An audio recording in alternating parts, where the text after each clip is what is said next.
Mid-May. 6 o'clock in the morning at the gate of a certain school in Haicheng. Jiangxia, can you hurry up? Is tying shoelaces really that hard? Gu Ruoxi folded her arms, impatience flickering across her exquisite face. She lifted her long, slender legs, placing one foot on the step as she looked down proudly at the boy tying her shoelaces. Sun Ruoxi, don't rush me, I'll be done right away. The boy wiped the sweat from his forehead and spoke in a flustered tone. He carried a light blue girl's school bag on his back, while his own bag, which got in the way of tying his goddess's shoelaces, had been tossed aside on the ground. Listening to her impatient urging, he carefully, with a hint of panic, cradled the little white sneaker at the girl's foot, as if it were something precious. Isn't that Jiangxia? I heard he's been chasing the school bell Gu for 3 years. How has he still not given up? TSK. He can even throw his own school bag aside just to tie Gu Ruoxi's shoelaces. Doesn't he feel any shame? Don't you think he looks like a dog kneeling there? He does? Huh. Just like a humble boot-licking mutt. 3 or 4 boys walked together, chattering and snickering. Though their words were brazenly mocking, only they themselves knew how much they envied Jiangxia inside. Gu Ruoxi was the most beautiful girl in the school, her looks breathtaking to the point of defying belief, the kind of beauty that could overshadow movie stars in an instant. They would also gladly tie the shoelaces of such a goddess. Unfortunately, the goddess was far too aloof. Ordinary people did not even have the qualifications to get close to her. If Jiangxia had not known Gu Ruoxi since childhood, she would never have allowed him to be one of her suitors. Listening to the boys chatter, Jiangxia's mind suddenly grew hazy. A vast torrent of memories surged into his head, and utter shock appeared on his face. A bootlicker. School bell. Did I transmigrate? As Jiangxia came back to his senses, the memories of 2 lives fused together. Only then did he realize he had crossed into another world and become another person with the same name. Looking around at the teenagers in school uniforms all around him, their faces brimming with youthful innocence, he quickly understood his current identity and situation. Jiangxia, male, 18 years old. His grades were excellent, he stood at 1.80 m, and his looks were bright and handsome.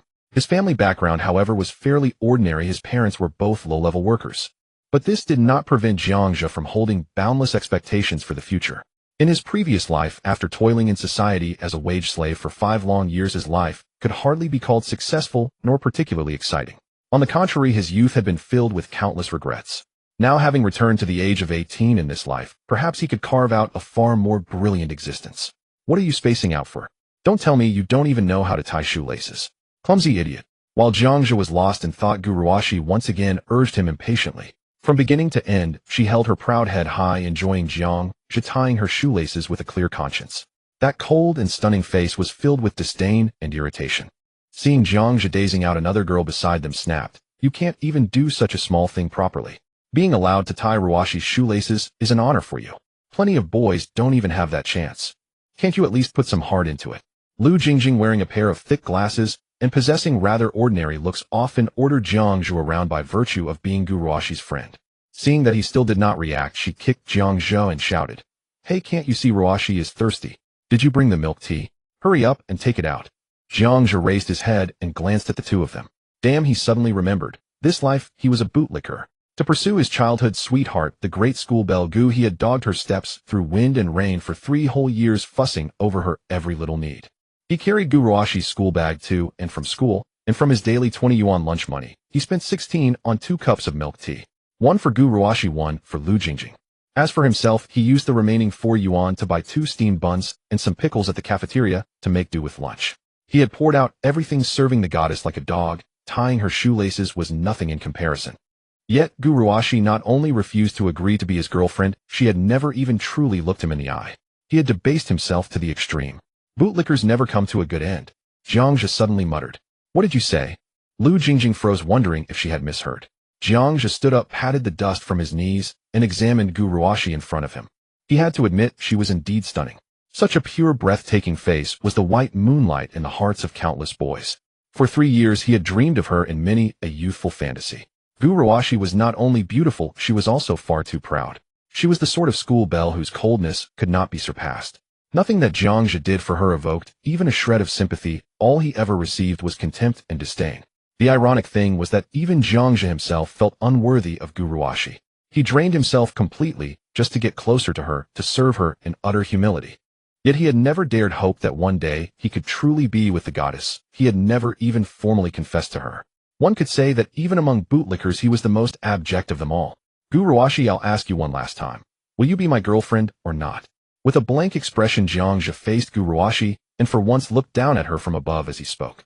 Since he had transmigrated, no matter how beautiful Gu Ruoxi was, he would never again stoop to being a bootlicker. So what if she was his childhood sweetheart? So what if she was the school belle? As he had said, bootlickers were destined to end badly. Thus he decided to ask one final time, if only to give himself an answer for all the years he had spent. At this moment, Gu Ruoxi was slightly taken aback. She had not expected Jiangja to dare confess to her in front of so many people. Had he not always just fawned over her humbly, never daring to dream of actually being with her? Gu Ruoxi frowned in displeasure. What is this supposed to be? A confession, she asked. Jiangja's behavior left her very dissatisfied. If nothing else, it felt far too insincere. What did he mean by asking her one last time? If she refused, would he stop chasing her? Jiangja, are you out of your mind? Who gave you the courage to confess? Ruoxi giving you a chance and allowing you to pursue her is already the greatest favor she could show you. And you actually dare to dream of being her boyfriend. Do you really think you're worthy? Lu Jingjing curled her lip in a cold smile. This is ridiculous. Did I say I was talking to you? Jiangja snapped loudly. Get lost. Lu Jingjing was Gu Ruoxi's close friend. In order to curry favor with her, and hope she might put in a good word, Jiangja bought milk tea for Lu Jingjing every day, helped her with homework, and let her copy his notes. Yet not only had Lu Jingjing never helped him, she treated him like a dog to be ordered around. Jiangja had put up with her for a very long time. You dare talk to me like that? Lu Jingjing was stunned by his rough tone, a flicker of fear crossing her face. So what if I talk to you like that? Jiangja glared at her fiercely. He stood at 1.80 meters, while Lu Jingjing was barely 1.60 meters. In terms of aura alone, she was already at a disadvantage. Ruoxi, you have to stand up for me. Lu Jingjing, still frightened, clutched Gu Ruoxi's arm. Ruoxi, you must have seen Jiangja's true colors today, right? He actually yelled at a girl. He has no manners at all, not the slightest bit of gentlemanly behavior. Jiangja, I advise you to apologize to me at once, or you'd better be careful. If Ruoxi gets angry. Jiangja once again shot her a fierce glare. This time Lu Jingjing, intimidated by the vicious look in his eyes, shut her mouth in fear. Lu Jingjing's shouting had drawn quite a crowd. The top-tier bootlicker is confessing to the school belle. So bold. Confessing in front of so many people. Didn't he used to be extremely humble? Why does he seem so arrogant facing Gu Ruoxi now? Will Gu Ruoxi agree? It's not entirely impossible, is it? After all, the great school belle has rejected everyone else, yet only accepts Jiangja by her side. Doesn't that mean something? Maybe. Gu Ruoxi likes Jiangja too. I don't buy it. It's obvious the goddess just treats him as a bootlicker. Listening to the muttering around her, Gu Ruoxi frowned in irritation. To suggest that she might possibly like Jiangja. What a joke. She snorted coldly and said, Jiangja, I told you not to push your luck. I only allow you to pursue me because of the relationship between my father and Uncle Jiang. Don't overthink it. There is no possibility between you and me. Gu Ruoxi's attitude was crisp and merciless. I knew it. I said all along there was no way Jiangja would succeed. How could a school belle ever fall for him? Being rejected in front of so many people. How embarrassing. More importantly, after chasing her for 3 years, only to be rejected so heartlessly, how is he supposed to live this down? If I were him, I'd find a hole and crawl into it. Knowing how thick-skinned Jiangja is, he'll probably do what he always does. Keep being Gu Ruoxi's dog. Of course. After chasing her for 3 years, how could he give up after just one rejection? Jiangja, however, turned a deaf ear to all the commentary around him. I understand. Don't worry, I won't bother you again in the future. With that flat remark, he took the light blue school bag from his back, pushed it into Gu Ruoxi's arms, picked up his own bag from the ground, and walked toward the classroom without looking back. Why is he so calm? Didn't his goddess of 3 years just reject him? Why do I not see any sadness in him? No way did I see that right. He's actually smiling. Under the gaze of the onlookers, Jiangja walked toward the classroom with steady strides. Rather than being a devoted, silently self-sacrificing fool, he would much rather become a playboy who loved freely and widely. Asking Gu Ruoxi that final question was merely a way to give himself closure for the 3 years he had wasted. If anything, what he had truly hoped for was Gu Ruoxi's refusal. With his looks, his grades, and the combined life experience of more than 40 years from 2 lifetimes, he was confident that countless little girls would be willing to let him toy with their hearts. Was he crazy to hang himself on just one tree? Once he understood this, the corners of his mouth lifted, and he began to look toward the future with boundless expectation. Ding! Congratulations on comprehending the true meaning of life. The godly Tycoon system is now a system. Has the cheat of a transmigrator finally arrived? Delighted, Jiangja moved his thoughts, and a system panel appeared in his mind. Host Jiangja. Physique 5 with 10 being the peak for an adult. Spirit 6 with 10 being the peak for an adult. Charm 85. Your looks surpass those of 95 of men. System funds 1000 spend all of it to receive a reward and unlock the next stage of credit. Wealth points 0. By spending system funds you obtain wealth points, which can be exchanged for money or used to enhance attributes, skills, and so on. Skills: high school knowledge, elementary basketball, amateur computer technology, elementary. Note: system funds originate from compliant operations in overseas financial markets. The host may use them with peace of mind. Note: every time a stage of expenditure is completed, system funds will increase tenfold. The host need not worry about the funds being insufficient. The problem is only that you won't be able to finish spending them. Note: system funds cannot be spent on oneself. When used for friends, relatives, or members of the opposite sex, there is a probability of binding the consumption target. After spending system funds, 10 of the amount is returned as wealth points. Note: when the favorability of a consumption target changes, special functions will be activated. After reading through the system's functions, Zhang Zhe was extremely satisfied. So it's actually a tycoon system where all I have to do is spend to receive rewards. Does this mean I can just lie back and enjoy life? It's just that the system funds can't be spent on myself. I have to spend on others to get a 10 return. In other words, spend 1000 and get 1000 back. Spend 1000 and get 1000 back. It seems that if I want to become a true tycoon, I still need to develop some consumption targets. Zhang just sank into thought. Since the system funds could only be spent on others, his parents were the first people who came to his mind. With endless system funds, he no longer needed to worry about not being able to spend enough. He could let his parents live a good life at any time. However, his father and mother were simple and honest by nature. If they suddenly learned that their son had money, they would not be able to accept it so easily. Spending on his parents would have to be done gradually. As for targets for rapid spending, that was easy. Spending on girls was a bottomless pit, and no matter how much money he had, he did not have to fear not being able to use it up. Looks like from now on I'll have to live a boring life of spending money every single day. The corners of Zhang Zhe's mouth could not help but curl upward.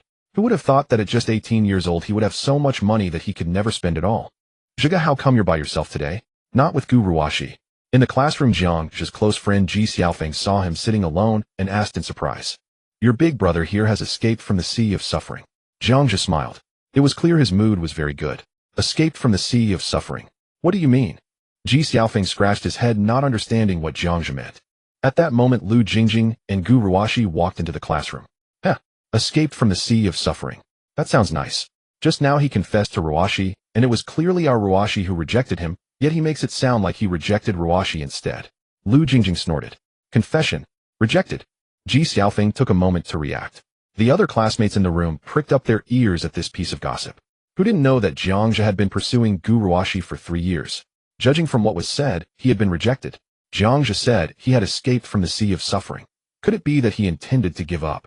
Most people in the class did not quite believe it. After all, Zhang Zhe's behavior over the years had left a deep impression. For 3 years, whenever Gu Ruoxi called, he came. Whenever she waved him away, he left, always fussing over her and caring for her in every possible way. How could he simply give up just because he said so?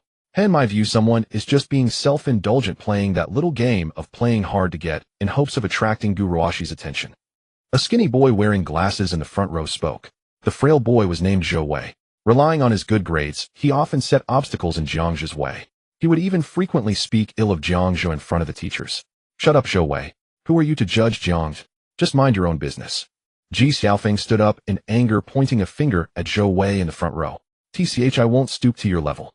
Zhou Wei curled his lips. Facing the tall and burly Ji Xiaofeng, he was somewhat intimidated. However, as he said this, he glanced surreptitiously at Gu Ruoxi from the corner of his eye. Inwardly, he muttered, hoping that the goddess would not fall for that guy's act. Fumzi, don't take it to heart. Here, have some milk tea. Zhang Zhe patted Ji Xiaofeng on the shoulder as if nothing had happened, then pulled 2 cups of milk tea out of his school bag, handing one to Ji Xiaofeng. Milk tea? Isn't this what you prepared for Gu Ruoxi? Ji Xiaofeng's expression turned to one of surprise. Damn, you're not actually giving up, are you? If I can't win her over, then I give up. Isn't that perfectly normal? Zhang Zhe said casually. Ji Xiaofeng realized he couldn't detect any emotional turbulence in Zhang Zhe at all. Instead of being sad about being rejected, he actually seemed happy. What's going on? You don't have a fever, do you? Don't scare me. Ji Xiaofeng felt Zhang Zhe's forehead, still finding it hard to believe. Over the past 3 years, Ji Xiaofeng had seen for himself all that Zhang Zhe had done for Gu Ruoxi. He had tried many times to persuade Zhang Zhe that she wasn't worth it, but Zhang Zhe seemed to have been brainwashed. Gu Ruoxi was indeed beautiful, aloof, and refined in temperament, with a stunning face and a well-off family. But watching his good brother circle her like a dog, giving everything and receiving nothing in return, how could Ji Xiaofeng feel at ease? Don't worry, Fengzi, your brother has figured it out. When I say I'm giving up, I mean it, Jiang Zhe said indifferently. Sigh. Ji Xiaofeng let out a deep sigh. For a moment, he felt both happy and a bit heartsick for his brother. After chasing his goddess for 3 years to suddenly give up, how could that not hurt? On the surface, Jiang Zhe was pretending to be calm, but in reality his heart had long been riddled with wounds. Jiang Zhe jabbed the straw into the cup of milk tea and took a fierce gulp. This cup of milk tea was exactly to Gu Ruashi's taste, half sugar no ice. Full sugar still tastes better. Jiang Zhe had almost forgotten what milk tea even tasted like. He had only 20 yuan a day for living expenses, including his lunch money. Yet he had to pinch and scrape so he could spend 16 yuan buying milk tea for Gu Ruashi and Lu Jingjing. Thinking back now, he truly had been beyond saving foolish to the extreme. His stupidity could only be described by 2 English letters. All right, then, as long as you've come around, brother. If you feel miserable, just tell me. I'll steal some of my dad's liquor and get drunk with you, Ji Xiaofeng said in a low voice, waggling his eyebrows. Jiang Zhe couldn't help but laugh. His sworn brother was truly loyal. It was just that he had picked up a few bad habits at a young age. Smoking, drinking, and gaming. He dabbled in them all. As for his grades, they were not worth mentioning. I hope someone actually does what he says. Don't come bothering our Ruashi again. Lu Jingjing snorted. She looked at the milk tea in Ji Xiaofeng's hand, feeling dejected. That cup of milk tea should have been hers. Why the need to play this stupid game of playing hard to get out of nowhere? Wouldn't it be better to just keep pursuing Gu Ruashi? Now look what happened. She ended up with no milk tea to drink.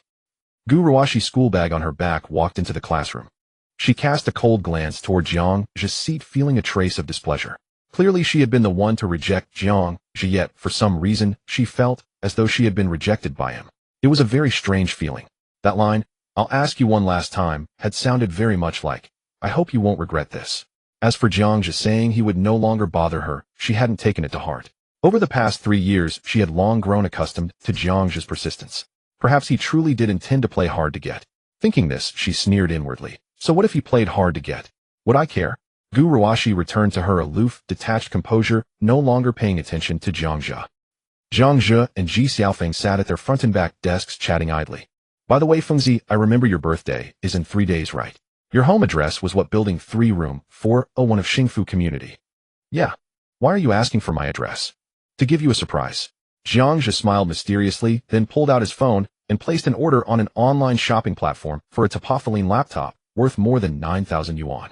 It was to be Ji Xiaofeng's birthday present, and at the same time a way to use up the first stage 10,000 yuan of system funds. The laptop cost more than 9,000. He then bought a warranty plan and 2 peripherals worth over 100 each, just enough to round it up to 10,000. Ding. Congratulations, host. You have completed stage 1 of the spending quest. Reward granted, random intermediate skill manual 1. Wealth points refunded 1000. Ding. System funds refreshed. Current balance 1000. Jiang Zhe's mood lifted markedly upon seeing the system notification. Just as expected, completing stage 1 multiplied the system's funds tenfold. Jiang Zhe calculated swiftly completing only 4 stages would swell the balance to 100 million. 8 stages would yield a staggering 1 trillion. Could even the world's wealthiest individual muster such as the system ostensibly imposed a spending cap? Yet in truth its resources were effectively limitless. Of course those funds could not be spent on himself. To spend on himself, he would need to convert wealth points into cash. Wealth points reimbursed 10 of all spending. Thus completing a unatrillion spending quest would yield 100 billion point reward. Jiang Zhe marveled inwardly. Truly this was the divine magnate system. Becoming an authentic divine magnate was now merely a matter of time. Or perhaps, he already was one so long as he refrained from self-expenditure. Jiang Zhe opened the system interface. Wealth points could be instantly converted into bank account funds, or used to enhance attributes. The interface displayed 3 core attributes: constitution, mental acuity, and charisma. For adults, constitution and mental acuity capped at 10. Charisma's theoretical maximum stood at 100. What then was the conversion ratio between wealth points and attributes?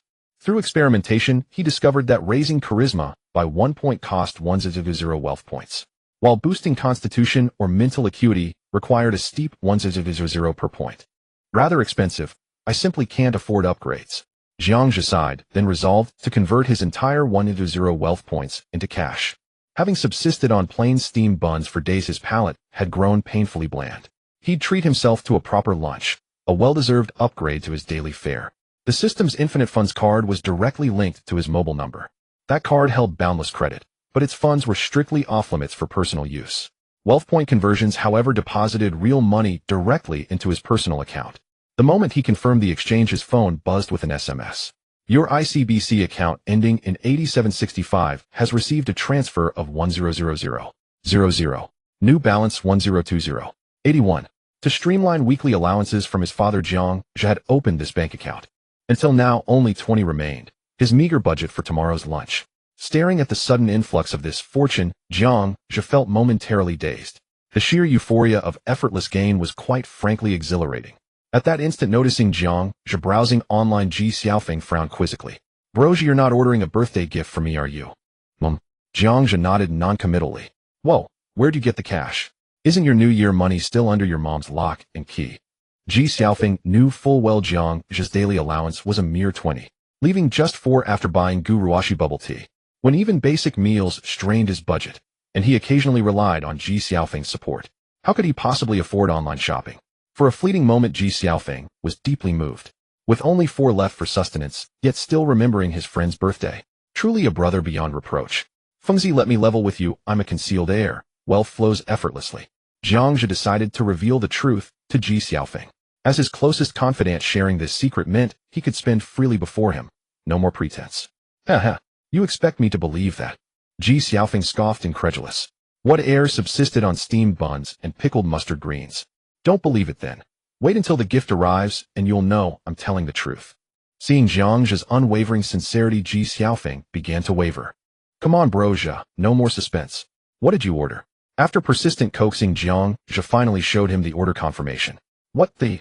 Holy! This is the Prodigal Eye. A 9000 gaming laptop. Top-tier spec. Ji Xiaofeng was utterly stunned. He'd assumed Jiang Zhe had begged his parents for a modest sum. Perhaps 100,200 at most. After all, among ordinary students, such sums defined the upper limit of mutual gifting. Last year for Jiang Zhe's birthday, Ji Xiaofeng had personally bought him a pair of 200 sneakers. That had been the pinnacle, student-student generosity at its zenith. Yet how could he have imagined Jiang Zhe would bestow a gift of such magnitude? A full 10000. His own father earned only 6000 monthly. Broja, you didn't steal from your dad, did you? Ji Xiaofeng gaped, thunderstruck. Uff, do you take me for you? Didn't I say it? I'm a hidden heir. Cash flows like rivers. Jiang Zhe replied, calm and unruffled. Seriously. Ji Xiaofeng tapped the order screen repeatedly on his phone, verifying again and again. Only then did he truly accept Jiang Zhe hadn't deceived him. It was real, a 100 laptop purchased outright. Broja, you're my dad. Ji Xiaofeng reeled, dumbfounded, then overwhelmed by ecstatic disbelief. Indeed, Jiang Zhe understood him perfectly. He'd long needed a high-performance machine, and this birthday gift resonated flawlessly with his deepest desire. Ding. Friend Ji Xiaofeng has become a consumption target, stunned by the host's extraordinary wealth and generous spirit. Affinity increased by 3 points. Affinity. Jiang Zhe paused, startled by the system prompt.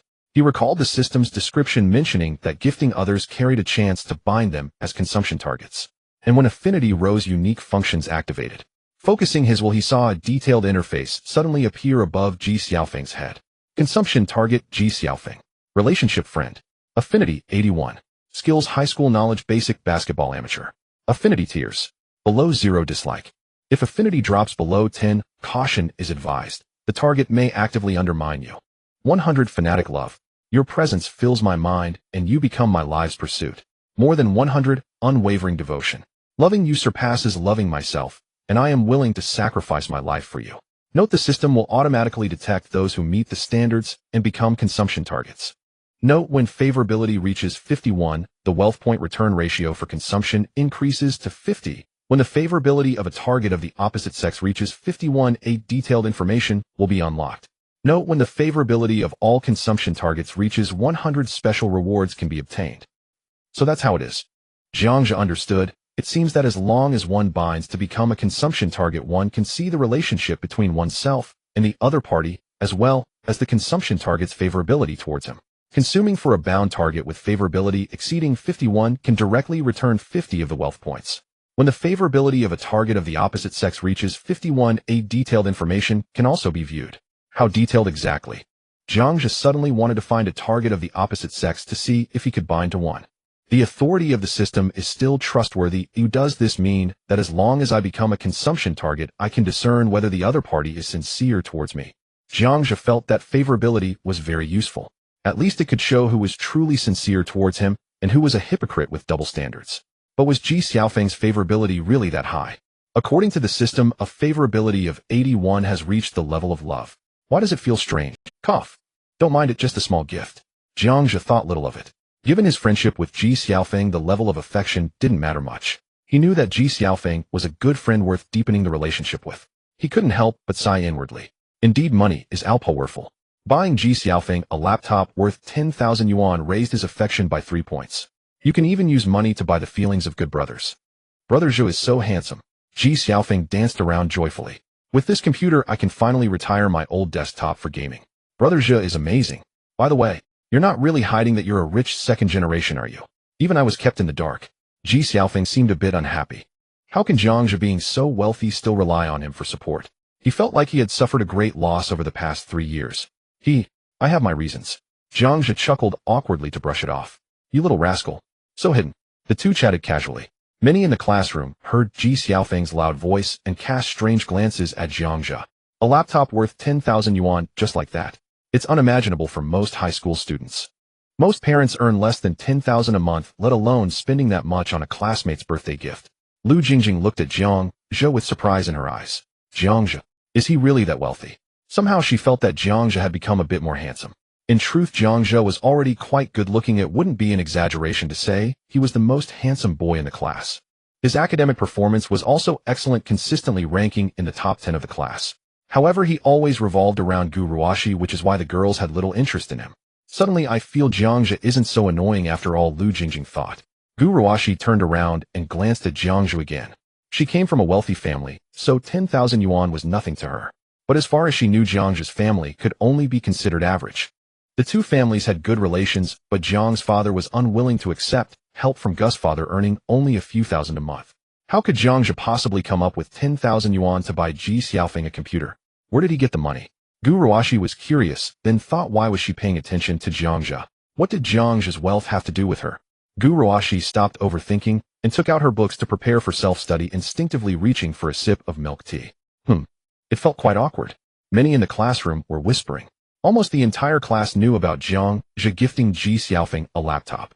Zhou Wei, sitting in the front row, seemed to notice Gu Ruoxi's interest in Jiang Zhe and murmured discontentedly, so what if he has money? Is his academic performance better than mine?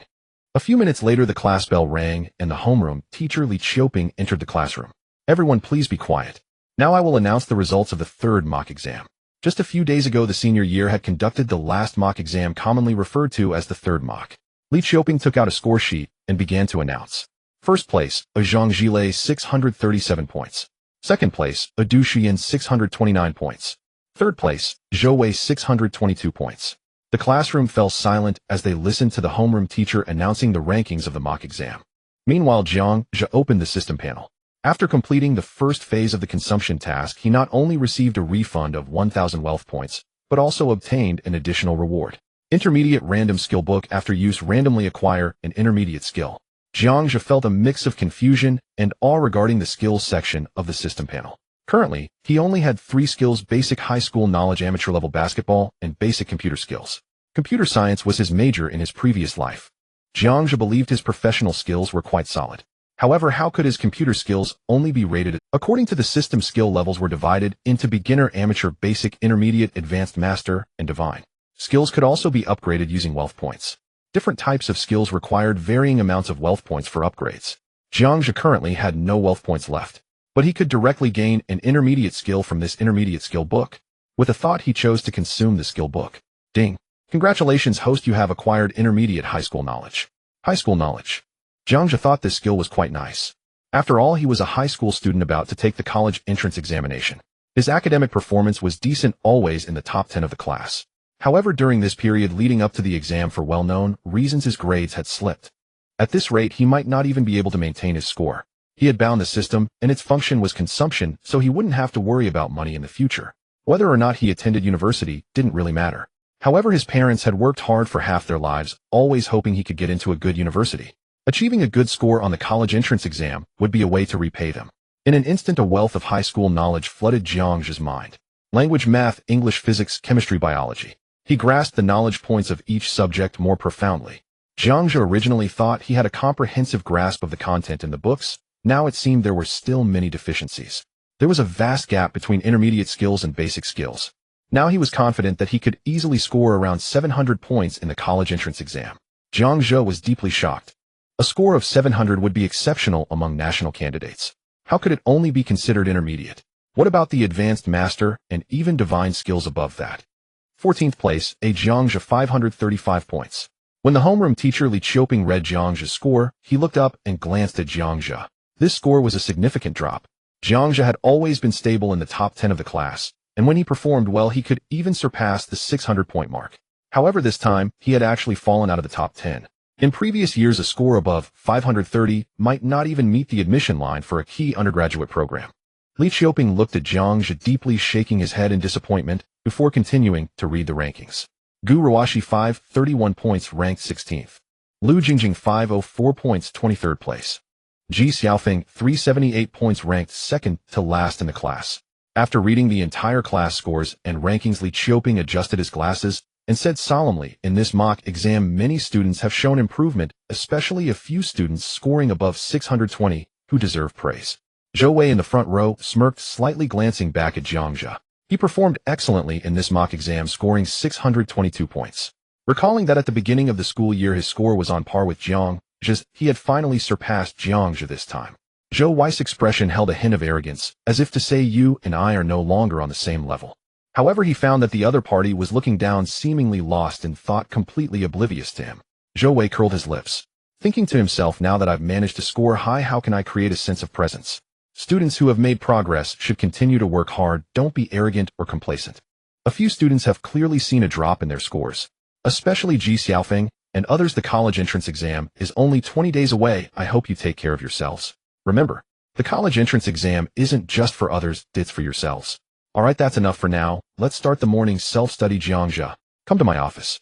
Li Qiuping, as per routine, finished his lengthy speech and walked out of the classroom. Brother Zhe, you're in trouble, mister. Li looks very angry. Ji Xiaofeng joked without a care. Jiang Zhe sighed, helplessly aware of his own decline. After the third mock rankings, he was arguably the one who had declined the most in the class. Even Mr. Li wanted to call him to the office for a talk. Jiang Zhe stood up to go to the office to receive Mr. Li's criticism. As he passed by the front row, Zhou Wei proudly adjusted his glasses and said in a sarcastic tone, Jiang Zhe, you need to work hard. Jiang Zhe noticed Zhou Wei's sarcastic demeanor, and instead of feeling angry, he found it somewhat amusing. With his experience, how could he not see that Zhou Wei also had feelings for Gu Ruoxi? The jealousy and rivalry of youth seemed so naive and immature. In high school, everyone still valued academic performance, but upon entering university and society, there were countless excellent peers, handsome men and beautiful women, talented individuals, and those with connections and wealth. Once exposed to a broader world, how much allure could a top student from high school hold for the opposite sex in a university setting? Perhaps some, but definitely not much. Moreover, his current mastery of high school knowledge allowed him to casually score over 700. Jiang Zhe smiled calmly, said nothing, and headed to Old Li's office. Jiang Zhe's reaction made Zhou Wei feel as if he had kicked a cotton ball. He regarded Jiang Zhe as a rival, yet the other party seemed completely indifferent. Zhou Wei felt somewhat displeased and secretly glanced at Gu Ruoxi, and as expected, he did not receive the admiring gaze he had imagined. Gu Ruoxi was engrossed in her book, as if everything happening around her had nothing to do with her. Mr. Li. Jiang Zhe knocked on the office door and politely nodded to Li Qiuping. Come in. Li Qiuping held Jiang Zhe's comprehensive science exam paper with a furrowed brow. How did you do on this exam? Why have you fallen so much? Your math and foreign language scores don't reflect your usual level.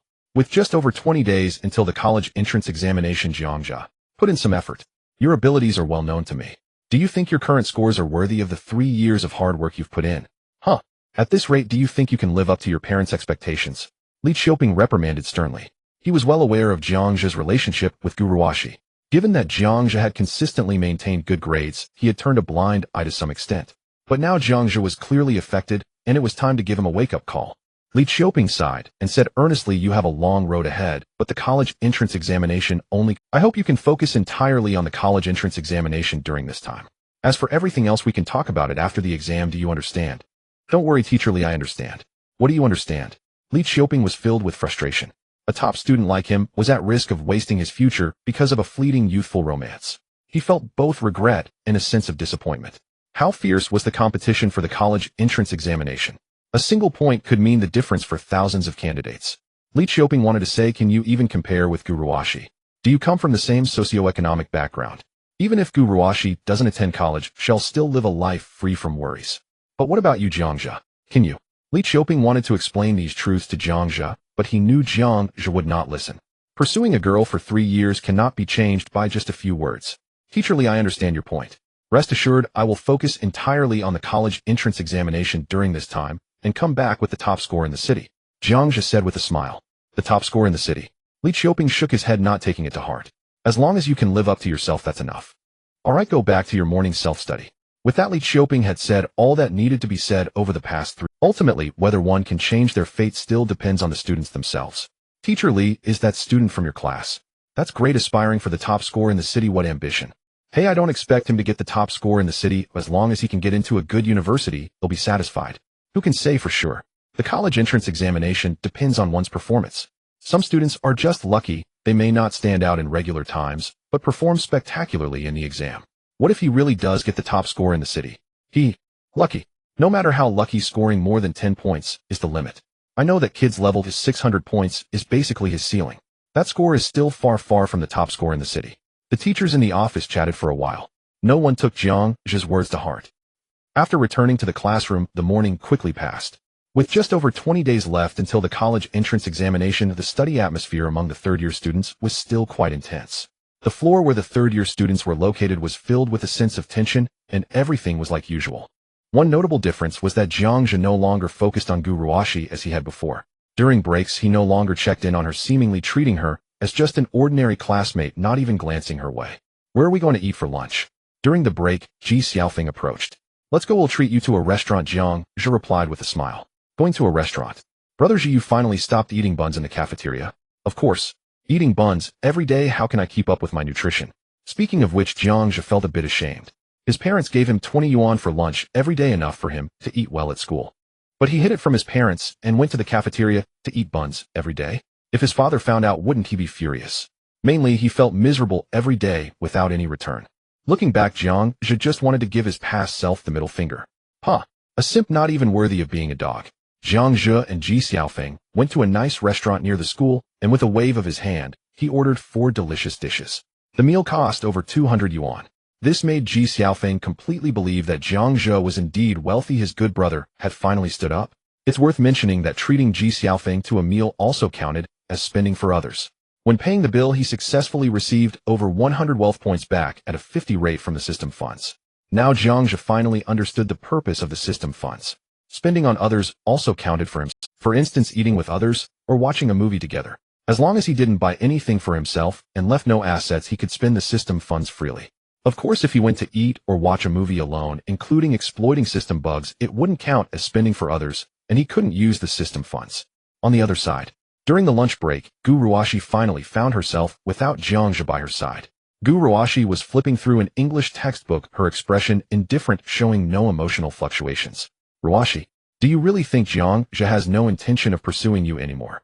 He doesn't come to find you after class, and he doesn't even look at you in class. He must be pretending, right? Lu Jingjing, sitting at Gu Ruoxi's desk, was eating the meal she brought back from the cafeteria. She observed Jiang Zhe's behavior throughout the morning. He really didn't act like before, staring at Gu Ruoxi in class and rushing over during breaks. Lu Jingjing felt a bit shaken. Perhaps Jiang Zhe really intended to give up. Gu Ruoxi let out a light hum. She wanted to say, if you don't watch Jiang Zhe, how do you know who he is looking at in class? Of course, Lu Jingjing's feelings about Jiang Zhe were irrelevant to her. It was merely a surprise at Jiang Zhe's behavior.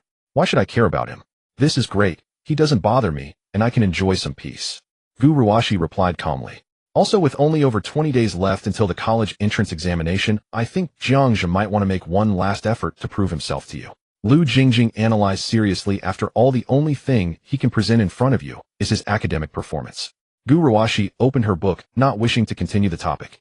Influenced by her family environment, she was more perceptive than her peers as she understood that academic performance did not represent much. Of course, Jiang Zhe had good grades and was quite handsome. He could be considered excellent among his peers. But what does that matter? Hadn't he pursued her for a full 3 years? Deep down, she had never regarded Jiang Zhe highly, or rather, no matter how outstanding he was, she would not see him as being on the same level. Gu Ruoxi, classmate, I just want to buy you a cup of milk tea. Please don't dislike it. Zhou Wei approached Gu Ruoxi carefully, holding a cup of milk tea with both hands. I heard that you like to drink milk tea with half sugar and no ice. Hee, I personally watched it being made, so it should suit your taste. Zhou Wei said with a silly smile. His hands were nervously fidgeting. Over the past 3 years, he had never had the opportunity for close contact with the goddess he admired. This time Jiang Zhe suddenly gave up. Whether it was real or fake, it was undoubtedly an opportunity for him to show himself. He spent the entire morning in a struggle of thoughts, deciding to seize this rare chance. So he used his lunch money to buy Gu Ruoxi a cup of milk tea. Based on 3 years of research on the goddess' taste, he specifically bought it with half sugar and no ice. He originally thought he finally had a chance to get close to the goddess. However, Gu Ruoxi remained indifferent. She treated him as if he didn't exist. Zhou Wei stood there holding the milk tea and awkwardly smiled. The mock exam questions are quite difficult. What does classmate Gu Ruoxi think? Is it hard? Should I lend you my notes to take a look? Zhou Wei had the idea of showing off, planning to use his advantages to create a topic. Gu Ruoxi finally showed a hint of expression. However, that expression was clearly one of disgust. Get lost. She coldly and arrogantly uttered a single word. After that, Gu Ruoxi didn't even glance at Zhou Wei and continued to focus on her book. Ha. Zhou Wei, what are you thinking? You don't think you're trying to pursue our Ruoxi, do you? I urge you to look in the mirror. Do you even match? Lu Jingjing mocked without restraint. The others in the class also cast strange glances at him. Zhou Wei was almost dying of embarrassment. Gu Ruoxi's clear attitude made him realize that in the goddess' eyes, he was even worse than Jiang Zhe. At least Jiang Zhe was allowed to send her milk tea and could follow her around all day. Yet Zhou Wei didn't even have the right to send her milk tea. For a moment, Zhou Wei began to question his life. Just then Jiang Zhe and Ji Xiaofeng walked into the classroom. Seeing this scene, Jiang Zhe sighed silently. He could see Zhou Wei's thoughts at a glance. To say the least, Gu Ruoxi could be considered the white moonlight of countless young boys. With her aloof demeanor, stunning appearance, and good family upbringing, any male creature who saw her would be deeply attracted. However, in reality, Gu Ruoxi was toxic. Those attracted to her would unconsciously fall deep into it. And even after many years, they could hardly forget that goddess from high school. When you try to get close to her, or even pursue her, you will be deeply struck by her cold personality. At best, you will question your life. At worst, you will love her, but feel deep regret. In the past, Jiang Zhe was precisely that person who loved her, but could not have her. For Gu Ruoxi, he would not hesitate to sacrifice 3 years, or even his entire life. Fortunately, he has now come to his senses. He has broken free from that bottomless mire. Rather than groveling and continuing to waste time and energy on her, it is better to make himself more outstanding. In fact, this applies to anyone. Whether it's a girl pursuing a boy or a boy pursuing a girl, a successful relationship must be built on an equal basis. Excessive flattery has no future. And at this moment, whether he could get Gu Ruoxi was no longer important to Jiang Zhe. As long as he could make Gu Ruoxi feel regret at some moment in the future, he would be content. At a certain moment in the future, that aloof face would reveal an expression of regret. Just thinking about it feels great. Jiang Zhe slightly raised the corners of his mouth and locked eyes with Gu Ruoxi. They exchanged a glance, and then Jiang Zhe said nothing, quietly returning to his seat. His attitude clearly conveyed a message to everyone. I not only no longer pursue you, but I also will not care who is by your side. Whatever happens to Gu Ruoxi in the future will have nothing to do with me, Jiang Zhe. Evidently, Gu Ruoxi also realized this from the indifference in his gaze. Her beautiful eyes gazed out the window, and for some reason her mood was particularly irritable. Compared to Jiang Zhe, Zhou Wei had never had close contact with Gu Ruoxi. However, he was good at reading the room and noticed that Gu Ruoxi seemed to have some kind of emotion because of Jiang Zhe. What does this mean? Aren't you treating him like a lackey? Everyone is a lackey. Why can Jiang Zhe evoke the goddess emotions while Zhou Wei cannot? Isn't Jiang Zhe just a bit more handsome? Can his grades compare to his? Zhou Wei looked at Jiang Zhe with eyes full of anger. He raised his arm and pointed at Jiang Zhe. Jiang Zhe, I want to challenge you to a bet between men. Let's see who has the higher college entrance examination score. The loser must swear never to get close to Gu Ruoxi again. Do you dare to bet with me? Zhou Wei was evidently provoked by Gu Ruoxi's cold attitude. In a fit of impulsiveness, he proposed to compare college entrance examination scores with Jiang Zhe. Upon hearing this, Ji Xiaofeng stepped forward to block Zhou Wei. Are you out of your mind? You got rejected and took your anger out on Jiang Zhe. I warn you not to seek attention here. If you keep talking, do you believe I will slap you? Ji Xiaofeng's intimidating posture was quite frightening. But this time Zhou Wei not only wasn't afraid, but he also boldly stood in front of Ji Xiaofeng. Come on, I don't believe you dare. Hey, do you really think I won't hit you? Ji Xiaofeng also got a bit worked up, rolling up his sleeves and preparing to fight. If you have the guts, come with me to the back playground and see if I won't take care of you. After saying that, he dragged the short Zhou Wei toward the door. At that moment, the classmates in the classroom were all taken aback. Lu Jingjing initially intended to watch the show. But now she was also a bit scared. They wouldn't really start fighting, would they? Even Gu Ruashi frowned tightly. If something happened during their senior year, it would affect the college entrance examination. How are Ji Xiaofeng and Zhou Wei still so childish? Fengzi. At a critical moment, Jiang Zhe called out loudly to stop Ji Xiaofeng. He was touched that his good brother stood up for him. But he didn't want Ji Xiaofeng to get punished for fighting. Having lived a second life, Jiang Zhe was no longer that impulsive young man. He walked over, steadily positioning himself between the two. Fengzi, thank you for standing up for me, but calm down, there's no need to get angry over such a trivial matter. Humph. Upon seeing this, Ji Xiaofeng shot Zhou Wei a glare and said nothing more, crossing his arms and leaning aside. Jiang Zhu, on the other hand, looked at Zhou Wei with a calm gaze. You want to compare college entrance examination scores with me? That's fine, but I never intended to get close to Gu Ruashi, so this bet isn't very fair to me. What did you say? Upon hearing this, Lu Jingjing was greatly surprised. The gazes of the other classmates looking at Jiang Zhe also changed. What does it mean that he never intended to get close to Gu Ruashi? Could it be that Jiang Zhe has really changed? Has he awakened and is no longer a lackey? A few girls in the class looked at Jiang Zhe with somewhat fiery eyes. With a single sentence, he stopped the conflict. Suddenly, he seemed rather cool with his calm demeanor. Since Jiang Zhe no longer intended to pursue Gu Ruashi, who knows if they would have a chance? If you know yourself whether you plan to get close to Gu Ruashi or not. Zhou Wei clearly didn't believe it. He still thought Jiang Zhe's claim of giving up was just a ploy. Fine. If I lose, I will never get close to Gu Ruashi again. However, if you lose, you must change the bet. Jiang Zhe was in a good mood. Although it was a bit childish with the upcoming college entrance examination, there wasn't much to do anyway, and he planned to play along with Zhou Wei. Moreover, having gained the skills for the college entrance examination, he finally had a chance to show off. In that case, he would need to raise expectations first. He would pique everyone's curiosity about his college entrance examination score. This way, the effect of showing off would reach its best. What? You think you can beat me? Change whatever bet you want. Zhou Wei showed a look of disdain. He proposed to compare college entrance examination scores with Jiang Zhe, intending to use this opportunity to put Jiang Zhe down. He had scored over 620 on the mock exam. Jiang Zhe competing with him. For a moment, Zhou Wei felt that Jiang Zhe was just trying to save face and was holding on. Since it's a bet, the stakes must be fair. Jiang Zhe smiled slightly, showing no concern for Zhou Wei's provocation. How about this? If you lose, you'll record a short video and post it in the class group apologizing to me, saying Zhigu I was wrong. How does that sound? Deal? Jiang Zhe, I hope you keep your promise. Don't go back on your word. Zhou Wei didn't even listen to the bet proposed by Jiang Zhe. He never thought he would lose. After setting the bet, Zhou Wei looked towards Gu Ruashi, hoping for some feedback. However, Gu Ruashi remained as cold as ice, her face void of expression. Zhou Wei's provocative behavior seemed to her like that of a clown, childish and laughable. However, Zhou Wei's academic performance was solid. She didn't believe Jiang Zhe could win. Why accept a bet that he clearly couldn't win? Did he need to prove something? Foolish. Also, Jiang Zhe wanted to change the bet proposed by Zhou Wei. Does this mean he doesn't care at all about Zhou Wei getting close to her? Still trying to put on a brave face.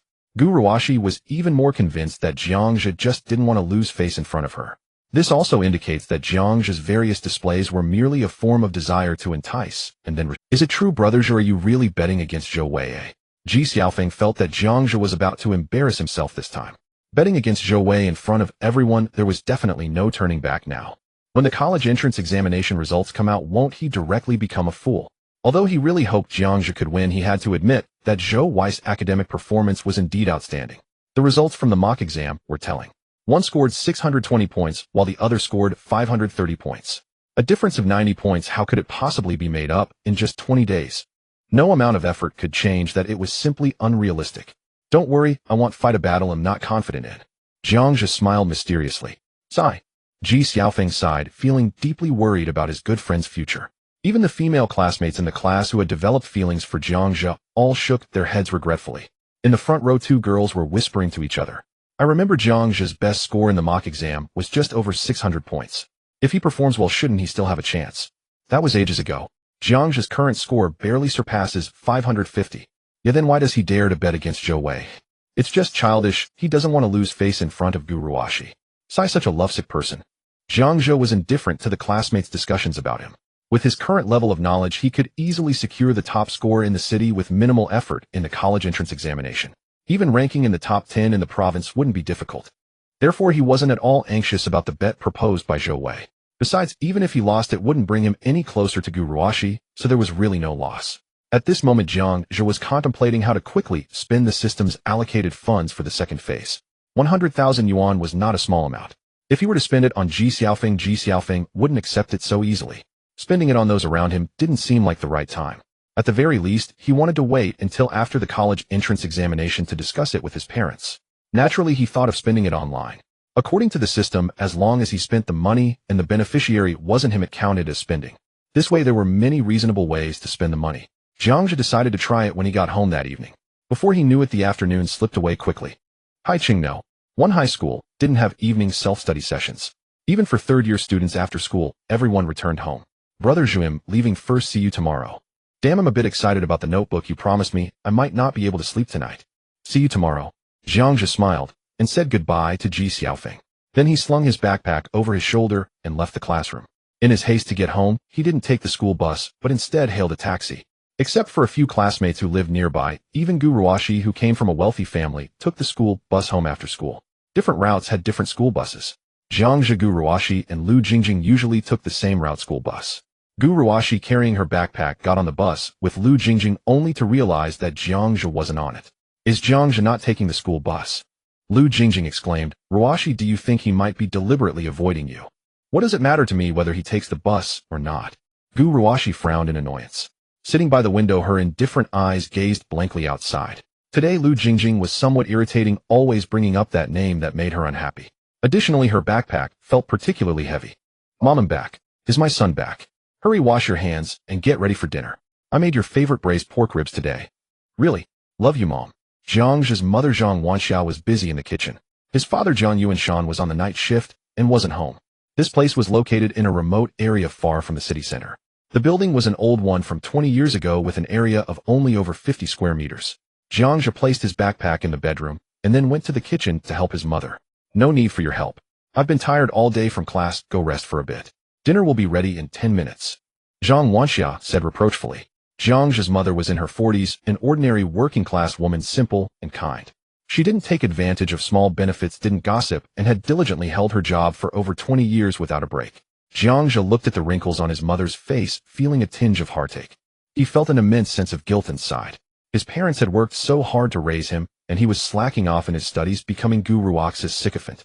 How foolish. Of course, Jiang Yuanshan and Zhang Wanxiao were actually aware of his pursuit of Gu Ruoxi. Jiang Yuanshan and Gus' father were former comrades-in-arms with a deep bond. The two families had long arranged a childhood engagement, but in modern society thoughts were more open.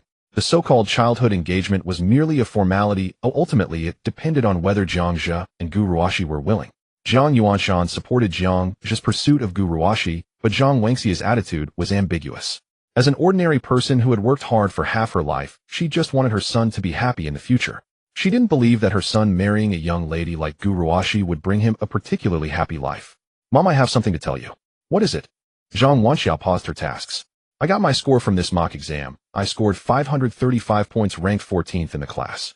Upon hearing this score, Zhang Wenxi's pupils constricted. She remembered. Although her son's last mock exam score didn't reach 600 points, he had scored over 580, securely passing the first-tier line. Applying for a key undergraduate program was almost certain. But now, with only 20 days left until the college entrance examination, his score had actually dropped below 540 points. With such a score, could he still get into a key undergraduate program? Concern filled Zhang Wenxi's eyes. Son, could it be because... Mom, don't worry. Jiangzhe flashed a sunny smile. This mock exam was just a mistake. I absolutely won't make the same error in the college entrance examination. In fact, this failure is a good thing. I've learned what I lack, and I will perform even better in the college entrance examination. Is that so? As long as you have confidence, that's good. Dinner is ready, let's eat. Zhang Wanxia smiled, not minding the situation. It was impossible for her not. However, with the college entrance examination approaching, she didn't want to put unnecessary pressure on her son. This meal tasted delicious to Jiangzhe. Compared to dishes from restaurants, his mother's cooking was much more to his taste. After dinner, Zhang Wanxia didn't make Jiangzhe wash the dishes. At 6:30 in the evening, Jiangzhe returned to his bedroom and opened his phone. Jiangzhe opened his phone and downloaded several apps. He first needed to confirm whether the system funds could be used for online consumption, such as donating to others. He wondered if it was possible to bind to strangers, not just people he knew or members of the opposite sex, as consumption targets. He found 5 legitimate online donation platforms. These platforms were all officially certified, and the fundraising information was genuine, with transparent donations. There was no need to worry about being scammed or funds not being allocated. He clicked on a donation notice. It was for a child suffering from a tumor, and they still needed over 800 yuan to cover the treatment costs. Jiang Zhe clicked to recharge and then donated. Ding. Consumption successful. Notice the current target does not possess the potential to become a consumption target, thus affection information and related rewards cannot be unlocked. The consumption amount will be returned as wealth points. Obtained a refund of 8520 wealth points. Current wealth point balance 8623. Staring at the system's prompt, Jiang Zhe fell into deep thought. It seems that binding consumption targets has conditions. Not all strangers can be bound. However, donating to those in need not only accumulates virtue, but also earns wealth points in return. Even if no extra rewards are obtained, it's a win-win situation, so there's no reason not to do it. Thus, Jiang Zhe clicked on the next donation notice. It was for an elderly person who was sick, and Jiang Zhe donated all of the remaining more than 100 system funds. Ding. Consumption successful. Notice the current target does not possess the potential to become a consumption target. Affection information and related rewards cannot be unlocked. The consumption amount will be returned as wealth points. Obtained a refund of 1377 wealth points. Current wealth point balance 10000. Ding. Congratulations, you have completed the second phase of the consumption task. You have received a reward of intermediate random skill book 1 and attribute point physique 1. Ding. System funds have been refreshed. Current balance 1 million. Oh. Besides the intermediate skill book, there's actually an additional point of attribute. Jiang Zhe opened the system panel. Host Jiang Zhe physique 6 peak level for adults is 10, mentality 6 peak level for adults is 10, eye charm 85, your attractiveness exceeds that of 95 of people, system funds 1 million wealth points, 100 consumption, target 1 skills, high school knowledge, intermediate basketball, amateur computer skills, beginner. The physique increased to 6 points, though it still hasn't reached the adult peak of 10. But Jiang Zhe could clearly feel that his physical quality had strengthened. His strength, endurance, and speed had approximately increased by 20. Due to his regular exercise, Jiang Zhe's original physical quality was already good, and now he felt, though it was only 6 points in reality, the peak adult level refers to the limit of standard males. Only world-class athletes and strongmen can reach a physique of 10. Most ordinary people would consider a physique of 3 to 5 points as quite good. In addition, completing the second phase of the consumption task also rewarded him with an intermediate skill book. He decided to use it. Ding. Congratulations, host, you have acquired the intermediate basketball skill. Basketball. Jiang Zhe frowned slightly. Does this mean the skill book awarded for completing the consumption task can only be a skill I already possess? What if it's a duplicate? Ding. System prompt, the random skill book will not grant a skill of the same level that the host already possesses. It may enhance the level of an existing skill or grant a completely new skill. I see. Jiang Zhe didn't think too much about it. Anyway, the skills provided by the system are all impressive. His original basketball skill was merely at an amateur level, not even reaching beginner. He was just a high school student, and to put it bluntly, even with good basketball skills, he was still a novice. Now having intermediate basketball skills is comparable to a professional athlete. He felt he could even be selected for the provincial team. This was no joke. Jiang Zhe speculated that even national basketball players would have basketball skills at most at the advanced level.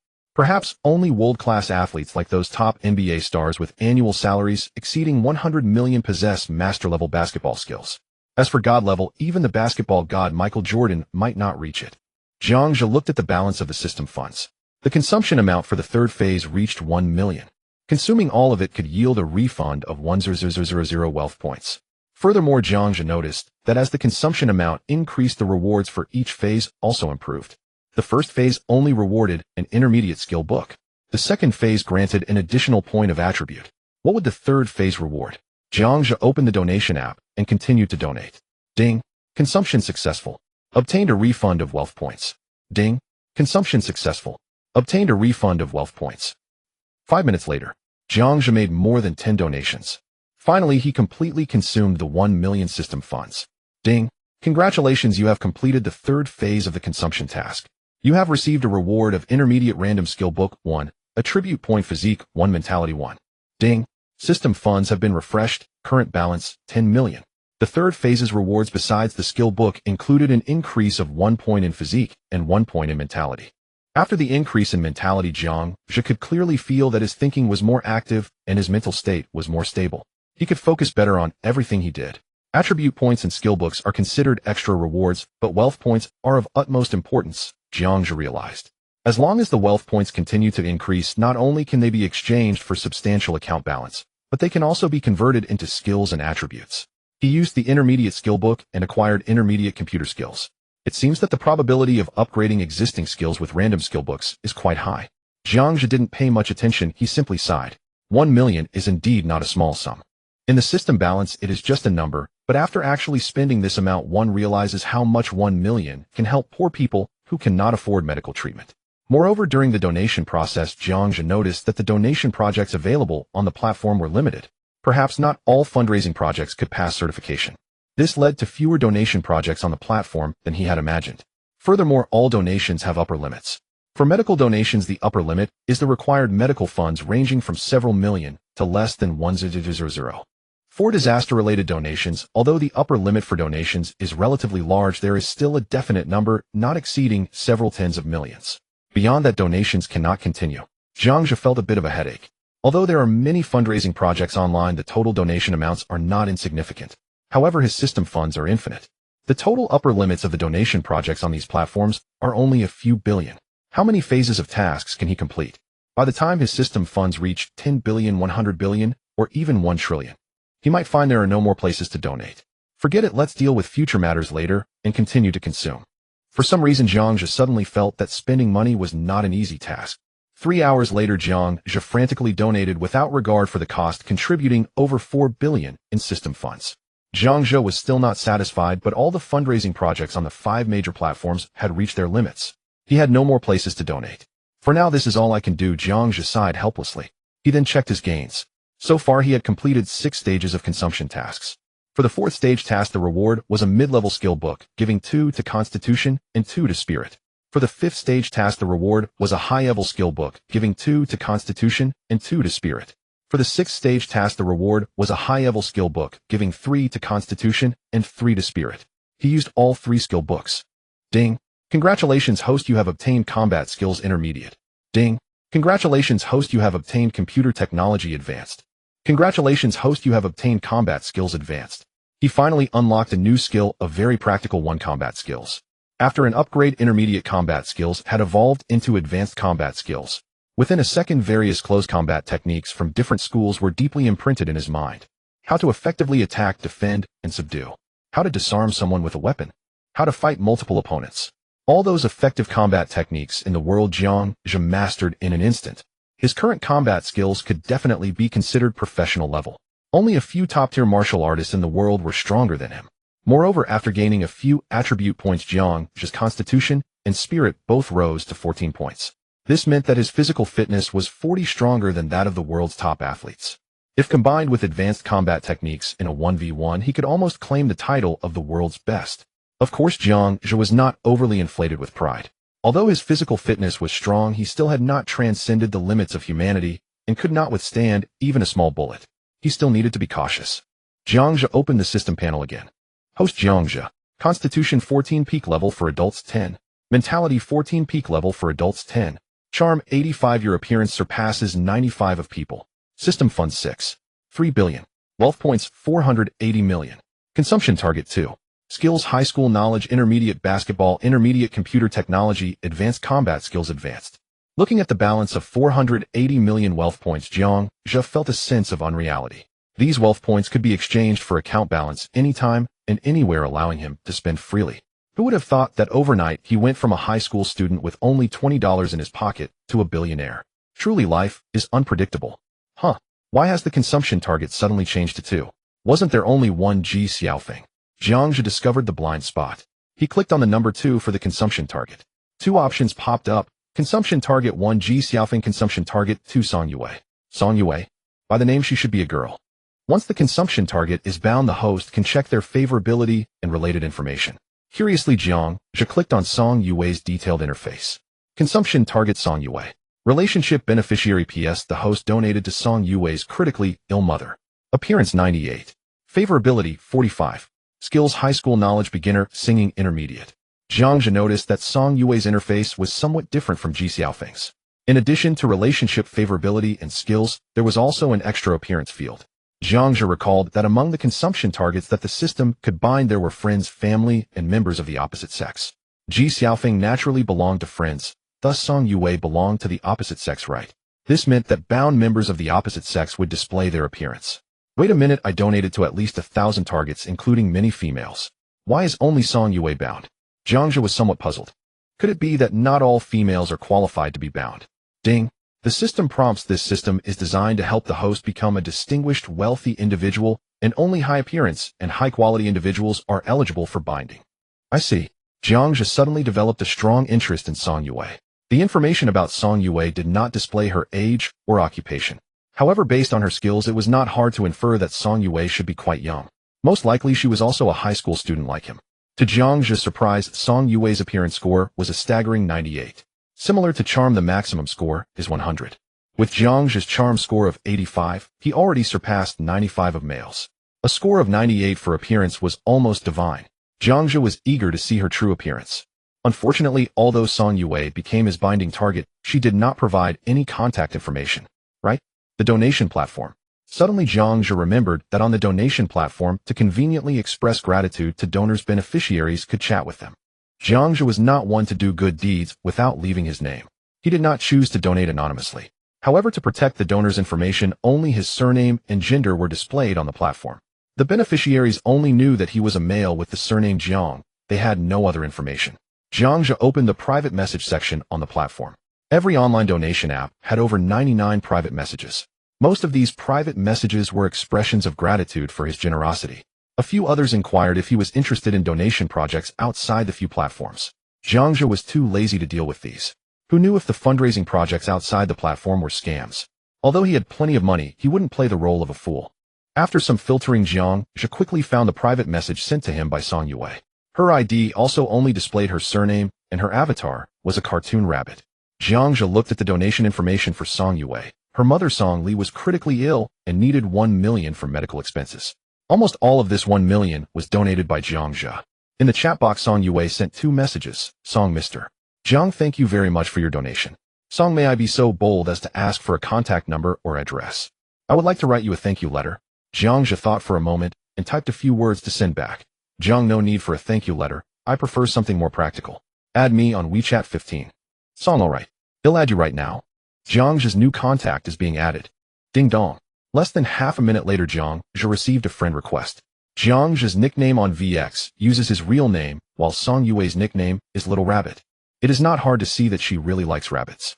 Jiangja opened Song Yue's profile and noticed that her moments were almost entirely filled with fundraising requests for her mother, without any photos displayed. The address is located in Lan City, Gan Province. Little Rabbit, hello Mr. Jiang. Is this your real name? Jiangja, yes. Expression, cool Little Rabbit, it's a very nice name. Mr. Jiang, I am truly grateful to you. I will never forget your kindness in this lifetime. Jiangja, it's just a small matter, nothing to mention. How is your mother doing? Little Rabbit, with your help, the doctor said the surgery can be performed tonight, and she will get Jiangja, then I can rest assured. Which hospital is it? If convenient, I can come by to visit. Little Rabbit, it's at the First People's Hospital of Lan City, Mr. Jiang. Your donation is the greatest help to me and my mother. No need for you to come in person. Jiangja, alright, but if you need any help, be sure to tell me. Anything that can be resolved with money is not a problem. Little Rabbit, yes. That's enough. Thank you so much, you saved my mother's life. Jiangja, I'm glad Jiangja chatted with Song Yue for a few moments. She kept expressing her gratitude, and he felt it was inappropriate to discuss more personal matters. Of course, Jiangja was simply curious about Song Yue. He was very curious about what the 98 rated beauty Song Yue looked like. He wondered how she compared to Gu Ruashi in terms of beauty. Unknowingly, Jiangja and Song Yue chatted for a while, and the time reached past midnight. Jiangja was not sleepy at all. His spirit exceeded the limits of an adult, allowing him to maintain abundant energy at all times. His mental state was always alert. However, as a struggling senior high school student, he still had to get up early the next day. Helpless, Jiangja turned off his phone and forced himself to sleep. That night, all donation projects on the 5 major donation platforms reached their limits. This incident caused a huge uproar online. Jiangja did not donate anonymously. According to those who received donations, the person who donated to them was actually a Mr. Jiang. It is not difficult to deduce that the person who donated to them was the same individual. This matter quickly spread and reached the top of the trending topics on Weibo in a short time. Shocking. A mysterious man donated over 4 billion in one night. The 5 major donation platforms have run out of funds. Soon that Weibo post sparked intense discussions among netizens. No way. I've never heard of a donation platform running out of funds. Of course, regular fundraising projects are for disaster relief, not commercial fundraising, so there is a limit. Who is so wealthy to donate 4 billion? It is said that it seems to be a man with the surname Jiang. This Mr. Jiang should be a mysterious tycoon, both rich and kind-hearted, and low-key not seeking fame or fortune, he is simply a role model for us. Yes, much better than those internet celebrities who flaunt their wealth. This is a conscientious entrepreneur. Wishing Mr. Jiang a lifetime of peace. Wishing Mr. Jiang many children and blessings. Wishing Mr. Jiang a long life. Wishing Mr. Jiang eternal youth. Netizens expressed their astonishment. For billion is undoubtedly an astronomical figure. Even for the wealthiest at the top of the pyramid, it is still the same. How many billionaires are there? Moreover, even if a billionaire could take out 4 billion for donations, could they really do it? For a moment, netizens speculated about the identity of Mr. Jiang in real life. However, speculation aside, netizens maintained a consistent understanding. No one attempted to dig deeper into the true identity of Mr. Jiang. Since Mr. Jiang chose to donate quietly online, it indicates he does not wish to reveal his identity. Naturally, netizens were more than happy to accommodate that. Let this beautiful legend continue to spread. At the First People's Hospital of Lan City, Song Yue's mother was taken into the operating room for surgery. She anxiously waited alone outside the operating room. While waiting, she also saw the trending topic that was exploding on Weibo. So Mr. Jiang not only donated to my mother, he is such a kind person. Song Yue was slightly taken aback. Since childhood, her mother had advised her to be cautious of men's ulterior motives. After all, with her stunning beauty, there were far too many men with intentions toward her. All along, Song Yue had remembered her mother's warnings. Even when it came to the benefactor who donated to her mother, she remained somewhat vigilant. While she was grateful if Jiangja tried to get something from her, Song Yue would instinctively become alert. But now there was evidence to the contrary. Jiangja did not just donate to her. She was merely 1,000,000 out of the 4 billion.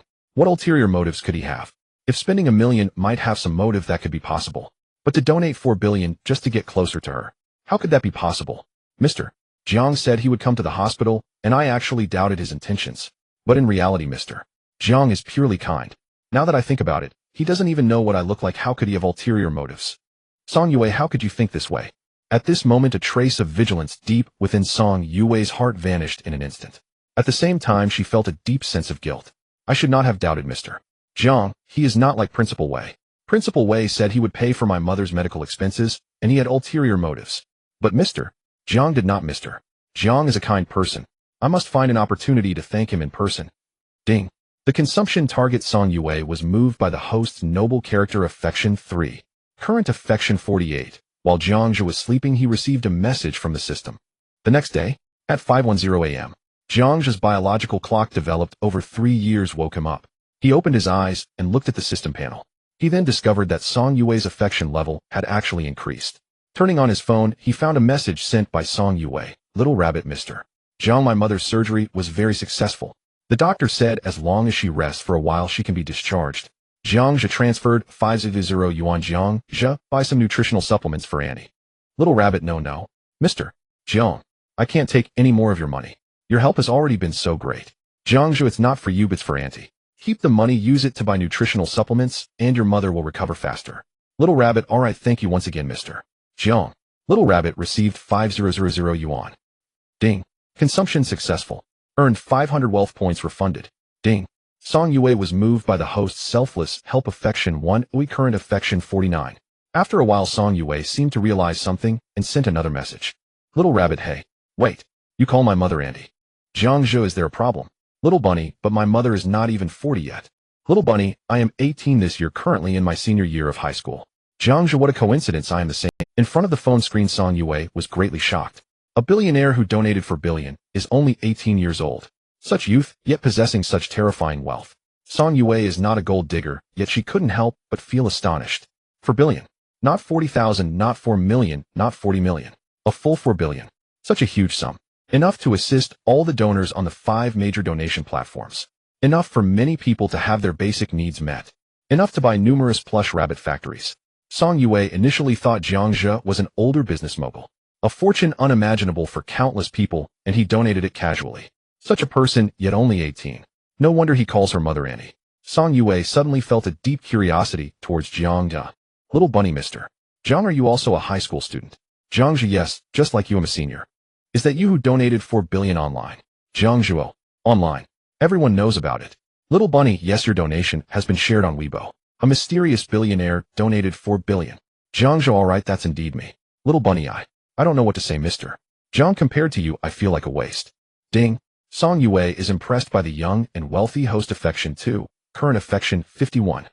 Ding. The consumption target Song Yue has met the conditions for affection. Detailed information unlocked. The host can check it out. Will.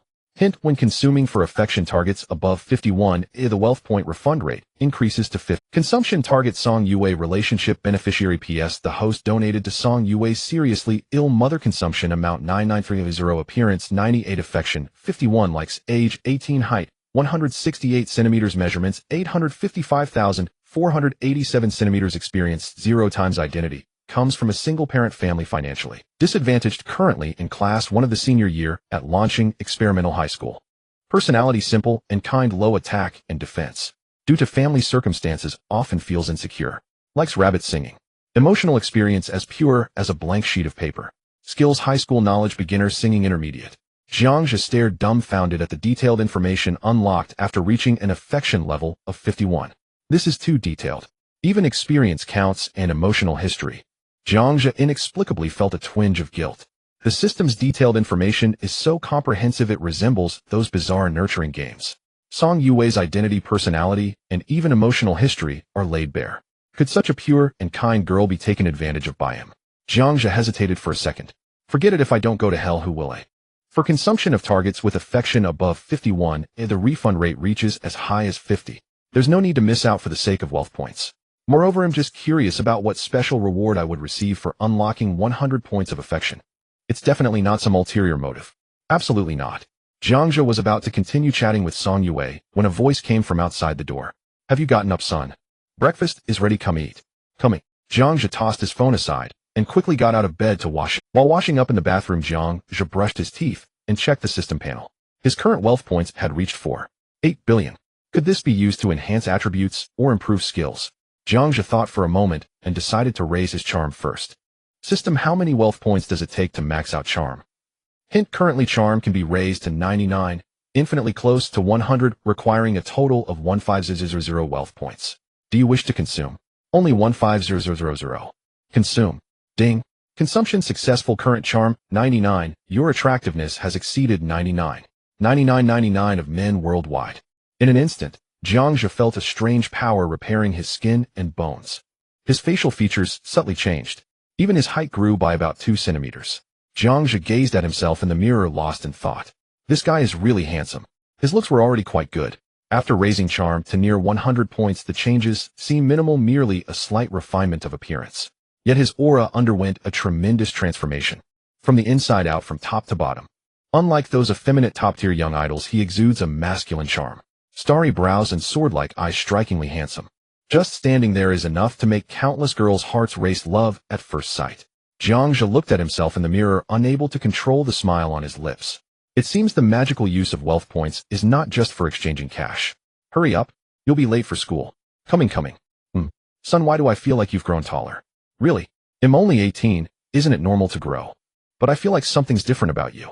Zhang Wanxiao noticed her son's change. Not only has he grown taller, but his aura is also different from before.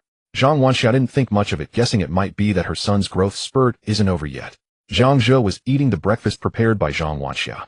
Zhang Yuanshan had just come home from work at 3:30 in the morning and was currently sleeping soundly in the room. Zhang Zhe thought to himself. He needed to tell his parents soon. He clearly has endless money, yet he must watch his parents toil at work. This feeling is unbearable. There are still more than 20 days until the college entrance examination. He'll tell them after it's over. If it weren't for not wanting his parents to worry, he would want to take a large sum of money to let them live a life of comfort now. But his parents place too much importance on the college entrance examination. If Zhang Yuanshan finds out he's been slacking off thinking about making money during the exam period, he would surely let him experience the power of the 7 wolves. Mom, I'm full. I'm heading to school. Go ahead, be careful on the road. Zhang Wanxiao watched Jiang Zhe leave, her expression complex. As a mother, she naturally sensed her son's changes. Not only his appearance and aura have changed, but even his personality has become much brighter.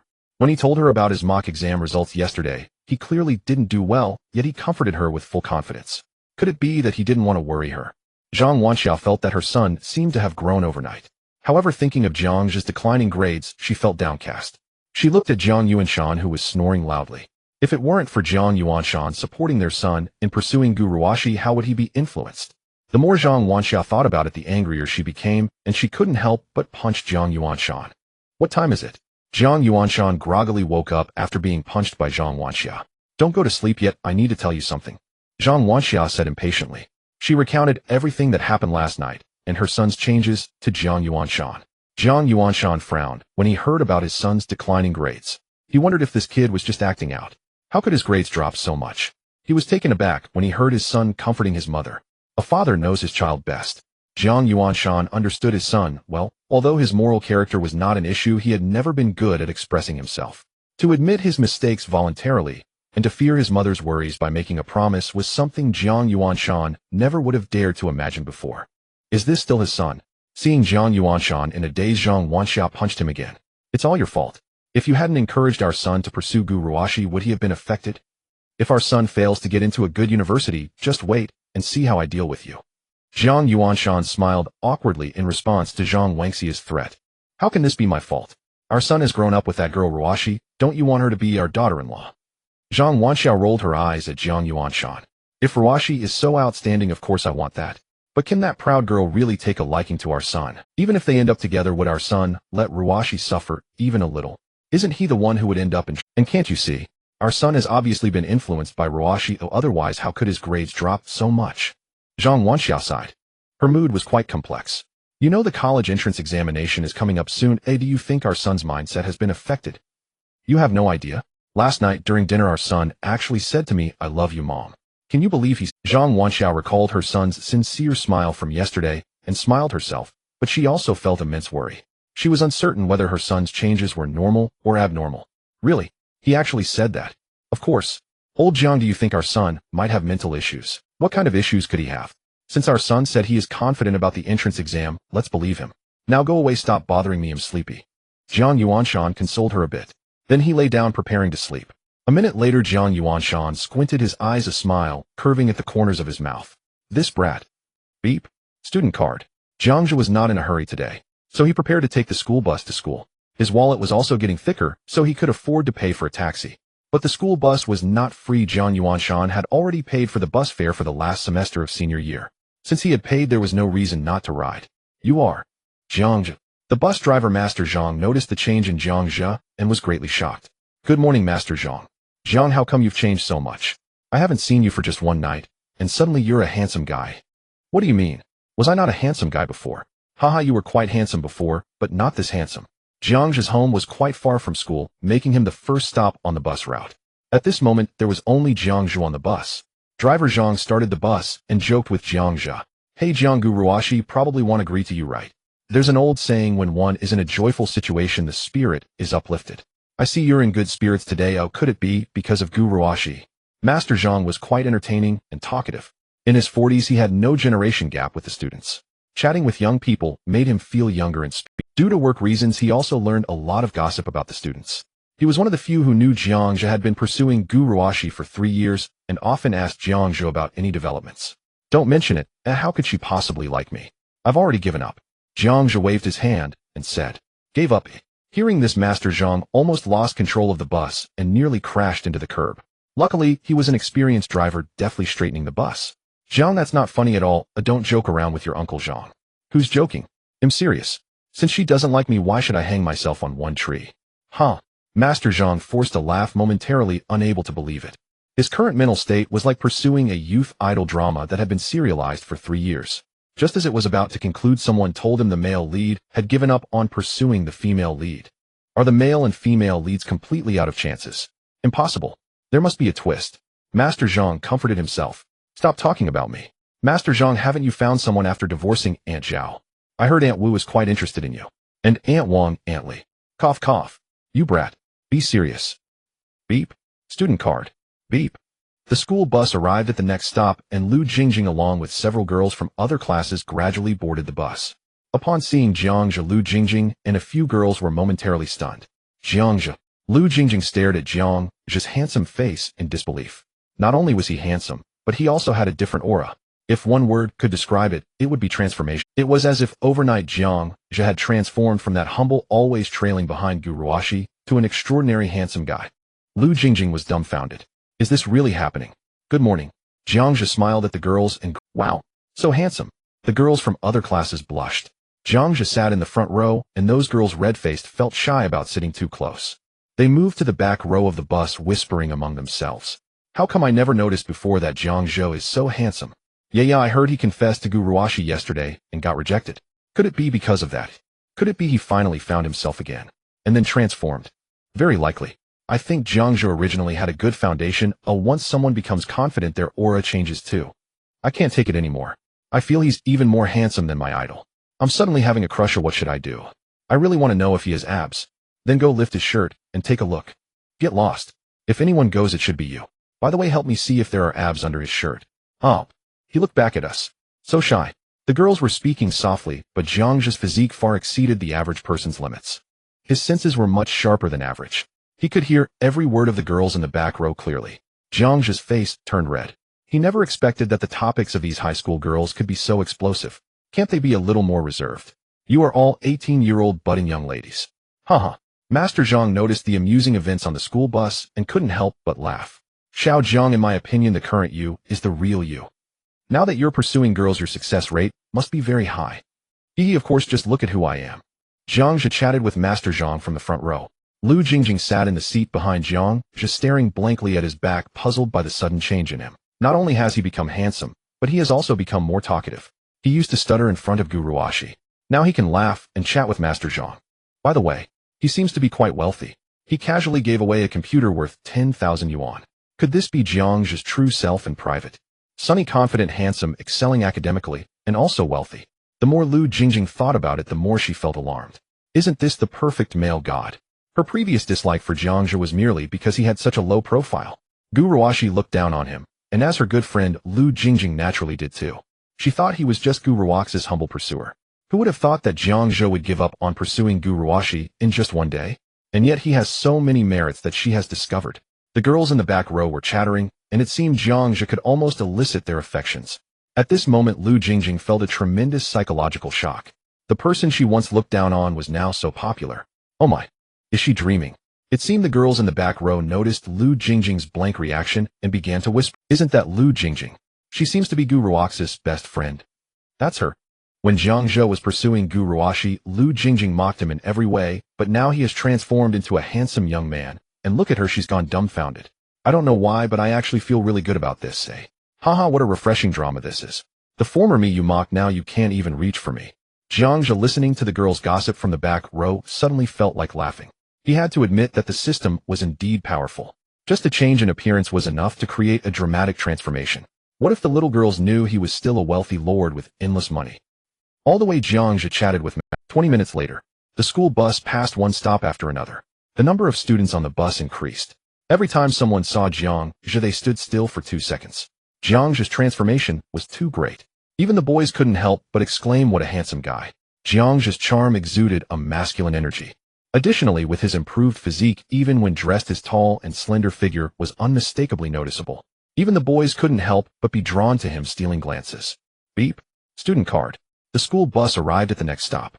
A stunning girl in a white t-shirt and tight jeans boarded the bus. Guruwaxi's figure could be described as perfect. Long straight legs and a figure that was both curvy and exquisite. Her beautiful face needed no makeup enough to make countless women feel ashamed. With an air of coolness and aloofness, she stepped onto the bus, causing the male students seated there to shyly lower their heads. They dared not meet Guruwaxi's gaze, yet hoped for her attention, creating a very awkward situation. It's not an exaggeration to say that if the goddess made eye contact with any of them, that lucky person would be thrilled to the point of breathlessness. Aside from the boys, the girls on the bus also turned to look at Guruwashi simultaneously. Their eyes showed a hint of jealousy. Oh, why did heaven bestow such a perfect face upon her? In an instant, the bus fell into an unspoken silence. It was as if her appearance instantly changed the atmosphere of the entire bus. This is Guruwaxi's power. Wherever she goes, without needing to do anything, just her simple entrance makes her the center of attention. Thanks to her, Jiang Zhou was also quite famous. The loyal lapdog of the school's goddess. He carried this title for 3 years. Seeing the tall and handsome boy in the front row, Guruwashi was also momentarily stunned. You? Guruwaxi's lips slightly parted, her beautiful eyes landing on Jiang Zhou. For a moment, she forgot to step forward. Clearly, even the aloof Gu de Xiaohua couldn't help but be astonished by Jiang Zhou's charm. She was incredibly surprised.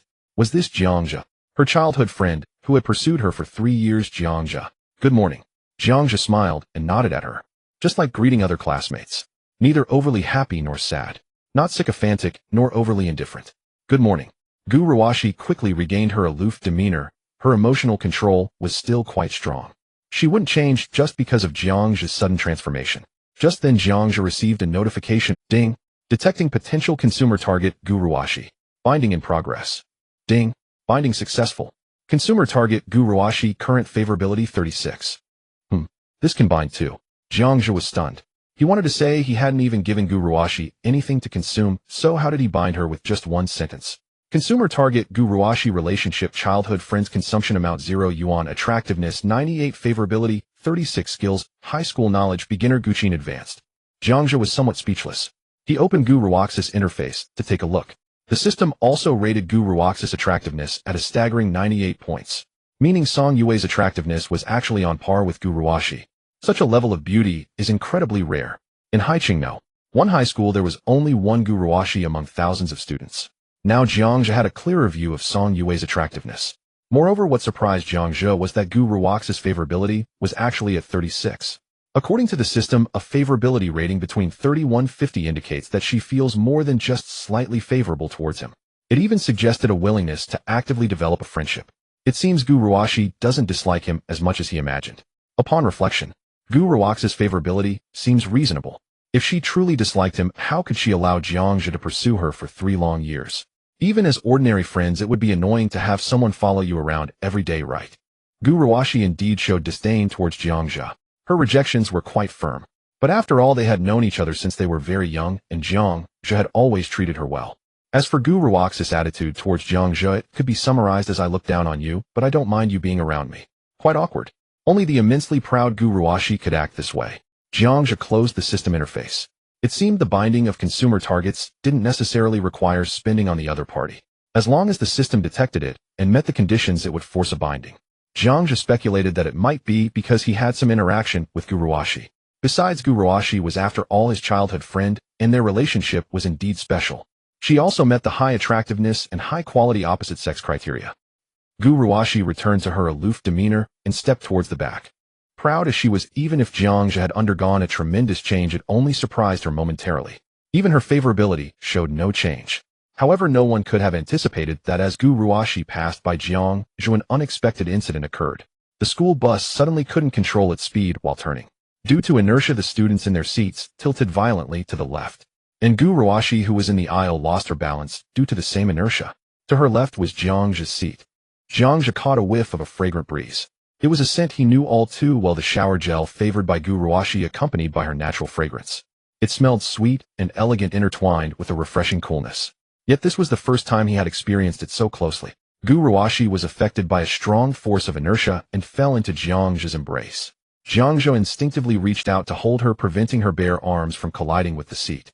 The proximity was incredibly intimate. The two stared at each other, momentarily frozen.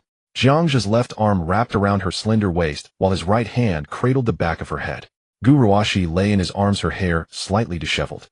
Her fingertips pressed against his firm chest, and a hint of panic crossed her striking features. In that moment, not only were the two of them stunned. Even Lu Jingjing, not far away, was taken aback. The boys in the back row shot envious, jealous glances. How infuriating. Jiang had all the luck. How wonderful it would be if the goddess fell into their arms. A silence lingered for 1 second, 2 seconds, 3 seconds.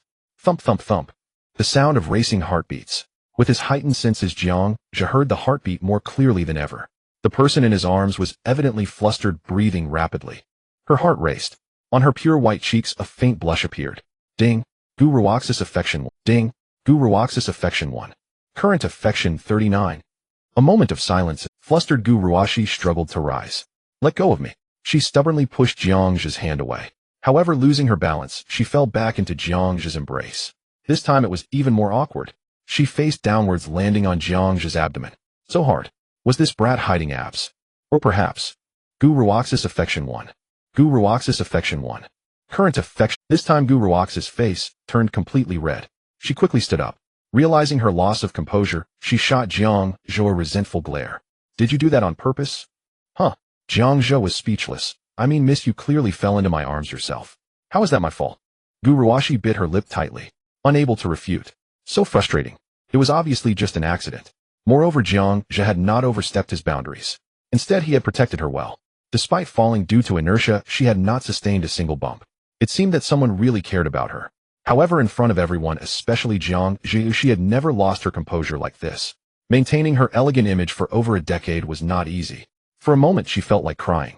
Oomph. Glancing at Jiang Zhu's mischievous expression, Gu Ruoxi stamped her foot in anger. With a cold huff, she quickly walked to the back of the school bus to the seat farthest from Jiang Zhu. Crossing her arms, she gazed out the window. The blush on her face had yet to fade. Master Zhang in the driver's seat watched this scene through the rearview mirror, a smile creeping onto his face. Indeed, the earlier accident was intentional. Come on, with over a decade of driving experience, how could he possibly make such a rookie mistake of controlling the speed while turning? Sorry, the car was a bit fast just now. Master Zhang gestured apologetically. Inwardly, he admired his own acting skills even more. Only he, a skilled driver, could control the speed just right. Not enough to injure Gu Ruoxi, yet enough to cause her to lose her balance, creating a delightful accident. He had witnessed Gu Ruoxi's reaction firsthand. That shy expression was definitely not feigned. It was clear she had feelings for Jiang Zhu. Wasn't this promising? The male and female leads would go through some ups and downs, facing numerous challenges, but in the end they would surely achieve a happy resolution. This was the grand reunion ending the audience hoped to see. It seemed that after 3 years of chasing this youth idol drama, a good ending was finally on the horizon. Master Zhang felt cheerful, humming a tune. He glanced at the rearview mirror, preparing to see Jiang Zhu's reaction. Suddenly, he noticed Jiang Zhu staring intently at him through the mirror. The other party narrowed his eyes meaningfully. Master Zhang instantly broke out in a cold sweat. Damn it, he wouldn't have seen through my little trick, would he? That couldn't be. With such superb acting, how could he possibly be seen through? Master Zhang forced himself to stay calm. Soon the school bus arrived at its destination. Gu Ruoxi was the first to jump off, hurrying down. As she passed Jiang Zhu, she shot him a fierce glare. Ruoxi, wait for me. Lu Jingjing followed closely behind. After the other students on the bus got off, only Jiang Zhu remained. Cough. Jiang Zhu, we've arrived. Why aren't you getting off? Master Zhang asked a bit nervously. Jiang Zhu squinted, saying nothing, but pointed at Master Zhang as he got off the bus. Who would have thought? The robust Master Zhang was actually so dishonest, secretly pulling tricks. Did he think I wouldn't notice? With years of driving the school bus and 0 accidents, how could Master Zhang make such a rookie mistake? The more Jiang Zhu thought about it, the more uneasy he felt. Sure enough, after observing along the way, he noticed Master Zhang's unusual expressions. Who would have thought Master Zhang was so unprofessional? Jiang Zhu decided to forgive Master Zhang this time. After all, he hadn't suffered any loss. Plus, seeing the proud Miss Gu humbled was actually a bit delightful for Jiang Zhu. All along, it had always been him who embarrassed himself in front of Gu Ruoxi. He was the one being mocked, the one at a loss. Seeing Gu Ruoxi flustered was indeed a major joy in life. However, after this unexpected incident, Gu Ruoxi's affection actually increased. Jiang Zhu had not anticipated this. He thought the extremely self-centered and proud Gu Ruoxi would be hard to win over. But seeing the precise affection meter, it didn't seem that difficult after all. It turned out Gu Ruoxi could blush like other girls. She could also have normal physiological reactions due to intimate contact. Even without watching the changes in affection, the accelerated heartbeat was undeniable. Of course, Jiang Zhu would not change his mindset because of a minor incident. Since he had decided not to pursue Gu Ruoxi anymore, he would definitely stick to his word. A good horse does not turn back. He would never become Gu Ruoxi's lapdog again. After Jiang Zhu got off the bus, Master Zhang wiped his sweat with a towel. He definitely saw through it. I didn't expect little Jiang's insight to be so remarkable. Even my Oscar-worthy acting was uncovered. Master Zhang felt a lingering fear. However, thinking back on the future developments of the male and female leads, the sweet and innocent daily life after their accidental contact, Master Zhang once again revealed a motherly smile. Hee, little Zhang, no need to thank me. This is what your Uncle Zhang should do. Wow, he's so handsome. I don't recall having such a stunning guy at No. 1 High. Could he be a transfer student? I recognize him. It's him, Jiang Zhu. Jiang Zhu. Isn't he the one hopelessly infatuated with Gu Ruoxi? Yes, that's him. I heard he confessed to her yesterday and got rejected. No way. How can such an ardent admirer be this handsome? Why didn't we notice before? Walking along the campus path, Jiang Zhu sighed inwardly at the surrounding whispers. Was that even a confession? It was clearly a final ultimatum. He admitted he still harbored genuine affection for Gu Ruoxi. After all, she had been his childhood sweetheart, pursued faithfully for 3 years. Even after his soul's reincarnation and memory integration, her image in his heart remained deeply rooted and unshaken. If Gu Ruoxi agreed to become his girlfriend, devoting his life exclusively to her would not have been unthinkable. For any man, first love retains an irreplaceable tender beauty. Thus he granted her one last chance, asking her publicly before everyone that final question. Her refusal settled it. There was nothing more to say. From now on he would walk his own sunlit highway, she her narrow plank bridge. Glancing at Gu Ruashi again would mean his defeat. Jiangja, could you please give me your phone number? A fashionably dressed girl walked beside him blushing as she asked. Whoa, isn't that Shinshiniue from class 5 grade 1? She's probably the most beautiful girl in grade 1, right? Ugh, I'm so envious. I wish I could get Shinshinue's attention. And her number. Uff, you guys are truly tasteless. Actually, I admire Shinshinue. She's only in grade 1 yet bold enough to ask for his number. I'd never dare. Both boys and girls wore expressions of wistful admiration, though their objects of envy differed. Jiangja glanced briefly at Shinshinue, about 1.5 meters tall, twin braids framing her face. Though less striking than Gu Ruashi, she possessed an endearing charm, delicate and winsome. Sorry, I don't have a phone number. Without hesitation, Jiangja declined. Though he had resolved to embrace a certain roguish detachment, he refused to exploit or entangle an underage girl. He had no intention of earning the label purely prison-worthy before his time. Jiangja strode away briskly. Left behind, Shinshinue gazed after his retreating figure, her eyes shimmering with starlight. What a cool, aloof god. How could someone so effortlessly magnetic possibly be a desperate admirer? She couldn't fathom it. Damn. Brother Zhe, you've had plastic surgery. The moment Ji Xiaofeng laid eyes on Jiang, Zhe's own gaze lit up in astonishment. Ding. Friend Ji Xiaofeng is awestruck by the host's extraordinary appearance. Affinity 1. Current affinity 82. Jiang Zhe shot Ji Xiaofeng a disdainful glance. What the hell? Why's your affinity spiking out of nowhere? Had he not known Ji Xiaofeng intimately, he might have questioned his friend's orientation. Yet this only further confirmed the staggering power of his charisma. 99 points, irresistible across genders and generations. Jiang Zhe strode calmly toward his seat. In the classroom, every student, boys and girls alike, stared utterly dumbfounded. Even Lu Jingjing was no exception. Only Gu Ruashi remained unmoved. Whether feigning composure or genuinely indifferent, it was impossible to tell. As Jiang Zhe entered, she didn't glance up once her gaze stayed fixed upon her textbook. Soon the bell rang for class. Head teacher Li Xiaoping strode in. Why aren't you reading? What are you all doing? Do you think you only open books when the bell rings? Li Xiaoping rebuked them sharply, then noticed the classroom's center of attention was none other than Jiang Zhe. A flicker of surprise crossed her face. Her eyes fell upon Jiang Zhe, and she too was struck speechless by his transformation. His hairstyle hadn't changed. His clothes were identical. Yet his aura was unmistakably different. Overnight, he seemed like a completely different person. Suddenly, Li Xiaoping recalled yesterday in the faculty office, Jiang Zhe declaring with unwavering confidence that he would rank first citywide. Could it be true that this boy had truly undergone a metamorphosis? After brief admonitions, Li Xiaoping left the classroom. With just over 20 days until the Gaokao, she still dared not hope he'd claim the top spot. But if he secured admission to a key university, she'd consider it a triumph. The classroom resumed its usual scholarly atmosphere.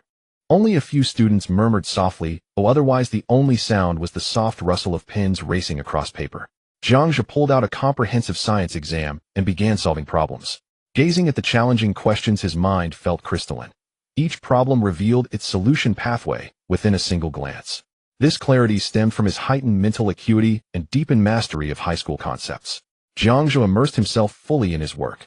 In just 40 minutes, the duration of morning self-study, he completed all multiple-choice and fill-in-the-blank questions.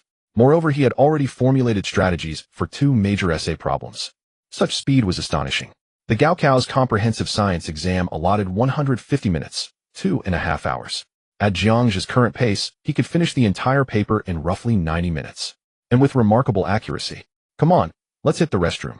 As morning self-study ended, Ji Xiaofeng patted Jiang Zhe's shoulder from behind. Jiang Zhe sighed helplessly. In high school, there always existed those boys who rushed to the restroom the instant class ended, regardless of necessity, as if restlessness itself demanded motion. Ji Xiaofeng was precisely that kind of boy. Jiang Zhe rose and walked out with him.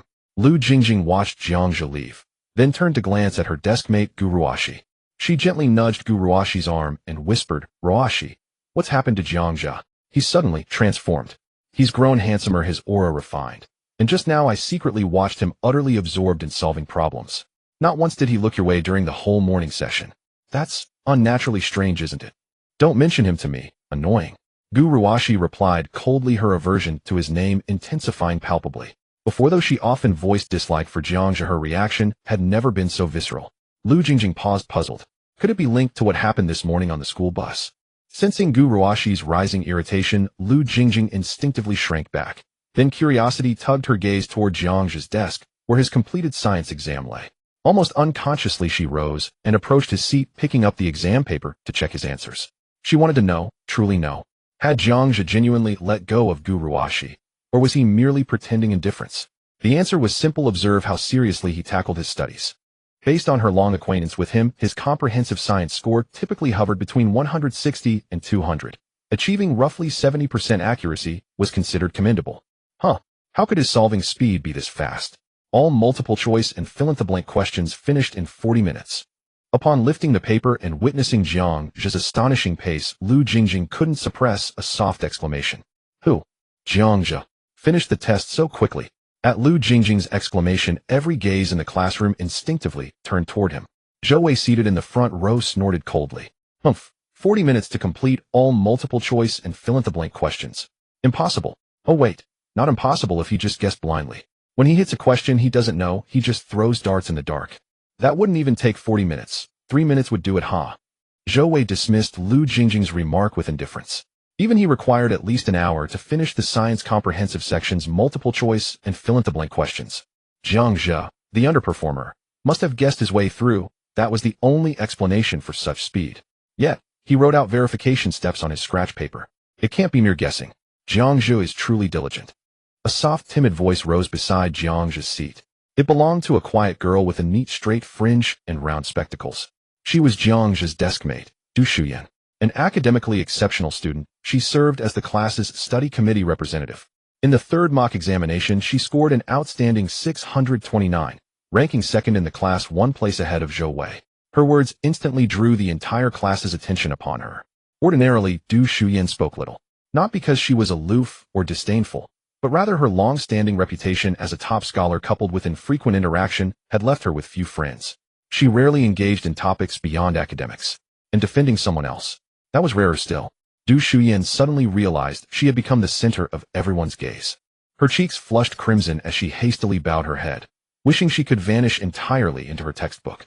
Her quiet remark also drew Lu Jingjing's attention to the scratch paper lying on Jiangzhe's desk. Indeed, the scratch paper bore detailed verification work. So he didn't guess after all, Lu Jingjing murmured, cross-checking answers. Zhou Wei's brow furrowed involuntarily.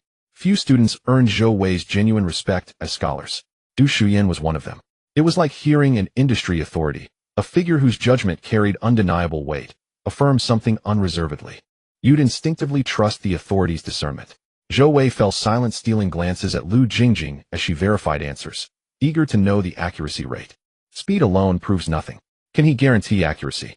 What good is blazing speed if 8 out of 10 answers are wrong? Unnoticed, the classroom fell utterly still. Everyone held their breath, unconsciously awaiting Lu Jingjing's verdict. Since Jiangzhe had only completed the multiple choice and fill-in-the-blank sections, she finished checking in under 2 minutes. This can't be real. Lu Jingjing recoiled in shock, her face paling as if she'd glimpsed some terrifying apparition. Lu Jingjing, how many questions did Jiangzhe get wrong? A girl from the back row, intrigued by Jiangzhe, blurted out anxiously. Lu Jingjing's reaction was deeply unsettling. Guo Ruashi instinctively frowned, turning to look at her. Why did she say it was impossible? Could his accuracy be extraordinarily high? How high exactly? She remembered Jiangzhe's weakness in the science comprehensive exam. On off days his score hadn't even surpassed hers. Guo Ruashi reasoned 75% accuracy would already constitute a stellar performance. Lu Jingjing swallowed hard, her mouth stiffly parting. Jiangzhe's multiple choice and fill-in-the-blank answers on this science comprehensive paper are all correct. 100% accuracy. All correct. At the announcement, the classroom erupted into pandemonium. Even several top students, including Du Shuyan, stared in stunned disbelief. Even they, facing such an exceptionally difficult simulation grade exam, would struggle to achieve perfect accuracy. Even at peak performance, missteps of 2 or 3 questions were inevitable. And don't forget, one morning self-study period was all Jiangzhe had taken. 40 minutes, and he'd completed both sections. Such blistering speed, yet absolute perfection. For a moment, even the top students questioned themselves. Who truly was the scholar here? No, this level transcended scholarship. Only legendary divine scholars could accomplish such a feat. How could he possibly be perfect? Lu Jingjing, are you certain you didn't misread? Zhou Wei refused to believe it. Frowning deeply, he strode briskly to the back row and seized the science comprehensive paper to verify the answers himself. 2 minutes later. Truly, all correct. A thunderclap echoed inside Zhou Wei's skull. His expression twisted into incredulity. He gripped the edge of a nearby desk, nearly staggering. Zhou Wei's reaction confirmed it beyond doubt. The classroom ignited into fervent discussion. 40 minutes. Perfect accuracy on the science comprehensive multiple choice and fill-in-the-blank sections means Jiang's science score must exceed 250. Only the final complex problems might challenge him now. Was Zhang Jitao first in the third mock? What was his science score again? I recall it was 239. Heavens, if Jiangja outscored Zhang Jitao in science, why had he never shown such prowess before? There's a phrase. I know it well, playing the pig to devour the tiger. Could Jiangja have been concealing his strength all along, waiting to astonish everyone on Gaokao Day? Impossible. You've read too many novels. He probably just got lucky this time. No, this is impossible. You've all been fooled. Jiangja must have copied straight from the answer key. Do you think I don't know his true level at? How could his speed suddenly skyrocket like this? Speed alone is astonishing, but perfect accuracy. Do you imagine him a deity? Sweat beaded on Zhou Wei's forehead as he forced a brittle smile. His disbelief was hardly unwarranted. The more accomplished the scholar, the better one understood the sheer impossibility of achieving flawless accuracy on the science comprehensive section in 40 minutes. Among all subjects, the science comprehensive paper ranked highest in difficulty, testing integrated mastery of physics, chemistry, and biology. Only those who attained elite proficiency across all three disciplines could hope for a top score. Over the past 3 years, everyone knew Jiang's academic standing. Otherwise, Zhou Wei would never have foolishly challenged him to a Gaokao showdown. If Zhang Jitao, the undisputed top scholar consistently ranked first in class and top 3 school-wide, had achieved perfection in 40 minutes, it would be startling, but not unthinkable. But Jiangja, that defied all reason. Amid the classroom's feverish buzz, the duo returning from the restroom re-entered. Jiangja paused, startled, to see Zhou Wei and others gathered around his seat. What's going on? Why aren't they studying? What's so important? Don't they realize the Gaokao is less than a month away? Seeing the protagonist arrive, Zhou Wei strode forward confidently, holding the science paper aloft. Jiangja, I'm ashamed of you. Instead of studying seriously, you resort to such shoddy, self-deceptive tricks. Do you think this petty stunt will shake my confidence? Let me tell you, you're vastly overestimating yourself. Zhou Wei rebuked him with righteous indignation. What the hell are you doing now? Trying to make yourself relevant again? Got water on the brain? Ji Xiaofeng snapped, then shoved Zhou Wei hard, without hesitation. Zhou Wei staggered backward, but standing on what he perceived as moral high ground, he ignored Ji Xiaofeng entirely. Instead, he let out a scornful laugh and tossed the paper onto the teacher's podium. Jiangja, is this the science paper you finished during morning self-study? 40 minutes for multiple choice and fill-in-the-blank. And all correct. How impressive. Even Zhang Jitao couldn't match you, huh? You damn.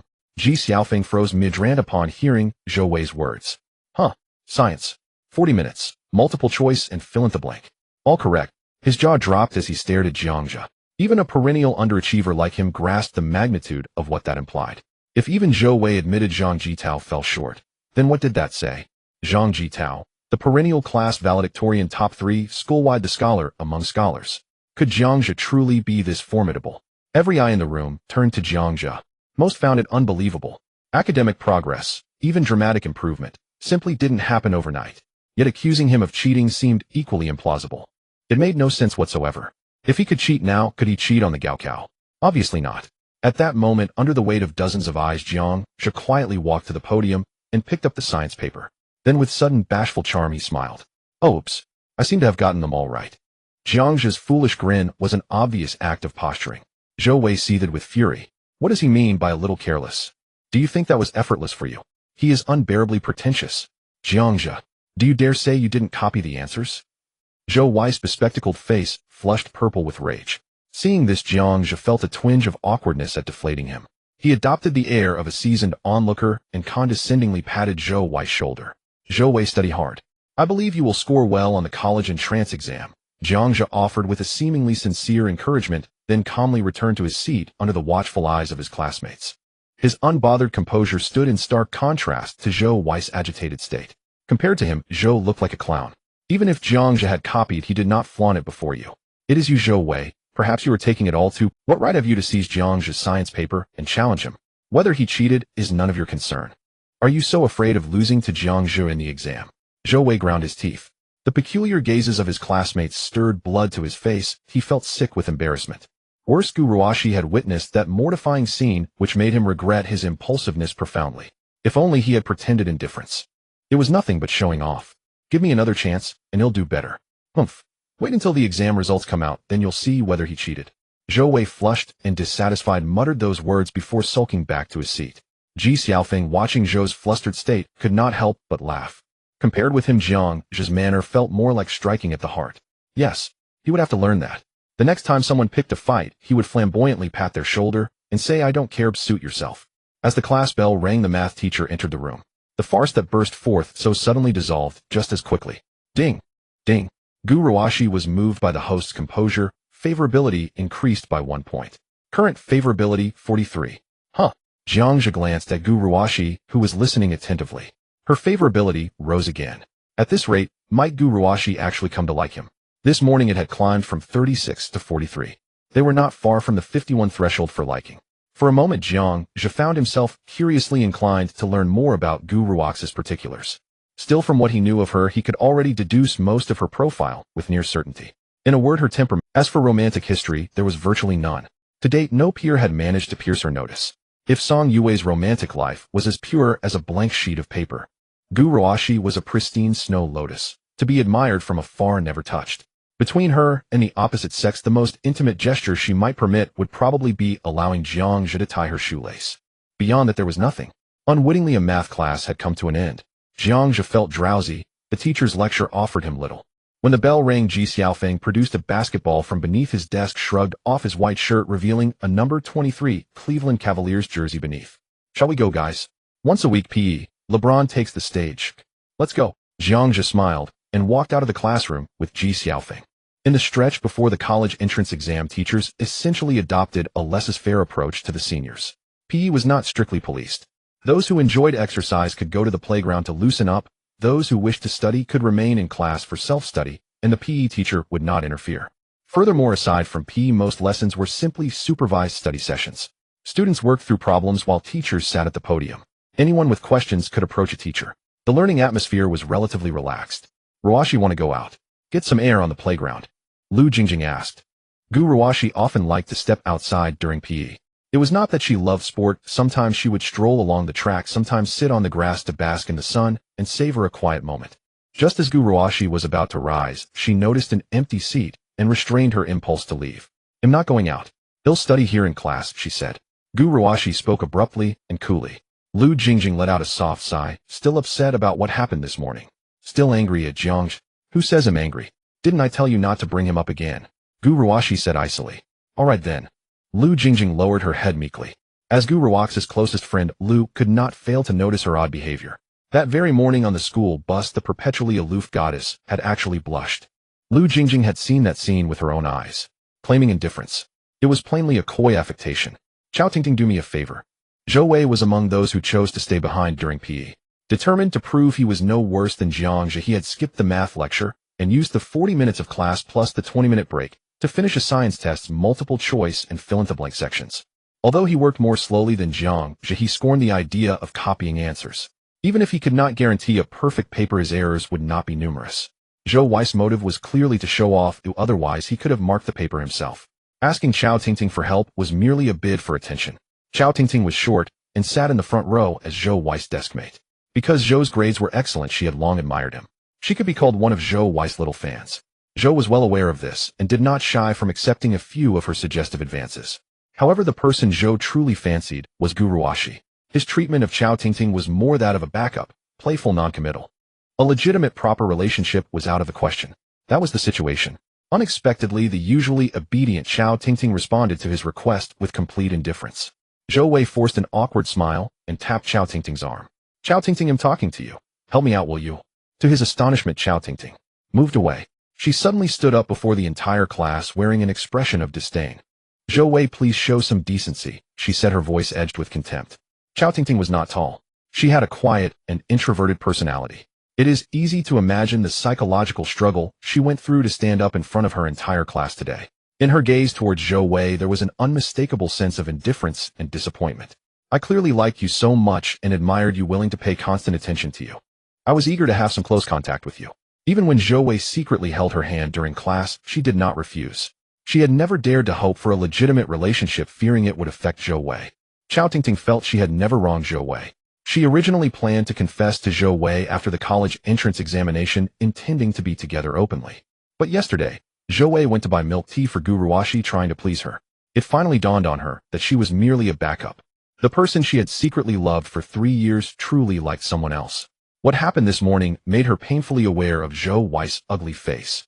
She immediately made up her mind to cut ties with Zhou Wei from now on. As Chao Tingting stood up, the 20 or so classmates left in the classroom began to gossip.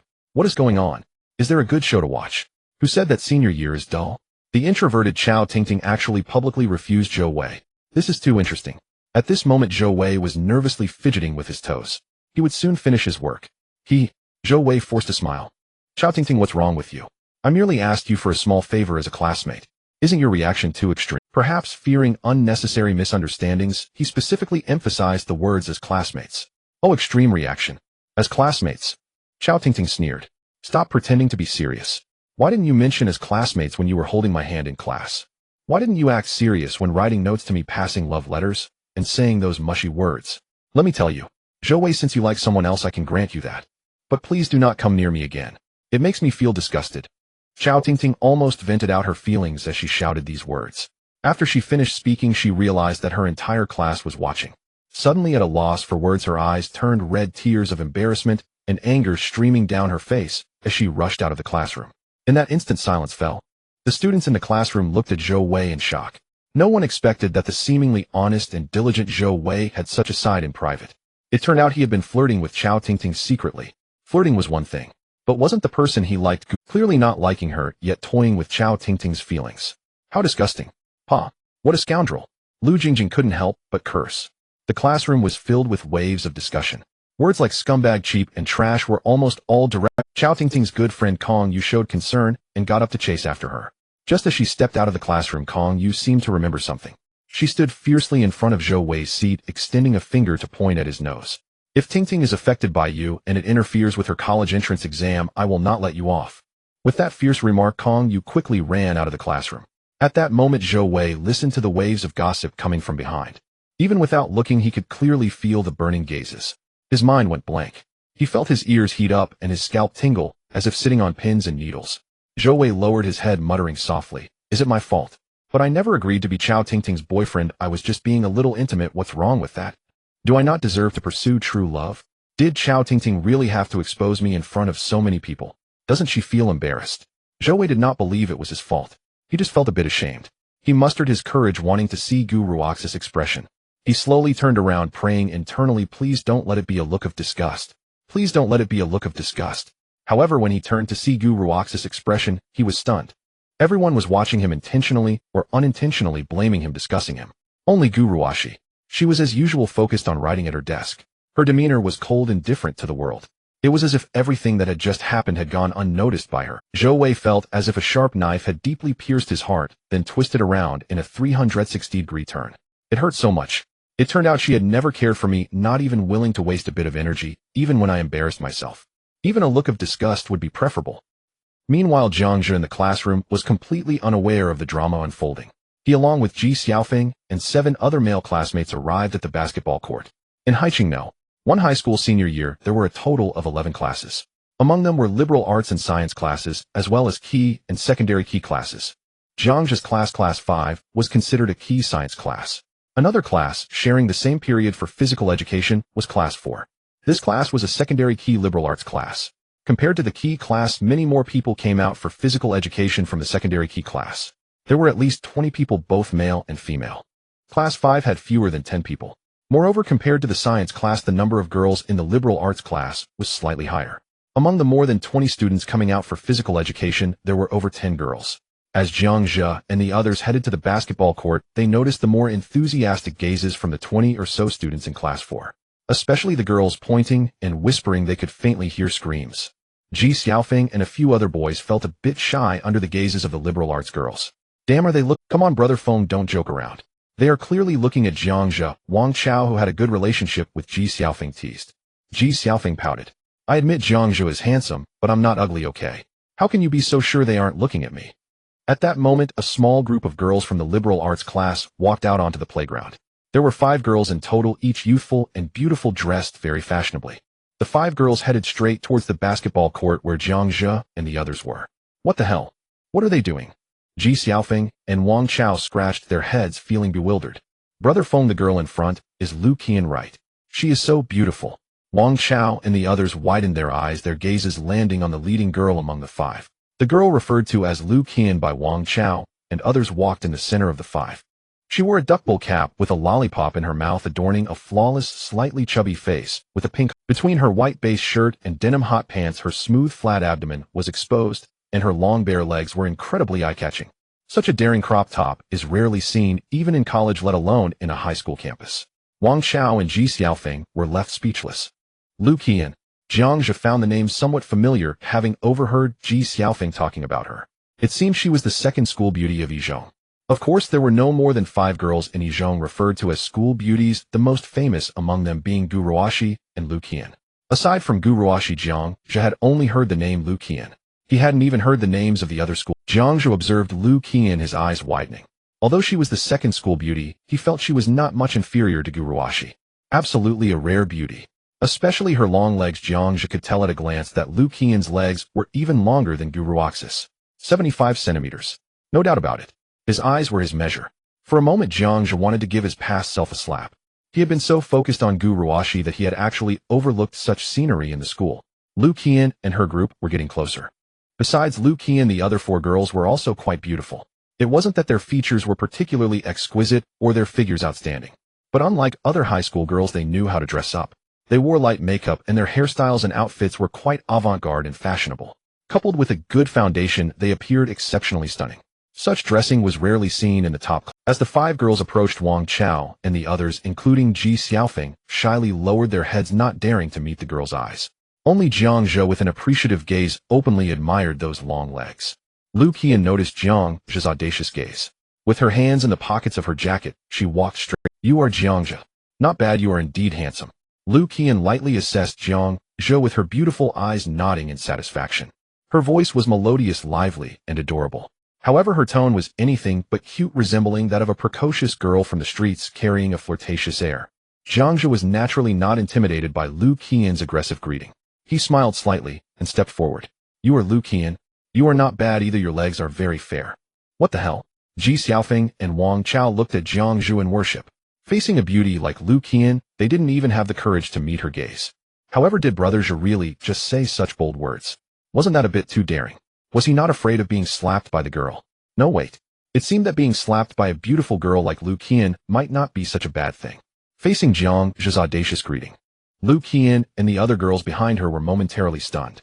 A question mark floated above the heads of the 4 girls. Was this the #1 sycophant in Yizhong who had pursued Gu Ruoxi for 3 years? So bold. Why did it feel somewhat different from what they had imagined? The 4 girls at the back looked at Jiang Zhe with a changed gaze. After a brief silence, Lu Qian suddenly smiled, her beautiful peach blossom eyes curving like crescent moons. Thank you for the compliment. Jiang Zhe, may I ask you a question? Ask away. Jiang Zhe narrowed his eyes, feeling a flicker of interest in Lu Qian. Do you have a girlfriend? No. Lu Qian smiled. Great, then you have one now. Jiang Zhe, huh? Ji Xiaofeng, huh? Wang Chao, huh?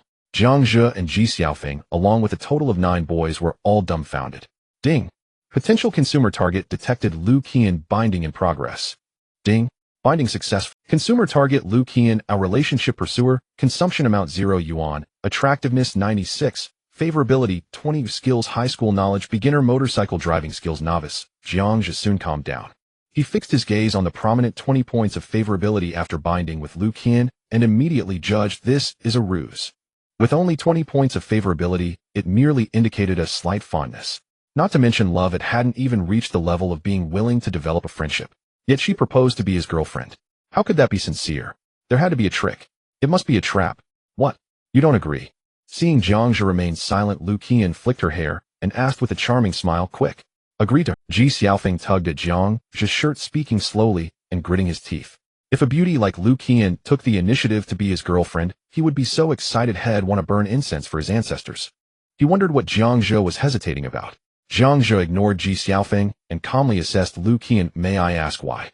Lu Qian smiled knowingly. No particular reason, I just like you, is that not okay? Jiang Zhe, but isn't it too forward to ask on the first meeting? Lu Qian, is it? Didn't you say you like my legs? If you agree to be my boyfriend, I'll let you touch them. What kind of bold words are these? Lu Qian's daring confession made Ji Xiaofeng, Wang Chao, and the others blush. They really didn't want to stay here any longer. The others showed expressions of envy and jealousy, glancing resentfully at Jiang Zhe. Was being handsome enough to do whatever one wanted.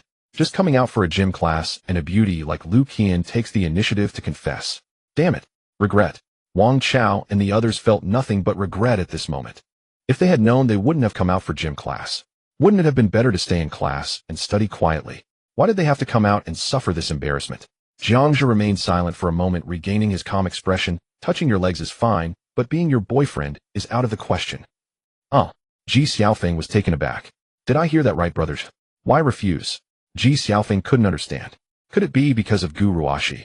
But hadn't Jiang Zhe said he had already given up on her? Or was it that Jiang Zhe had a certain cleanliness obsession? Lu Qian was so bold and flirtatious. Perhaps she had already changed boyfriends several times. Wouldn't her first kiss be gone? What about that? Ji Xiaofeng's imagination ran wild. After being rejected, Lu Qian slightly pouted. Though it was just for a moment, Jiang Zhe noticed. He felt she looked a bit wronged. Yes, that was it, she looked wrong. Lu Qian seemed very bold, like a girl who had stepped into society early. Yet Jiang Zhe had a feeling that perhaps Lu Qian had an unknown side. Maybe that was why, despite her low favorability, she proposed being his girlfriend. Lu Qian opened her mouth, about to say something. Not far away, a basketball flew rapidly towards Jiang Zhe. Jiang Zhe squinted. Was this because of that? The basketball clearly did not come with good intentions. It was moving very fast, and Ji Xiaofeng and the others didn't react in time. But Jiang Zhe did. The person who threw the basketball looked quite strong. Yet for Jiang Zhe focused, that basketball appeared to be moving too slowly. Jiang Zhe slowly raised his arm, effortlessly stopping the swiftly flying basketball with one hand. At this moment, everyone, including Lu Qian, noticed the basketball. Ji Xiaofeng was instantly enraged. He glanced at a group of liberal arts students in jerseys not far away. He roared, "Who threw the basketball?" This act was clearly a provocation. Moreover, the liberal arts class and the science class had never gotten along well. Class 4 of the liberal arts was not considered a key class. It had students of various capabilities. Some excelled academically while others did not. There were also a group of sports students preparing for special admission in athletics. A few sports students, relying on their robust physiques, often flaunted their strength among their peers. The bookworms from the key class were their primary targets. As a result, conflicts frequently erupted between Class 5 and Class 4. "I threw it. What, are you not satisfied?" A dozen boys slowly approached. Looking at the crowd, Ji Xiaofeng clenched his fist upon seeing a tall boy over 1.9 meters towering. "Yang Yuan, it's you again." Ji Xiaofeng was furious and stepped forward. "Brother Feng, don't act impulsively. The college entrance examination is coming up soon. Don't get penalized for fighting." Wang Chao and the others understood Ji Xiaofeng's hot temper. Fearing a fight would break out, they pulled him back and urged him to calm down. On the other hand, facing the tall sports students, they were somewhat intimidated. In terms of both number and quality, they had no advantage. If a real fight broke out, they would undoubtedly be the ones to suffer. "Don't hold me back. I'm going to teach them a lesson today. What gives class for the right to be so arrogant?" Ji Xiaofeng was clearly a bit too worked up. It looked like a fight was about to break out. Lu Qian and a few other girls were also somewhat frightened. With an apologetic look, Lu Qian glanced at Jiang Zhe and quietly said, "I'm sorry, it's all because of me." Jiang Zhe gave her a faint glance and said nothing. He then turned his gaze towards Yang Yuan, feeling neither anger nor irritation, but rather a hint of amusement. "Fengzi," he called out. Ji Xiaofeng instinctively looked at Jiang Zhe, momentarily halting his impending fury. In the next moment, Jiang Zhe grabbed the basketball with one hand and assumed a throwing posture. 0.1 seconds later, a piercing sound sliced through the air. The basketball shot towards Yang Yuan at a speed of 480 kilometers per hour. Bang! The athletic elite Yang Yuan surprisingly failed to react in time. The basketball struck him hard in the abdomen. "Ouch! That hurts like hell." Yang Yuan cried out in pain, the physical agony causing him to disregard his image. Holding his stomach, he collapsed to the ground, howling in misery. The air suddenly fell into an eerie silence. "What's going on?" Wang Chao and the others looked confused, scratching their heads. Logically, basketballs are supposed to be elastic, right? Sure, getting hit might hurt a little, but it shouldn't be this painful, should it? Yang Yuan actually fell to the ground, howling as if the world was ending. Surely he wasn't acting, was he? Jiang Zhe calmly brushed off the dust from his hands and faced the sports students with a look that said, "Is that all you've got? Is your physique as a sports student really that weak? You can't even handle a basketball?" Upon hearing this, the group of sports students felt as if they had swallowed something bitter. It was a blatant provocation. This kid was simply too arrogant. He had injured someone and was still acting cool. However, despite the irritation from Jiang Zhe's taunts, they had to admit that Jiang Zhe was quite strong. Yang Yuan was the strongest among them physically. If he couldn't handle it, then they definitely wouldn't be able to save. Class 4 had the advantage in numbers. If a real fight broke out, they should theoretically be the ones to intimidate the other side. But Yang Yuan was their leader after all. Their leader losing face not only embarrassed them, but also greatly lowered their morale. Yang, are you okay? The boys from Class 4 surrounded Yang Yuan, inquiring with concern. Zhige, how did you suddenly become so strong? Ji Xiaofeng looked at Jiang Zhu in surprise. He could tell that Yang Yuan was definitely not faking it. Yang Yuan's character wouldn't allow him to act. This meant that the basketball Jiang Zhe threw had genuinely hurt him. Although he disliked Yang Yuan, he had to admit that Yang Yuan was indeed physically capable. To have hurt Yang Yuan with a basketball, causing him to collapse, and wail, just how much strength did that require? Ding.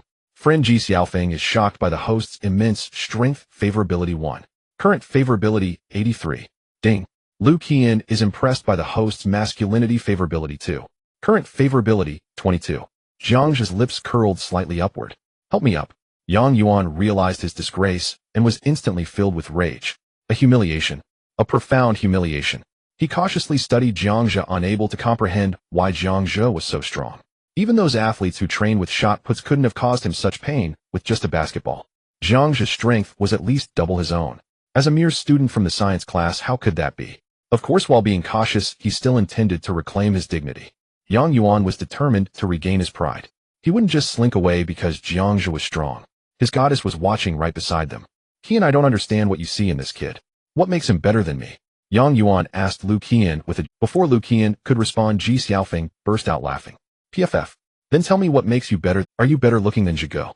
Do you study better than Zhige? Or are you stronger than Zhige? Come on, tell me, aside from your height, what makes you comparable to Jiang Zhe? You. Yang Yuan tilted his head, pointing his finger at Ji Xiaofeng. He threatened Ji Xiaofeng. Consider this a warning, don't start trouble here. Don't think I'm afraid of you. He cautiously glanced at Jiang Zhe beside him, adding, if you have the guts, face me unknown. Ji Xiaofeng naturally wasn't afraid. Sure, bring it on, unknown. TCH boring. Just then Lu Qian arrogantly curled her lip, noticing she was about to make a move. Yang Yuan and Ji Xiaofeng stopped throwing threats and turned their attention to Lu Qian. They saw her gaze fixed on Jiang Zhe, clearly more interested in him. In front of everyone, she strode over to Jiang Zhe with her long legs. She extended her slender finger and playfully tapped Jiang Zhe's chin coquettishly, saying, hey, be my boyfriend, okay? Please. PFF. Yang Yuan almost spat out a mouthful of blood in anger. Lu Qian, I'm still here. How dare you flirt with someone else in front of me? Isn't that a bit excessive? Upon hearing this, Lu Qian finally showed a hint of annoyance. Yang Yuan, are you out of your mind? Who do you think you are? What does my flirting with Jiang Zhe have to do with you? Oh, Ji Xiaofeng immediately found it amusing. From what you're saying, could it be that Yang Yuan, you're just a simping dog? Haha, that's hilarious. I thought you were more. Does Lu Qian not look down on you either? Haha. Ji Xiaofeng held his stomach, nearly laughing himself breathless. Yang Yuan gritted his teeth in anger. What do you mean by a simping dog? I'm a legitimate suitor. Everyone in the school knows that Lu Qian is the woman Yang Yuan has his eyes on. Even though Lu Qian had not yet agreed, Yang Yuan believed it was only a matter of time. After all, who in the entire school had his level of prestige? Too much bullying. Lu Qian, Jiang Zhe, you two are going too far. Ming, go get my jersey and basketball shoes. After giving the command, Yang Yuan strode confidently to Jiang Zhe. I want to challenge you in basketball. Jiang Zhe, do you dare to accept the challenge? As soon as Yang Yuan suggested a basketball match with Jiang Zhe, Ji Xiaofeng immediately blocked Jiang Zhe's path. Are you out of your mind? You, a sports student, want to compete with a science student from the elite class in basketball. Why not compare grades instead? Jiang Zhe, don't listen to him. If it's a unknown, I'll take your place. There's no need to compete in basketball with this loser. Seeing Ji Xiaofeng's reaction, Yang Yuan felt a sense of pride inside. It's good that you know fear. If you know fear, then get off the basketball court. The boys from Class 4 echoed. Of course we should compete in basketball on the basketball court. Exactly. If you're afraid to compete, then get off the court. Does Yang's future girlfriend dare to compete? How bold of you. Jiang Zhe patted Ji Xiaofeng on the shoulder. Don't worry, it's fine. He then looked at Yang Yuan calmly and said, isn't it just a basketball game? I'm in. Whether it's unknown or 5-5, you can decide the streetball rules or the competition rules. Upon hearing this, Yang Yuan's expression grew even more smug. Truly a young bull unafraid of tigers. Ignorance breeds fearlessness, haha. He looked back at the boys behind him with a playful expression. Did you hear that? He actually said we can decide the rules. Haha. Ha ha ha. The boys from Class 4 burst into laughter. Oh no. Zhige, you're confused. Ji Xiaofeng slapped his thigh and sighed deeply. What? Is he really good at basketball? Jiang Zhe raised an eyebrow and asked. All along the only person he cared about was Gu Ruashi. He didn't really know much about the happenings in other classes. Ji Xiaofeng looked at Yang Yuan as if facing a formidable enemy and said seriously, "You have no idea. Don't let his foolish demeanor fool you. He plays basketball quite well. Just a few months ago, he successfully made it into the provincial basketball team's reserve youth squad. Even among high school students in the entire high city, his basketball skills are among the top." Provincial basketball team youth squad. Reserve. Jiang Zhe repeated the lengthy title. Ji Xiaofeng had mentioned his expression strange. "Is that it? I thought it was something impressive." Although Jiang Zhe's basketball skills were only intermediate, his physique and spirit were quite high. Even the official athletes from the provincial basketball team might not be his match. Of course, basketball is ultimately a team game. If it's not unknown and he faces a national team-level strong squad, Jiang Zhe would also be at a disadvantage. But Yang Yuan was just a member of the youth squad and still in the reserves. Jiang Zhe immediately lowered his guard. He could easily handle this kind of weakling even if he played 1 against 5. "Don't worry, if I dare to accept the challenge, it means I'm confident. Today let me show you my basketball skills." Jiang Zhe smiled and said nonchalantly. "Sigh." Ji Xiaofeng sighed. He thought to himself, it is what it is. At this point it was too late to say anything. Since he had already accepted the challenge, backing out last minute would be embarrassing. They could only go through with it. On the other side, Yang Yuan keenly noticed Jiang Zhe's confident reaction, feeling suspicious inside. How can he still be so arrogant knowing that I am a reserve of the provincial basketball team? Could it be that he really has some skills? Thinking of Jiang Zhe's abnormal strength, Yang Yuan suddenly became cautious. "Kid, didn't you say the rules are up to us? Then let's go with the official competition rules. A 40-minute match, 5-on-5 full court. We from class 4 will send out 5 people, and you from class 5 will send out 5. Do you dare to accept?" How shameless. Even Wang Chao and the others couldn't bear to watch. This rule was clearly extremely beneficial for Yang Yuan. The athletes from class 4 usually trained together, so in terms of experience and chemistry they were not in the same league. Not to mention the 40-minute duration. Apart from Ji Xiaofeng and Jiang Zhe, the others wouldn't even have the stamina to last that long. Let alone the chemistry, which was utterly chaotic. If it were unknown or 3-on-3 playing a shorter half-court game, they might still have a slight chance. Once the official competition rules were applied, Yang Yuan and his team would undoubtedly take full control of the game. There would be absolutely no chance of winning. Alright, it's settled then. Jiang Zhe, fearing that Yang Yuan might back out, said decisively. Then he looked at Wang Chao and the others. "Brothers, I still need 3 more people. Who wants to join?" "I'll do it." Wang Chao was very loyal.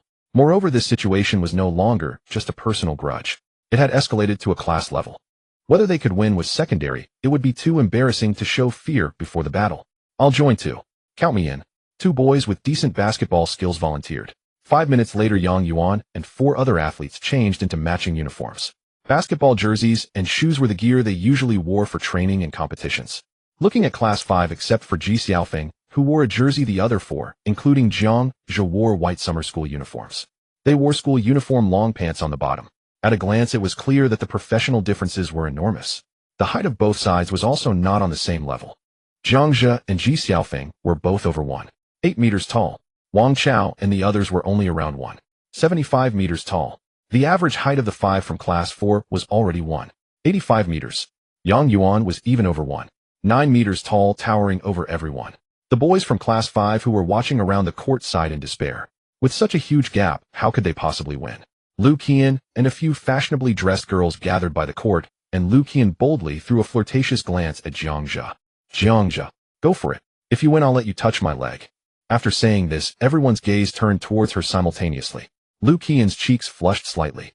Damn it. Yang Yuan was so angry that he nearly ground his back teeth to dust. Brothers, don't hold back. Aim for a 50-point margin. I want them to experience the strength of Yang Yuan. Don't worry, Yang Ge. Those weaklings from class 5. Forget 50 points, scoring 80 points won't be difficult. The game begins.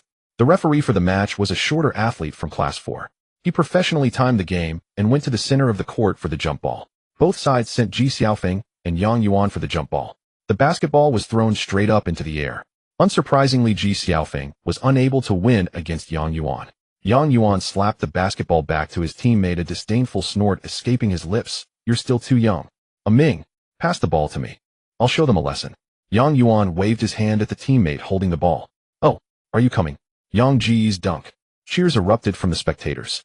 Among high school students, very few had the ability to dunk. Yang Yuan was one of them. Not only could he dunk, but his dunks were also incredibly powerful. Consequently, he had garnered quite a few admirers. Unfortunately, Lu Qian did not find him appealing. Lu Qian's original rejection of him was, "So what if you can dunk? You're too ugly, you're not my type."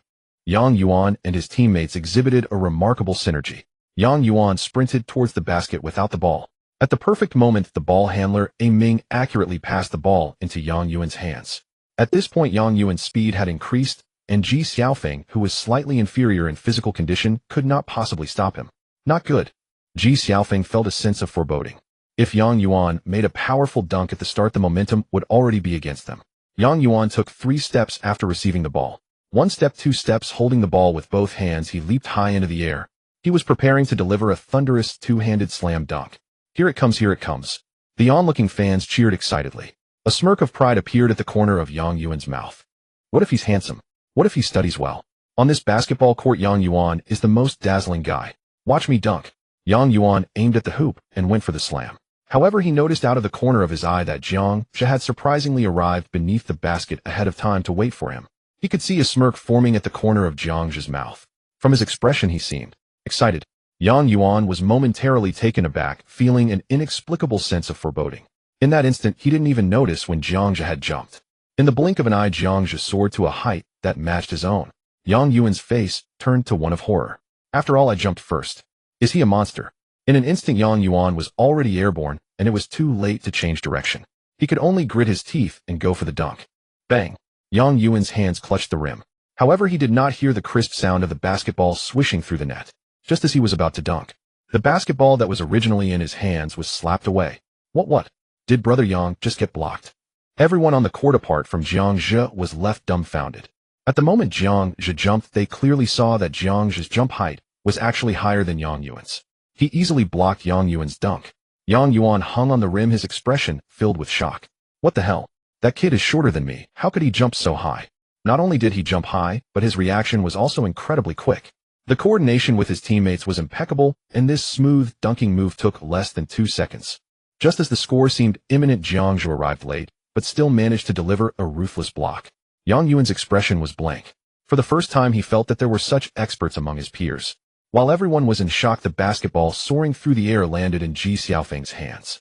Ji Xiaofeng was stunned holding the basketball. Yang Yuan's dunk was indeed impressive, but Jiang Zhe had effortlessly defended against it. Clearly, Jiang Zhe looked even more impressive. Ding! Ji Xiaofeng's affinity won. Fengzi, pass the ball to me. While Ji Xiaofeng was in a daze, he suddenly heard a shout from behind. In an instant, Jiang Zhe had already sprinted into the 3-second area beneath the opponent's basket. So fast. Get back on defense. A Ming and the others quickly reacted, preparing to return to defense. They were well trained and swiftly returned. According to basketball rules, Ji Xiaofeng could not dribble at this point and could only pass the ball out. However, the distance between him and Jiang Zhe was too far, and there were already defenders in between. Ji Xiaofeng pondered whether he should pass the ball to someone else. Just as he hesitated, he saw Jiang Zhe extend his index finger pointing towards the sky. No. Could it be? Is he going for an alley-oop? A sports student among the onlookers exclaimed in horror. What is an alley-oop? A girl who was close to Lu Qian asked. It's an aerial relay. Jumping in midair, then from midair, hitting a teammate's pass into the hoop. That sounds really difficult. It is difficult. This is a high difficulty move. I don't believe he can pull it off. I don't believe it either. How could a rookie from the elite class possibly pull off an alley-oop? Listening to the discussions around her, Lu Qian and a few other girls looked at Jiang Zhe with expectation. Even the sports students said it was hard. Could Jiang Zhe really do it? Noticing Jiang Zhe's signal, Ji Xiaofeng was slightly taken aback for a moment, but for some reason, he chose to trust Jiang Zhe. Before the defender closed in on him, he threw the basketball with all his might. Seeing the trajectory of Ji Xiaofeng's throw, Yang Yuan immediately felt relieved. He shouted to his defensive teammates across the court, "That pass is too high. There's no way that shot is going in. Be ready for the rebound." Ji Xiaofeng's hurried pass was indeed very high. It almost exceeded the top of the backboard. Jiang Zhe ran to about a meter beneath the basket, bent his knees, and suddenly jumped. The ball that Ji Xiaofeng passed was not only too high, but also slightly off target. To catch this ball, Jiang Zhe raised his right hand high above his head. His body arched elegantly in midair, firmly grasping the basketball. How is that possible? He caught such a high pass. Is he even human? Yang Yuan can't jump that high. It doesn't matter. Jumping high is useless. He barely caught the ball. There's no way he can score. Bang! In the moment of their discussion, Jiang Zhe executed a powerful axe-handled dunk, sending the ball through the net. This dunk was filled with tension and embodied violent beauty. Jiang Zhe's body resembled a resilient bow. The basketball in his hands became a swift arrow. It accurately swished through the net with tremendous force. In an instant, stunned, silent, flabbergasted, Jiangzhe had already returned to the ground. Everyone, however, continued to gaze upward at the spot where Jiangzhe had leapt to dunk just seconds ago.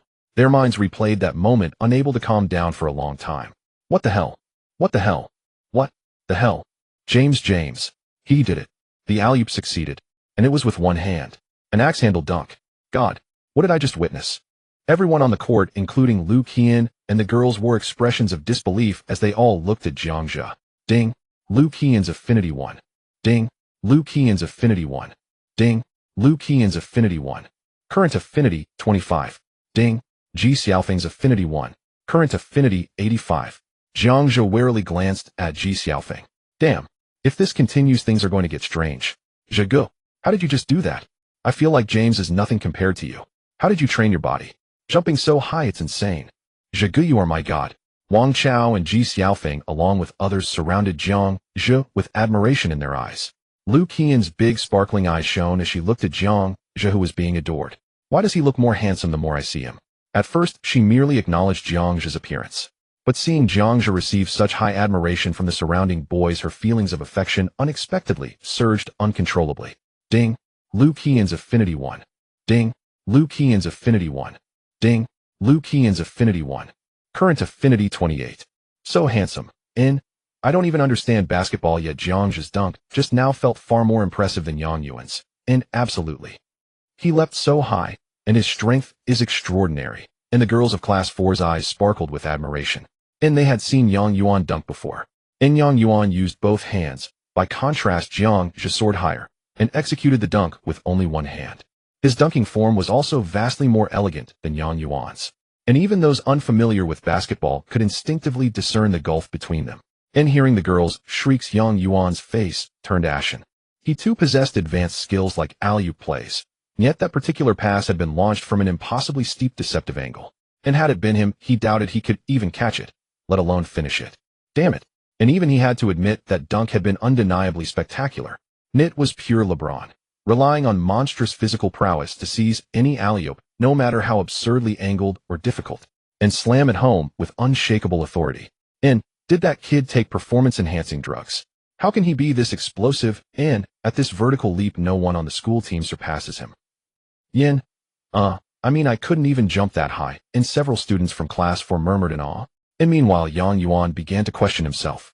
Didn't the coach say my physical gifts were unmatched among peers? And then why does his physique? No wonder he'd effortlessly swatted away Yang Yuan's dunk earlier.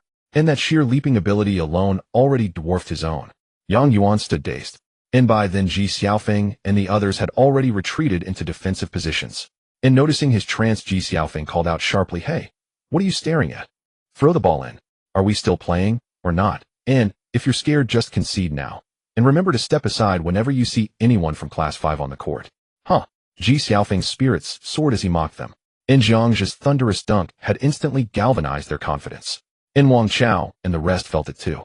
Your athletes, well-trained, yes. But so do we have our ace. And Yang Yuan steadied his emotions, gradually regaining composure.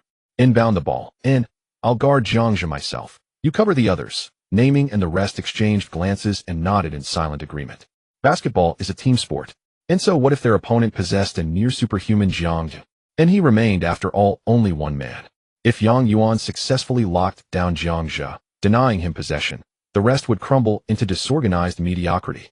And Yang Yuan shadowed Jiangzhe, relentlessly cutting off help defense and shot blocking opportunities. And with seamless coordination, the other four pressed forward.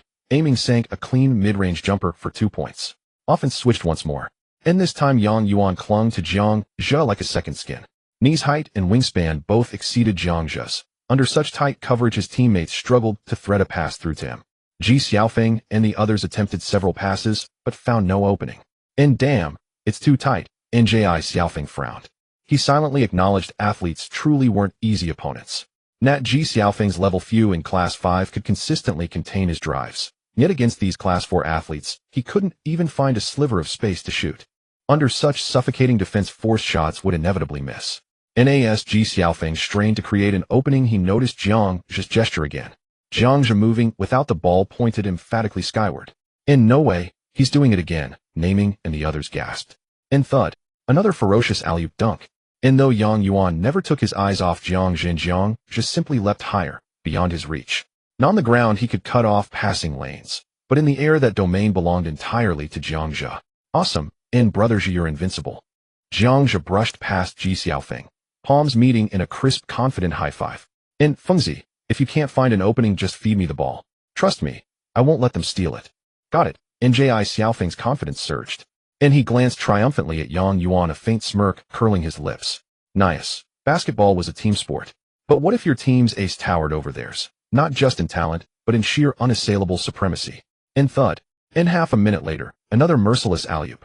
Jiang Zhe moved through the crowd like a dragon weaving through clouds. And Yang Yuan gave his absolute all, but Jiang Zhe slipped past his defense with effortless grace. Thud. Na turnover. Jiang Zhe snatched the rebound and launched a blistering coast-to-coast fast break. Na full 360-degree aerial spin, then a thunderous one-handed slam. The onlookers' shrieks rose in waves. And the boys of Class 4 stood frozen, eyes vacant, expressions slack. All 5 players, including Yang Yuan, were nearly stunned senseless by Jiang Zhe's relentless dunks. Ni's offense was unstoppable, devastating, inexorable. Even Yang Yuan, a reserve for the provincial youth team, was utterly outmatched, unable to withstand a single round of Jiang Zhe's assault. You try to dunk, I'll block it. And I want to dunk, you cannot stop me. And after several possessions they finally realized Jiang Zhe wasn't merely a physical marvel. He possessed elite-level basketball skill. Faced with double or triple teams, he evaded defenders with uncanny agility. And within the key, if Jiang Zhe locked onto you for a drive, brace yourself, a merciless rejection awaited. Fueled by Jiang Zhe's dominance, morale swung sharply. Class 5's confidence soared while Class 4's waned. Ji Xiaofeng and his teammates found their rhythm, gradually dismantling the opposing defense. Each of them sank 2 or 3 baskets. And naturally Class 4's athletes were no ragtag squad. Their chemistry was tight, their shooting accurate, and aiming's jumpers racked up valuable points. Only Yang Yuan, their designated ace, remained locked in a futile duel with Jiang Zhe, completely smothered on defense. At halftime he had 0 points. Halftime. And Yang Yuan heaved ragged breaths, chest rising and falling. His gaze fixed hollow on the scoreboard, 46-28. An 18-point deficit. At this rate, they wouldn't lead by 50 points at game's end. They'd lose by 50. And halftime was meant for strategic recalibration and mental reset. Yet the 5 from Class 4 sat slumped, silent, dejected. And tactics no longer mattered. And this was a chasm of raw, unbridgeable ability. One man, almost single-handedly, had shattered their defense and shattered their spirit. And when individual prowess reaches such heights, even 4 underperformers become an unstoppable force, capable of dominating rivals as effortlessly as crushing dogs. Yang Yuan sank deep into self-doubt. And never before had he lost so decisively to anyone his age. And normally, even when trailing, he'd rally his team with calm words, anchoring their morale as captain. Now he had nothing left to say, and the captain's resolve had collapsed. And Jiang Zhe, here's water I bought for you. You were so cool just now. Lu Qian had dashed to the convenience store during halftime to buy Jiang Zhe a bottle of water.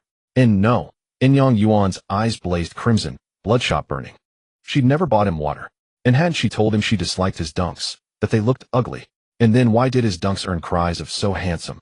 Crushed by dual defeats, on the court and in love, Yang Yuan teetered on the edge of breakdown. And during halftime a boy from Class 5 sprinted back to their classroom. He arrived breathless, halting at the doorway. And everyone, and listen to this, and Jiang Zhe and Yang Yuan from Class 4 got into a fight. And they fought. And the students, absorbed in quiet study, lifted their heads en masse. And I misspoke, it's basketball. Jiang Zhe and Yang Yuan from Class 4 clashed, and challenged each other to a basketball match. And it's already past halftime. Basketball game. Are you talking about a real basketball game? Yes. You won't believe it, the current score difference is nearly 20 points. What's so surprising about that?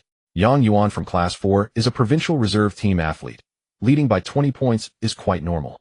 No. You misunderstood. I mean Jiang Zhe and the others are leading Class 4 by nearly What? How is that possible? Upon hearing this, the classroom erupted in chaos. Even Gu Ruashi, who had been focused on writing, paused her pen. She remembered that Yang Yuan seemed to be from the youth reserve team. The school had held a meeting to commend Yang Yuan. Although Jiang Zhe could play basketball, how could he possibly compete with Yang Yuan? Is that for real? Lu Jingjing displayed a shocked expression. Yang Yuan from Class 4 is a formal player in the provincial youth basketball team. How could Jiang Zhe lead them? And lead by 20 points? A heated discussion broke out in the classroom. The second half is about to start. Should we go watch? The boy standing at the door said excitedly. You don't know Jiangxia plays like a god of basketball. He's overpowering Yang Yuan with fierce dunks. Yang Yuan and the others were left dumbfounded by Jiangxia's dunks. What did you say? Jiang. Dunk. To everyone's surprise, Gu Ruoxi stood up in shock. She hated Jiangxia, but as his childhood friend, she knew him better than anyone in the class. At this moment, she was more shocked than anyone else. She was fully aware of Jiangxia's basketball skills. He couldn't even dunk when no one was defending him on an empty court. How could he possibly dunk in a real game against a strong opponent like Yang Yuan? And he made the other side dumbfounded. Why don't you tell me how one can make the other side dumbfounded? Gu Ruoxi had no idea that hearing Jiangxia dunk had surprised her enough to stand up, leaving everyone stunned. The classroom suddenly fell silent. Usually cold and indifferent Gu Ruoxi, whose personality was aloof and detached, actually stood up in shock. For the classmates she had spent 3 years with in class 5, the impact of this event was even greater than Jiangxia's dunk.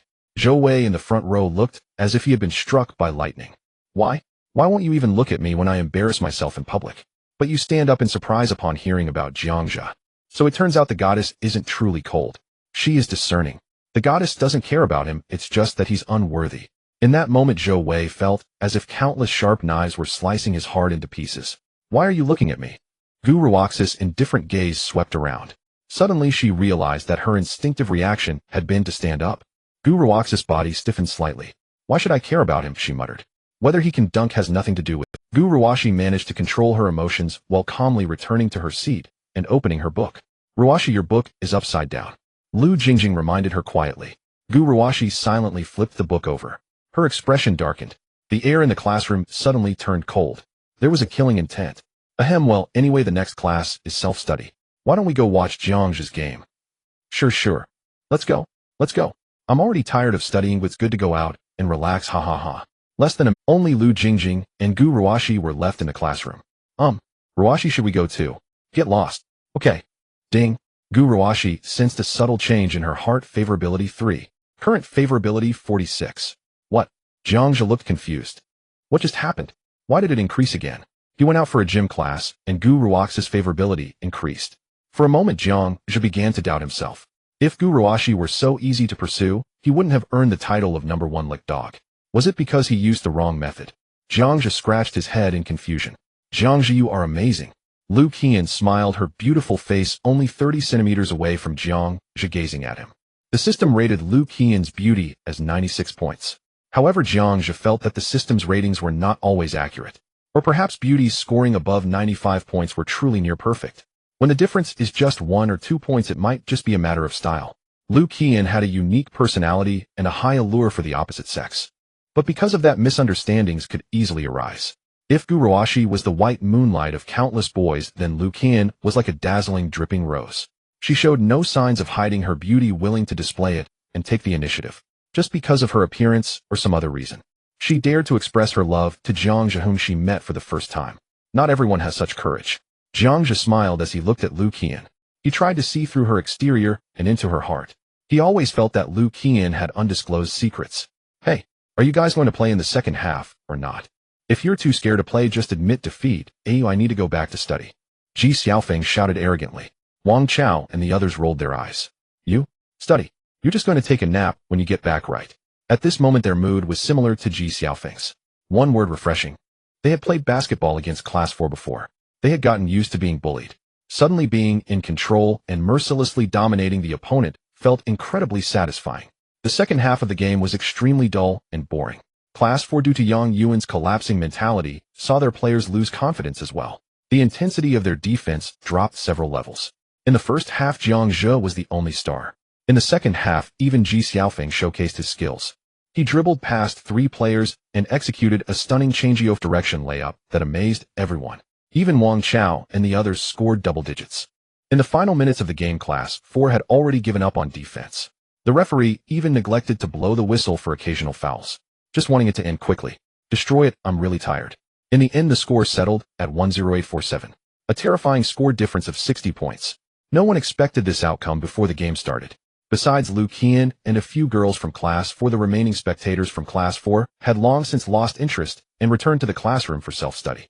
Before this, there were only a few spectators from Class 5. Now almost the entire class was present at the basketball court. Class 5 is awesome. They actually crushed Class 4. It's truly a moment of pride. Jiangzhi, you're incredible. Yang Yuan is a formal player in the provincial youth basketball team, yet you managed to completely suppress him. So strong. Jiangzhi felt speechless. With such a lengthy title, how did you guys remember it? Isn't it a bit of a tongue twister? And this title isn't impressive. Just a reserve player, what's there to brag about? Jiangzhi, how did you manage that dunk just now? It was so cool. Jiangzhi, can you show us another one? Everyone wants to see. Hearing such a request, Jiangzhi shyly smiled. Alright then, I'll perform it again. Fengzi. Jiangzhi tossed the basketball to Ji Xiaofeng. After an entire game of teamwork, their collaboration had become more seamless. Ji Xiaofeng's passing angle was much better than at the beginning. Jiangzhi executed another powerful axe-like dunk, causing the crowd to erupt in cheers. So amazing. I've only seen such dunks on TV, only NBA stars can do that. Ji Xiaofeng's passing was great too, the angle was very comfortable. Of course, Feng Gu isn't bad either in that match. Besides Jiangzhi, Ji Xiaofeng scored the most. Jiangzhi is awesome. Ji Xiaofeng is awesome. Surrounded by everyone, Ji Xiaofeng scratched his head sheepishly. He had always been the marginal figure in the class. A poor student, impulsive personality, many bad habits. This feeling of being adored by everyone was incredibly new to him, making him feel overwhelmed. Ji Xiaofeng cast a grateful glance at Jiangzhi. He knew that dunk just now was Jiangzhi deliberately passing the ball to him, giving him a chance to shine. Good buddies can understand each other's intentions with just a glance. Jiangzhi was truly good to him. Ding. Ji Xiaofeng, favorability 1. Current favorability, 86. Ding. Gu Ruashi, favorability 1. Current favorability, 47. Huh. Gu Ruashi. Jiangzhi looked around, but could not find Gu Ruashi anywhere. Almost the entire class appeared at the basketball court except for Gu Ruashi. In a corner of the playground, a tall, graceful figure hurriedly left. That was close. Ew, I almost got discovered. Jiangzhi, let's do another dunk. I want to record a short video. The students of Class 5 on the court were exceptionally excited, unwilling to disperse. They clamored for Jiangzhi to do another dunk. Just then a voice from afar suddenly broadcasted, hey. Aren't the students of Class 5 in their senior year hearing the class bell? What are you doing instead of returning to the classroom? Hurry back for self-study. A stern voice of a middle-aged man echoed across the playground. Oh no, it's the director of education. Run. The students of Class 5 in their senior year immediately scattered like birds and beasts, rushing back to the teaching building. Taking advantage of the chaos, Jiangzhi secretly made his way to the convenience store, planning to buy water for his 4 teammates who played basketball with him. Although the final result of the game was good, the conflict stemmed from him. Jiangzhi was not an unreasonable person. Out of emotional and logical considerations, he should express his gratitude. As he approached the convenience store to buy water, a familiar figure suddenly appeared at the entrance of the convenience store. Jiangzhi quickly stepped forward, nearly colliding with her. Gu Ruashi. Jiang. After a moment of silence, Gu Ruashi discreetly hid the milk tea she had just bought behind her back and coldly said, "What are you doing here?" Jiangzhi smiled slightly. "Oh, I'm here to buy a few bottles of water." "Excuse me, please." He patted Gu Ruashi on the shoulder. Then he calmly entered to buy water. "Excuse me, please." Gu Ruashi stood dazed at the entrance of the convenience store. Jiangzhi's reaction was definitely not an act. "What do you mean by excuse me? Is he treating me like an ordinary classmate?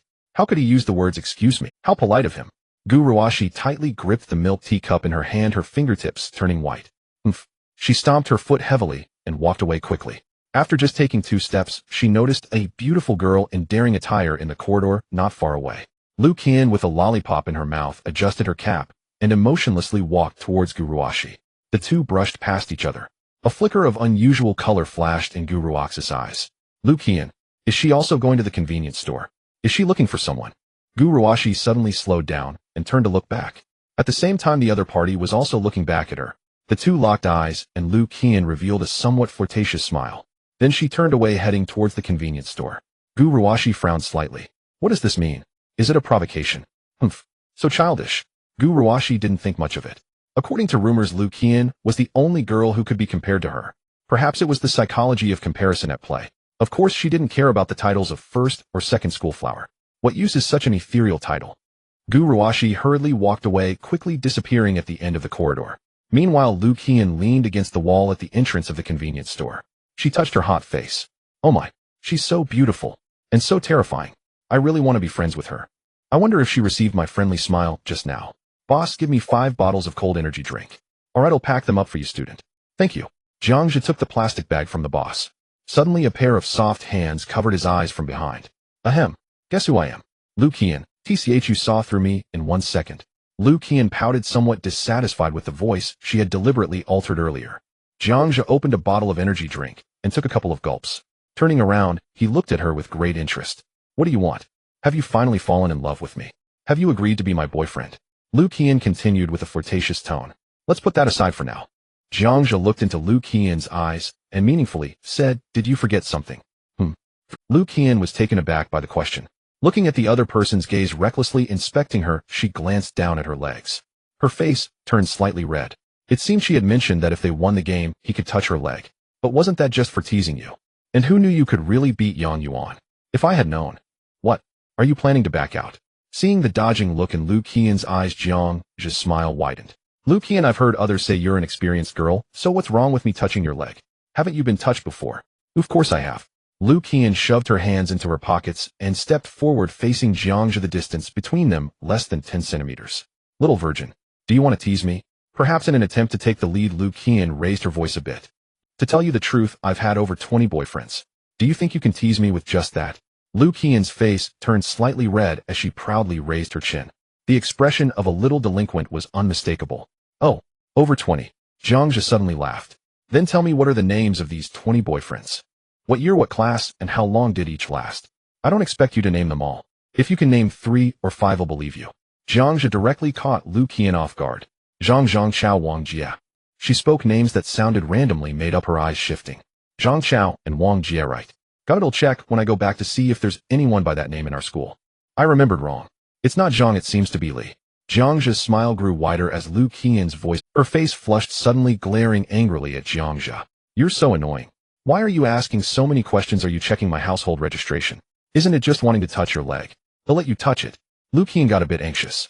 She looked around, her gaze landing on the cold, fresh cabinet nearby. She lightly jumped up, sitting on the cold, fresh cabinet, displaying her long, beautiful legs in front of Jiangzhe. Hurry up, it's cold. She bit her lip, not wanting to look at Jiangzhe, glancing sideways instead. Enduring the chill beneath her, her legs trembled slightly. Watching this scene, Jiangzhe walked towards her with great interest, recklessly admiring those smooth, long legs, as if caressing a work of art. He reached out and touched them.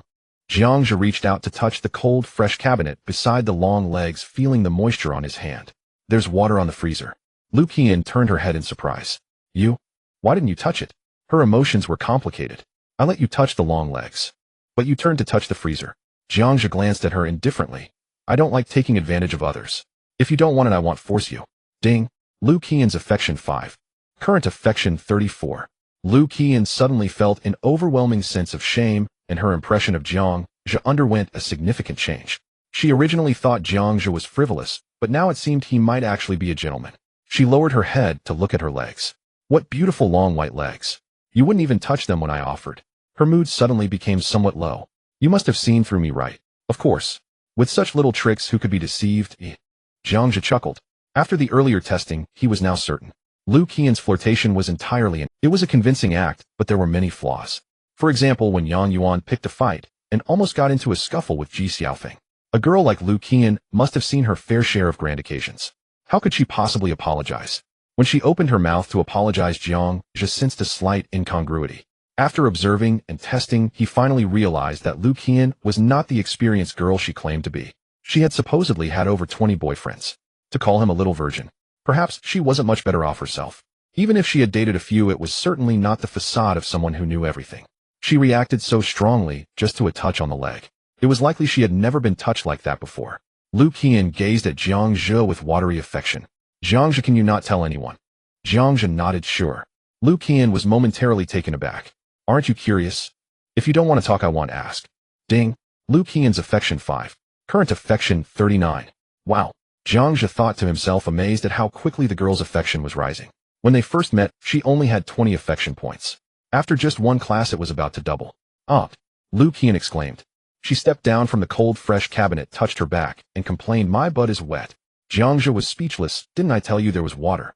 What should I do? Lu Qian looked at Jiangzhe with an expression of deep embarrassment. If the other classmates found out her pants were wet, it would be so humiliating. Sigh. Jiangzhe sighed. Come with me, I'll lend you my pants. He took Lu Qian's hand and walked towards the restroom across from the convenience store. Huh, you want me to wear your pants? What about you? Lu Qian did not resist being led by Jiangzhe, her face turning red as she asked. Don't worry, I have another pair underneath. Jiangzhe wore sports shorts under his school uniform pants purely when playing basketball in hot weather he would just take off his school pants. Okay. Thank you Jiangzhe, you're so nice, Lu Qian said with a blush. Ding. Lu Qian's affection 5. Current affection 44. Jiangzhe glanced at Lu Qian while taking off his pants. Wow. Others' affection increases by 1 point at a time. But yours jumps by 5 points so rapidly. Lu Qian lowered her head, feeling a bit guilty. Jiangzhe was too good to her. Not only did he not force her to touch his leg, but he was also willing to lend her his pants. What a wonderful boy, as she shouldn't deceive Jiangzhe. At the restroom door, Jiangzhe took off his school uniform pants. Lu Qian reached out to receive them, feeling the residual warmth. Suddenly she remembered. These were pants worn by a boy. Her denim shorts were wet and had to be changed. Wouldn't that mean almost being bare and having intimate contact with Jiangzhe's pants? Hurry up and change. Otherwise they'll be soaked in no time. Jiangzhe reminded her. Lu Qian shyly entered the girls' restroom. Her heart thumped nonstop. Wasn't this a bit too ambiguous? She had never worn a boy's clothes before, let alone wearing boys' pants directly with bare legs. This was practically equivalent to an indirect kiss. No, it was even more than an indirect kiss. It could be considered an indirect something else. 5 minutes later, Lu Qian walked out of the girls' restroom. She shyly lowered her head, too nervous to look at. Feeling the warmth on her thighs, Lu Qian's face burned as if a kettle was boiling. Come on, I mean, is it really? Jiangzhe couldn't help but laugh. Ding. Lu Qian felt shy, thinking she had lost something precious. Current affection 54. A detailed information unlocked host can view it by themselves. Tip: when spending on targets with affection above 51, the wealth point return ratio increases to 50. Huh. Jiangzhe was confused. Had it really reached 54 already? He scratched his head in bewilderment. Why did it feel like he hadn't done much at all? Could it be that he was a natural charmer? Out of curiosity, Jiangzhe opened Lu Qian's detailed profile. Consumption target: Lu Qian, relationship pursuer, consumption amount 0 yuan, appearance 96, affection 54, likes age 18 years, height 172 centimeters, measurements 905,592 centimeters, experience 0 times, identity orphan, parents passed away early, but her guardian Lu Wushuang, aunt, is the president of a listed group, and she comes from a very wealthy family. Currently enrolled at Haicheng First High School. Personality appears tough, but is actually defensive. Externally strong, but inwardly reclusive and longing for affection. Hobbies: acting cool, making friends. Emotional experience: seems to know everything and frequently claims to have had over 20 boyfriends, but in reality, she is a newbie who has never even held hands with the opposite sex. Skills: high school knowledge, beginner, motorcycle driving skills, beginner. Jiangzhe. So Lu Qian's personality belongs to the high attack, low defense type. No wonder her affection increased so quickly. This girl simply couldn't withstand the pressure. He hadn't even started his advances, and she was already overwhelmed. It was like a simple attack led to her unleashing her ultimate move. If Jiangzhe started pursuing her, wouldn't it be easy to win her over? He could probably reach 100 affection points in no time. And indeed, as he expected, the seemingly knowledgeable Lu Qian in reality hadn't even held hands with the opposite sex. She was just a newbie pretending to be a big shot. As for Lu Qian's background, it surprised Jiangzhe a bit. She was actually an orphan whose parents passed away early. It seems that Lu Qian's strong exterior might stem from this. Her reclusiveness and longing for affection could explain why she likes to make friends, hoping to gain the attention of those around her. Jiangzhe boldly speculated that her desire to be his girlfriend was also due to a longing for attention from friends. After all, he had been quite popular lately. Once the #1 simp, he had reversed his fate after being rejected by the school beauty, turning into a stunningly handsome guy. He was becoming a topic of conversation in the school. If she could become his girlfriend, Lu Qian would also gain a fair amount of attention. The moment he saw Lu Qian's detailed information, Jiangzhe suddenly felt everything made sense. Lu Qian wore oversized sports pants that were several sizes too large, yet she appeared anything but bulky. The waistband was pulled up to snugly fit against her navel, creating an oversized effect. On the contrary, it made her legs look even longer. Jiangzhe admired the exquisite beauty before him, unable to tear his gaze away. Lu Qian was already blushing fiercely, her mind filled with strange thoughts that she couldn't shake off. She squeezed her legs together, feeling the friction between her thighs and the fabric, causing her to shiver slightly. Instantly, her face flushed crimson and her heart raced. Ding. Lu Qian's affection 5, current affection 59. What the hell? Jiangzhe was speechless. What on earth are you thinking? Can daydreaming really increase affection? This is far too low in defenses. It's the first time I've encountered a girl like Lu Qian with such low defenses. Thank you. Jiangzhe will wash your pants and return them. Lu Qian said with a red face, then lost the courage to stay any longer. She dashed away on her long legs, eager to escape this place of gossip.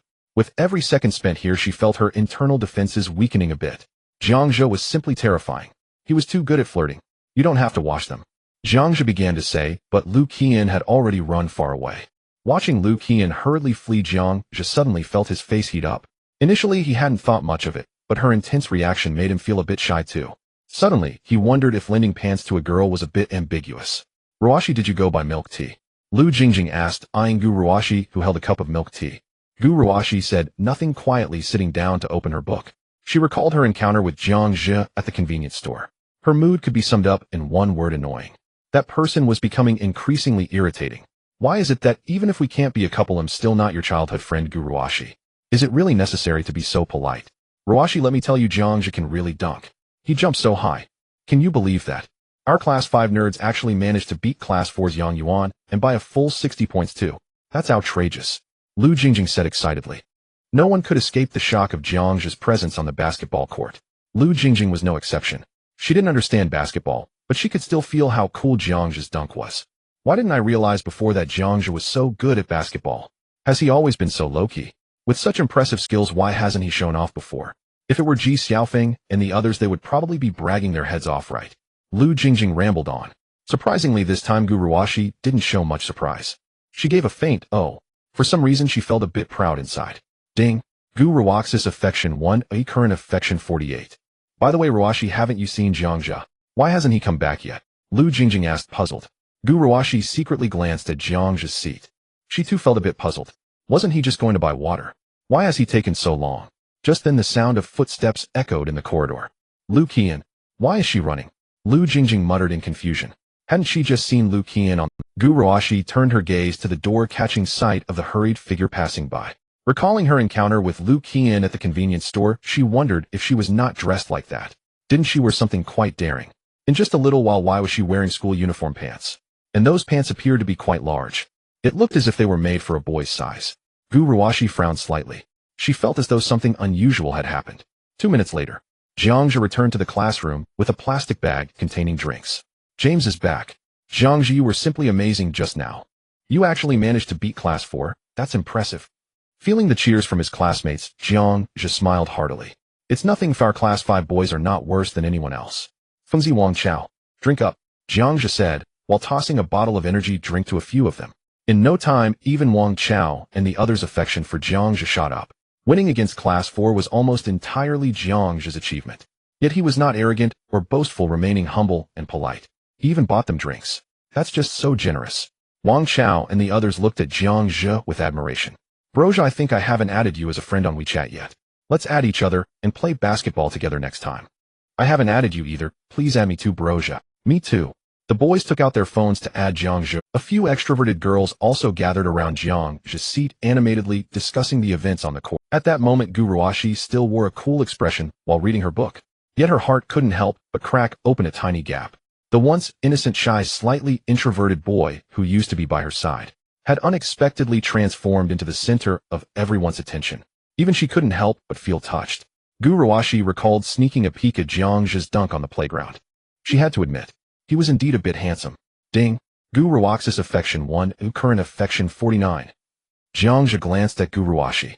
In just one morning, Gu Ruaxis affection had already increased by over 10 points. He had been a devoted admirer beside Gu Ruashi for 3 years, and he had only managed to earn a little over 30 affection. Jiang Zhe sighed inwardly. Indeed, devoted admirers never end up well. As long as you become excellent, there's no need to grovel. Girls might even start to like you on their own. Even someone as proud as Gu Ruashi couldn't escape the truth of attraction. Jiang Zhe didn't even need to take the initiative. Gu Ruaxis affection was already approaching 51. At this rate, she might actually come to like him. Ding. Gu Ruaxis affection 1a, I didn't expect you to be this kind of person. Current affection 48. Jiang Zhe. WTF. He turned around to meet Gu Ruaxis' gaze. He saw a mix of anger, surprise, disdain, and a hint of resentment in her eyes. Her gaze signaled Jiang Zhe looking at the sports shorts on his legs, as if to say, I know everything. What the heck? Jiang Zhe looked at the sports shorts on his legs. Did she really notice this? Is this woman too perceptive? No, wait. Thinking back, if Lu Qian returned to the classroom from the convenience store, she would have passed by the Class 5 entrance. Could it be that Gu Ruashi saw her? Jiang Zhe felt a few drops of cold sweat on his forehead. He felt inexplicably uneasy. No, I didn't do anything wrong. Why should I feel guilty? Moreover, even if I were to be ambiguous with other girls, what does it have to do with you, Gu Ruashi? Remaining calm and collected is a fundamental quality of a scumbag. He had to cultivate the habit of not changing his expression even if a mountain were to collapse before him. Having realized this, Jiang Zhe gave Gu Ruoxi an indifferent expression, indicating yes, exactly as you think. Then he returned to his casual demeanor, continuing to chat with Ji Xiaofeng and the others. Seeing this, Gu Ruoxi was slightly taken aback. As childhood friends, she instantly understood the meaning behind Jiang Zhe's gaze. With a crunch, Gu Ruoxi's pen was crushed into 2 pieces. Shameless. Extremely. Utterly. Shameless. Lending pants to another girl, and yet not feeling any shame. Does he not realize how intimate this behavior is? What is Lu Qian to you? How could you lend her your pants? At this moment, an inexplicable anger surged within Gu Ruoxi. Yet as she recalled Lu Qian's stunning beauty which rivaled her own, she inexplicably felt a twinge of crisis. Ruoxi, what's wrong? Lu Jingjing noticed the ballpoint pen in Gu Ruoxi's hand snapped cleanly in 2 and asked fearfully. Gu Ruoxi withdrew a fresh ballpoint pen and flipped open her comprehensive science exam paper with palpable irritation, then began scribbling answers with furious intensity. She paused, just for a moment, to reflect. Why was she angry? Even if Jiang Zhe truly were with Lu Qian, so what? And yet upon calming herself and recalling what she knew of Jiang Zhe, she realized. He was not the sort of frivolous young man who would act without reason. Perhaps he had no choice. Perhaps lending his trousers to Lu Qian was born of some hidden hardship. Yes, that must be it. Just now his expression flickered with unmistakable panic, only to vanish instantly beneath an air of nonchalance. That feigned composure was deliberate. His aim, to stir her attention. A faint wry smile tugged at her lips. How delightfully naive.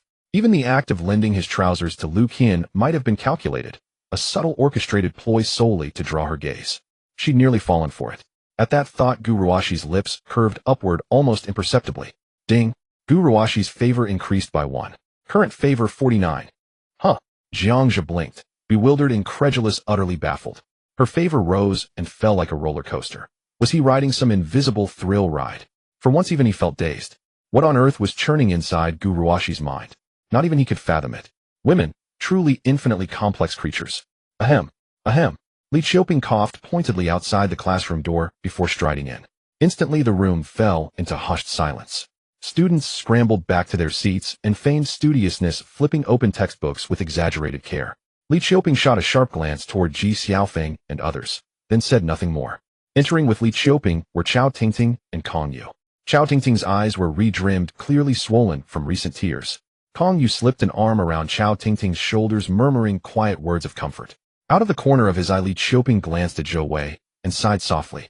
Then he gestured toward Wang Chao, Kong Yu's former deskmate. Wang Chao moved to the front row, sit beside Zhou Wei. Chao Tingting, you'll take Wang Chao's original seat.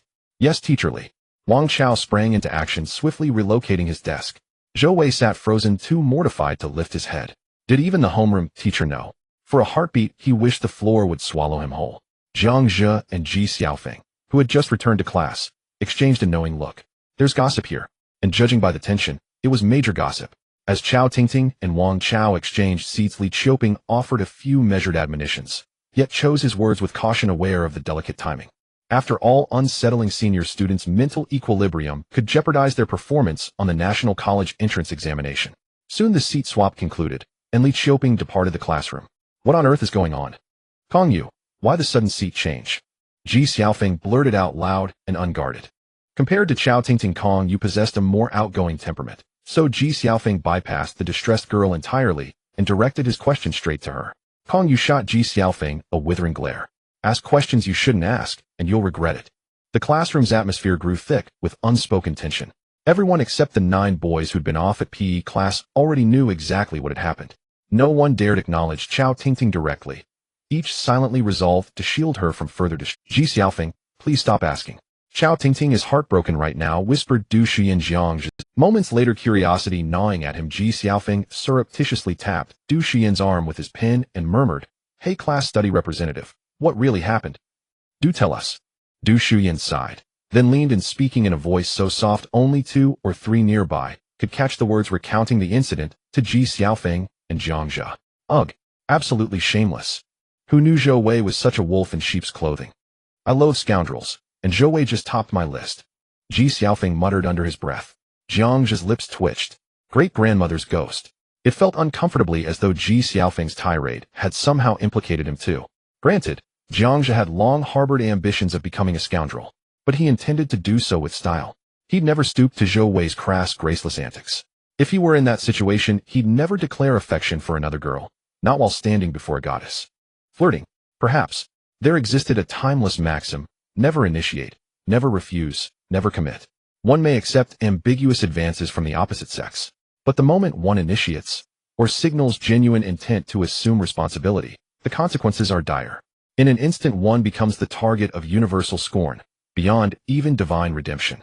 Unless, of course, one's personal magnetism reaches such extraordinary heights that admirers knowingly surrender themselves, even fully aware they're being charmed, deceived, and discarded.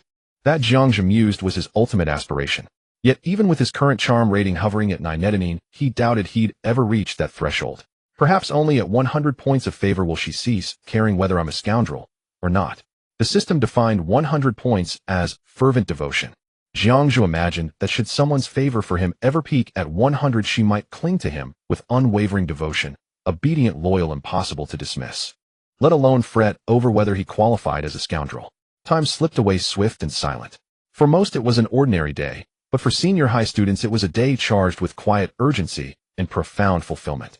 Zhang Zhe swept up in the classroom's intense, scholarly atmosphere, completed several full practice exams. Even carefree Ji Xiaofeng devoted time to memorizing key concepts and solving problems. When stumped, he proactively sought Zhang Zhe's guidance, and Zhang Zhe, generous and thorough, explained each concept with clarity and patience. His mastery across all subjects had long surpassed that of most high school instructors, most of whom excelled in only 1 or 2 disciplines. Zhang Zhe, however, commanded flawless command over all 6 core subjects, without a single weakness. As he tutored Ji Xiaofeng, Du Shuyan listened closely, absorbing every word. The concepts Ji Xiaofeng raised were elementary, well within Du Shuyan's grasp as class study representative. Yet through Zhang Zhe's explanations, she uncovered startlingly elegant, highly efficient problem-solving strategies far beyond her own repertoire. In that instant, her perception of Zhang Zhe underwent a seismic shift. She'd never imagined that this quiet, unassuming boy, who'd remained virtually invisible for 3 years, could suddenly eclipse even her academic authority. At 6 p.m., Zhang Zhe boarded the school bus home. Gu Ruoshi sat as always, in the far corner, aloof and serene. Only now the seat beside her held Lu Jingjing, not Zhang Zhe. See you tomorrow, Master Zhang. See you tomorrow. Master Zhang was in unusually high spirits today, chatting animatedly with Zhang Zhe all the way home, his grin never once faltering. Zhang Zhe saw no need to puncture the man's cheerful illusion. Mom, I'm home. He enjoyed a lavish dinner prepared by Zhang Wanxia.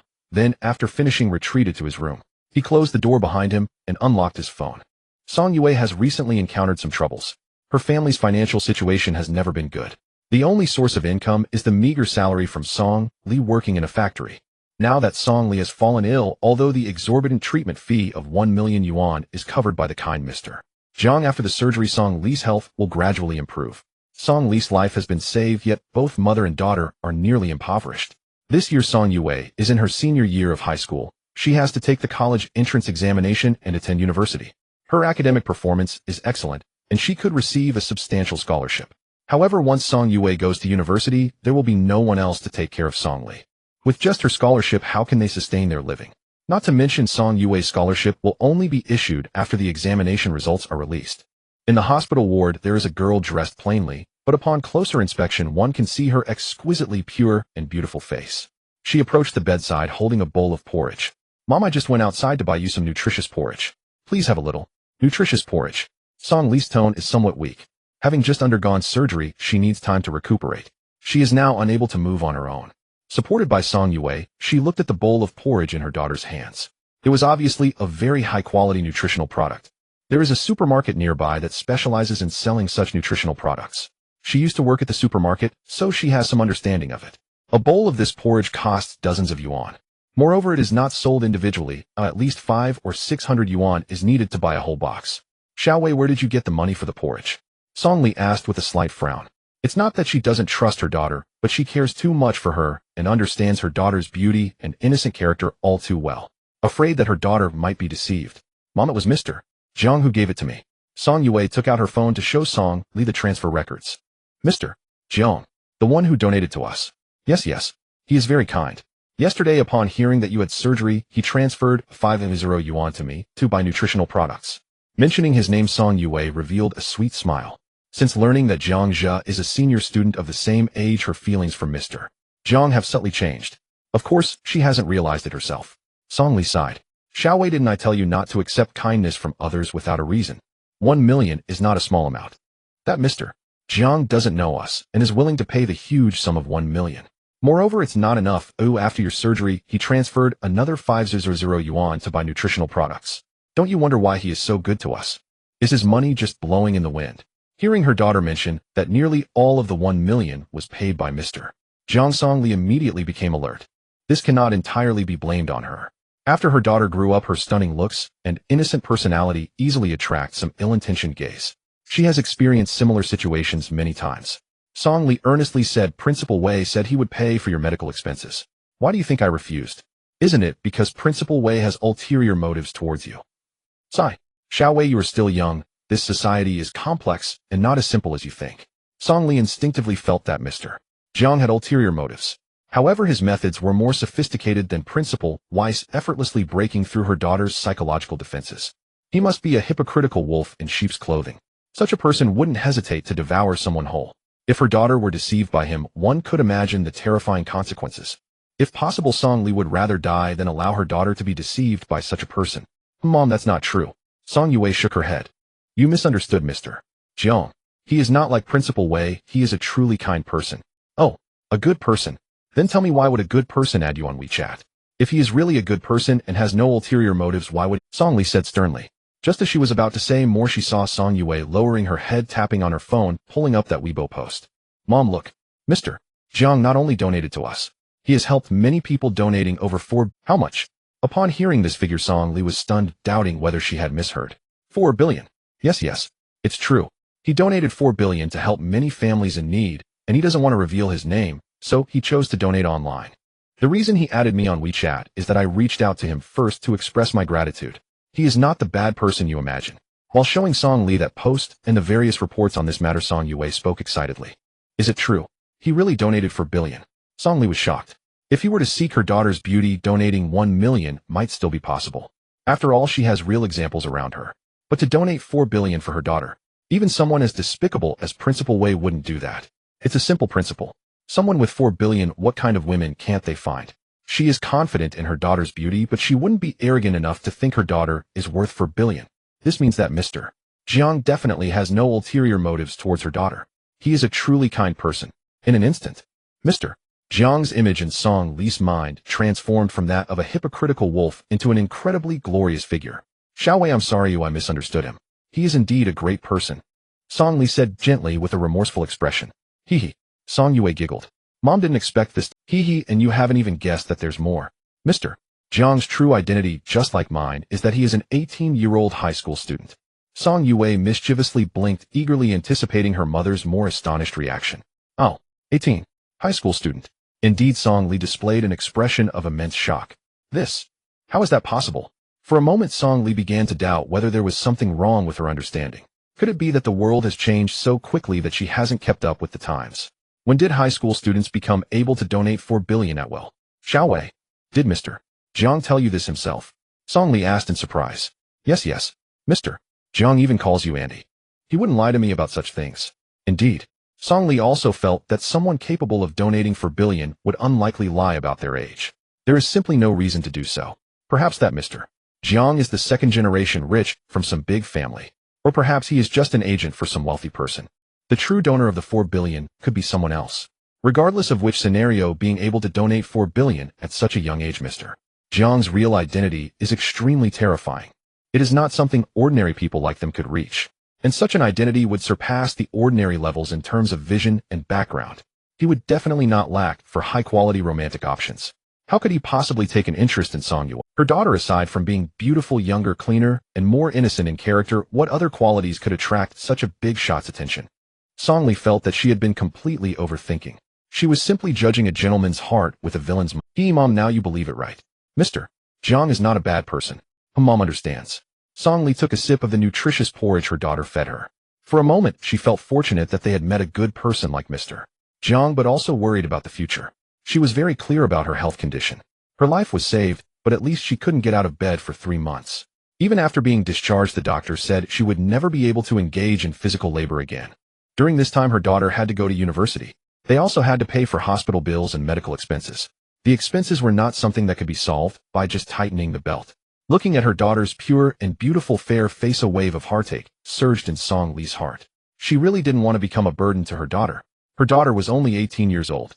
She had excellent grades, the prime of her life. Yet she had to stay in the hospital room all day taking care of her useless mother. Song Li's eyes began to well up with tears. If she could, she really wished Mr. Jiang hadn't donated that 1 million. If she just died, she wouldn't become a burden to her daughter. Mom, why are you crying? Song Yue said sadly.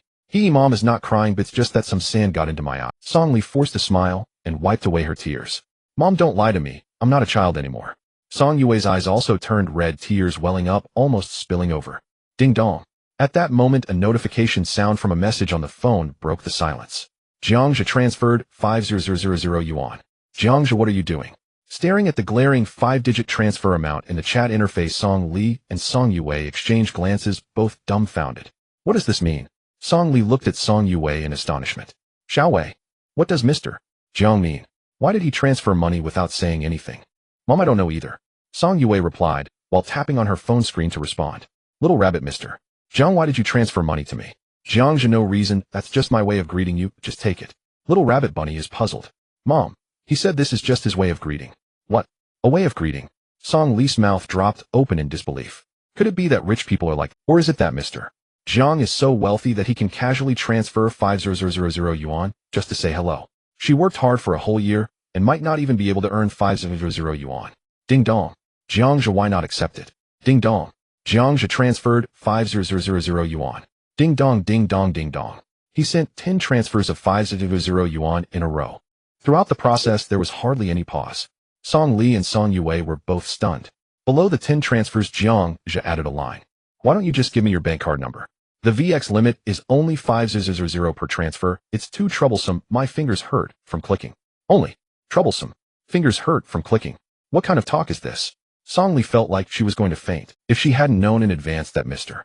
Jiang was a super rich man who donated for billion. She would really have suspected that she encountered a scammer who would give away money without asking for anything in return, just to say hello and casually transfer 5,000 yuan. This is a full 5,000. That's enough to buy a house in the more remote suburbs of Lan City in full cash. Could this be Mr. Jiang's way of greeting? It's too outrageous. Song Yue's fingers trembled, almost unable to hold the phone. What should we do, Mom? Clearly she had never seen so much money and was momentarily at a loss. Who? Song Li took a deep breath, trying to accept this reality. She was wondering what Mr. Jiang's intention was in transferring the money. If it was just a transfer of 5,000 yuan, it could still be understood. After all, for truly wealthy people, 5,000 yuan might be similar to 50 cents. Even for a poor person like Song Li, accepting a gift of 5,000 yuan wouldn't cause too much psychological burden. But 5,000 is different. For the two of them, 5,000 was undoubtedly a huge sum. Even after Song Yue graduated from university and started working, earning 5,000 wouldn't be so simple. Thus, the 5,000 that Song Li saw was not merely 5,000. It was also a tremendous debt of gratitude that the two of them could hardly repay. What is Mr. Jiang's true intention? Does he have so much money that he can't spend it? Song Li speculated about Mr. Jiang's intentions. After a moment of silence, I understand now. I know why Mr. Jiang said this. Why, Mom? Song Yue asked curiously. Song Li smiled, gently looking into the distance, revealing a hint of gratitude. Mr. Jiang is simply too kind. So kind that he is putting in a lot of thought. Putting in a lot of thought. Song Yue's small head was filled with big questions. What does it mean to put in a lot of thought? Could it be that Mr. Jiang's seemingly purposeless transfer has deeper meaning? It's about putting in a lot of thought. Song Li explained gently. Mr. Jiang must know our situation. He wants to help us to the best of his ability, but is afraid we'll feel burdened, so he found such an absurd. Just think about it. If Mr. Jiang directly stated his intention to help us, wouldn't it be hard for us to accept? This way it seems like a joke. Actually, Mr. Jiang is very understanding and considerate of our dignity. Mr. Jiang is just so kind. Oh, I have never seen anyone like him. Alas, I feel ashamed for my previous doubts about Mr. Jiang, Song Li said emotionally. She did not believe the absurd reason Mr. Jiang gave. Who spends money without a purpose? Just to say hello and spend 5,000. Don't joke around. Even for someone rich, 5,000 is not a small amount. Yet Mr. Jiang's intention is not for Song Yue, that has been proven by facts. So what could his purpose be? Besides Song Yue, what else could be worth Mr. Jiang's attention? Clearly nothing. So Mr. Jiang's purpose must be to help them. To allow them to accept help without guilt, he even found a very clumsy excuse. Hee. Simply pure and adorable. Does he really think I can't see through it? Song Li smiled and shook her head, her fondness for Mr. Jiang soaring. Thinking of the 18-year-old high school student behind the screen. Struggling to think of ways to provide help, Song Li was almost moved to tears. So that's how it is. Song Yue suddenly realized. It turns out Mr. Jiang is so gentle. Even when offering help, he considers her and her mother's dignity. Ding. Song Yue's affection 5. Current affection 56. On the other side, Jiang Zhe listened to the system's prompt, feeling gloomy. Don't just increase affection. How about receiving the money? He was still waiting for a 50 wealth point refund. The reason Jiang Zhe transferred money to Song Yue mainly was for the high 50 wealth point refund. After all, Song Yue knew his identity as a super rich person. Jiang Zhe guessed that transferring money to Song Yue would likely be more acceptable. He was separated from Song Yue by 1,000 miles. He wanted to spend on her, but had no good way to do so, so he could only transfer money directly. Mom, should I accept Mr. Jiang's transfer or not? Song Yue asked, feeling conflicted. She wasn't a greedy girl, but both she and her mother truly needed money right now. Song Li understood this principle all too well. After a moment of silence, she thought for a while and said, just accept it, one payment is enough. Song Li smiled gently and patted her daughter's hair, saying, with 500 yuan, we can manage until I am discharged from the hospital. After I get out, we will be able to stand on our own. Alright, I understand. Song Li ultimately could not accept the enormous sum of 500 yuan. With 500, they would have enough for her daughter's expenses until graduation, and they might even lead a decent life. But that would leave her feeling guilty. She didn't want to establish an image of a greedy mother in front of her daughter. Therefore, it was enough to take only what was necessary to temporarily relieve their urgent situation. Ding. Transaction successful. Wealth points returned 25000. Little Rabbit, Mr. Jiang. Thank you so much. However, 500 yuan is already a significant help for me and my mom. I can't accept more of your money. Jiang Zhe, alright. Jiang Zhe sighed silently. Is it really that difficult to spend a little money these days? He could naturally sense that both Song Yue and Song Li were not greedy people. Who can resist the temptation of a large sum of money? If it were a greedy person, they would be eager to click accept payment and then quickly block him in fear of having the money taken back. The fact that Song Li could raise such a daughter shows she is a mother of great virtue. Jiang Zhe admired Song Li's actions. However, admiration aside, money must be spent. Jiang Zhe found the consultation hotline of the First People's Hospital of launching online. He planned to see if he could receive a 50 return on wealth points by donating in Song Yue's name. Just as this thought crossed Jiang Zhe's mind, he heard the system's prompt sound in his mind. Notice donations made in the name of the consumer must have the consent of the other party to receive the corresponding proportion of wealth points returned. Jiang Zhe felt a surge of joy inside. In other words, it is indeed feasible. This is the solution. He opened the VX chat interface and sent another message to Song Yue. Jiang Zhe, could you please help me with a favor? Little Rabbit, just say it. As long as I can do it. Jiang Zhe, I want to make a donation in your name. You know I prefer to avoid trouble and don't want to leave my name. Little Rabbit, Mr. Jiang, you don't need to ask me about such a small matter. My name is Song Yue, my phone number is. It's just a name, feel free to use it. Jiang Zhe, okay, thank you so much, you've really helped a lot. Little Rabbit, compared to the help you've given me and my mom, this is nothing. Jiang Zhe, can I use your name for future donations? Little Rabbit, no problem, Mr. Jiang. Hee. This really is a solution. Jiang Zhe's lips curled up slightly. This way he could enjoy a 50 high return ratio on future donations. This is simply delightful. Jiang Zhe quietly saved Song Yue's phone number in his contacts. Then he called the consultation hotline of the First People's Hospital of Launching. Hello, First People's Hospital of Launching, how can I help you?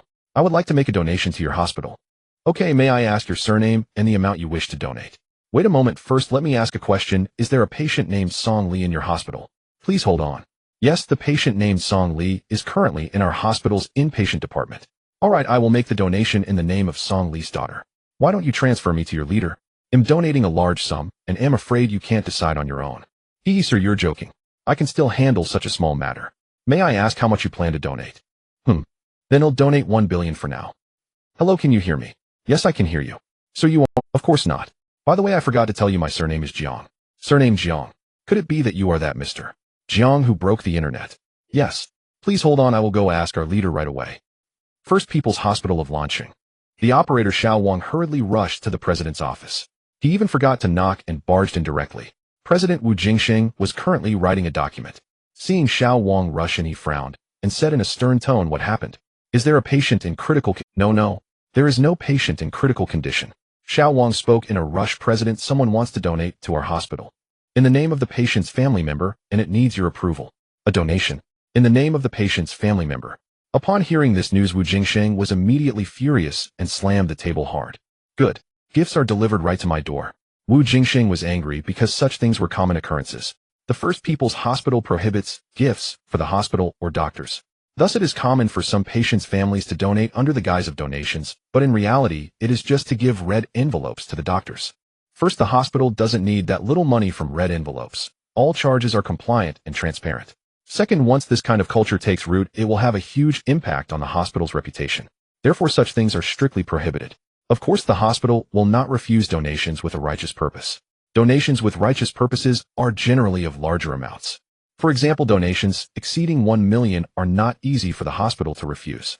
After all, with a large donation, they can purchase more advanced equipment which benefits the patients. However, there are often some patients' families.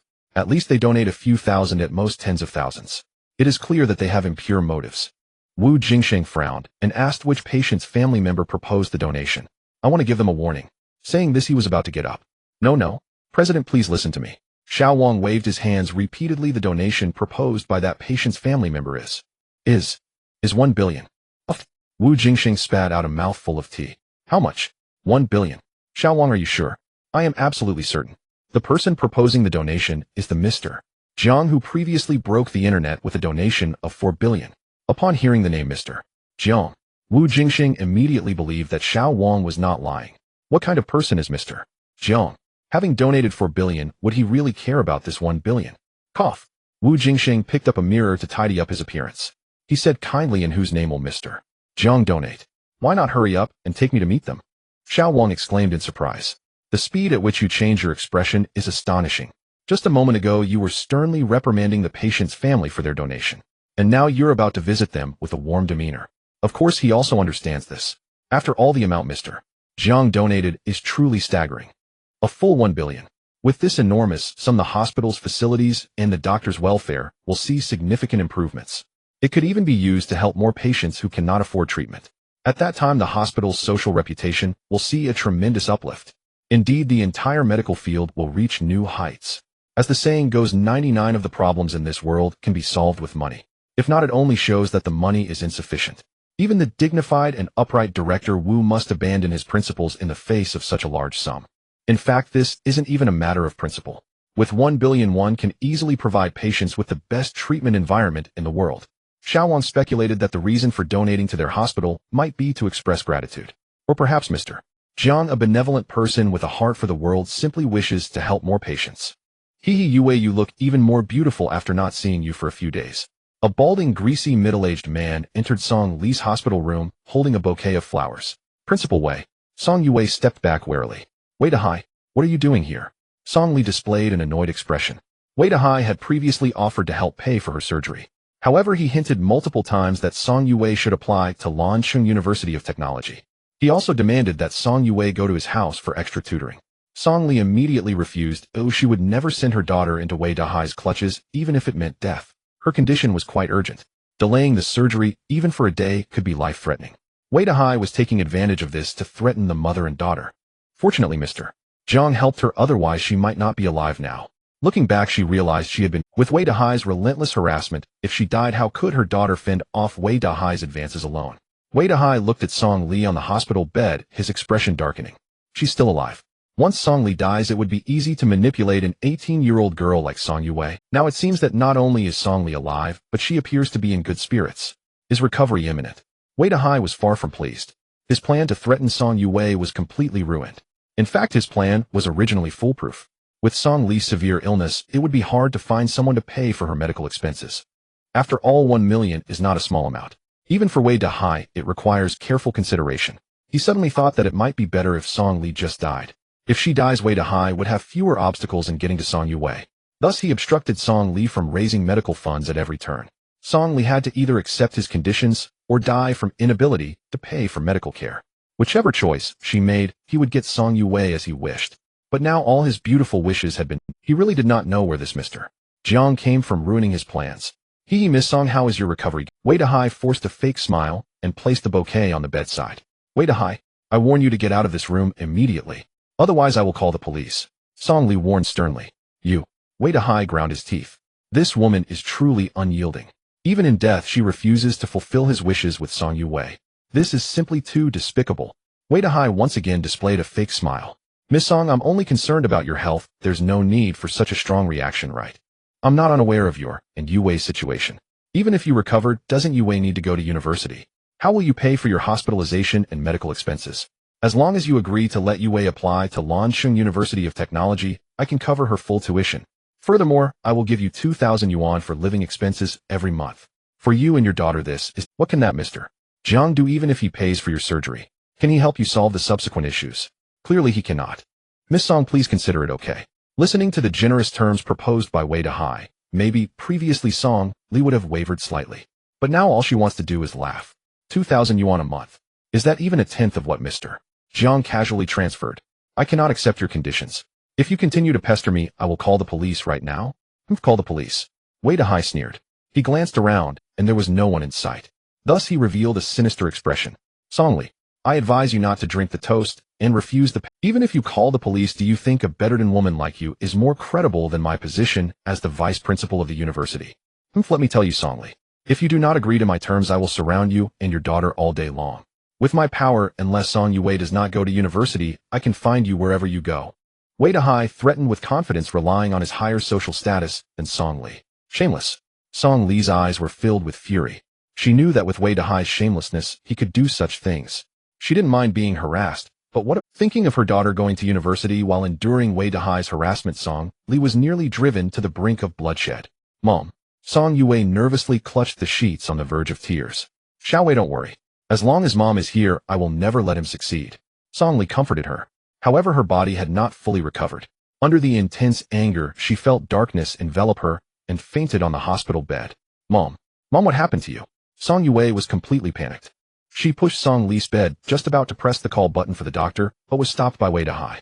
Yue, your mom is being stubborn. Consider my conditions. Following me will not bring you any harm. Wei Dahai displayed a lewd smile, blocking Song Yue's path, inching closer to her. Song Yue was so scared that she kept retreating. Who is disturbing our esteemed guest here?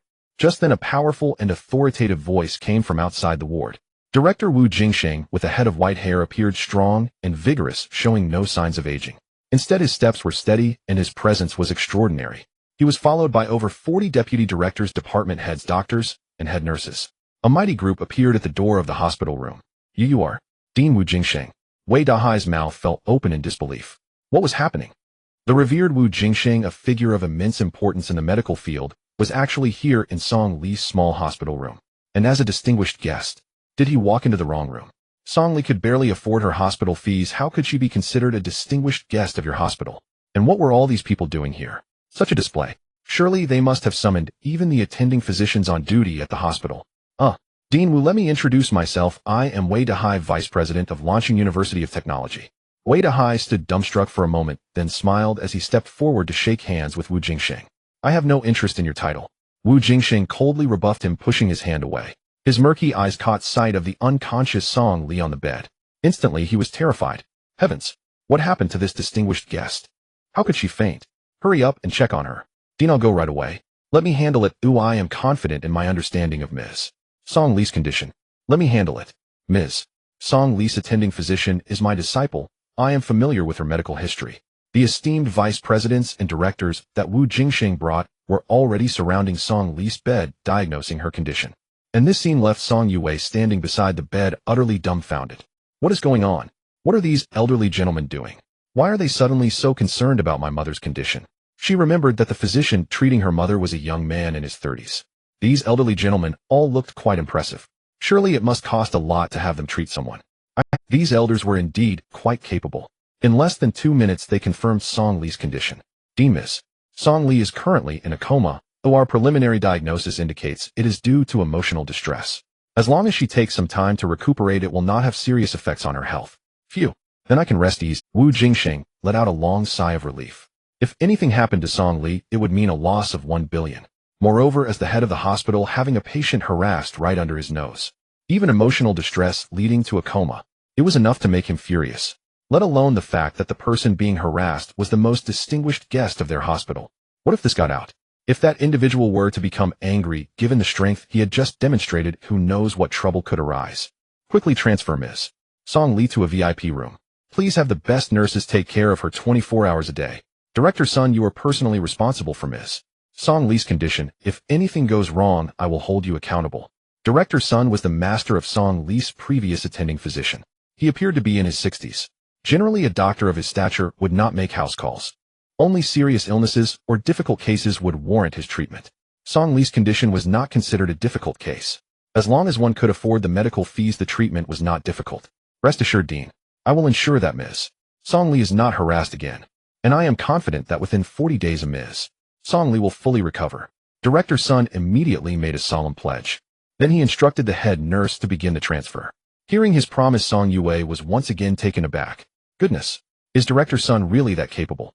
Didn't they say that her mother would need at least 3 months to be discharged? To fully recover, it would take at least around half a year. However, Director Sun said he could have her fully recover in just 40 days. Where did this medical sage come from? Just as the group was cautiously transferring Song Lee, a middle-aged woman in her 40s wearing a head nurse badge approached Song Yue with a smile. Little sister, you must be Song Yue. Don't worry, your mother will receive 24-hour care and protection in our hospital. No one will harass her again. Thank you, Auntie, Song Yue said in surprise. However, while she was glad that her mother was receiving the hospital's, transferring to a VIP room must be quite expensive, right? I wonder if the 5,000 yuan Mr. Jiang gave her would be enough to cover the hospital fees.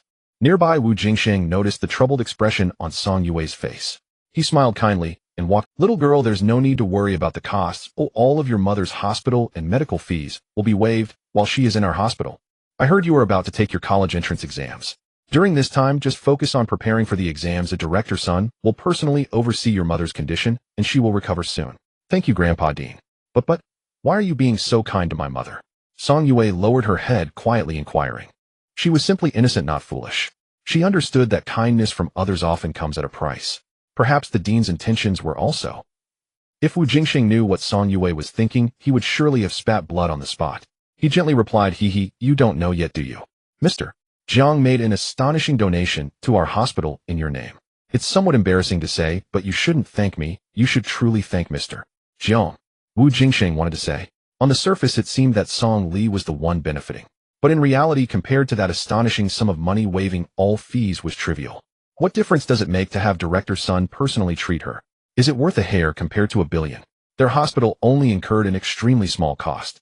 No matter how one looked at it, the hospital was the one benefiting. A significant benefit. Mr.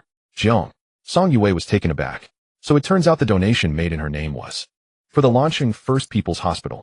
No wonder the elderly gentlemen in the hospital were so concerned about her mother's condition. It seems Mr. Jiang must have donated a substantial amount. Ding. Song Yue's affection 10. Current affection 66. Song Yue was so moved, she was almost in tears. Just as her mother said. Mr. Jiang was not only willing to help them, but he also thought of them from their perspective. And he said something like, I don't want any trouble, so I won't leave my name. This reasoning sounded reasonable. But in reality, wasn't it simply to help them? Mr. Jiang went to such lengths for her. Woo-woo. Song Yue cried out in emotion. The gentleness and kindness of Mr. Jiang were truly unprecedented. In her life, how fortunate she was to have met him. Song Yue and Song Lee were surrounded by nurses as they made their way to the VIP ward. Meanwhile, Wei Dehai remained in the ward, feeling almost numb in front of a group of esteemed elders. From the sound of it, could Song Lee be someone very important to Mr. Jiang? Why didn't you say so earlier? For a wealthy tycoon like Mr. Jiang, who could casually toss out 4 billion, wouldn't it be as easy as squashing an ant to eliminate Wei Dehai? How could he possibly offend Mr. Jiang? For Song Yue. In his heart, Wei Dehai cursed Song Lee's ancestors. Damn it. Is it possible that Song Lee enjoys pretending to be a pig to eat a tiger? But you are almost dead. Aren't you going to ask Mr. Jiang for help? Pretending to be a pig to eat a tiger is fine, but is it really necessary to push it to the limits? Wei Dehai felt both shocked and angry. In front of Mr. Jiang, how could Wei Dehai be considered a tiger? At most, he was just a worm. Wei Dehai was extremely regretful. Then he thought, could it be that Song Lee's reluctance to seek Mr. Jiang's help was because she didn't want anyone to know about her relationship with him? Could it be that Song Yue is Mr. Jiang's illegitimate daughter, and Song Lee is Mr. Jiang's mistress? It must be true. Otherwise, why wouldn't Song Lee use that connection? Perhaps Mr. Jiang's donation of 4 billion online was to divert attention. His intention was to keep people from knowing he has an illegitimate daughter. Thinking of this, Wei Dahai felt a deep regret. He had actually provoked Mr. Jiang's daughter. Now Mr. Jiang would never let him off. After arranging for Song Li to be transferred to another ward, Wu Jingxing turned his gaze to the dazed Wei Dahai, his chest filled with an endless rage. You just said you were the vice president of the Institute of Technology, named Wei Dahai. Haha, what an impressive title. What did you just say? You want to always be around Miss Song Li and her daughter. I heard you have quite a bit of influence. Very well. Coincidentally, I also have a little bit of influence. Wu Jingxing instructed the head nurse beside him, call the police right now. Just say someone is threatening and harassing a seriously ill patient in the hospital.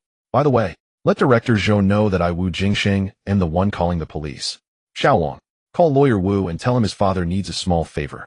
Hearing these two names, Wei Dahai's heart trembled. Director Zhou doesn't need any introduction. He is someone he cannot provoke. And that Lawyer Wu. Could he be the ace lawyer from the top law firm in Launching? From the sound of it, Lawyer Wu is Wu Jingxing's son. Damn it. Is your family all that impressive? I'm begging you. Could you not involve Lawyer Wu? What qualifications do I, Wei Dahai, have to deserve such a figure's attention? Damn it. Wei Dahai was somewhat flabbergasted.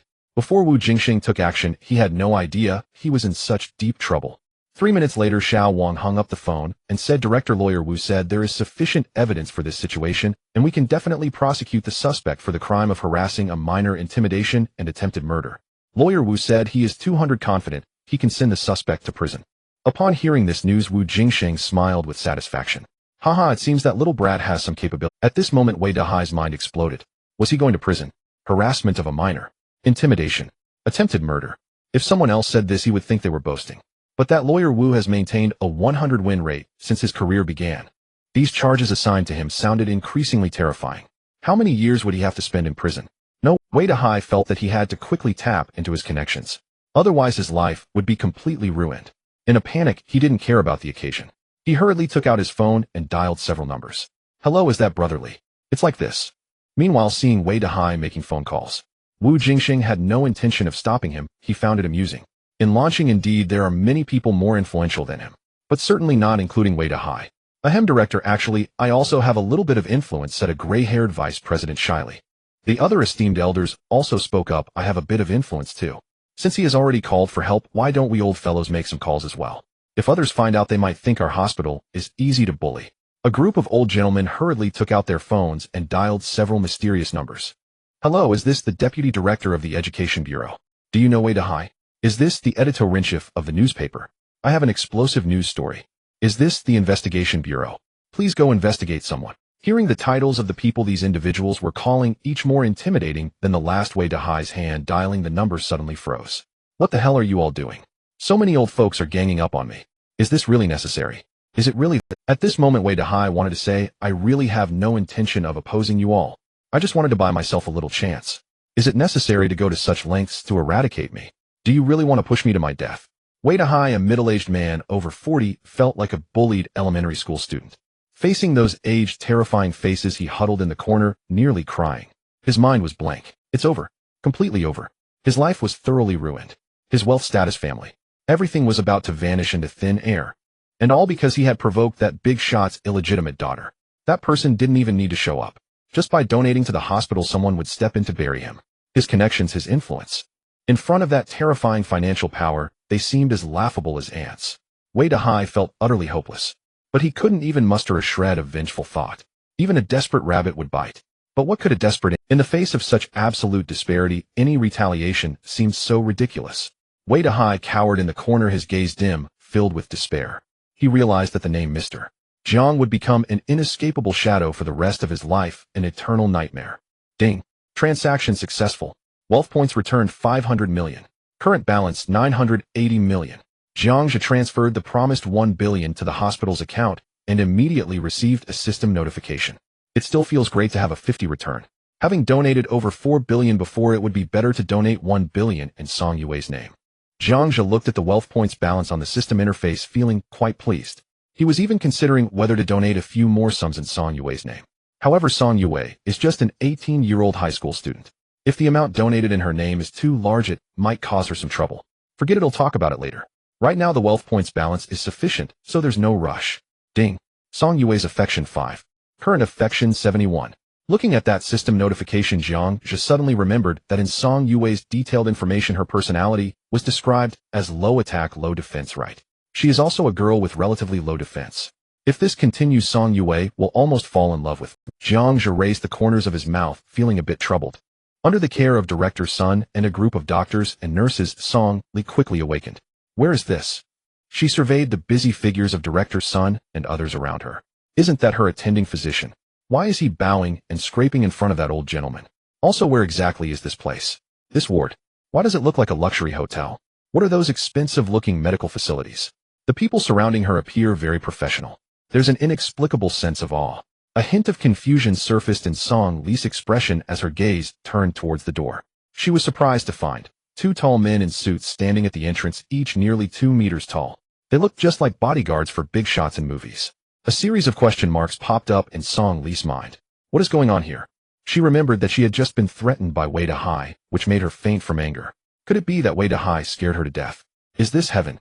Seeing Song Li awake, Director Sun approached the bedside with a kind smile. Ms. Song, you are awake. My surname is Sun, and they all call me Director Sun. From now on, I will be fully responsible for your treatment here. Oh, by the way, your daughter, Miss Song Yue, is currently in the adjacent room too, for family members doing her homework. If you wish to call her, just press the third button in the second row at the head of your bed, and you can talk to her. Oh, Song Li was taken aback. Had she switched attending physicians? And what is this family room? There are family rooms in the ward. Aren't accompanying family members supposed to just find a place to sleep? And room 2? How many family rooms are there here? She looked at the buttons at the head of the bed. There were 3 rows and 5 columns. These buttons seemed to be all prepared for her. She remembered that the previous ward only had 1 button to call the doctor. What are all these buttons for? You all come here. Director Sun waved to the crowd nearby. Miss Song, let me introduce you. These people will be your service team during your stay at our hospital for a while. These 5 young ladies are professional caregivers, and they will be on duty 24 hours a day, always ready to take care of you. This one is a top rehabilitation trainer in launching. This one is a special dietitian commonly known as a chef. This one is a nutritionist. This one is a massage therapist. The 2 at the entrance are professional security personnel who will always prevent anyone from attempting to disturb you. You don't have to worry about Wei Dahai anymore, considering the time he should already be at the police station having tea. Us old folks still have a little bit of insignificant power, and that Wei Dahai won't be able to harm society again for decades. For now, please rest assured and recuperate. Please don't worry about the costs. After all, compared to the huge sum that Mr. Jiang donated in your daughter's name, the services we provide are indeed rather trivial. Listening to Director Sun's lengthy explanation and looking at the dozen or so professionals surrounding her, Song Li's expression shifted dramatically. She felt an overwhelming shock. If it weren't for her being a very cultured woman, she would have really wanted to curse. Is this still a hospital? For just Song Li, they actually mobilized such a large arrangement. Those professional titles. Let's not even mention the 24-hour caregivers and rehabilitation trainers. There's even a chef, a massage therapist. I came here to be hospitalized, not to go on vacation. Is the service at your hospital too high-end? In Song Li's understanding, it's really hard to imagine how much it would cost to hire a team of this level. They probably couldn't afford it even if they sold her. Hey, wait. Director Sun, what did you just say? Mr. Jiang donated a huge sum to your esteemed hospital in my daughter's name. Yes, Miss Song, you fainted just now and didn't know. Director Sun scratched his head a bit shyly. Mr. Jiang is truly generous and extravagant. To not hide it from you. With Mr. Jiang's donation, the benefits for our hospital staff have directly doubled. Thanks to you and Miss Song Yue, we really got a great deal from Mr. Jiang. Upon hearing this, Song Li was momentarily dumbfounded. So it means she was transferred to this high-end ward and has so many professionals taking care of her, all because Mr. Jiang donated a huge sum to the hospital. Mr. Jiang actually has such power. Just by making a phone call and donating some money, Song Li transformed into a VIP patient at the hospital. And that's not all. The Wei Dahai who threatened her and her daughter was already sent to the police station for tea. The efficiency is too high, and he won't be able to harm society for decades. This is called a little bit of insignificant power. No matter how you say it, Wei Dahai is still the vice president of a university. The connections and influence behind him are absolutely beyond the reach of ordinary people. Otherwise, he wouldn't have dared to threaten her and her daughter so brazenly. It seems that Wei Dahai has hit a hard wall. Yes, isn't Mr. Jiang the hard wall? His terrifying financial power and background are certainly beyond what Wei Dahai can reach. Song Li found it hard to imagine how much Mr. Jiang donated for the hospital staff's benefits to double. It must be at least several tens of millions, right? Hey, Ms. Song, why are you crying? Director Sun's old face suddenly changed color. Is it that the environment here makes you feel uncomfortable, eh? Or is something wrong with your body? Song Li wiped her tears and shook her head. No. Director Sun, thank you for everything you've done for me. I just feel a bit touched inside. At this moment, Song Li's feelings were extremely complicated. Mr. Jiang had actually done so much for her and her daughter. Such a great kindness, how should she repay it? Song Li gazed towards the adjacent room too for family members. Why not just give her daughter to him? After all, Mr. Jiang is of appropriate age, her daughter being with Mr. Jiang wouldn't be a loss, but rather an elevation in status. Moreover, she could tell that her daughter had a good impression of Mr. Jiang. She just didn't know if Mr. Jiang would be willing. However, she couldn't make decisions for her daughter in such matters. Everything depends on her daughter's wishes. Director Sun. Song Li suddenly looked at Director Sun and asked, may I ask how much Mr. Jiang donated to your esteemed hospital? Mr. Jiang actually donated 1 billion yuan to our hospital. Director Sun smiled and said, what a... Song Li's mind echoed with a loud bang. Mr. Jiang donated 1 billion. Song Li exclaimed in shock. Indeed, absolutely true. I would never deceive you. Director Sun asserted confidently. Song Li's breath quickened, her gaze blank. Previously she had heard that Mr. Jiang donated 4 billion, which was shocking, but that amount was divided into many portions. On average, each donation was only a few 100,000 or a million. But the 1 billion donated by Mr. Jiang to the First People's Hospital of Lan City would benefit only her and her daughter. After all, the donation made in Song Yue's name clearly showed that Mr. Jiang was doing this to ensure the hospital took care of them. Moreover, she truly enjoyed the benefits brought by this donation.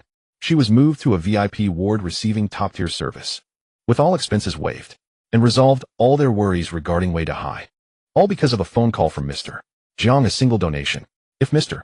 Jiang was purely focused on donating, why would he use her daughter's name? Isn't this meant to signal the hospital to take extra care of them? If the previous 500 was a colossal debt of gratitude, she could hardly repay 1 billion, was something she and her daughter could never repay in their lifetime. Woo! Song Li began to cry, uncontrollably overwhelmed with emotion. Mr. Jiang, she sobbed, how can I ever repay your immense kindness? Director Sun sighed as he watched Song Li cry, understanding from her reaction that the relationship between her and Mr. Jiang was not what people speculated. Perhaps Mr. Jiang and Song Li weren't even acquainted. Ms. Song, Mr. Jiang is a kind-hearted person who cares for the world. I believe his intention in donating was to learn of your and your daughter's predicament. A benevolent and just person like Mr. Jiang cannot bear to see you two suffer. That's why he was willing to contribute such an astonishing amount, willing to use his influence to help you both out of your difficulties. Now that you are aware of Mr. Jiang's goodwill, you should be filled with hope for life, believing that no difficulty is insurmountable. After all, your health and happiness are what Mr. Jiang wishes to see the most. Director Sun comforted her earnestly. That's right. Song Li wiped her tears. I must live well. If I die, not only would I be letting my daughter down, but also failing to repay Mr. Jiang's great contribution. At that moment, Song Li's gaze became resolute. If prior to this, she had gradually lost hope in life, not wanting to burden her daughter, she even contemplated suicide at one point. Now she was completely determined to live on. With Mr. Jiang's assistance, what obstacle could possibly deter her? If she were to die, how could she repay Mr. Jiang's kindness? Director Sun, rest assured, during this time, I will cooperate fully with the treatment. Also, could you please give my daughter and I a moment of privacy? I want to share a few words with her. Song Li looked at, not a problem. Director Sun responded with a warm smile, instructing a group of professionals to leave. He possessed the best medical skills in the country. However, healing a person's heart is a different endeavor. He was undoubtedly pleased to see a patient regain a positive outlook. Ding dong. A patient is calling you.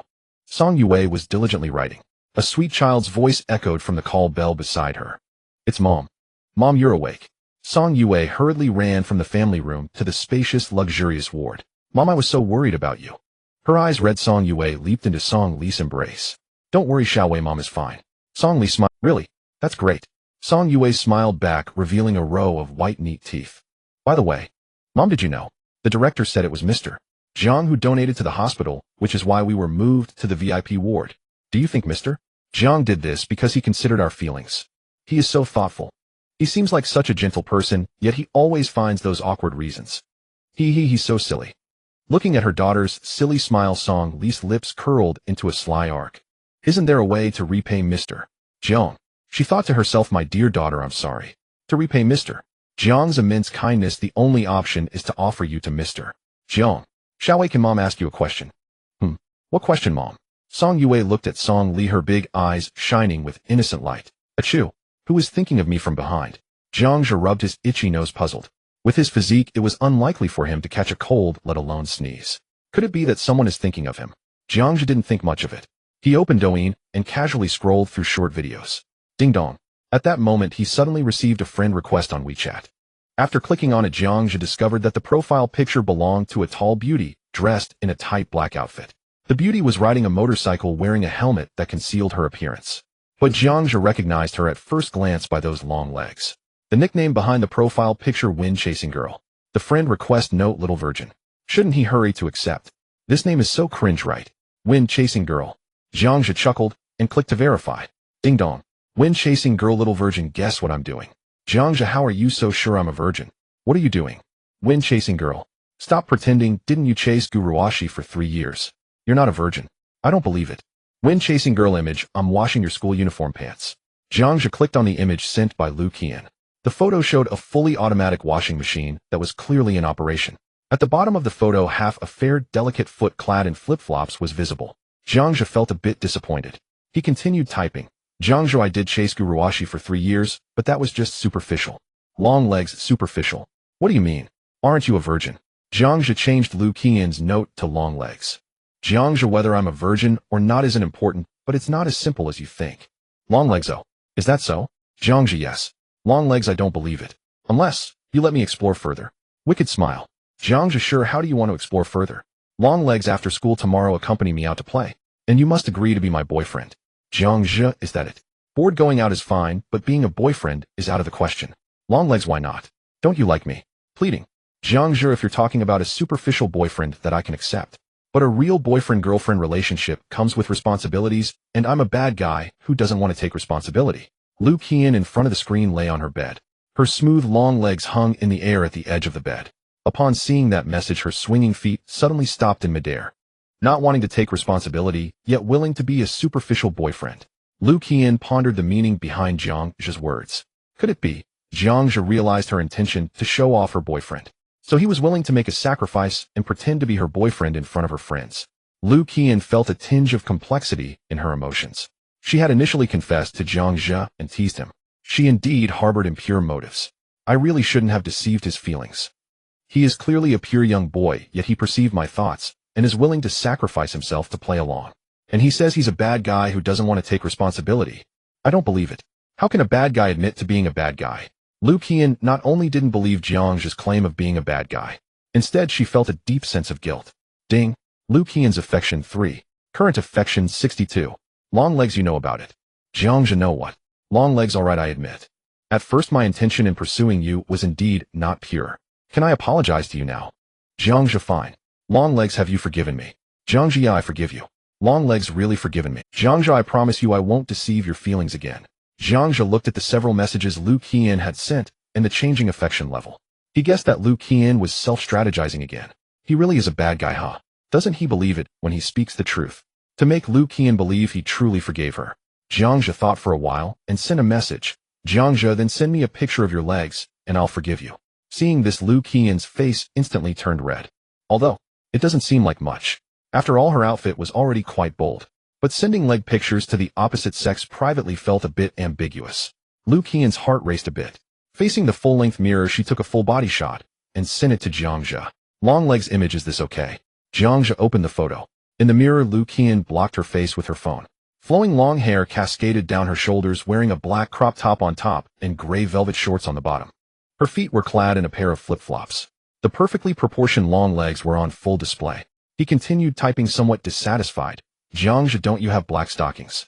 White stockings are fine too. Long legs, none. Long legs, but my aunt seems to have some black stockings in her room. A moment of silence. Long legs, do you want to see? I'll go steal my aunt's black stockings. After sending that message, Lu Qian's heart started pounding. She usually also acted frivolously and boldly. But this was really too embarrassing. She had secretly worn her aunt's stockings in her room before, but she had never worn them outside, let alone specifically for someone to see. Suddenly, she somewhat regretted sending that message. Ding dong. Jiang Zhe, sure, take a few more pictures. Lu Qian, blushing, hesitated for a long time. She thought to obtain Jiang Zhe's forgiveness, she could go for it. 15 minutes later. Long legs, image. Long legs, this should be fine, right? Jiang Zhe. Thank you for the treat. Those dozen photos of legs and stockings. Some with no shoes, some with high heels, some from the front, some from the side, and some squatting. No matter the angle, Liu Qian's legs could be considered perfect. Delicate jade legs, charming and long, inducing endless fantasies. Jiang Zhe downloaded the dozen leg photos and saved them in a private album, including the first picture of her bare legs in casual, where he downloaded it as well. Ding! Liu Qian's heartbeat quickened, looking forward to developing a further ambiguous relationship with the host. Affection 5. Current affection 67. A further ambiguous relationship. What does that mean? Jiang Zhe felt curious. However, he also understood that there are limits to everything. Long legs, then it's settled. Accompany me out to play tomorrow after school. Jiang Zhe, yeah, it's settled. Putting down his phone, Jiang Zhe shouted to his mother, who was cleaning in the living room. Mom, I won't be coming home for dinner tomorrow night. I'll be back later. Got it. Are you going to a classmate's house for extra lessons? Yeah, Ji Xiaofeng asked me to tutor him. Oh, it's Xiaofeng, I got it. Remember to come back early. Jiang Zhe felt a bit guilty. He wondered what his mother would think if she knew he was actually going to chase girls. Liu Qian stood in her bedroom, admiring her long legs in the mirror. Does he really like my legs that much? Her face flushed slightly. Chatting with Jiang Zhe gave her a peculiar feeling. Usually her female friends often complimented her legs, but the opposite sex rarely dared to comment, at most saying she was pretty. But Jiang Zhe openly expressed his admiration for her. Such behavior seemed frivolous, even asking her to wear black stockings for a photo. Yet Liu Qian couldn't bring herself to dislike him. Perhaps he's genuinely appreciating me, without any ulterior motives. So I not only don't dislike him, but am actually looking forward to it. Liu Qian browsed through someone's chat history. The more she looked, the more ambiguous it felt. Oh no, if this goes on, I won't end up liking him, will I? So annoying. He's clearly a pure-hearted virgin.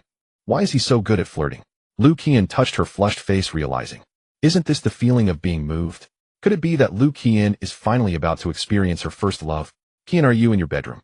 At that moment, a melodious female voice came from downstairs in the villa. Auntie is back. Liu Qian's face lit up with a happy smile as she dashed downstairs. Auntie, why did you suddenly come back to Haiqing? I came here for a meeting, just passing by to see you, the woman said with a smile. She wore a white suit, looking to be around 25 years old, with a resemblance to Liu Qian. Both in figure and appearance, she was an exceptionally beautiful woman. A gentle smile adorned her fair face, giving off an impression of elegance and approachability. However, one could clearly feel the air of authority about her. At a glance, it was evident she was a mature and capable career woman. Liu Qian ran forward to embrace her. Lu Wushuang gently touched Liu Qian's flat abdomen. Qian, why do I feel like you've lost weight? Have you been eating well? Annie, I'm on a diet. Why are you dieting when you're perfectly fine? Lu Wushuang chided. You're at the age where you should be growing. What will you do if you don't get enough nutrition? Besides, if our Qian needs to lose weight, then there wouldn't be any girl in the world who doesn't. Listen to Annie and eat well. Understand? Got it. Liu Qian nodded with a smile, looking like a child who had done something wrong. She had been without parents since childhood. Her aunt Lu Wushuang acted more like an older sister than a guardian. The two stunning beauties cuddled on the sofa as Liu Qian thoughtfully brewed a cup of red tea for Lu Wushuang. They chatted about recent amusing events. After a while, Lu Wushuang changed the topic, saying seriously, Qian, I need to discuss something with you. What is it? Liu Qian looked puzzled. Lu Wushuang placed her teacup on the coffee table and said gently, it's about your plans for university after graduating high school. Annie has some information about several foreign universities that you could apply to even with your grades. As she spoke, she pulled out the prepared materials on foreign universities from her phone. Qian, take a look at these universities in different countries. Which one would you prefer to go to? Foreign universities. Liu Qian stared blankly at the information on her phone, showing that she was not fully. Lu Wushuang sighed lightly and spoke earnestly. Qian, Annie understands your feelings. If you go abroad, you will have to part ways with your good friends. But don't think Auntie is trying to discourage you. With your grades, even if you take the college entrance examination, you won't get into a good university. In that case, you would still have to part ways with your good friends. University is an opportunity for you to further your studies. Annie doesn't want you to waste your time at those subpar universities in the country. Can you understand? I understand. Liu Qian nodded with a downcast expression. For some reason, she suddenly thought of Jiang Zhe. If she went abroad, wouldn't it mean? It's good that you understand. Lu Wushuang noticed Liu Qian's thoughts. For someone like Liu Qian, who enjoyed making friends and disliked studying since childhood, going abroad to study alone was certainly not an easy thing to accept. There was something she hadn't told Liu Qian. Her company was currently facing a difficult phase.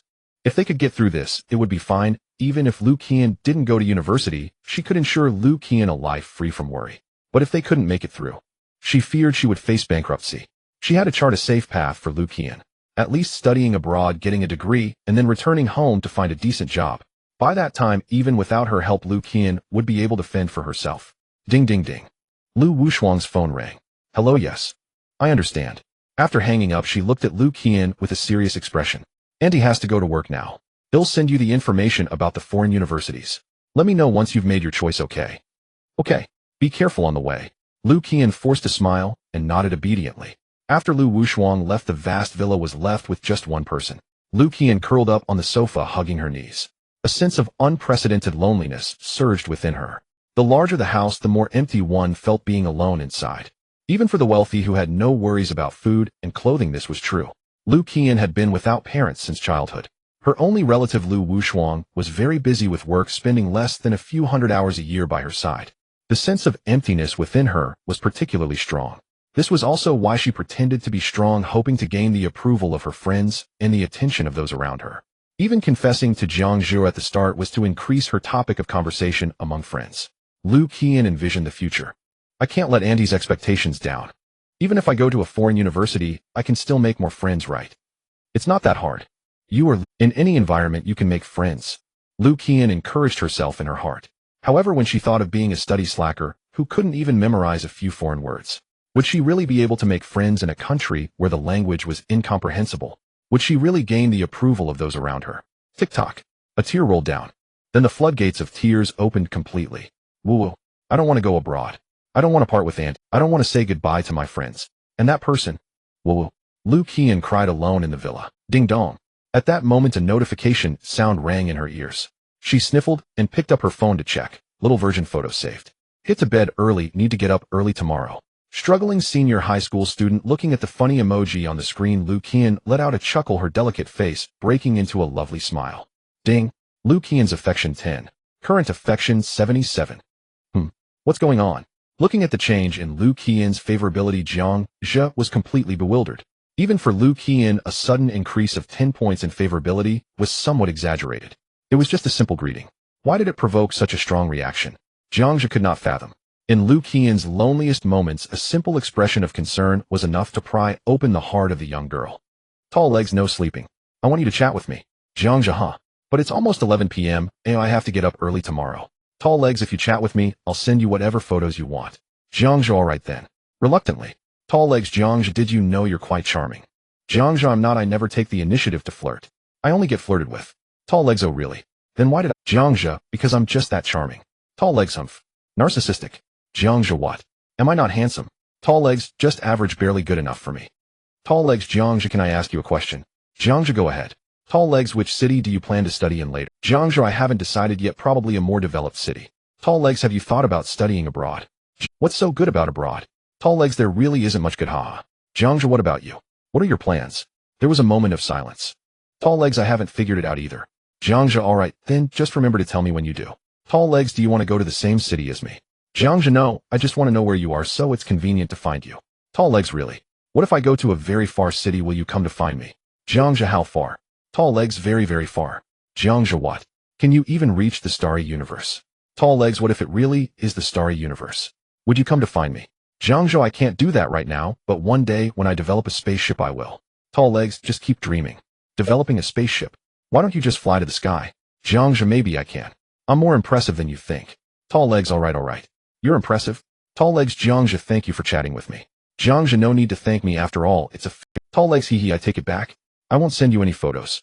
Jiang Zhe, if you want then fine, consider it a gift of Tall legs. Is our relationship just friendship? Feeling wronged. Jiang Zhe, what else? Do you want something more to happen between us? Tall legs, if it's you I wouldn't mind. Jiang Zhe, you're too young right now, let's talk about it after you graduate. Tall legs. Tall legs, what's wrong with being young? Can I satisfy you? Jiang Zhe, a little girl isn't that old, but her tongue sure is tough. Tall legs, humph, if you have the guts, agree to my confession, and let's see if I'm really tough. Jiang Zhe, I've said it before, it's not impossible, but I won't take responsibility. Tall legs, what do you mean you won't take responsibility? Are you planning to start something, and then abandon me, kicking me away when you're done? Jiang Zhe, no. Not taking responsibility doesn't mean I'll abandon you. I have the ability to make you happy, but I won't only provide happiness for you alone. Tall legs, huh? You're not joking, are you? Do you want to have your cake and eat it too? Jiang Zhe, so what? Tall legs, I didn't expect you to be so ambitious, Xiao Chunan. Jiang Zhe, so if you can accept it, then it's fine. Tall legs, are you serious? Jiang Zhe, seriously, I won't lie to you. A long silence followed. Tall legs, do you have someone else in your heart? Is it because you can't forget Guruwashi? Jiangja, no, I have greater pursuits. Tall legs, alright. Tall legs, Jiangja. I've never met a guy like you before, I might really like you. Tall legs, just give me a little bit of time, it's fine if you pretend to accept me. Tall legs, just a few days, okay. Tall legs, I won't ask for more, I promise, I won't disturb you again afterwards. Looking at the little essay sent from the other side, Jiang just sensed her emotional change. Through their chats, he had analyzed that Lu Qian was likely going to study abroad. It was probably her aunt Lu Wushuang who planned to send her abroad for further studies. Otherwise, Lu Qian wouldn't be so sentimental and wouldn't suddenly bring up which city to go to. In the system's detailed intelligence.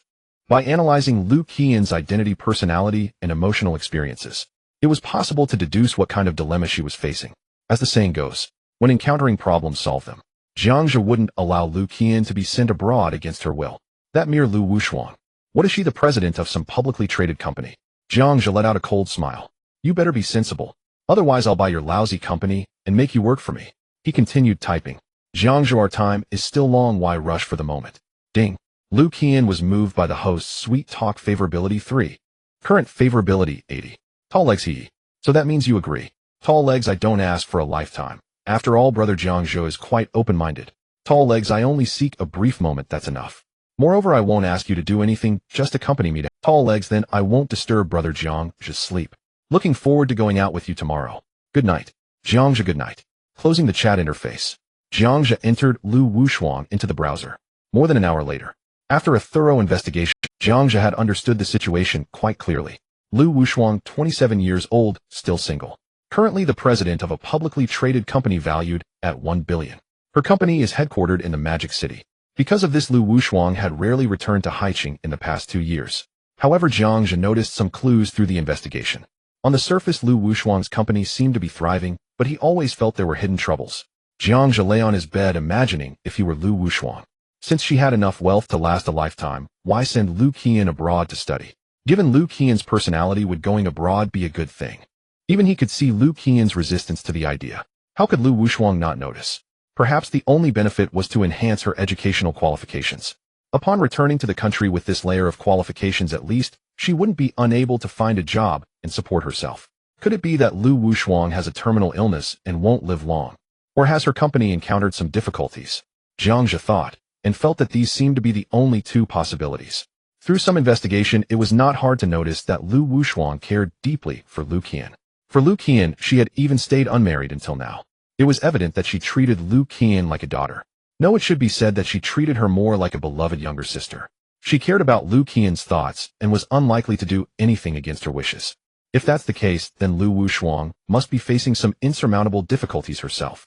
Even if Lu Wushuang wants to send Lu Qian abroad for studies, it will only be after the exams are over and the results are out. There is no rush in action. If the other party is perceptive enough to respect Lu Qian's wishes, that would naturally be the best. If not, then he would have no choice but to resort to some small techniques. A mere 1 billion market value company's president, in the eyes of ordinary people, Lu Wushuang is a successful career woman. But Jiangja does not take him seriously. If pushed to the limit, he would let her experience what true strength is. The next day, he still woke up early. After washing up, having breakfast, and taking the school bus. Last night, Jiangja chatted with Lu Qian until late, yet he did not feel tired. With his astonishing mental state of 14 points, Jiangja speculated that even if he went several days without sleep, his body would not be affected. Of course, prolonged sleeplessness would still lead to a sense of drowsiness. The biological clock he has developed over time cannot simply be changed. Jiangja sat at the front chatting with Master Zhang. Before long, Guruwashi boarded the school bus. Today she wore a light blue shirt paired with tight-fitting jeans that accentuated her beautiful legs. Her smooth long hair was styled into a ponytail. Her naturally fair face required no makeup. Her bare face was enough to attract the attention of passers-by, effortlessly garnering a 100 rate of turning heads. Oomph. As the girl passed by the front row, she let out a slight cold huff. Raising her proud head, she walked toward the back row without glancing sideways. In a corner, unnoticed, the girl slightly curled her lips. For some reason, her mood was quite pleasant today. Jiangja sensed the subtle change in Guruwashi. Since yesterday's gym class, Guruwaxi's favorability towards him had remained at 49 points. This favorability was just 2 points short of reaching the threshold for liking. Jiangja suddenly felt curious. For a girl like Guruwashi, who is self-centered and proud, if she were to like someone, would she take the initiative?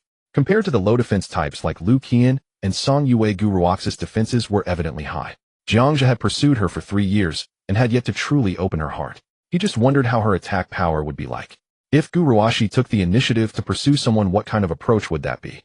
Jiangxia was very curious. He could hardly imagine what it would look like for the aloof Miss Gu to actively pursue someone. After all, Gu Ruaxi's relationship with him was different. If she were willing to pursue Jiangxia actively, he wouldn't deny her an opportunity. But the prerequisite was that she must let go of her lofty demeanor. Or rather, become his devoted admirer. Soon the school bus arrived at the stop. The struggling students once again entered a day-long learning task. Of course, some academic underachievers were exceptions. Ji Xiaofeng was unusually excited today. Tomorrow was his birthday, and he would receive the most anticipated birthday gift in 18 years. Going to the restroom, Ji Xiaofeng patted Jiangxia and pointed to the door. Jiangxia sighed and stood up helplessly. Ji Xiaofeng made a habit of going to the restroom every break in the first class. On the way to the restroom, Ji Xiaofeng suddenly laughed and said, "Zhigu, are you free tonight? Come with me to book a table at a restaurant." Jiangxia glanced at him. "Book a table for what? Are you treating us to a meal?" "Of course. Tomorrow is my birthday, and since you and Wang Chao gifted me something, I have to show my appreciation." Hehe. "After pestering my dad yesterday, he generously gave me $1,000 and told me to treat you guys to a meal," Ji Xiaofeng said excitedly. "Oh, $1,000? Jiangxia chuckled. "Why is your dad suddenly so generous?" "Haha, it's because I told him that you gave me an expensive gift." Ji Xiaofeng laughed. "When my dad heard that, he immediately handed me $1,000 and told me to take you to a nicer restaurant. He even said something about reciprocity, oh, we can't let it slide." "All right then." Jiangxia recalled the image of Ji Xiaofeng's father. He had met Ji Xiaofeng's dad a few times. He was a rough-hewn northern man. The family conditions weren't particularly affluent, just an ordinary household, like most people. $1,000 was not a small amount. Considering the consumption level in Haicheng, a group of 7 or 8 students could have a decent meal for $300 to $500. This shows that Ji Xiaofeng's father had a good perspective on this.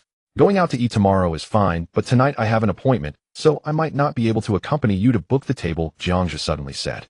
Ji Xiaofeng was taken aback. "Who are you meeting?" "Lu Qian." "Oh." Ji Xiaofeng squinted, looking at Jiangxia with a gaze filled with resentment. "All right, you brat. So you really got together with Lu Qian. Damn. I'm so envious." Ji Xiaofeng pretended to be jealous. Yet deep down he was genuinely happy for his good brother. Having a goddess like Lu Qian as his good brother's girlfriend was something to boast about. Moreover, the most important thing was witnessing his good brother recover from the pain of heartbreak, which brought Ji Xiaofeng immense comfort. Jiangxia glanced at Ji Xiaofeng and knew he had misunderstood. However, he was too lazy to explain. After all, his relationship with Lu Qian was originally quite ambiguous. Though Jiangxia was a player, he wasn't afraid to admit his ambiguous relationship with girls. Even if one day his other flirtations found out, he would still dare to admit it. Furthermore, after admitting it, they would still feel it was not his fault. He cared equally for each of them. That is the ultimate realm of a scoundrel. When Jiangxia and Ji Xiaofeng went to the restroom, a chorus of birdsong and flower speech echoed in the corridor outside the classroom. "Qian, did Jiangxia really agree to you?" "Hehe. Yes. I chatted with him all night yesterday." "Good. You two are making quite the progress. He actually lent you his pants. How far have you two gotten now?" "We've done what needed to be done," Lu Qian said nonchalantly. Upon hearing this, the nearby girls broke into sly smiles, surrounding Lu Qian and whispering some blushing topics. "I won't talk to you guys anymore. I'm going to return his pants." Lu Qian chatted with her friends for a while, holding a neatly folded pair of school pants. She cheerfully ran to the back door of Class 5. Today she dressed more conservatively. She changed out of her bold crop top and wore a short t-shirt paired with a black pleated skirt. Her slender, delicate calves were adorned with fluffy, bunched socks. Between the short skirt and the calf socks, her fair knees and smooth, tender thighs were visible. Still sucking on a lollipop and wearing a baseball cap, she appeared both cute and slightly cool. Standing at the back door, she shyly peeked into the classroom, searching for a certain someone. At this moment, the adorable girl standing at the back door made the classroom fall silent instantly. How everyone was intentionally or unintentionally looking at her. Class 5 was predominantly filled with nerds, and most of them wore school uniforms. Lu Qian's avant-garde outfit undoubtedly brought a huge shock to the classmates in Class 5. Moreover, her stunning beauty, which rivaled Gu Ruashi, made a group of male classmates lower their heads, and when two focus-level characters appear in the same scene, people instinctively begin to compare them. The conclusion drawn by the students of Class 5 is, there's simply no way to determine a winner. The so-called first and second school beauties may suggest that Gu Ruashi slightly edges out in terms of looks. However, if it came to voting, many would undoubtedly cast their vote for Lu Qian. Gu Ruashi is aloof and ethereal, resembling a fairy untouched by the mundane world. In contrast, Lu Qian gives off a more approachable and realistic vibe. She does not shy away from being appreciated by others. Instead, she naturally embraces the role of being the center of attention. Lu Qian, what is she doing here? Speaking of which, I think I saw her on the court yesterday, Lu Jingjing murmured to herself. Gu Ruoxi kept her head down, seemingly unfazed. She originally did not want to care. However, the moment she recalled how Jiang Zhe lent his pants to Lu Qian yesterday, she couldn't help but glance towards the back door. Upon seeing the school uniform pants in Lu Qian's hands, Gu Ruoxi's beautiful eyes flickered slightly. The change in her expression was but a fleeting moment. No one noticed. She stole a glance, and then continued to focus on her book, ignoring everything else. Classmate, do you know where Jiang Zhe went? Lu Qian, unable to find Jiang Zhe, turned to the boy at the back door and asked He went. The boy stammered, his face turning red. Nearby, several girls were stifling their laughter. The boy was left awkward and at a loss. This is just too embarrassing. But he couldn't really be blamed, could he? It was merely a physiological reaction. He never expected a girl of Lu Qian's caliber would talk to him. What Lu Qian did not know was that her brief conversation with this boy would leave him lost in thought for the entire day. He would spend the day reflecting on why he couldn't perform better when talking to Lu Qian. If only his tone had been a bit gentler, more coherent, perhaps he would have had more chances to converse with the goddess. All right then, Lu Qian slightly disappointedly asked, could you tell me where his seat is? The boy, nervous, lowered his head and pointed to a seat by the window. The empty seat in the second last row, is it? In the next moment, Lu Qian confidently stepped into the classroom under everyone's gaze. The classroom fell into complete silence in that instant. What was going on? How did Jiang Zhe end up in a situation with Lu Qian? Could there be a story between them? Except for a few, nearly everyone was gossiping about her. They watched as she neatly folded the pants and placed them in the center of her desk. She stood still for 2 seconds, feeling a bit uneasy. The next second, she directly sat in Jiang Zhe's seat and cheerfully looked at Du Shuyan beside her. Classmate, could you lend me a piece of paper? I want to write something. Sure, Du Shuyan replied softly, somewhat intimidated by the bold girl. Flustered, she hurriedly found a sheet of white paper and handed it to Lu Qian. With a faint smile on her lips, Lu Qian picked up Jiang Zhe's pen and began to write on the paper. After finishing, she folded the paper into a triangle and placed it on the neatly stacked school uniform pants. She then laid the pen beside the triangular paper at an appealing angle. Only after doing all this did she stand up and leave the classroom. As she departed, she intentionally glanced back at Gu Ruoxi, revealing a smile she deemed friendly. Once she left, the quiet class erupted into a frenzy. Everyone was whispering. Lu Qian actually came specifically to find Jiang Zhe. What did she write on that paper? Could it be a love letter? Oh my god, Lu Qian can't possibly like Jiang Zhe. It feels like there's a story behind this. And did you notice Lu Qian deliberately glanced at Gu Ruoxi? That expression seemed like a provocation. Definitely. She clearly considers Gu Ruoxi a rival in love. Oh my god. The first and second school beauties becoming rivals for the same boy. It's thrilling to imagine. At this moment, many girls were concocting an emotional drama in their heads. Meanwhile, the boys were filled with endless rage. That Jiang Zhe, how could he have stories with both of the most beautiful school beauties at the same time? It's infuriating. I'm so envious I could die. Let's not even mention two. Just being involved with one of them would be the most beautiful memory of a lifetime. Many boys had already started to imagine themselves as Jiang Zhe, fantasizing about some strange events with Lu Qian. At this moment, Lu Jingjing suddenly felt a bit dazed. Jiang Zhe said he was giving up on pursuing Gu Ruoxi, and just a few days later he's involved with a girl like Lu Qian. Lu Jingjing had certainly heard plenty about Lu Qian. Bold, frivolous, beautiful, fashionable. Unlike the girls in the advanced class, Lu Qian was far too mature to be a high school student. How could Jiang Zhe get entangled with her? Is his flirting technique really that good? Or is he deliberately teaming up with her to provoke Gu Ruoxi? Lu Jingjing stole a glance at her deskmate, hoping to see Gu Ruoxi's expression. Noticing that the other remained as indifferent as ever, seemingly unaffected in the slightest, Lu Jingjing turned her gaze towards the triangular paper on Jiang Zhe's desk. Curiosity surged within her. What did that paper say? A few minutes later, when the duo returned from she noticed that everyone in the classroom was intentionally or unintentionally looking at Jiang Zhe. Among the boys' gazes there seemed to be a hint of jealousy. What's going on? Ji Xiaofeng scratched his head, puzzled. Zhegu. Lu Qian was here just now. She came to find you. Seems she brought a uniform for you. Wang Chao in the front row chimed in. Zhou Wei Wang, chaos deskmate, shot Jiang Zhe with a sour look. Why do all the pretty girls in school have connections with him? So what if he's good looking? Zhou Wei thought, just wait, when the college entrance examination results come out, he will surely shine. Oh, really? Jiang Zhe returned to his seat and picked up the triangular paper. He opened it, smiled slightly, and then calmly sat down to organize his desk. The classroom fell silent for several seconds. Wang Chao and the other two boys who had played basketball with Jiang Zhe crowded around his seat, eagerly asking Zhe, "What did Lu Qian write to you? Is it a love letter? Is it a love letter? Quick, tell us. Do you have a story with Lu Qian? What happened after Lu Qian confessed to you yesterday?" "Huh? Confession?" Lu Qian confessed. Upon hearing this, everyone was stunned. They had initially thought the two shared a story, but it now seemed to be a huge story. Gu Ruoxi, who had been writing furiously, suddenly froze her pen, stopping in midair. "How, you guys still don't know? During gym class yesterday, Lu Qian publicly confessed to Zhigu wanting to be his girlfriend. That's why Yang Yuan from class 4 provoked him." Wang Chao said proudly. "I see. What happened next?" "Did Jiang Zhu agree?" a girl from the back row asked. Wang Chao glanced at Jiang Zhu, noticing his calm expression, then revealed a proud smile. "Of course not." Zhigu rejected her without a second thought. "What?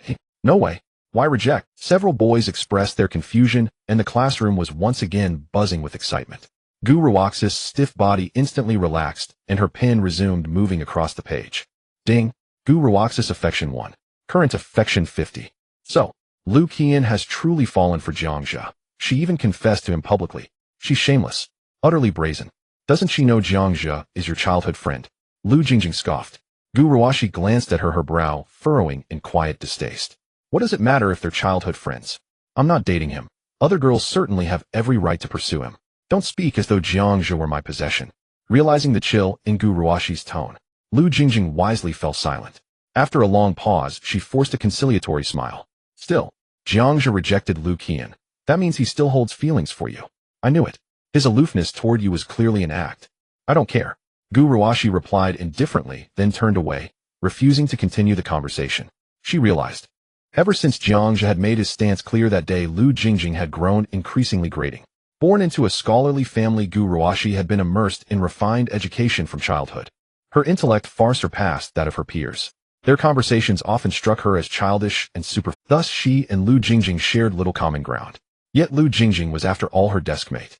And Gu Ruoxi preferred not to let their relationship grow overly strained. So she tolerated Lu Jingjing's chatter and allowed the friendship to exist. But genuine intimacy, that was never truly possible. How could an adult ever form a true kinship with a middle schooler? Gu Ruoxi's sudden coldness dimmed Lu Jingjing's expression. She sensed too the growing weariness Gu Ruoxi had lately shown toward her. For a moment her thoughts drifted, silent, unmoored. Noticing this, Gu Ruoxi cast her a cool, detached glance. In a voice calm and measured, she said, "The college entrance exam is imminent. You shouldn't waste energy on trivialities." At those words, Lu Jingjing instantly brightened into a smile. She nodded softly, and then pulled out a practice test and began solving problems with renewed focus. The day slipped by in haste. Lu Qian's public confession to Jiang Zhe amounted to little more than light amusement during high schoolers' tea breaks. Most remained acutely aware that preparing for the college entrance exam was their sole priority. Class 5 grade 3 carried on, fulfilling and diligent, as it always had, save for a handful like Ji Xiaofeng. At dismissal, Ji Xiaofeng could no longer contain his curiosity. He tapped Jiang Zhe's shoulder and asked, "Brother Zhe, what did Lu Qian's note actually say? I've been dying to know all day." Jiang Zhe shot him a wordless, exasperated look, then retrieved the note from his pocket and tossed it to him. "Read it yourself. I'm leaving first." He rose and strode out of the classroom without another glance. Ji Xiaofeng eagerly unfolded the note, revealing, "Dear, meet me at the West Gate after school. P.S. I dreamed of you last night. Can you guess what I dreamed?" Staring at the elegant feminine handwriting, the bold heart, the intimate address, Ji Xiaofeng felt a sharp pang, bitter envy flooding his chest. Dang it. No, I need to step up. Time to find myself some sweet romance. Overhearing Ji Xiaofeng's muttered soliloquy, Gu Ruoxi flicked a sidelong glance at the note in his hand. A fleeting, involuntary spark of curiosity stirring within her. Yet that curiosity vanished as swiftly as it came. Too proud to indulge such trivial interest, she saw no reason to dwell on it, especially now that Jiang Zhe had already declined Lu Qian's confession. The note was likely just a simple thank you for lending her his school uniform.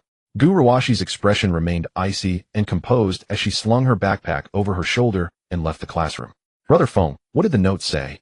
Wang Chao leaned in, eyes gleaming with gossip hunger. Others, close friends, quickly gathered around. Ji Xiaofeng showed them the note. "Holy cow. So Jiang Zhe accepted Lu Qian. Looks like they're meeting. I'm so jealous." Wang Chao and the others groaned enviously. A few minutes later, Jiang Zhe arrived alone at the West Gate. There Lu Qian stood with 4 stylishly dressed girls at the school entrance. Jiang Zhe approached with an easy smile. "Where shall we go?" "Name it. I'll cover everything today." Qian, your brother Jiangja has arrived. He's absolutely stunning. I'm so envious, Qian. You've landed such a handsome boyfriend. Would you mind sharing your secrets with us sisters? The four girls appraised Jiangja, openly tossing playful flirtatious remarks. Surrounded by her friends, Lu Qian beamed, her delight unwavering. She strode forward, long legs graceful, and looped her arm through his. Let's eat first, I'll treat. Only then did she register the intimacy of her gesture, and flushed faintly. Yet inexplicably she couldn't bring herself to loosen her grip on his firm warm arm. Jiangja gave her a mock-reproachful look. Qian, that's hardly fair. You can't treat when I'm here. A short-haired girl blinked in surprise. You mean you'll pay? Well, our brother Jiangja is quite generous. Haha, really? The girls exchanged glances, each seeing the same astonishment reflected in the other's eyes. Outwardly they appeared worldly and carefree, like young women who'd already stepped into society. Yet they were merely high school students. How much pocket money could they possibly have? Usually outings were covered by Lu Qian, the group's resident young heiress. Who would have thought Jiangja would offer so confidently? Was he wealthy too? They walked down the road beyond the school gate, Jiangja and Lu Qian leading the way. The four girls trailed 20 meters behind, deliberately creating space for the pair. Lu Qian walked beside him, a tender, serene smile softening her features. Jiangja felt the gentle warmth and suppleness of her arm against his. She leaned in just a little too close. So, you really meant it when you said you'd treat? Lu Qian's beautiful eyes lifted to meet his. Of course I did. Don't let appearances fool you. I'm actually quite well off. Jiangja replied, modestly bashful. Uffed. Lu Qian burst into laughter. All right. I know you only said that to save face. She glanced back, assured no one was watching, then slipped a bank card from her pocket and pressed it into Jiangja's palm. Leaning close, her breath warm against his ear, she whispered, use this card when you settle the bill. Password is 6 zeros. Jiangja looked at the bank card in his hand, his expression one of surprise. He never expected that Lu Qian would be so considerate, actually knowing how to save face for her boyfriend. Jiangja smiled and put the bank card in his pocket. Then moving in closer, he softly whispered in Lu Qian's ear, aren't you afraid? I'll steal your money if you tell me the password. Feeling the heat of his breath brushing against her ear, Lu Qian's face instantly flushed. Not afraid. What if I give you all my money? After all, I like you. Lu Qian blushed, but boldly expressing her affection was utterly adorable. Even Jiangja, who usually maintained his composure, felt touched. Looking at the girl's blushing, delicate cheeks, his heart raced. If he hadn't known the timing wasn't right, he would have impulsively pinned Lu Qian against the street and kissed her forcefully. After saying this, Lu Qian's face remained red for a long time. Jiangja continued to smile as he studied her. He felt again how perfectly Lu Qian fit the type of high attack, low defense. Once she developed an interest in a boy, her advances were swift enough to catch anyone off guard. But her defenses were simply too low. Jiangja only needed to provoke her casually, and she would lose control in an instant. In serious cases, she would fall for him completely. The two walked on the street in silence for a long while. Lu Qian rested her head on Jiangja's shoulder and quietly asked, did you guess what I dreamed about last night? It must have been something strange. Not at all. Lu Qian huffed, suddenly a hint of loneliness washing over her. I dreamed that you went to a faraway place, so far that I couldn't reach. I ran desperately in the dream, but couldn't catch up. The more I chased, the farther you ran. The more you ran, the more I chased. Jiangja, why are you so annoying? Can't you wait for me? Lu Qian said in a spoiled tone, her voice tinged with a hint of tears. Jiangja noticed her emotional. It was definitely because she was worrying about going abroad. He took Lu Qian's hand, intertwining their fingers tightly. Dreams are the opposite. The farther apart you are in a dream, the closer you are in reality. Is that so?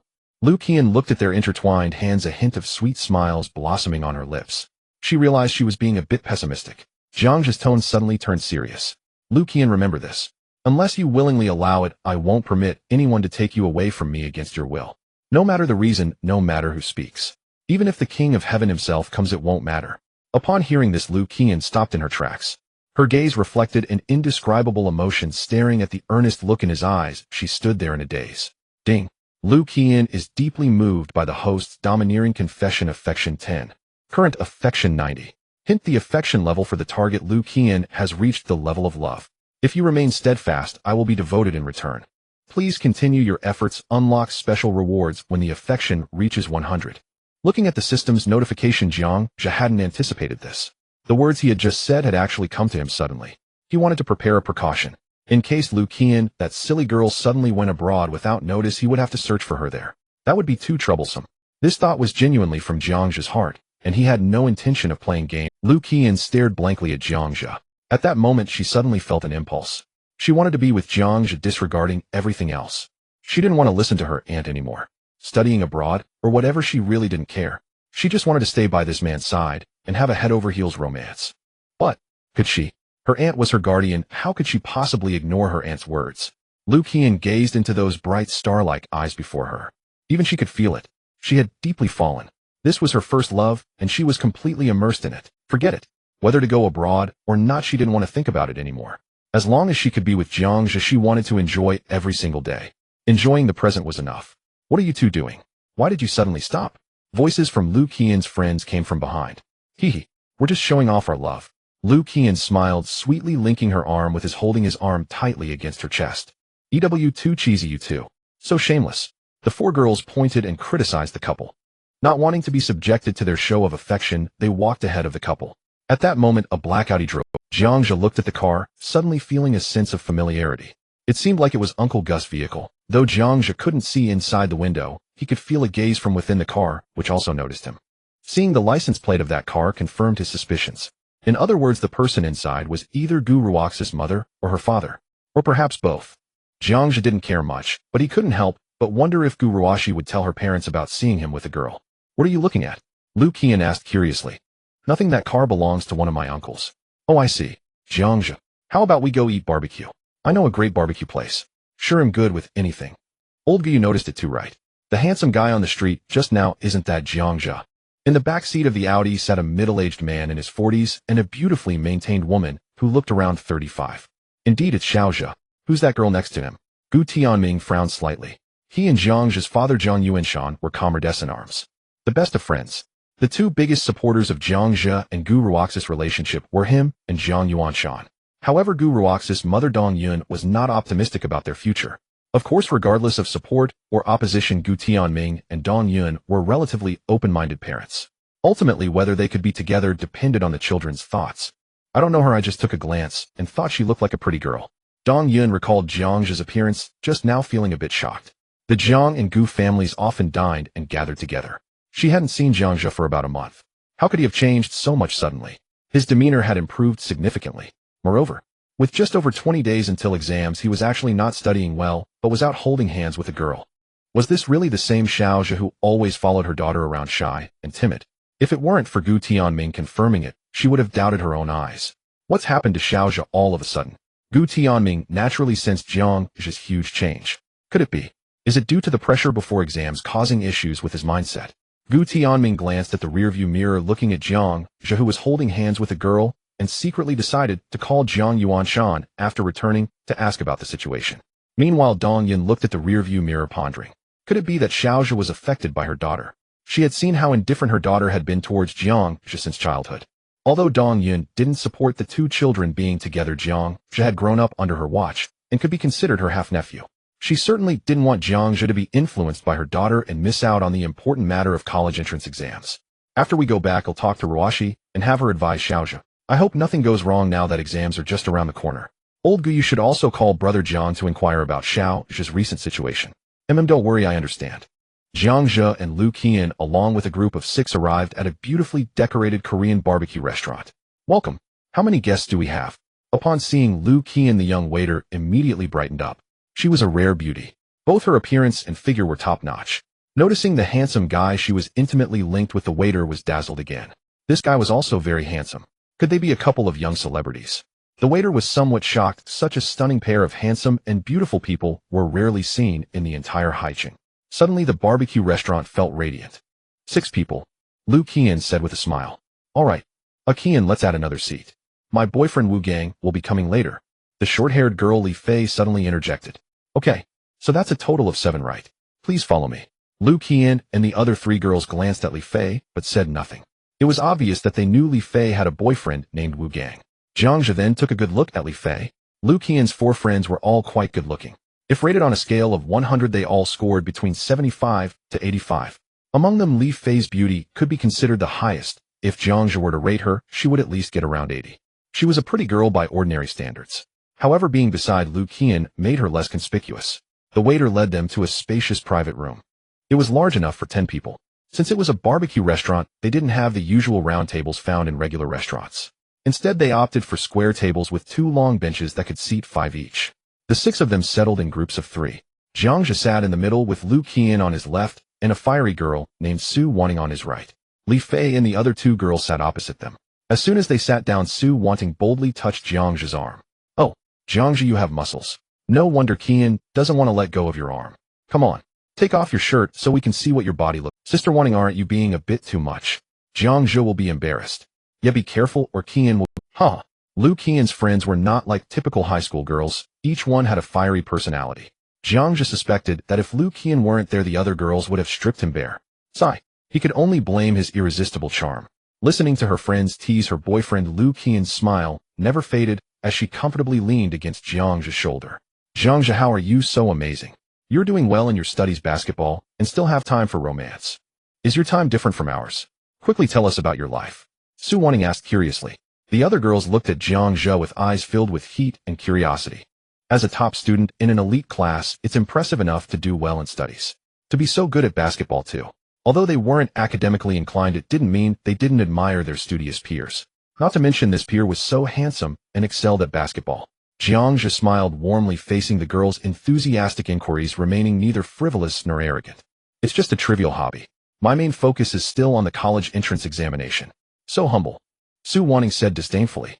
"Yang Yuan is a professional but can't beat you an amateur. Our Jiangzhe is indeed amazing." "Haha, that's right. Jiangzhe only needs to exert a little effort to easily defeat Yang Yuan. If he focused on sports, he would definitely be 100 times better than Yang Yuan. Since Jiangzhe plays basketball so well, he must have a great physique, right? Can Qian handle it?" Su Wanting said with a mischievous smile. "Stop it. Sister Wanting, don't say such things," Lu Qian said, blushing. Su Wanting was the big sister of the group. Her outgoing personality always kept the conversation lively. With her leading the way, the atmosphere in the private room was extraordinarily lively. Su Wanting and the other three girls openly praised Jiangzhe and made some bold jokes. Jiangzhe handled it with ease, calm and collected. Meanwhile, Lu Qian said little, leaning against Jiangzhe's shoulder. Listening to her friend's joke, she occasionally blushed, a happy smile permanently on her lips. 5 minutes later, the waiter came in to grill the meat for the guests. Each of the 6 ordered a chilled soda. The girls started discussing topics relevant to girls, such as school gossip, who was involved with whom, who confessed to whom. Then they talked about fashion choices, which trendy items set off a craze, which outfit blew up online. Listening to the innocent topics of high school girls, even Jiangzhe found himself relaxing a lot. All along, aside from Gu Ruoshi, he hadn't interacted much with other girls. Moreover, he and Gu Ruoshi, his childhood friend, couldn't exactly be called close friends. At most, Jiangzhe would talk while Gu Ruoshi listened. She wouldn't share her amusing stories and would often mock Jiangzhe's childishness. Perhaps this was one of the reasons Jiangzhe felt he wasn't worthy of Gu Ruoshi. While they were chatting and eating barbecue, Li Fei received a phone call. "My boyfriend is here, I'll go pick him up," she said and hurried out of the private room. Su Wanting sighed as she, "I really don't know what's so good about Wu Gang that Fei would like him." Upon hearing this, the 4 girls, including Lu Qian, suppressed their smiles and fell into silence. Jiangzhe immediately sensed that the atmosphere seemed a bit off. A few minutes later, Li Fei walked into the private room with her boyfriend. The man was about 25 years old, stood at 1.7 meters, and had a rather ordinary appearance. He could even be described as somewhat ugly. His dressing style was quite mature, with sunglasses, a black jacket, and dress pants. He even wore a large gold watch on his wrist. He looked like a social guy. Someone like him was actually Li Fei's boyfriend, a high school student. Jiangzhe felt a bit surprised. No wonder Su Wanting displayed disdain for Wu Gang. However, he quickly realized why Li Fei would be with Wu Gang. High school girls have yet to mature mentally, especially for someone like Li Fei, who was just beginning to explore society. After encountering a mature, stable, and capable big brother in society, they would feel a thrill and novelty unlike that of their peers. If this big brother was generous and sweet-tongued, wouldn't it be easy to charm the young girls? "Ganga, let me introduce you. These are my sisters you've met before. This is Jiangzhe, Lu Qian's boyfriend. Jiangzhe, this is my boyfriend Wu Gang." Li Fei introduced the two who hadn't met before. As soon as Wu Gang entered, he noticed Jiangzhe, who was intimately leaning against Lu Qian. A hint of displeasure flashed across his face. Jiangzhe was indeed handsome, no wonder Lu Qian liked him. However, Wu Gang revealed a rather arrogant smile. "What use is being handsome? Just a high school student. Can he compete with my wealth? Can he match my strength?" Wu Gang extended his hand adorned with a large gold watch and shook hands with Jiangzhe. "Not bad. Little brother looks quite handsome. Since you're Lu Qian's boyfriend, we're all family here, just call me Gang." Wu Gang's way of greeting was clearly meant to establish dominance.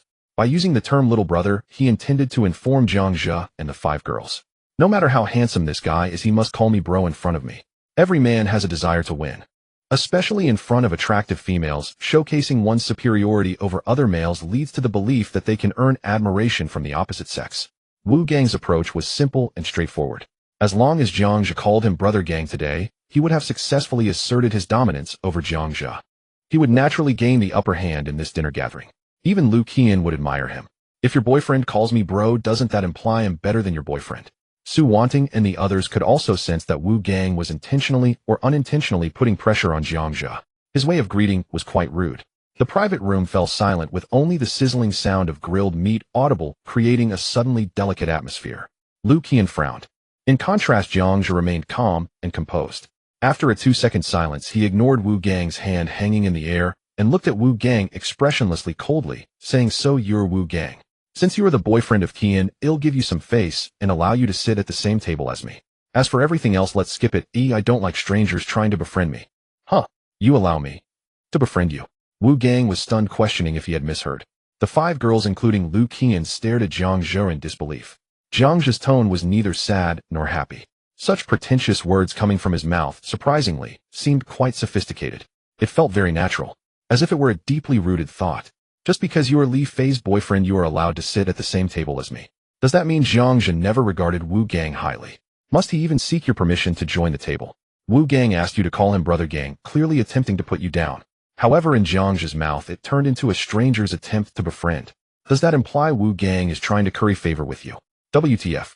Su Wanting and the others never expected such words could come from Jiang Zhe. In an instant, he turned the situation around, asserting dominance, while simultaneously suppressing Wu Gang. Jiang Zhe, is he really a high school student? Could he remain so composed even in front of a big brother from society? Ding. Lu Qian is impressed by the host's calm demeanor, gaining 1 affection. Current affection, 91. Wu Gang's expression froze. He wondered if Jiang Zhe had some astonishing background. After all, how could a high school student say such things? He could clearly see that Jiang Zhe was not forcing himself to act tough. The tone was so natural that it almost made him believe it. Wu Gang thought, could it be that his identity as a societal big brother not only failed to intimidate this kid, but also didn't even catch his attention? This kid must come from a very impressive family. He was different from ordinary high school students, had he seen the world. So Brother Gang, what will you drink? He'll go get it for you. Li Fei noticed that Brother Gang seemed a bit embarrassed and smiled awkwardly. Wu Gang sat down stiffly, momentarily at a loss for how to retort. Jiang Zhe wasn't wrong. Today was indeed the domain of Lu Qian and Jiang Zhe. Li Fei could only be considered a guest, while Wu Gang could only be viewed as the guest of a guest. However, he did not expect Jiang Zhe's few words would make everyone realize this point. After Wu Gang sat down, the atmosphere suddenly cooled. Only Jiang Zhe, as if unaffected, picked up a piece of grilled meat and placed it on Lu Qian's plate. "Qian, the barbecue place you chose is indeed quite good. Let's come back another day to eat, okay?" Lu Qian showed a sweet smile, obediently nodding. "Do you want me to feed you?" Jiang Zhe said with a smile. "Sure." Lu Qian's beautiful legs pressed tightly against Jiang Zhe's, bashfully enjoying her boyfriend's feeding. The proximity made the act seem incredibly intimate. Ding. Lu Qian is touched by the host's gentleness, gaining 1 affection. Current affection, 92. "Oh, you two are so sweet. Shouldn't you consider us single folks? You two are being too much." Su Wanting and the others suddenly resumed their laughter from earlier. They pointed at Jiang Zhe and Lu Qian, the enviable couple, expressing the fury of the single folks. The atmosphere returned to its original state. The topic shifted back to Jiang Zhe and Lu Qian. Even Li Fei joined in the sisters' conversation, with playful banter, occasionally casting fiery glances at Jiang Zhe. Wu Gang, who had barely sat down, seemed like an outsider. Wu Gang's face darkened as he scrutinized Jiang Zhe. He noticed this kid was not only handsome, but also had a demeanor different from that of ordinary high school students. Graceful and confidently radiant. He could even vaguely sense a transcendent aura typically possessed by those big shots. Looks can be deceiving. However, a person's aura is hard to fake. Could it be that this kid truly has an impressive background? After some contemplation, Wu Gang felt it would be unwise to provoke him lightly. Yet remembering how Jiang Zhe's few words had made him feel embarrassed, Wu Gang couldn't help but feel uneasy. "Fei, after we finish eating, where do you plan to go? I know a few good places. Do you want me to recommend some?" Wu Gang suddenly suggested with a smile, glancing at Jiang Zhe, thinking to himself, "Aren't you quite impressive? Let's see if you can handle my recommendations for high-end places." Often a person's impressiveness is tied to their wealth. Whether Jiang Zhe is truly impressive or just putting on a facade will soon be revealed. "Sure, Brother Gang, what do you recommend?" Li Fei laughed. She was still too naive, thinking Wu Gang was genuinely recommending fun places. Wu Gang continued with Li Fei's words, "I know a great night spot. I have a good big brother who manages it. If you all want to go, I can call him and have him reserve a room for you. A night spot. What kind of night spot? Hearing about the night spot Wu Gang mentioned Su Wanting, and the other girls suddenly became interested. To them, such places were novel and thrilling. Su Wanting and her friends had wanted to go for a long time, but without someone to introduce them, they felt a bit apprehensive. Wu Gang smiled mysteriously. Night City, I wonder if you've heard of it. Night City? Is that the huge building in the city center? Su Wanting exclaimed in surprise. The girls exchanged glances, recalling. That building is located in the most bustling area of the city center. Night City is one of the almost top-tier consumption venues. The spending level is definitely not low.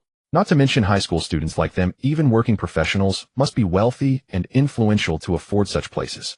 Brother Gang, we can't afford to go to Night City. Su Wanting was halfway through her sentence when Jiang Zhe suddenly interrupted her. All right, let's go to Night City. As a native of Haiqing, Jiang Zhe naturally understood what Night City signified. It could undoubtedly be considered one of the most expensive places in Haiqing. Jiang Zhe was at a loss for where to spend his money. As Lu Qian's boyfriend, it would seem inappropriate for him to suggest going to such high-end places. It could easily give the impression of pretentiousness. But if it was proposed by Wu Gang, wouldn't that eliminate the issue? In an instant, Jiang Zhe's gaze toward Wu Gang softened. More suggestions like this, please. Jiang Zhe's resolute attitude and his grateful expression left Wu Gang even more puzzled. Is this guy truly fearless due to ignorance, or does he actually possess some strength? Places like Night City are definitely not affordable for a poor student. Private rooms have a minimum spending requirement. Even Wu Gang wouldn't dare to frequent them with a low consumption threshold of 5,000 yuan. And 5,000 is just the entry fee. In reality, just a few bottles of good wine would exceed that amount. It's common for people to spend over 100,000 in a single night. Is this guy not afraid? Wu Gang forced a smile. Little brother, have you perhaps been to Night City before? Never been, but I've heard of it, and I'm quite interested. Jiang Zhe casually replied, while feeding Lu Qian. Is that so? Wu Gang was now somewhat uncertain. Did Jiang Zhe mean that although he had never been, he knew the spending level there? Could it be that this guy really has some capability? May I ask, where do your parents work? Wu Gang inquired. Oh, my parents work in a factory. A factory? Wu Gang frowned and continued. Are they perhaps in? No, just ordinary workers. Jiang Zhe casually placed a piece of grilled meat onto Lu Qian's plate as he spoke. Off. Wu Gang was taken aback. Ordinary workers. He glanced at Lu Qian, who was smiling blissfully beside him, secretly wondering if this guy was just a kept boy. Li Fei had indeed told him that Lu Qian's family was wealthy and lived in a big villa. Was Jiang Zhe so confident because Lu Qian would be paying for the upcoming expenses? Damn. The more Wu Gang thought about it, the angrier he became. He was actually outdone by a kept boy. He wanted to say, what's there to show off about spending your girlfriend's money? And he was pulling it off quite convincingly. Fei, who's treating for the expenses tonight? Wu Gang glanced at Jiang Zhe, deliberately raising his tone. Of course my boyfriend will be footing the bill. Everyone can enjoy tonight without worrying about the costs. Lu Qian looked at Jiang Zhe with affection, smilingly taking the lead. Looking at Lu Qian's expression, how could Wu Gang not see that she was saving face for her boyfriend? On the surface it seemed Jiang Zhe was treating, but in reality, it was she who would pay the bill. How infuriating. Wu Gang felt an overwhelming jealousy rising within him. Lu Qian could afford a big villa far wealthier than him, let alone the fact that she was such a remarkable girl. To be with someone of her caliber, he would willingly pay just to be near her. But Jiang Zhe not only got the beauty, but she was also willingly spending on him. How envious I am. It's simply enviable. Alright, I'll call my big brother to book a private room. Wu Gang gritted his teeth and said. He silently decided to collaborate with his big brother to trick this guy. He had to make him look foolish. Book it. And if we're going to book, let's book the most expensive one. Everyone must eat and enjoy well. Alright, Jiang Zhe said, while taking a bite of grilled meat, waving his hand. Sure. The most expensive one, right? I will ensure that the little brother is satisfied. Wu Gang said, darkly stood up and walked out of the private room to make a call. Hello? Is this brother who? Wu Gang spoke in a flattering tone. Spit it out quickly. An impatient voice came from the other end of the line. Brother, who? Here's the thing, there's a guy showing off in front of me saying he wants to book a private room at Night City. I was wondering if you could. Yes, don't worry about the money. That guy's girlfriend is quite wealthy. Okay, I got it, thanks brother who. After hanging up, Wu Gang walked back with a smug look on his face. The private room has been booked, a VIP room at Night City. Little brother, I must remind you this private room has a minimum spending requirement, and it's not cheap. Minimum spending. Jiang Zhe frowned and asked, is there a maximum spending limit? Maximum spending. Wu Gang was slightly taken aback, looking confused as he replied, what's a maximum spending limit? Some high-end venues set minimum spending requirements to limit the number of customers and elevate their prestige. They often establish minimum consumption items, implying that ordinary people should stay away, which serves as a clear price tag aimed at the wealthy. But what about the maximum spending limit? Could it be that this guy is too wealthy and fears he can't spend it all? Judging by Wu Gang's reaction, Zhang Zhe figured there probably wouldn't be a maximum spending limit. Then he felt at ease. As long as there isn't one, that's good. Qian, have you eaten enough? Should we go now, or wait a bit? Zhang Zhe gently asked Lu Qian, who was beside him. I'm fine either way, it depends on you guys. Lu Qian said with a smile. She had already eaten her fill since Zhang Zhe had been feeding her. With Lu Qian speaking up, Su Wanting and the other girls had nothing more to add. They all understood that Lu Qian indeed had considerable wealth. If Zhang Zhe couldn't cover the bill, Lu Qian would step in. Alright, then let's change venues, I'll go settle the bill. Zhang Zhe quickly got up to settle the bill at the bar. Ding. Transaction successful. Wealth points returned 32. Only 32. Zhang Zhe pondered. The total spent on grilled meat was 320, but even with Lu Qian, whose affinity exceeded 51A, the wealth points were still calculated at a 10 ratio. Could it be because there were other people in the spending group? It should be similar to donations. If the bill were settled in Lu Qian's name, it would be calculated at a 50 ratio. Zhang Zhe didn't pay much attention. Just over 300, the returned wealth points were somewhat beneath his notice. However, it did serve as a reminder. Next time he encounters high-end spending projects for the sake of the 40 wealth points, it would be worthwhile to consume in the name of the target. 20 minutes later, a group of people appeared in the city center beside a magnificent five-story building. This is Night City, what grandeur. The girls, including Su Wanting, gazed at the towering structure in awe. It was now past 8 in the evening.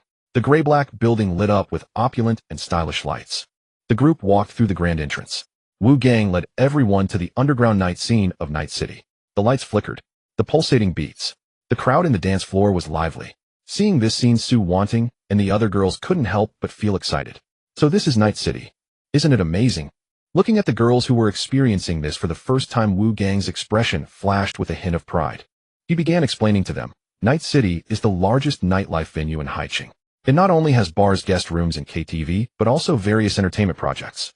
Today, the private room we are going to is right over there. He pointed to a private room on the second floor opposite. Wu Gang made a phone call to Brother Tiger. Then a staff member led several people through the crowd in the hall, heading towards the private room on the second floor. Zhang Zhe held Lu Qian's hand. It was Lu Qian's first time in such a place.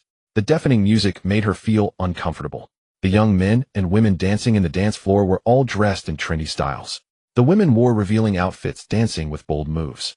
Lu Qian could even see many couples, or at least people who seemed to be couples, kissing passionately without a care for their surroundings. This kind of occasion felt too early for her. She lowered her head in some fear.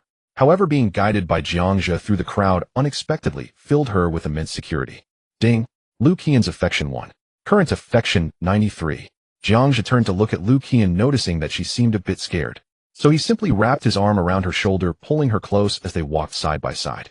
Lu Qian's face instantly turned red amidst the dim lighting and the influence of the music her hearing briefly lost. This made her adrenaline surge.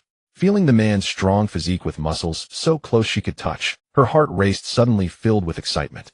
In that moment, she found herself looking forward to something more intimate happening. Kiss me. What?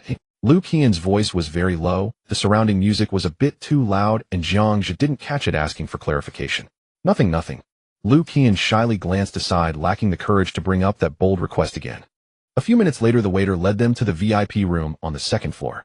The room was equipped with luxurious leather sofas that could seat over 20 people, complemented by lavish decorations. Every guest entering felt their status elevated. Inside the room, one could look down at the entire hall through one-way glass. They could also close the door to enjoy the privacy of the room. This is so luxurious. Su Wanting and the other girls had never been to such a place.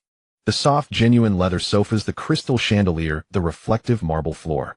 Every element in the room was a novelty for the girls who had never seen such extravagance. Zhang Zhe held Lu Qian's hand and sat directly in the center of the leather sofa. Sir, may I ask what you would like to order? A polite male waiter inquired. Wu Gang had made arrangements beforehand. The waiter, following Brother Tiger's orders, knew that Zhang Zhe was there. The goal was to embarrass Zhang Zhe. Brother, this young brother and the young ladies are all here for the first time. How about you bring the menu over and let the young brother see what drinks to order? Wu Gang kindly reminded from the side. The menu the waiter brought over had been specially prepared. The drinks listed had no prices marked, but each was a high-end expensive drink.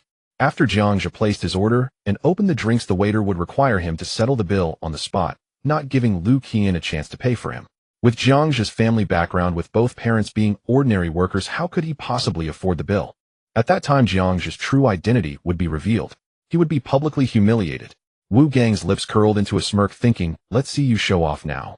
Just as the waiter took out the menu preparing to hand it to Jiangja, Jiangja sat back on the sofa, waved his hand dramatically, and said in an extremely pretentious tone, no need to look, just bring your store's POS machine and set me up with the highest level VIP. Huh. The waiter was taken aback. Wu Gang and the girls looked at Jiangja simultaneously. Is it possible to do that? Not ordering, but directly getting a VIP. And the highest level no less. Even Lu Qian looked at Jiangja in confusion. Her aunt gave her a monthly allowance of 2,000 yuan. Including the money she had saved up earlier, she had over 2,000 yuan. Even spending it in the night city would be enough. But to get a VIP, especially the highest level VIP, would definitely not be sufficient. Lu Qian feared Jiangja would be embarrassed, tugging at the hem of his shirt, shaking her head slightly, signaling him to withdraw quickly. Seeing this, Wu Gang could no longer hold back and burst into laughter. Huh, little brother, you really know how to show off. Even at a time like this, you're still pretending. You don't know? I can tell you. To get a VIP in the night city, you need at least 3,000 yuan. The Supreme VIP requires a recharge of over 3 million in a single payment. And the highest level VIP. I just want to ask if you've ever seen money. Do you know how much 3 million is? You little punk, just talking big. Wu Gang shook his wrist adorned with a golden watch, giving a lecture in the tone of a social big brother. Only 3 million. Jiangja frowned in dissatisfaction. In the Grand Night City, a Supreme VIP could be secured for just 3 million. Too cheap, right? Only. Wu Gang scoffed. He wanted to see how far Jiangja could keep up the act. Sir, are you sure? Even the waiter frowned, feeling that this handsome young man was being a bit too arrogant. It was fine to show off in front of the girls, but to claim the highest level VIP right off the bat seemed a bit too presumptuous. You're just a high school student. If it weren't for relying on his rich girlfriend, he probably couldn't even afford the 5,000 yuan minimum charge. No, we won't get a VIP, let's just order normally. Lu Qian spoke up first. Seeing this, Wu Gang was even more convinced that this kid was just a pretty boy living off a woman. How about this? Wu Gang suddenly stood up, shook his wrist adorned with the golden watch, and raised his collar. Little brother, if you call me brother Gang, I'll cover your bill today. However, I have a condition. You'll become my little brother and follow me around. Whenever I need something, you'll respond to my call. What do you think? Wu Gang said with a bit of big brother demeanor. The reason he said this was naturally to calculate well. If he ordered, it would only be a few thousand yuan at most. By taking Jiangja as his little brother, he might create more opportunities to interact with Lu Qian. After all, this kid managed to win Lu Qian over, showing he had some skills in courting. Moreover, he successfully suppressed Lu Qian's little boyfriend in front of her today. Lu Qian would definitely regard him more favorably. Perhaps he would directly win her over. While Wu Gang was indulging in his thoughts, Jiangja quietly pulled out a mysterious black card from his pocket. This card was from the system. Currently, the balance was over 5 billion. He ignored Wu Gang and looked at Lu Qian with a reproachful gaze. Qian, didn't I say that I would cover all the expenses today? Don't worry, you don't need to worry about me. Jiangja wrapped his arm around Lu Qian's shoulder and then gestured to the waiter, go get the POS machine. Jiangja, what is this card? Lu Qian gazed at the black card in Jiangja's hand, her pupils contracting slightly. This card seemed extraordinary. Her aunt Lu Wushuang also used a bank card unlike ordinary ones. Only clients with deposits exceeding a certain threshold qualified for VIP status. Jiangja's card was clearly no ordinary bank card either. Could it be another exclusive VIP card? Huh, Qian, isn't that card yours? Su Wanning asked, puzzled. In truth, she had keenly noticed Lu Qian slipping the bank card to Jiangja in secret. Yet she chose to let it be, offering silent complicity. Now, however, it appeared Jiangja intended to settle the bill with his own card. No, it's not mine. Lu Qian shook her head, then turned to Jiangja with an equally questioning gaze. Jiangja sighed helplessly. Didn't I already say? I'm actually quite well off. In this day and age, telling the truth often invited disbelief. He too felt profoundly exasperated. Please wait a moment. I'll fetch the POS terminal right away.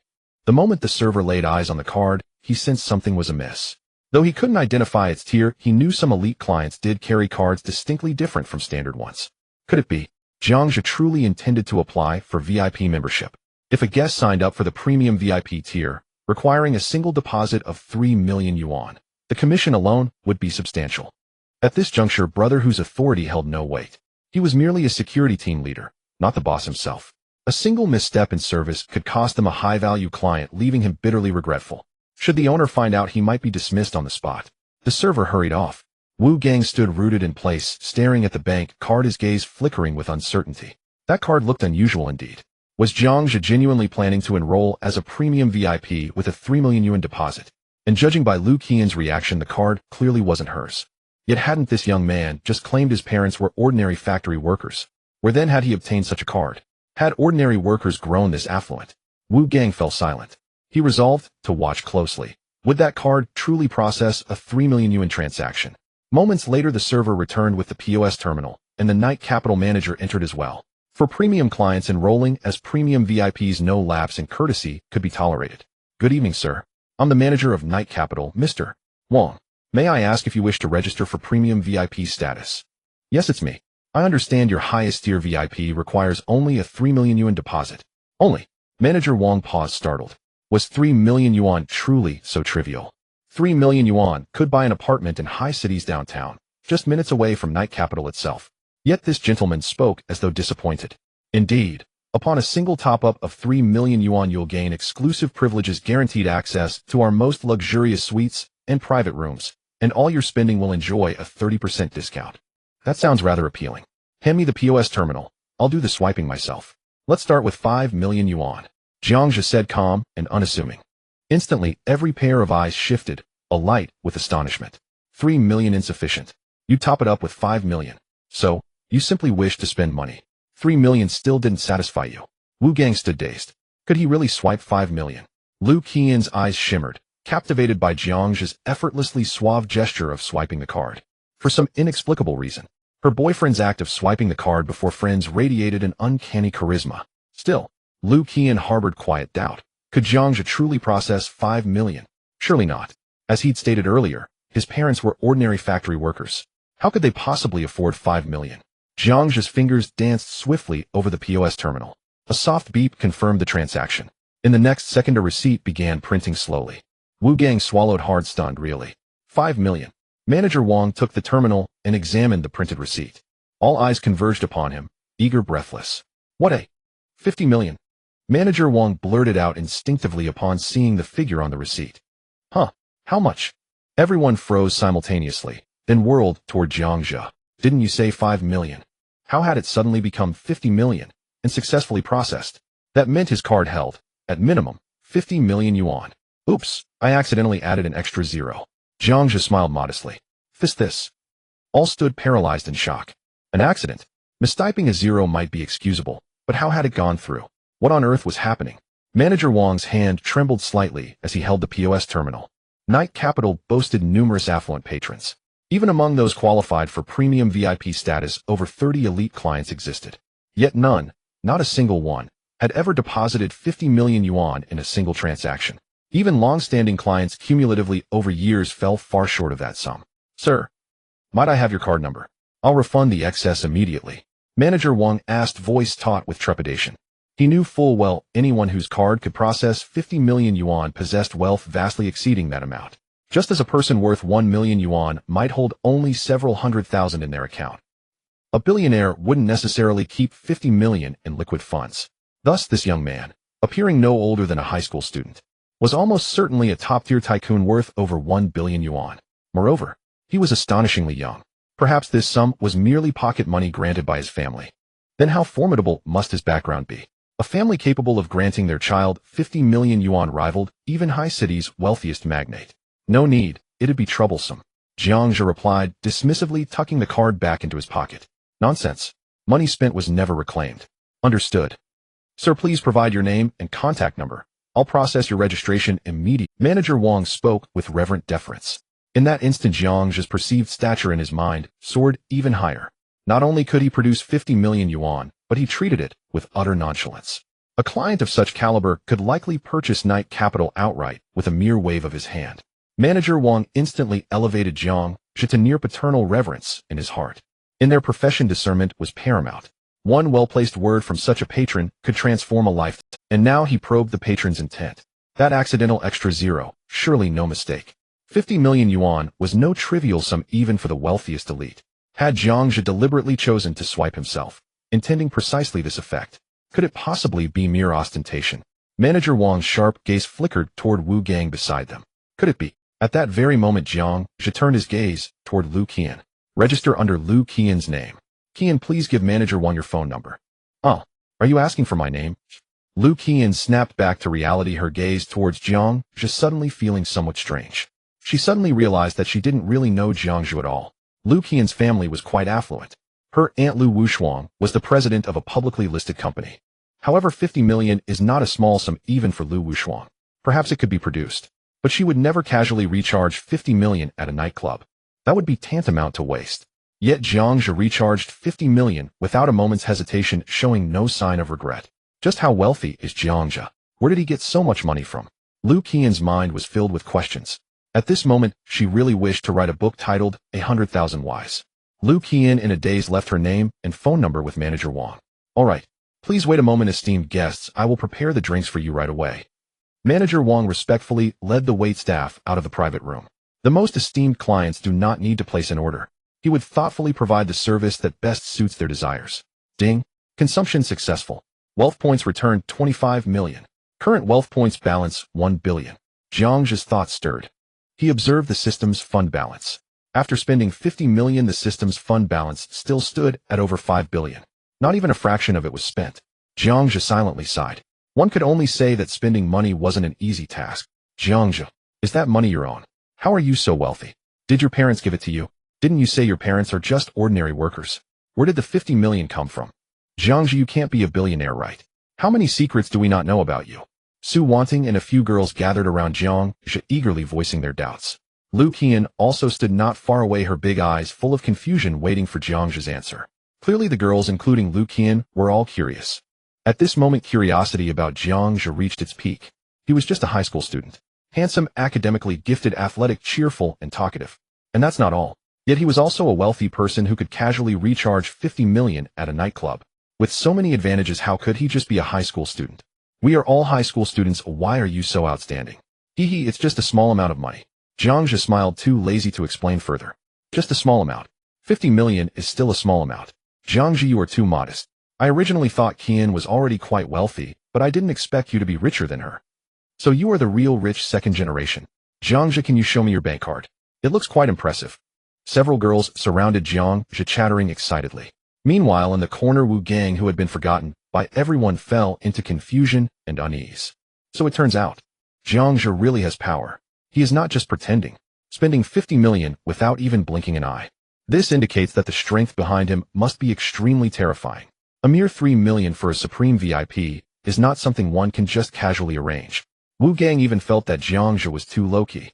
If he had the financial power to casually spend 50 million, he would have been 100 times more arrogant than Jiangzhu.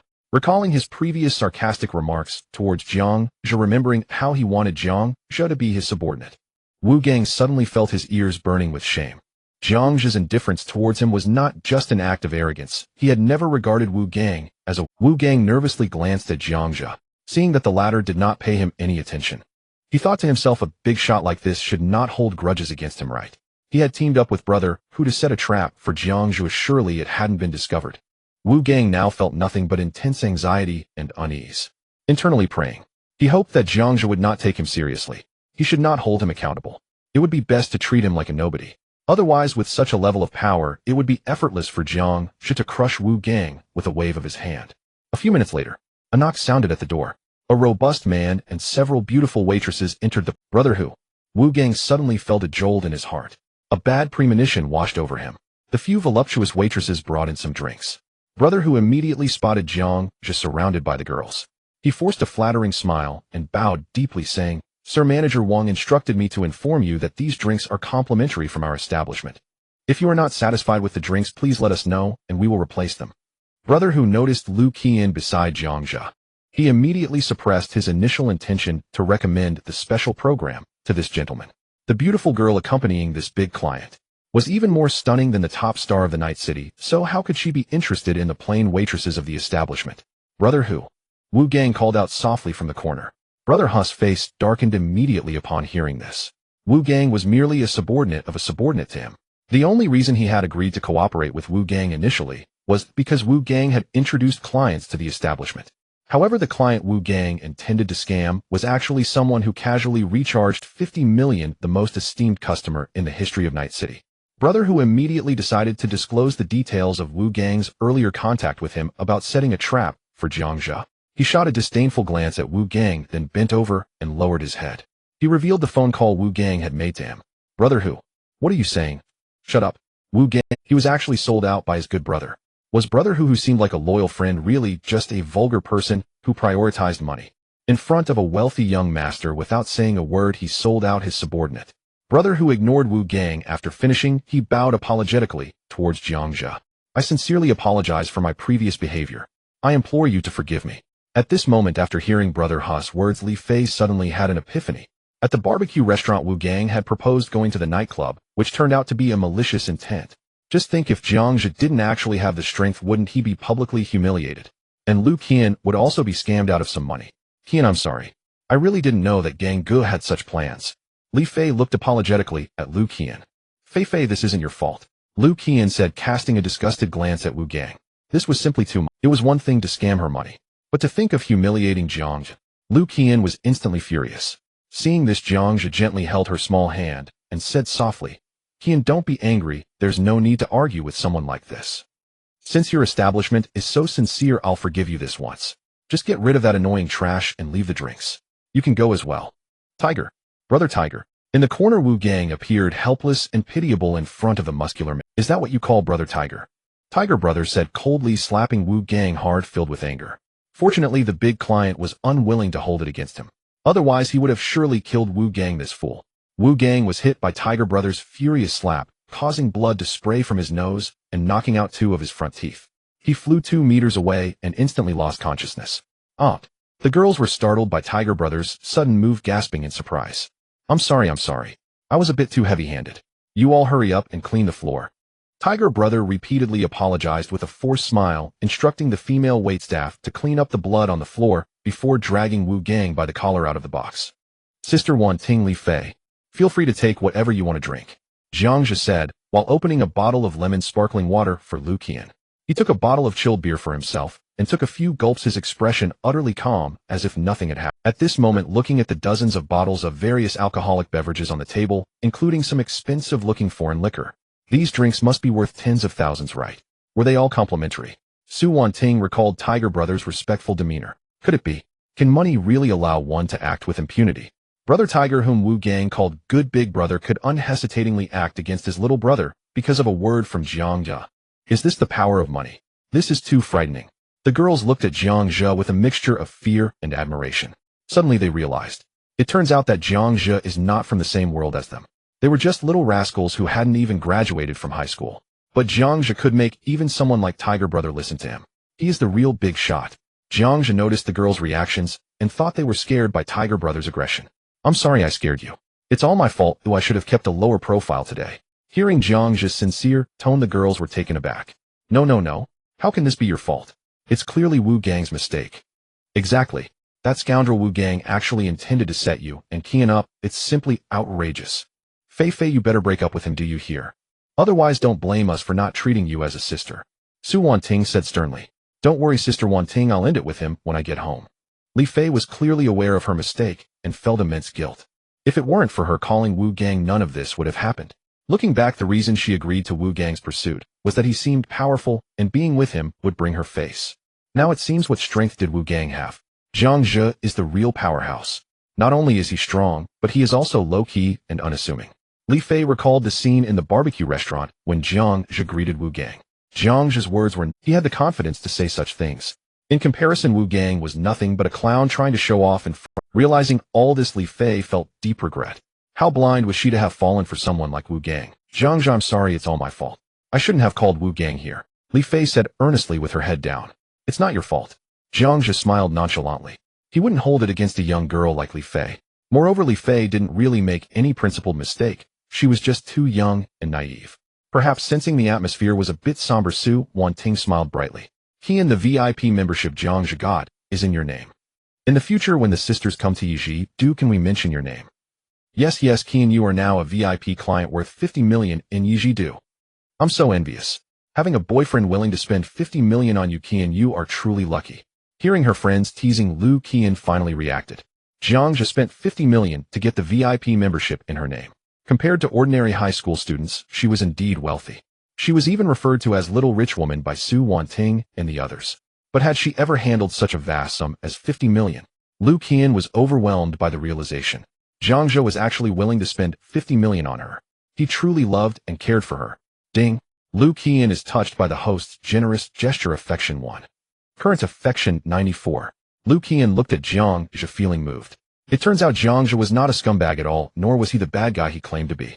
How many men would be willing to spend 50 million for their girlfriend? He even said he didn't want to take responsibility. He was clearly just being stubborn. Though Lu Qian was young, it didn't mean she was naive.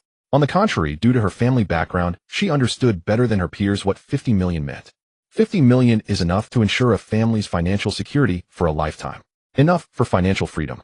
Enough for an ordinary person to leap from the bottom to the wealthy class. And that man, without hesitation, had someone write her name on that $50 million VIP card, willing to give her such a vast sum. Lu Qian gazed at Zhang Zhe, her eyes shimmering with emotion.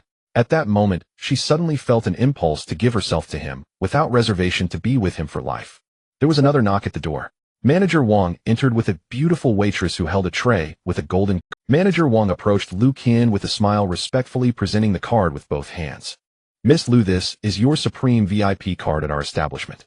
Whether you come personally or anyone else holds this card, you will enjoy our most distinguished service. Lu Qian carefully took the card. It looked quite extravagant, engraved with her name. In this moment, this supreme VIP card was clearly a token of affection from Zhang Zhe, representing that man's deep love for her. Lu Qian treasured the card, her gaze towards Zhang Zhe filled with warmth. Manager Wang, do you have any other entertainment options? Zhang Zhe suddenly asked. The girls were all visiting such a place for the first time, and asking them to go clubbing was indeed a bit challenging. Yiji Du was actually a comprehensive entertainment venue, so he planned to ask if there were any other entertainment options suitable for the girls. Haha, indeed we do. Manager Wang spoke with a deferential smile. I highly recommend our newly launched beauty spa service for the ladies. We've brought in a top-tier cosmetic team from South Korea. They're certain to leave you thoroughly delighted. Zhang Zhe nodded thoughtfully and turned to Su Wanting. Sister Wanting, what do you all think? The other three young women stood flustered and stiff, clearly ill at ease. None of them had ever experienced such upscale treatment before. They were overwhelmed, tense, uncertain, at a loss for what to do. Su Wanting, ever outgoing and naturally commanding, broke the silence with a cheerful smile. Sounds wonderful. Why don't you take us for the spa? Manager Wang. Kuyan can stay behind with Zhang Zhe. No need to worry about us. Lu Qian blushed deeply and gave a shy, silent nod. Su Wanting shot Zhang Zhe a knowing glance. You understand. Then led the three girls out of the private lounge with Manager Wang. Bang! The soundproof door clicked shut. In that vast, opulent lounge, only one man and one woman remained. The lighting dimmed, the air grew thick with quiet allure. Lu Qian's cheeks flushed crimson as she leaned gently against him, arms folded delicately at her waist. Silence settled between them, profound and tender. Feeling the soft warmth of her body beside him, even Zhang Zhe could not suppress the quickening of his pulse, a surge of unbidden longing rising within. His gaze drifted down to the smooth, elegant curve of her legs beneath her pleated skirt. Softly he asked, "May I touch your leg?" Lu Qian murmured faintly, barely more than a whisper, like the hum of a mosquito. Zhang Zhe reached out and placed his hand just above her knee. Silken, supple, an exquisite sensation. He made no further advance, merely rested his palm there, occasionally tracing gentle, fleeting strokes with his fingertips. Outwardly he remained perfectly composed, calm as an ancient hound, yet inwardly a tempest raged. He was certain if he voiced any bolder request, now she would not refuse. Ding! Lu Qian has been touched on the leg by a member of the opposite sex for the first time. She feels flustered. Affection 1. Current affection 95. They sat side by side in the lounge, leaning close, still and serene. Zhang Zhe masterfully restrained the surge of desire within him. No further indiscretion followed. Lu Qian wore a blissful smile as she closed her eyes. She wished time would freeze, forever holding this single perfect moment. Without words they shared a silent understanding, savoring this intimate singular hour, just the two of them. 40 minutes later, a soft chime echoed from Lu Qian's phone. She opened it to find a message from Sister Wanting. Says the spa is complete, and Manager Wang has arranged transportation to send them home. She also added, enjoy yourselves. Reading that heavily suggestive message, Lu Qian's cheeks burned anew. Her thoughts spiraled, unbidden, reckless. Tonight her aunt wouldn't be returning home. Even if she spent the night elsewhere, no one would know. She stole a furtive glance at Zhang Zhe. Was it too soon? Would he think her immodest? Zhang Zhe checked the time on his phone, 9:50 p. It's getting late. We should head back. He rose at once. He couldn't linger, not another moment. He feared he might lose control. All right. Lu Qian too sensed the gravity of the moment and rose beside him. Inside she marveled they'd known each other only days, and already she longed to give herself wholly to him. This man was terrifying. His charm was irresistible. She simply couldn't withstand it. How then had Gu Ruashi endured 3 whole years? Could it be she wasn't attracted to men at all? A shiver ran through Lu Qian, yet she couldn't deny it despite the charged intimacy. Jiang Zhe hadn't crossed a single line. Didn't that prove he truly cherished her, caring enough not to harm her? She glanced at him sideways, lips curling into a subtle knowing smile. Truly a pure-hearted innocent young man. Ding. Lu Qian is deeply moved by the host's chivalrous conduct. Affection 1. Current affection 96. Gazing upon that staggering figure, 96, Jiang Zhe fell silent. Just a single date, and her affection had already soared past the threshold of love. At this rate, reaching 100 was no longer unthinkable. Were it not for his deep understanding of Lu Qian's true nature, Jiang Zhe might have begun questioning whether he was some legendary heartbreaker, some peerless seducer of the romantic realm. After leaving night capital, Jiang Zhe hailed a taxi and escorted Lu Qian home. Their bond had grown profoundly intimate. She now held his hand willingly, let him wrap his arm around her, their bodies pressed tightly together.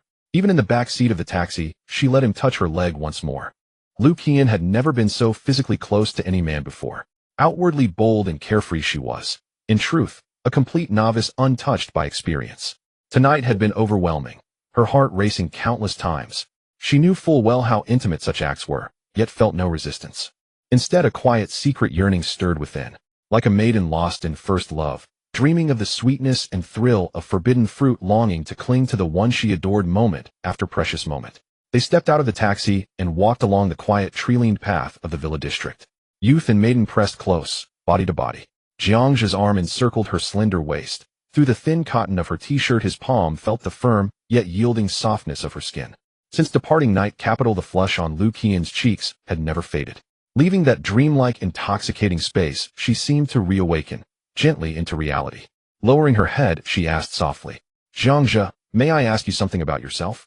I realize I've never truly understood you. Where did you get all this money? Are you familiar with financial markets? Jiang Zhe smiled.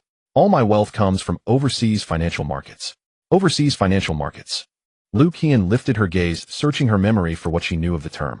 Do you mean stocks and futures, the kind where you bet on price rises or falls? Roughly speaking, yes. How incredible. Jiang Zhe, you actually earn money in the financial market. Admiration sparkled in Lu Qian's eyes, tiny stars alight. Her aunt had often said, investment carries risk, enter the market only with caution.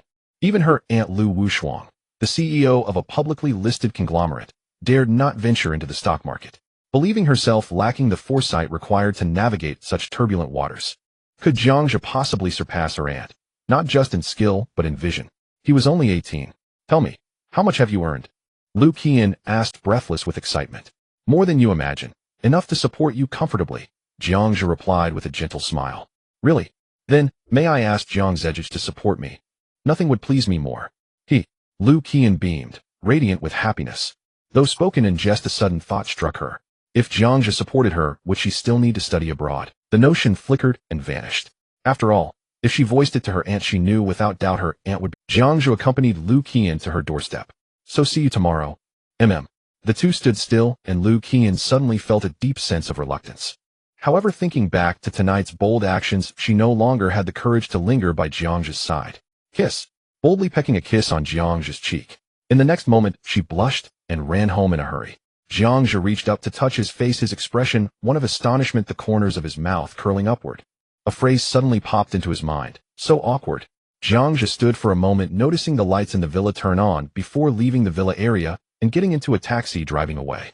Lu Qian returned to the villa, running upstairs with quick steps. Entering her bedroom, she threw herself onto the bed, burying her flushed face in the pillow. So embarrassing. That little virgin is surprisingly skilled at flirting. Lu Qian rolled around on the bed, her restless heart unable to calm down. Jiang Zhe returned home after 10:30 p.m.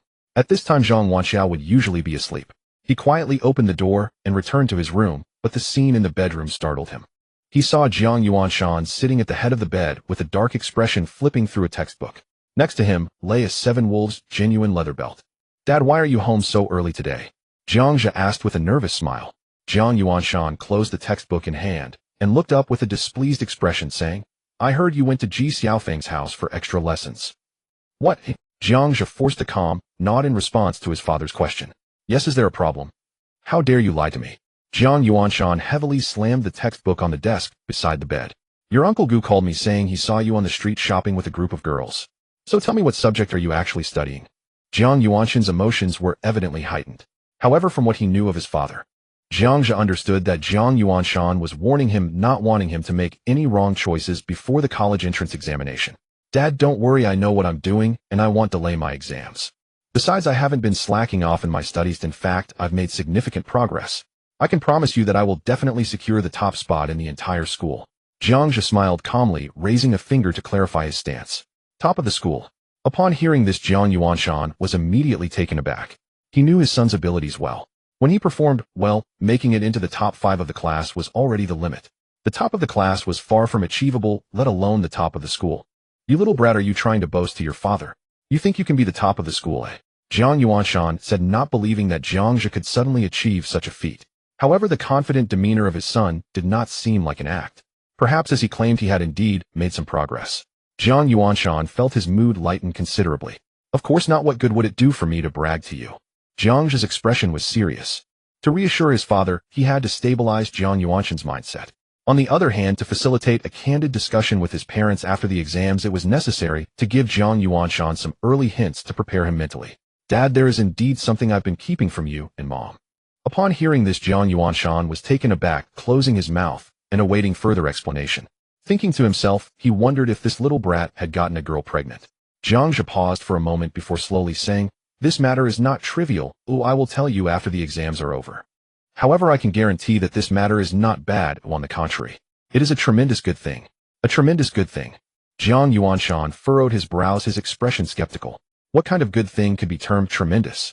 Could it be that his son secretly bought a lottery ticket and won a 5 million jackpot? After thinking for a moment, Jiang Yuanshan truly couldn't think of anything better than that. In any case, this matter is a surprise for you and Mom, so you can look forward to it.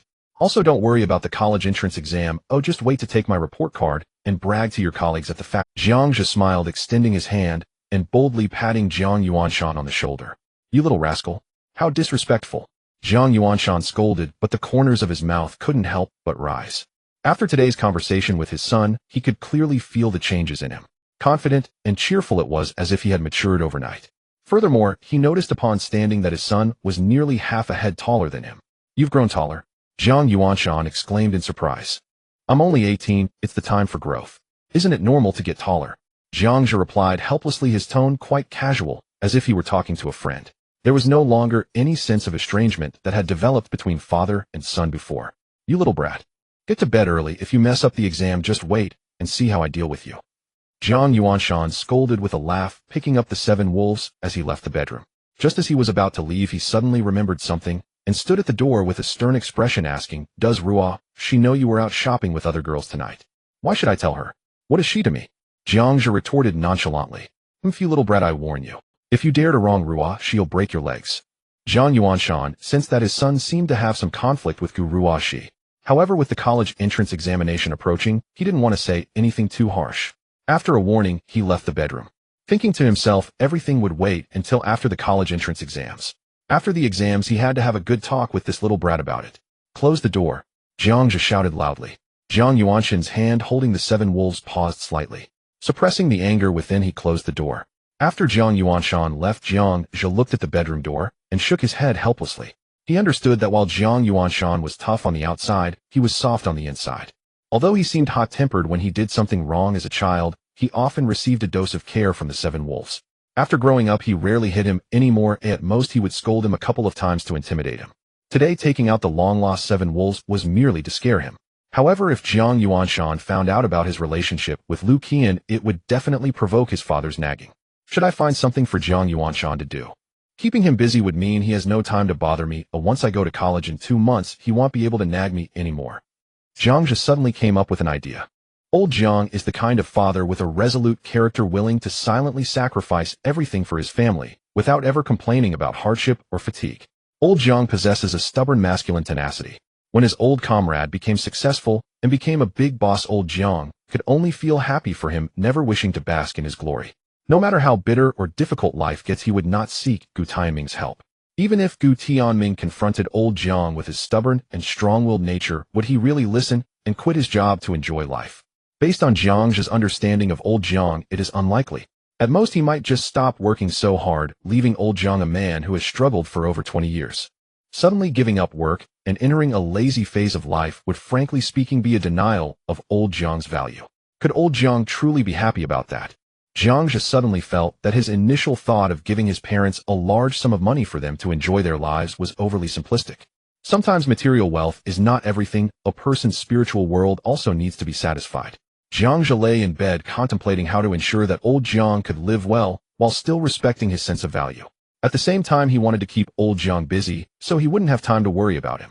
He thought for a moment, took out his phone, and found the chat interface with long legs typing a message. Jiang, have you slept yet? Come with me to take care of something tomorrow. Longlegs, sure. Where to? Jiang, to my dad's factory, to bribe the leaders. Longlegs, huh? What do you mean? Jiang, you'll find out tomorrow. I'm planning to buy the factory, but in your name. Longlegs, oh, I kind of understand. You don't want your uncle to work too hard, but you also don't want him to know he's received. Jiang, you're quite clever. Longlegs, tch, I was never dumb, okay? Jiang, then during lunch break tomorrow, he'll come find you, and you can take the afternoon off. Longlegs, got it. Jiang, go to bed early. Longlegs, humph. Don't you want to chat with me? Jiang, we can chat, but first send me the photos you owe me from yesterday. Longlegs, wait a moment, I'll go take some. Shy. After chatting with Longlegs for over an hour, there were several more photos in the secret album on his phone. Jiang noticed that the selfies Longlegs took today were bolder, the poses much more seductive than last time. Damn, I can't let her keep sending photos. If this continues, I'm going to make a mistake. Jiang shook off the indecent thoughts in his mind, turned off his phone, and forced himself into a dream. In a high-end neighborhood in the city center. I understand, brother Jiang. As long as Xiaozhu is fine. In the living room, Gu Tianming hung up He glanced at Dong Yun nearby. According to brother Jiang, Xiaozhu hasn't been affected at all, and seems to be in a much better mental state, so we don't need to worry. However, from Jiang Yuanshan's description, Xiaozhu seems to have grown up overnight. He's even promised to be the top student in the college entrance examination. Moreover, he said he would confess a good thing to his parents after the exams. What could that good thing be? He'll go ask Ruashi. Xiaozhu spends all day with Ruo. She should know more about what's happening at school. With curiosity in her heart, Dong Yun knocked on Gu Ruo's door. Daughter, are you asleep? Not yet, Mom. Can I come in? Dong Yun asked gently as she entered the room. Gu Ruo, she was dressed in pajamas, sitting at her desk flipping through an English material. What's the matter, Mom? Seeing Dong Yun enter, she placed the English material on the table and looked at Dong Yun. It's nothing major. I hope I'm not bothering you. No, I've almost finished studying. I'm going to prepare for bed soon. Gu Ruo, she usually appears aloof in front of others, but her tone softened in front of her mother. Though still not very lively, the mother and daughter could mostly talk about anything. Daughter, I want to ask you something. Has anything happened with Xiaozhu at school recently? Gu Ruo's eyes gaze flickered slightly. Mom, why are you suddenly bringing him up? I heard from Uncle Jiang that Xiaozhu has changed a lot recently, so I'm a bit curious.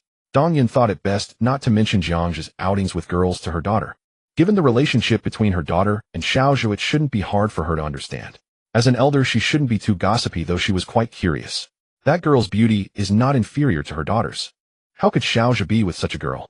Could it be that he's quite popular with girls at school? Gu Ruo, was silent for a few seconds. Then she sighed slightly and recounted everything that had happened recently. Upon hearing this, Dong Yun's expression changed instantly. Are you saying Xiaozhu confessed publicly and was rejected by you, and then he suddenly gave up on pursuing you? Yes. Gu Ruo's eyes expression showed a hint of smugness. Mom, you don't understand him. What he did was actually all an act. An act? Dong Yun's expression shifted. No way. He even went out to hold hands with another girl on the Moreover, it seemed her daughter didn't know about this matter. How could it be an act? It's clear he had moved on. Dong Yun looked at her daughter's expression. It seemed her daughter still thought Xiaozhu was playing hard to get. Goodness. That kid is already holding hands with another girl. How could her daughter still be in the dark? Why hadn't she noticed her daughter's naivety before? You don't believe it. Gu Ruo's lips curled into a faint smile. There's something else I haven't told you. Yesterday a girl at school confessed to him, but he rejected her outright at that time. Mom, now that I've said this, you should understand, right? I see. Ahem. Got it. Dong Yun's expression was slightly awkward. She thought to herself, should she tell her daughter about that matter? Judging by her daughter's expression, she seemed quite proud of Xiaozhu's playing hard to get. If she found out that Xiaozhu was actually developing a relationship with another girl, and that it was progressing quickly, 3 days' time could match what they developed in 3 years. How would her daughter feel? Mom knows I won't disturb you anymore. Sleep early. Dong Yun forced a slight, awkward smile and got up to leave the bedroom. In the end, she still felt that this matter shouldn't be told to her daughter. After all, it wouldn't be appropriate for her to gossip with her daughter. It felt like talking about someone behind their back. Moreover, Dong Yun had never supported her daughter developing a relationship with Xiaozhi, not just because of their family backgrounds, more so due to the differences in their characters. Dong Yun, being well-educated and knowledgeable, understood that a beautiful relationship must be built on an equal foundation. Even if her daughter agreed to be with Xiaozhi, their statuses were not on the same level, and over time the relationship would not be stable. Now that she thought about it, Xiaozhi's choice to give up and turn to develop with other girls might be a good thing for both her daughter and Xiaozhi. After Dong Yun left, Gu Ruoxi opened her English materials once again. Staring at the English words, she suddenly became a bit absent-minded. She recalled that Wang Chao mentioned Lu Qian confessing to Jiangzhe. How beautiful Lu Qian is. If anyone else were to confess to a boy, how could they possibly refuse? Yet Jiangzhe rejected her without hesitation. Doesn't that imply he has someone else in his heart? The moment she thought of being that someone else, Gu Ruoxi felt a wave of secret delight. Although she looked down upon comparing herself with Lu Qian, the boy Lu Qian pursued actually liked her. Gu Ruoxi. Who the winner is, isn't it clear? Gu Ruoxi suddenly felt a bit proud. By some strange twist of fate, she excitedly dug out her phone from the drawer and opened Jiangzhe's chat interface. She typed a few words: "My mom just talked to me about you." Just as she was about to hit send, her fingers suddenly stopped. Someone was currently playing hard to get. If she sent a message first, wouldn't that be admitting her heart was soft? Absolutely must not take the initiative. He must come to apologize to me. Thus Gu Ruoxi quickly deleted that message and was about to put down her phone. Unconsciously, her finger slid across the screen, checking the chat history between the two. The most recent conversation was from 3 days ago. "Jiangzhe, I got quite a few questions wrong on today's multiple choice test. Guess why?" "Jiangzhe, because I met you, I spent all my luck, so I can no longer guess the answers correctly." "Jiangzhe, why aren't you speaking? Are you studying?" "Gu, getting ready to sleep." "Jiangzhe, alright then, I won't disturb you." "Jiangzhe, wishing you sweet dreams. Good night. See you in the morning." Heart emoji. "Gu, good night." Looking at the cheesy lines Jiangzhe sent, Gu Ruoxi couldn't help but laugh. She once thought it was childish, but now looking back, she suddenly found it quite interesting. She continued to scroll up. 4 days ago, Jiangzhe, Xiao phone keeps bothering me during the third class. Sigh, at this rate, he will drive me crazy. Jiangzhe, what are you having for lunch? Do you want me to help you buy something? Gu, no need, I'm going to the cafeteria. Jiangzhe, are you asleep? Jiangzhe, I just read a sentence on the Chinese test paper. Jiangzhe, haha, isn't it? Jiangzhe, I know you're studying, so I won't disturb you. Jiangzhe, good night. Looking forward to every day. Gu, good night. 5 days ago, Jiangzhe, can you move 2 centimeters to the left during class? Jiangzhe, I can't see your right arm anymore, it makes me feel uneasy. Jiangzhe, just kidding, haha.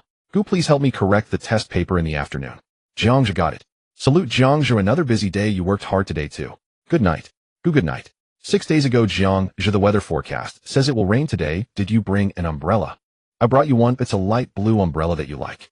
Jiangzhe, I'm sorry, I didn't notice. Lu Jingjing didn't bring an umbrella either. Next time I'll bring 2. 7 days ago, Jiangzhe, the milk tea at the shop was sold out today. I bought it at the tea shop outside the school. Not sure if it suits your taste. 8 days ago, Jiangzhe, a beautiful day begins. 9 days ago, Jiangzhe. 10 days ago, Jiangzhe. Gu Ruoxi sat quietly at her desk, gazing intently at the phone screen. Every day for the past 3 years, she could find records of sent messages. Out of 10 lines of conversation, 9.5 were from Jiangzhe.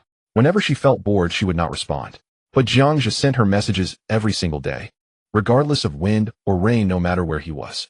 Even on the day Jiangzhe was hospitalized with a severe cold, he still sent her a greeting. Looking at their chat history, Gu Ruoxi's expression gradually became dazed. Jiangzhe was like a naive, sometimes sharing interesting stories from around him, occasionally whispering cheesy lines, frequently sending sincere encouragement. Even when preparing for exams, too busy to check his phone, he would still send a timely good night before midnight. A good night never ceasing for 3 years. Ding. Gu Ruoxis affection 1. Current affection 51. Tip: detailed information has been unlocked. The host can check it at will. Gu Ruoxi flipped through the chat records. Her expression suddenly moved. 3 months ago, Jiangzhe, I hurt myself playing basketball today. Haha, it's just a minor injury. You don't need to worry about it. Jiangzhe, you didn't understand that big math problem, did you? I wrote a detailed solution for you. It's in your math book. Ding. Gu Ruoxis affection 1. Current affection 52. A year ago, Jiangzhe, tomorrow is the start of the new semester. Let's work hard in our 3rd year. Jiangzhe, looking forward to spending the most fulfilling year with you. This will become a memory worth reminiscing about for the rest of our lives. Keep it up. Ding. Gu Ruoxis affection 1. Current affection 53. 3 years ago, Jiangzhe, my dad finally bought me a phone. Ha. Jiangzhe, I'm lucky we ended up in the same class. Smile. Jiangzhe, Gu Ruoxi, I hope you can open your heart and make friends with others to have a different high school life. Ding. Gu Ruoxis affection 1. Current affection 54. Gu Ruoxi had scrolled all the way back to 3 years ago to the very first chat record. It turned out, from the very beginning, Jiang's attention to her had never ceased.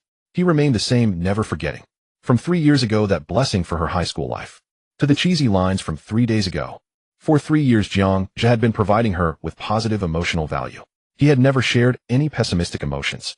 Every single word in their chat expressed his affection for her. Why didn't I realize this before? Gu Ruoxi, in her understanding, she had long become accustomed to Jiang just carrying inquiries. Aside from her parents, only Jiang Zhe was willing to consistently care for her, and he asked for nothing in return. Her parents shared a blood relationship, but Jiang Zhe, he was merely her childhood friend. How many childhood friends can do this?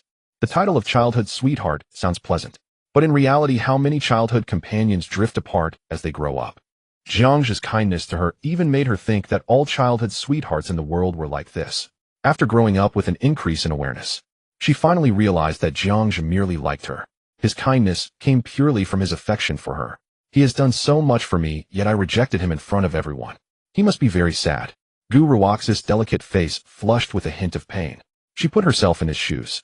If she were Jiang Zhe persistently pursuing someone of the opposite sex for 3 years, pouring out everything, finally mustering the courage to confess only to be cruelly rejected publicly by the other party, it would almost crush one's dignity. To say in front of everyone, stop being so delusional, there's no possibility between us. If she were Jiang Zhe, how would she feel upon hearing those words? With her self-esteem, it would probably lead to a collapse of faith in life in an instant. At worst, it would mean losing all hope in life. After being rejected, Jiang Zhe did not show signs of being heartbroken. Instead, he calmly said, I understand, I won't disturb you anymore. Looking back now, Jiang Zhe pretended to be indifferent on the surface. But inside, how much pain was he enduring? Gu Ruoxi was a self-centered person. She rarely considered others' feelings. At this moment, she put herself in Jiang Zhe's shoes, recalling how she had treated him indifferently, cruelly rejecting his confession in public. Even she started to dislike herself. Tick-tock. A tear suddenly fell from the corner of her eye. Landing on the message in the chat interface, Gu Ruoxi, I hope you can open your heart and make friends with others to have a different high school life. I was wrong. Jiang Zhe, I'm sorry. Gu Ruoxi's tears flowed like a fountain. Just by putting herself in his shoes for a moment, she felt such pain. And what about the person involved? The one who was cruelly rejected, whose dignity was crushed, must have been in so much pain. Gu Ruoxi didn't dare to think about it. Every time she did, it felt like her heart was being cut like a knife. Ding. Gu Ruoxi sensed the host's silent dedication and infatuated love, feeling incomparable regret. Affection 5. Current affection 59. Gu Ruoxi cried silently. At this moment, she finally began to regret her actions. 3 days ago, even if she had refused, her tone should not have been so resolute, nor should she have been so indifferent. Or rather, what would have happened if she had directly agreed? What was wrong with being with Jiang Zhe? Gu Ruoxi used to think Jiang Zhe was not worthy of her. It wasn't because of family background. It was mainly due to the gap in their understanding.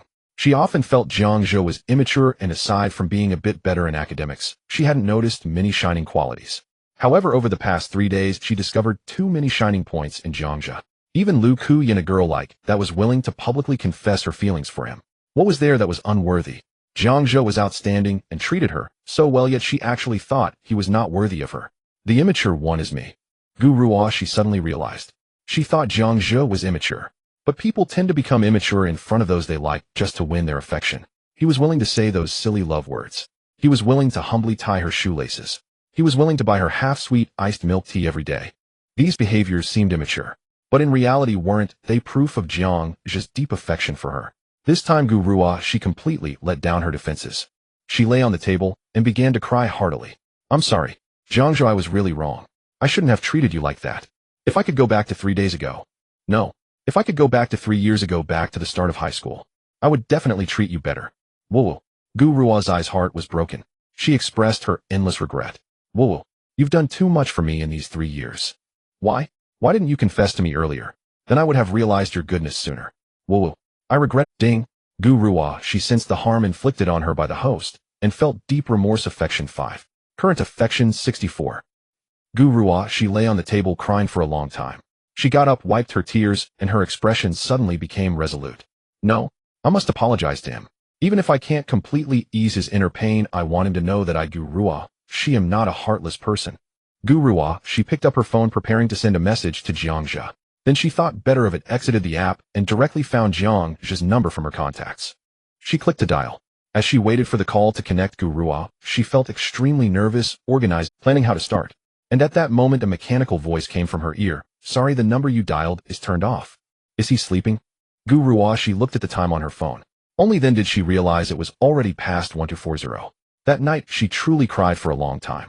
Gu Rua, she put down her phone, packed her books, and lay in bed preparing to sleep.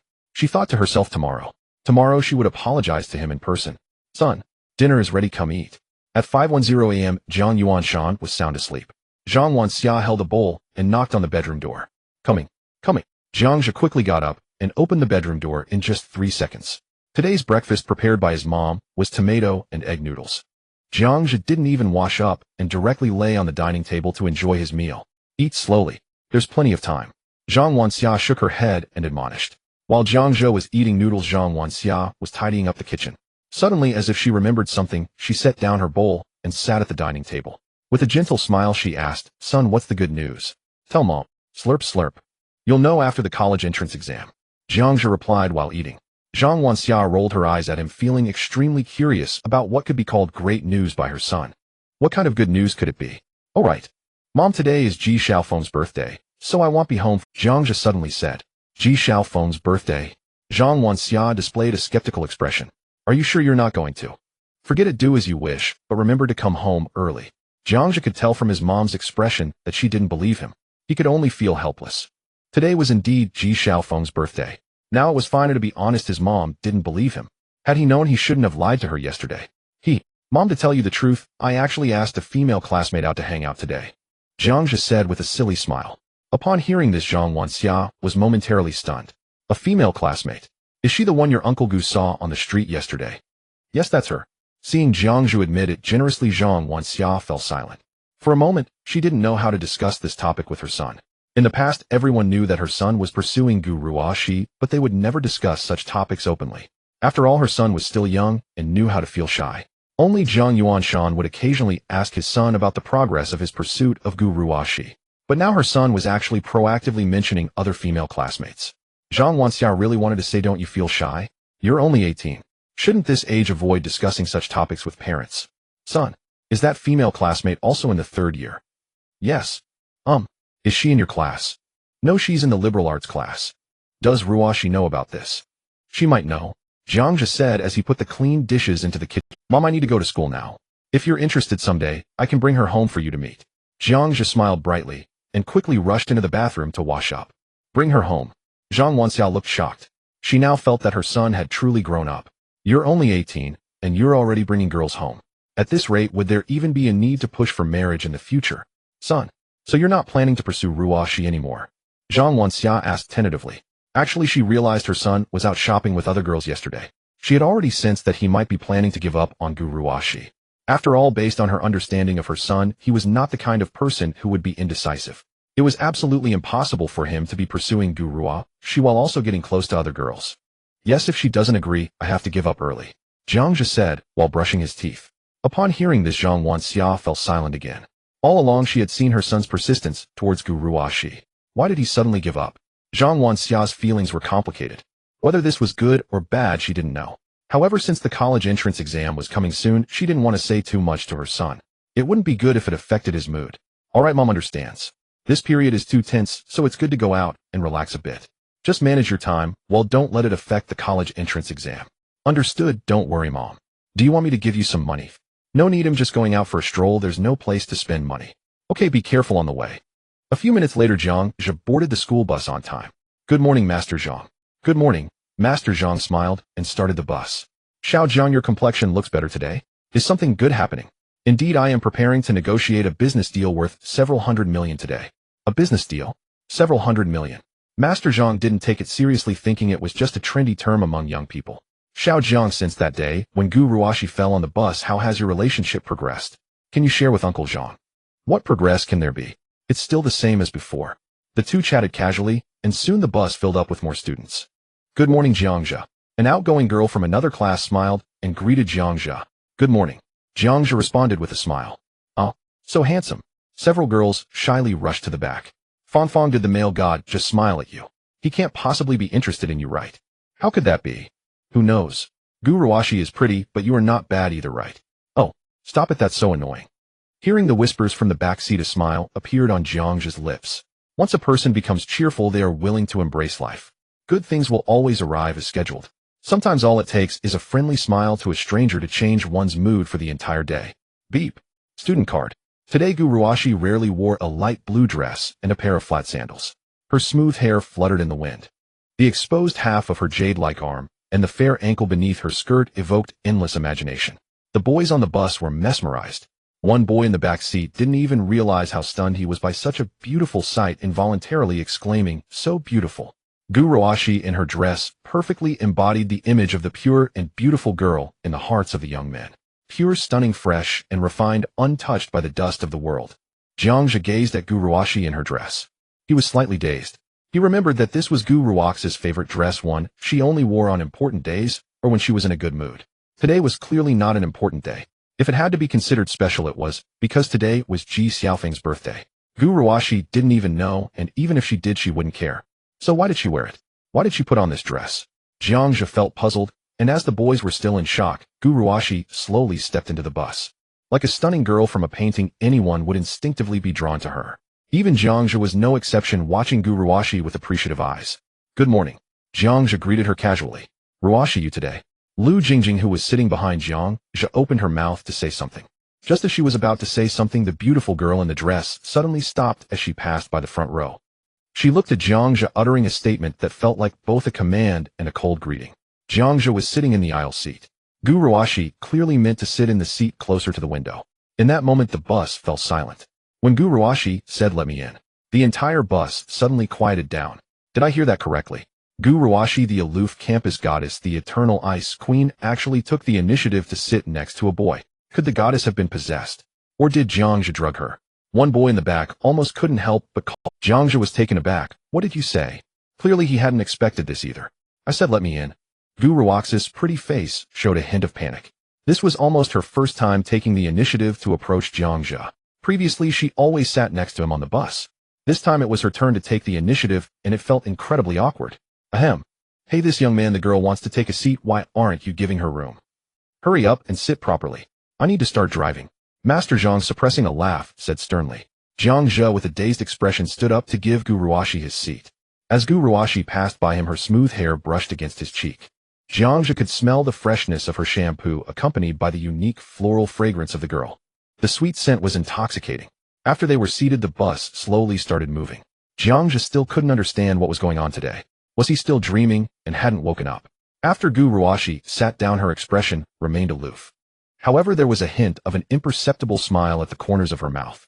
Since yesterday, after checking the chat history and realizing Jiangja's kindness towards her over the past 3 years, she felt regret. She even thought that if she could go back to 3 days ago, the day Jiangja confessed publicly, she might actually agree to be with him. Guruwashi slightly turned her head, contemplating whether to apologize on the bus. Last night, she had already thought through how to start her apology. But at this moment, despite her determination, the words were stuck in her throat. Suddenly, Jiangja turned around, his probing gaze directly assessing her face. "I say, Miss Gu, what's wrong with you today? Are you feeling unwell? Do you want me to help you call Uncle Gu to take you to the It's nothing. I'm perfectly fine. Is it not okay for me to sit here?" Guruwashi shot Jiangja an unhappy glare. "You've sat beside me for 3 years. This time it's my turn to take the initiative, and you're actually a bit displeased." Guruwashi didn't know why. She recalled the incident where Jiangja lent his pants to Lu Qian, and her mood inexplicably became irritable, causing her to be unable to voice the apology she had initially planned. Fine then. Jiangja felt perplexed. The bus was silent for a few minutes. Suddenly the bus made a Guruwashi was thrown into Jiangja's embrace due to inertia. The soft body of the girl pressed closely against the strong chest of the man. This time Master Zhang was clearly doing it on purpose. The sharp turn was more abrupt and lasted longer. It lasted for about 2 seconds. Master Zhang angrily rolled down the window, cursing outside. "Can you drive or not? Do you think the road belongs to your family?" After saying that, he glanced at the rearview mirror with a smile on his face, feeling amused. Old Zhang's acting skills have gotten increasingly refined. Jiangja glanced at the rearview mirror ahead speechlessly. Master Zhang was getting more and more outrageous. "You're a school bus driver. Shouldn't you focus on driving instead of gossiping about some couple?" Jiangja silently cursed. Then he extended a hand to hold the girl's slender arm, helping her stabilize her position. Jiangja clearly did not intend to have too much physical contact with her. But Guruwashi felt a long-lost gentle care. Ding. Guruwaxi's affection 1. Current affection 65. Jiangja glanced at the system notification. He thought, if this continues, won't her affection uncontrollably rise again? Wait, hold on. What the heck? Affection 65. Wasn't it only 50 yesterday? How did it suddenly become 65 overnight? What exactly happened? Gazing at the impressive favorability rating of 65, Zhang was momentarily stunned. He instinctively clicked on Gu Ruox's detailed information. Consumption target, Gu Ruoxi. Relationship, childhood sweethearts. Consumption amount 0 yuan. Attractiveness 98. Favorability 65 likes. Age 18 years. Height 170 centimeters. Measurements 885,390 centimeters. Experience 0 times. Identity comes from a wealthy family, a lineage of scholars. Currently attending Haiqing No. 1 middle school. Personality cold and proud, high defense with low offense. How could he even think about pursuing such a cold goddess? What are you thinking about? Preferences, Gujing pursued by someone. Emotional history, apart from a childhood pursuer, there are no other romantic experiences. Skills, high school knowledge, beginner, Gujing advanced. Jiangzhe gazed at Gu Ruox's detailed information, still somewhat unable to process it. How did her favorability suddenly increase so much?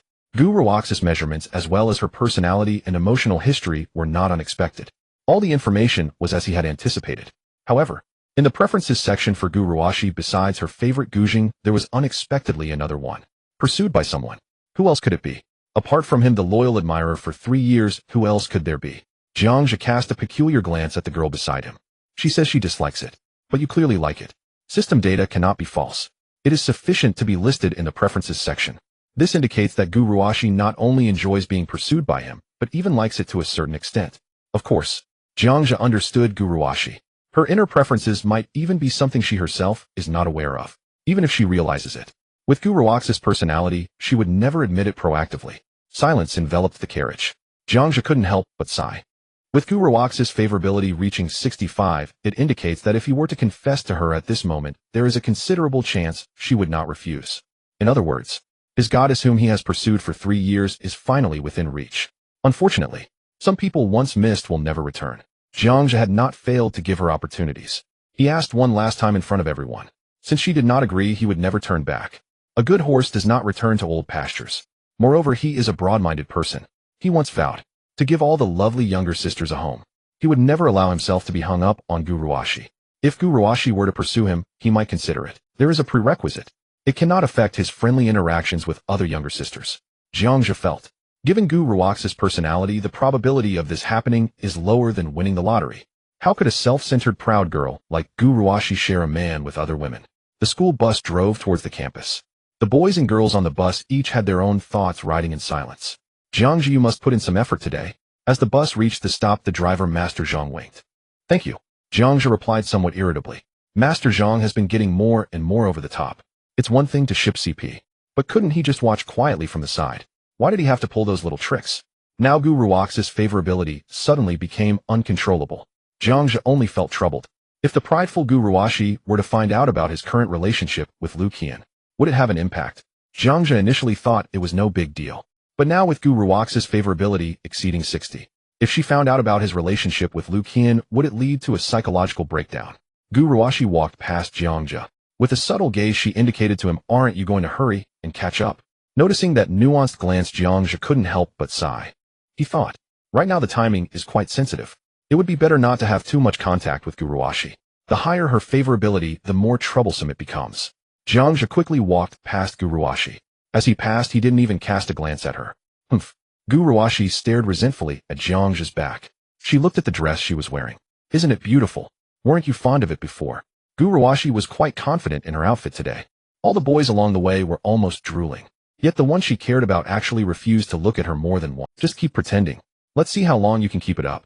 Gu Ruoxi muttered under her breath, quickly heading towards the classroom. She failed to notice. Not far behind her, Lu Jingjing was staring at this scene, dumbfounded. Could it be that Ruoxi wore a dress today to attract Jiangzhe's attention? In that instant, Lu Jingjing felt her worldview had received a tremendous shock. Gu Ruoxi, who was always proud and disdainful of the opposite sex, actually wore a beautiful dress for someone. What the heck? Lu Jingjing could barely hold back her expletives. In other words, Ruoxi actually likes Jiangzhe. Lu Jingjing finally came to her senses. As the saying goes, a woman adorns herself for the one she likes. If she didn't have feelings, how could the proud Gu Ruoxi dress up for someone? How could she possibly sit beside Jiangzhe voluntarily? Lu Jingjing recalled the scene 3 days ago when Gu Ruoxi publicly rejected Jiangzhe's confession. So you see, if you like someone, why not just accept him? Now she rejected him in front of so many people in a way that left him no way to back down. Even if Jiang Zhe is humble, he still has his pride. How could he accept that? For 3 years Jiang Zhe's humility was evident to Lu Jingjing. Thus Jiang Zhe's recent changes are extremely unusual. Perhaps it was due to the blow from Yu Guruashi. Lu Jingjing sighed deeply, worried for her best friend's love life. Wow. Brother Feng, is this the birthday gift you received from Zhigo? So cool. In the classroom, Ji Xiaofeng took out the top-spec gaming laptop that had just arrived and placed it on the desk. Wang Chao and others surrounded him, filled with envy. Hehe. Ji Xiaofeng wore a proud expression. With this gaming laptop your brother Feng will surely become a legend in the canyon. I'm confident he'll reach diamond within 10 days. Listening to his boasting, Wang Chao and others looked at him with disdain. They wanted to say, even with a top-spec laptop, with your long-standing silver level, how could you reach diamond? Better start with gold first. Happy birthday, Fengzi. Jiang Zhe walked into the classroom, smiling as he spoke. Zhigu, you're quite early today. Good morning, Zhigu. Wang Chao and others greeted him warmly. Since that basketball game, the boys' relationship with Jiang Zhe had deepened rapidly. They have almost begun to worship him as a god figure. They were practically becoming his little fans. Ji Xiaofeng hooked his arm around Jiang Zhe's shoulder and took out the Bai Jia Ji Yin notebook to show him. Zhigu, this notebook you bought is amazing. I declare this is the most incredible birthday gift I've ever received in my life. As long as you like it. By the way, why did you bring this to the classroom? Jiang Zhe was somewhat speechless. How had he not noticed Ji Xiaofeng's penchant for showing off before? I just picked up a package this morning and brought it to school.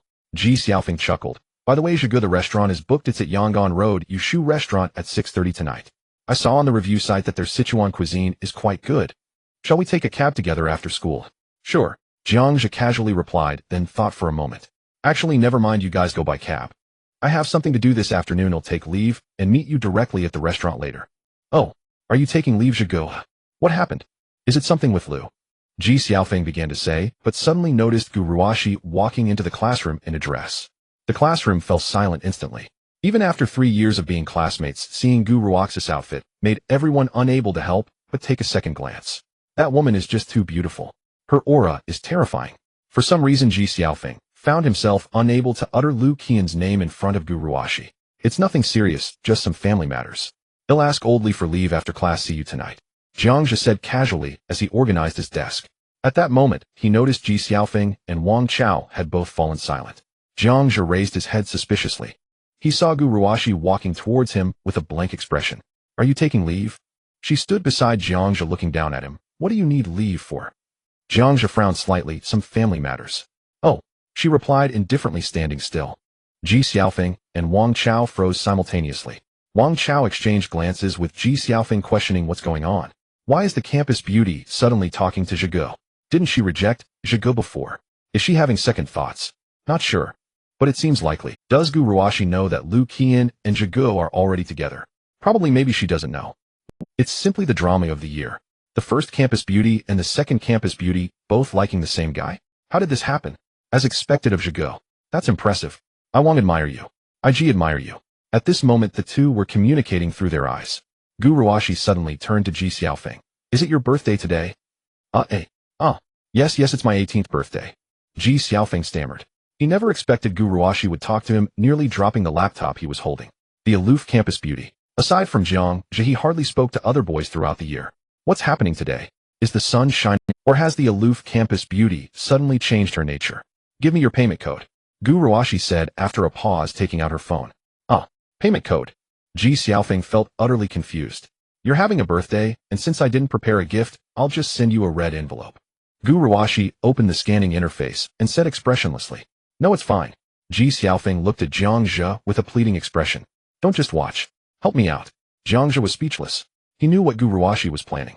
It was all about tonight's birthday party. Fengzi, Guruashi wants to send you a red envelope, just accept it. Jiang Zhe said calmly. All right then. Hearing Jiang Zhe say this, Ji Xiaofeng finally had the courage to hand the payment code to Guruashi. He once again signaled Jiang Zhe with his eyes. This is what you said. Whatever Guruashi plans, it has nothing to do with me, Ji. Ding dong. VX received 500 yuan. Such a big red envelope. Ji Xiaofeng exclaimed. At this moment Guruashi was silently watching him.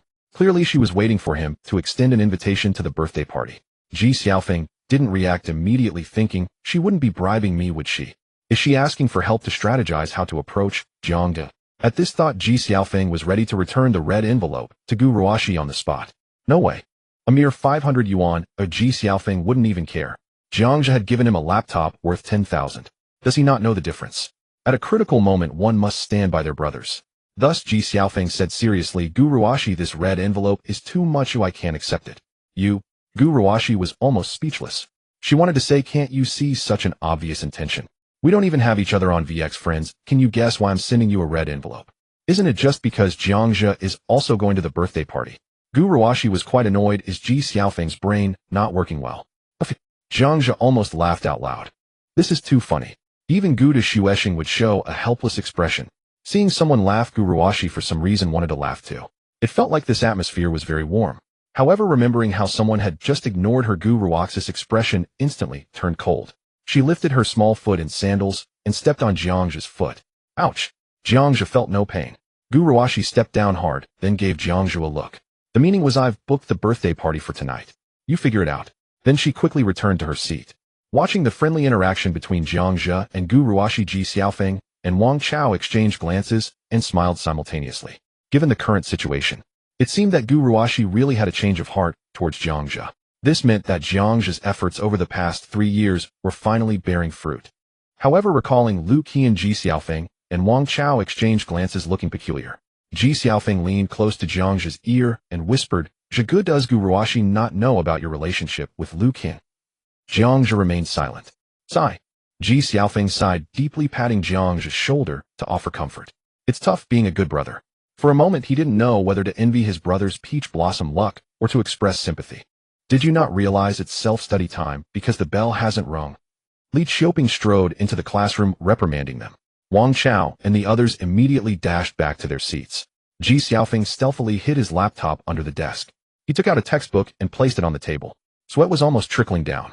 Out of the corner of his eye he stole glances at Li Xiaoping. He silently prayed, don't notice, don't notice. If you do, pretend you didn't. Li Xiaoping with a dark expression walked over to Ji Xiaofeng's desk. Ji Xiaofeng, what are you hiding under your desk? Nothing. Li Xiaoping directly reached to rummage through. A computer? Well, it's one thing to bring a phone, but you actually dared to bring a laptop. Confiscated. Come to me after the college entrance exam. Li Xiaoping took the laptop and walked out of the classroom. No. Ji Xiaofeng was on the verge of tears. It's a brand new laptop that I just unboxed. It hasn't even warmed up yet. Upon witnessing this, Wang Chao and the others revealed expressions of secret delight, thinking to themselves, serves you right for showing off. Look where your boasting has led you. After an early self-study session and a tedious physics class, Ji Xiaofeng, as usual, called Jiang Zhe to go to the restroom. I'm heading to the office to ask Old Li for a leave, Jiang Zhe said, and then got up to head to Old Li's office. Ji Xiaofeng, feeling dejected, walked out of the classroom alone. Jiang Zhe went to the office and casually found a reason of feeling unwell to ask for a half-day leave. Recently, the teachers have been relatively lenient with the senior students. After all, there are only 20 days left until the college entrance exam. The seniors have only a little over 10 days left in school before they will have a short break before the exam. Thus, when students ask for leave, the teachers are not too difficult. After Jiang Zhe finished asking for leave and returned to the classroom, he made eye contact with Gu Ruoxi. He saw Gu Ruoxi giving him a resentful glance mixed with a hint of anger. Jiang Zhe sighed helplessly. He really didn't want to engage in too much conversation with Gu Ruoxi. However, Ji Xiaofeng had already given her a red envelope, so it wouldn't be right not to invite her. Therefore, Jiang Zhe walked over to Gu Ruoxi's desk. Using the light blue ballpoint pen on the desk, he wrote down the time and place for the evening gathering on a piece of scrap paper. After writing, he left without saying a word. Humph. Gu Ruoxi let out a light snort, her expression softening considerably. At this moment, she became increasingly convinced that someone was just playing hard to get. If he truly did not care, he could have simply refused. Why did he personally write down the time and place of the gathering for her? Wasn't he still looking forward to further communication? Ding. Gu Ruoxi's affection 1. Current affection 66. Gu Ruoxi, with a hint of a smile, glanced back at Jiang Zhe. She was planning to find an opportunity to apologize to him for what she had thought of yesterday. Their little interaction caught the attention of Zhou Wei in the front row. Seeing the aloof goddess actually smiling and paying attention to someone, he felt as if 1,000 arrows had pierced his heart. Could it be? The goddess suddenly took an interest in Jiang Zhe. No. Zhou Wei screamed internally. He could not allow such a thing to happen. He turned around and shot a resentful glance at Jiang Zhe. Thinking to himself, he must find an opportunity to make the goddess realize that he was just playing hard to get. Jiang Zhe took out his phone and opened the browser, searching for information about the factory where Jiang Yuanshan worked. This factory belonged to a private enterprise. The largest investor was a prominent local investment company from Haicheng. Jiang Zhe was reviewing the information about this company.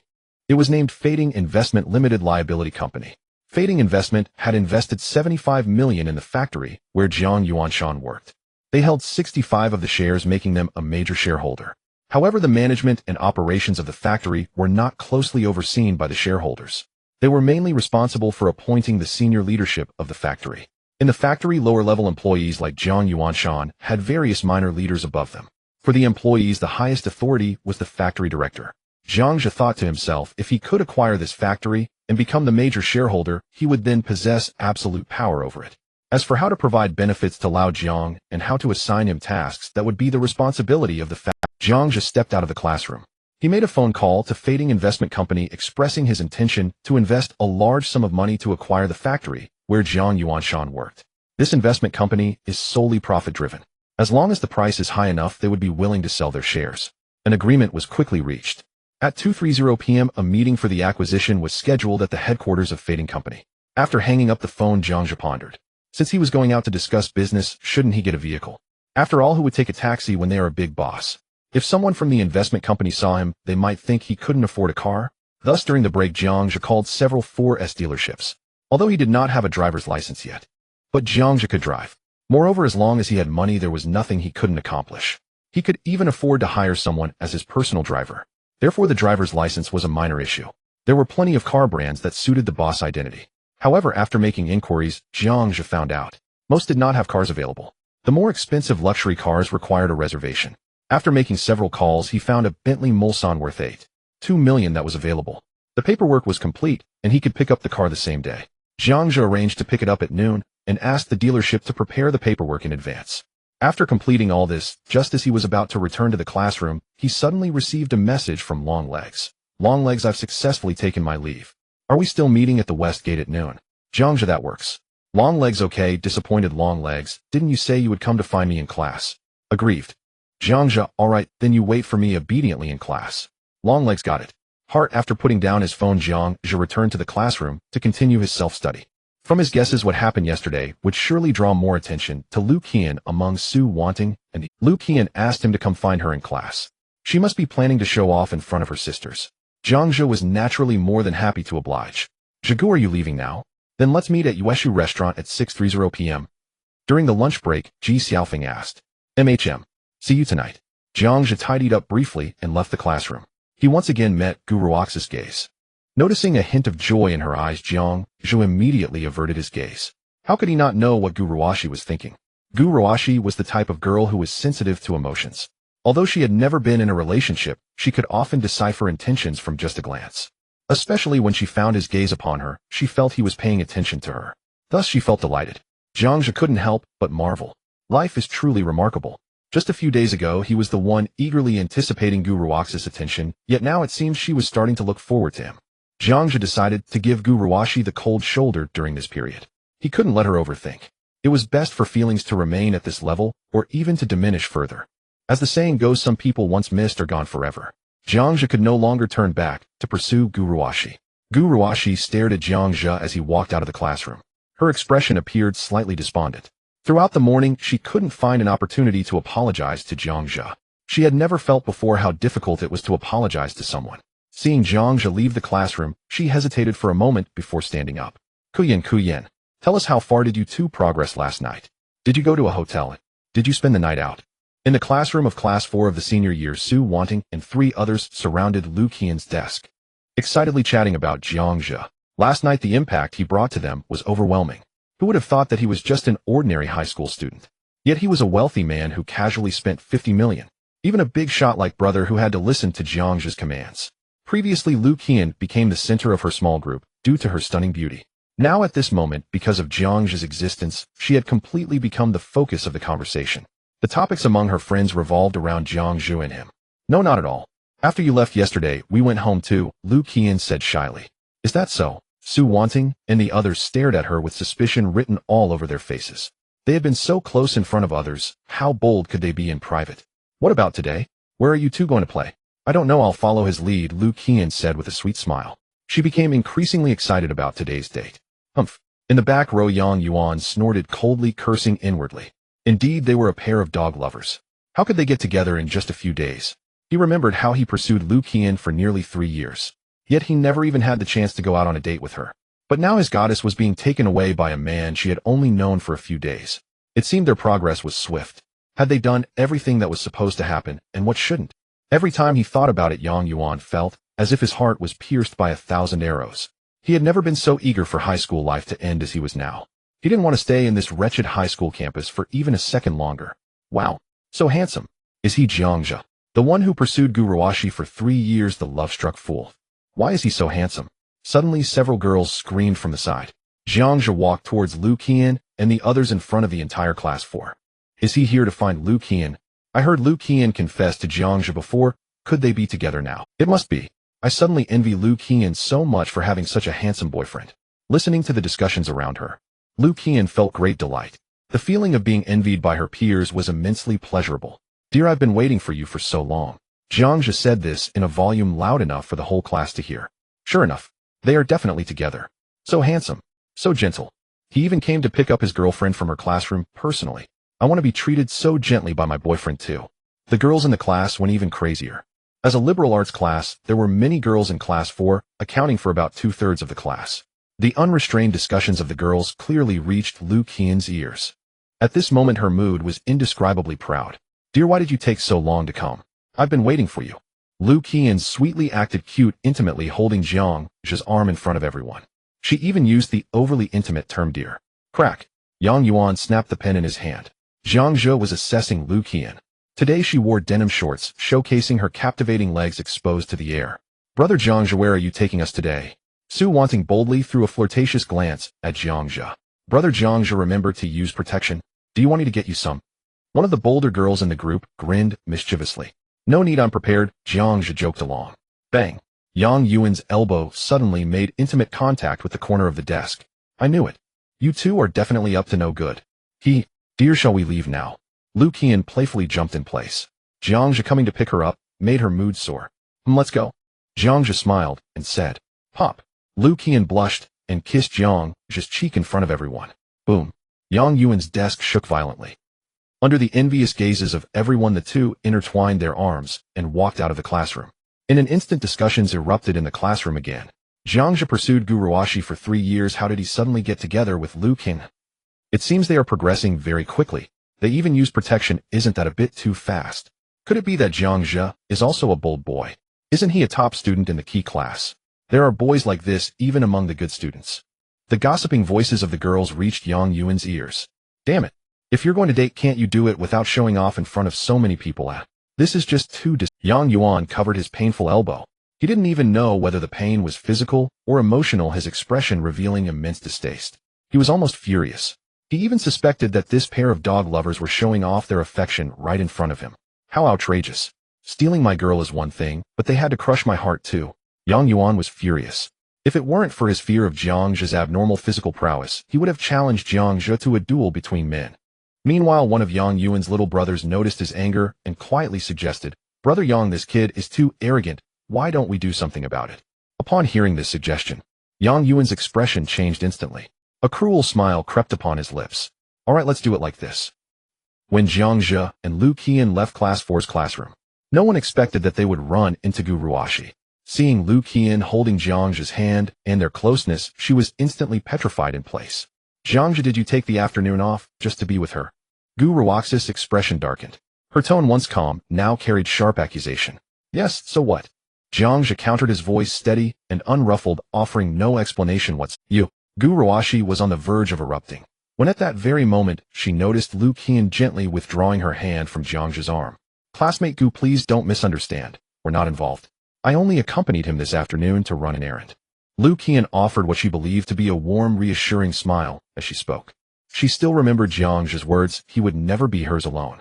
Moreover, her time in China was limited. She would soon study abroad. Their relationship, as boyfriend and girlfriend, could only ever be brief. She refused to jeopardize Jiangzhe's bond with Gu Ruoxi.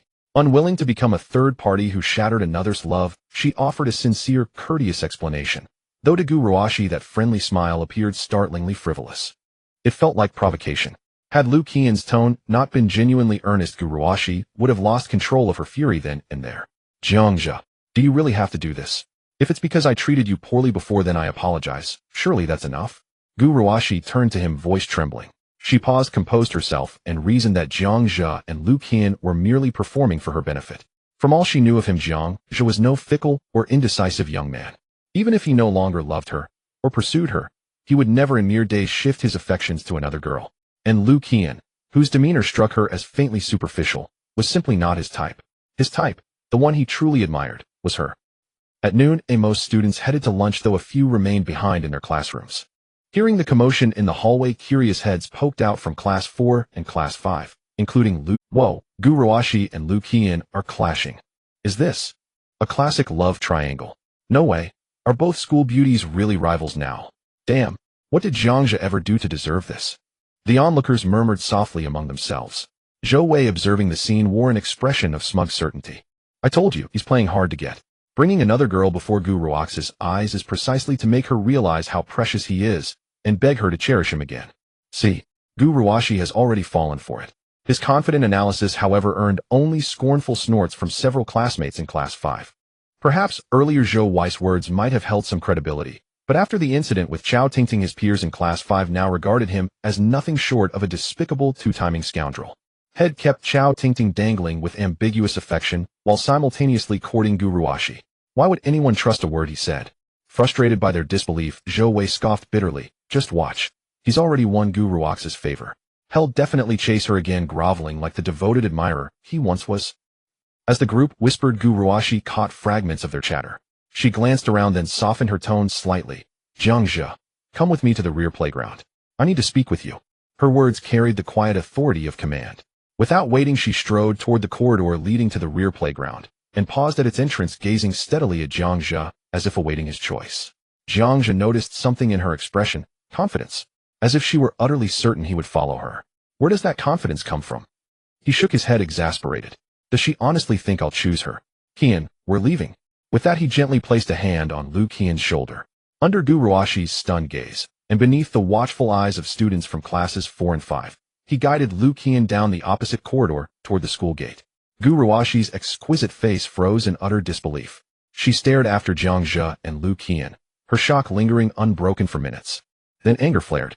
I invited you calmly, offered an apology, yet you walked away without hesitation, and you even held another girl.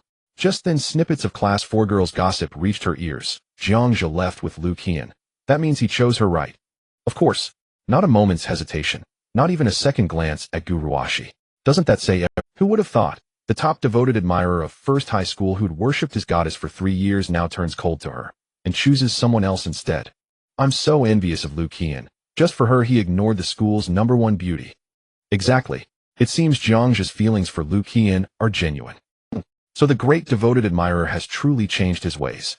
Lu Qian isn't bad either. She's stunning and bold enough to express her love openly. Do you think Gu Ruashi regrets it now? Shoo, keep your voice down. Don't let her hear. Even Class 5 students whispered among themselves, casting her glances heavy with pity. Hearing those whispers, feeling those sympathetic stares, Gu Ruashi stood frozen, struck motionless as if struck by lightning. A sudden searing ache pierced her chest, as if something that had always belonged to her had been effortlessly seized by another. Worse still, the object itself possessed without seeking consent from its rightful owner, it had already inscribed another woman's name upon itself. In that instant, clarity struck her. Jiang Zhe no longer loved her. Her childhood friend, the boy who had pursued her for 3 years, was slipping away into another woman's arms. She was losing Jiang Zhe. The thought of that familiar figure vanishing from her life, of never again hearing his gentle concern, sent shivers through her. The image of him embracing another girl made her heart feel as though it would shatter. No, I can't accept. Jiang Zhe is doing this deliberately, to provoke me. Deep down, he must still care for me. He could never love Lu Qian. My apology must have sounded insincere. Perhaps he thought I was brushing him off, so he stormed off with Lu Qian right before my eyes. At tonight's birthday gathering, I will apologize properly. Gu Ruashi reassured herself, resolved to mend things with Jiang Zhe, once and for all. Ding. Lu Qian's affection won. Current affection, 97. At that moment when Lu Qian was embraced by Jiang Zhe in front of everyone, especially in front of Gu Ruashi, her love for Jiang Zhe grew even stronger. For her, he was willing to ignore the goddess he had pursued for 3 years. Doesn't that clearly show how much Jiang Zhe cares about her? Lu Qian looked at Jiang Zhe with eyes full of love, overflowing with emotion. Jiang Zhe held Lu Qian and walked out of the school gates. After leaving the school, Jiang Zhe hailed a cab right at the school gate. "Driver, take us to the Bentley dealership." "All right." The taxi started. The driver couldn't help but take a second glance in the rearview mirror. This young couple with their high attractiveness was indeed a rarity among the passengers he had carried. They looked even better than the stars on television. The high-profile couple sat hand in hand in the back seat of the taxi. Even the driver, who had worked hard all morning, felt his mood uplifted. "By the way, Qian, do you have a driver's license?" Jiang Zhe suddenly asked from the back seat of the taxi. He knew that Lu Qian liked motorcycles and had a motorcycle license. But he didn't know if she had a car driver's license. If she did, it would save them the trouble of finding a driver. In fact, he could, but driving without a license is illegal. Jiang Zhe was a law-abiding citizen. "No, I don't have time to take the driving," Lu Qian replied with a cheerful smile. "Oh, then where did your motorcycle license come from?" Jiang Zhe, "My aunt helped me get it as she said she spent some money on it." "Is that so? Is your aunt quite wealthy?" "My aunt is the president of a big company." Mentioning her aunt clearly filled Lu Qian with pride. "The president? That's impressive." Jiang Zhe responded enthusiastically, pretending to be surprised. "Didn't expect that, hee. Coincidentally, at that moment, Lu Qian received a call from her aunt. "Hello, Aunt." Lu Qian answered the call, but after a few words her expression suddenly dimmed. "I haven't made up my mind yet. Please give me a little more time." I understand." After hanging up, Lu Qian returned to her smile, as if nothing had happened, leaning back into Jiang Zhe's embrace. Her aunt called again to ask if she had chosen a school yet, but she didn't want to think about it. She just wanted to enjoy her time with Jiang Zhe. As for studying abroad, she could delay it as long as possible. "What did your aunt say?" Jiang Zhe asked softly. "It's nothing, just a small matter," Lu Qian casually replied. Jiang Zhe glanced at her and noticed the shadow in her eyes. He shook his head. Seeing Lu Qian like this, he wondered if she was planning to give up completely. Jiang Zhe didn't say much more. Since she didn't want to talk, he wouldn't pry. However, he was contemplating whether to find an opportunity to visit Lu Qian's aunt. By the way, Lu Qian suddenly remembered something. "I received a text message this morning. It seems to be from some Mr. Qian from Night City." "Oh." Jiang Zhe took the phone from Lu Qian. He checked the message. "Miss Lu, I apologize for the intrusion. My name is Qian Yunsai and Night City is my establishment. Thank you very much for your visit. I wonder if there's a chance to get to know you and that gentleman. If the gentleman has time, I will be waiting at Night City. Jiang Zhe, this Qian Yunkai seems to want to befriend you." Lu Qian looked at the message and asked. Jiang Zhe nodded, slightly deep in thought. Yesterday, he had spent 50 million in front of manager Wang to get a VIP card. However, he did not leave his name, but instead left Lu Qian's name and phone number. He guessed that manager Wang must have informed the owner of Night City, who is Qian Yunkai. Jiang Zhe picked up Lu Qian's phone and replied to him, "Let's talk when we have time." Ding. Almost immediately, Qian Yunkai sent another message. "Miss Lu, to be honest, the reason I wish to befriend that gentleman is mainly because I have a request. May I ask you to introduce us?" Looking at that message, Jiang Zhe suddenly recalled that he had heard the name Qian Yunkai mentioned by Lao Jiang while chatting over drinks. He was quite a wealthy boss, someone of great significance in Haiqing. It seems that the rumors were not unfounded. After all, owning an establishment like Night City suggests that Qian Yunkai is quite affluent. Jiang Zhe thought for a moment and felt that getting to know such a wealthy person wouldn't be a bad thing. So he sent his WeChat ID over. "Sure, add this WeChat." Within a minute, he received a friend request on WeChat. Jiang Zhe changed the note to Qian Yunkai. Moments later, he received a message. "Qian Yunsai, is this your real name, young brother?" Jiang Zhe, "Yes." "Qian Yunsai, brother Jiang, are you a local from Haiqing?" Forgive my ignorance, I've never heard of a prominent family named Jiang in Haiqing." Jiang Zhe, local, just an insignificant person, nothing to mention. "Qian Yunsai, young brother, is joking. With your financial strength, I, Qian, am far from your match. If you're just an insignificant person, then I doubt anyone in Haiqing would dare to call themselves significant, haha. Jiang Zhe, if you have something to say, just say it directly. I don't like beating around the bush." Qian Yunsai, young brother, is indeed straightforward. "Actually, I have a few businesses that I want to sell. I wonder if young brother or your elder behind you would be interested." Qian Yunsai, I hope young brother won't laugh, but I've encountered some minor difficulties recently, and am a bit short on Qian Yunsai, so I want to sell a few restaurants and hotels under my name as a package. These restaurants and hotels are actually doing quite well. If it weren't for my urgent need for money, I wouldn't be in a hurry to sell. What does this mean? Is he trying to sell you the hotels? Lu Qian leaned against Jiang Zhe, staring at the phone screen, and asked. Jiang Zhe held her slim body with one arm and used the other hand to type on the phone. Jiang Zhe, sure. Qian Yunsai? Qian Yunsai, sure about what? Jiang Zhe, didn't you say you wanted to sell the restaurants and hotels to me? I'm buying. Qian Yunsai. Qian Yunsai, young brother, aren't you going to ask the price? Aren't you going to ask where the hotels are?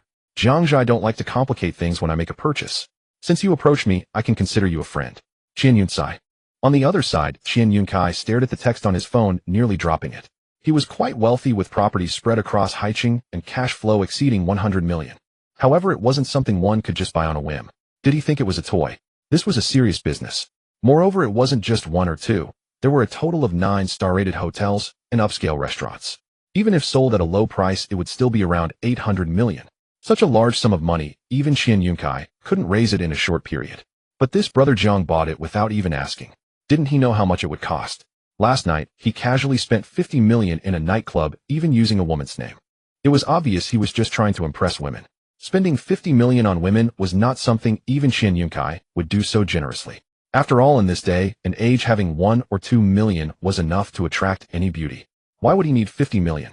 Qian Yunkai increasingly felt that perhaps the other party was an unimaginably big figure. Qian Yunsai, this young brother's wealth truly deserves my admiration. Should we find an opportunity to meet?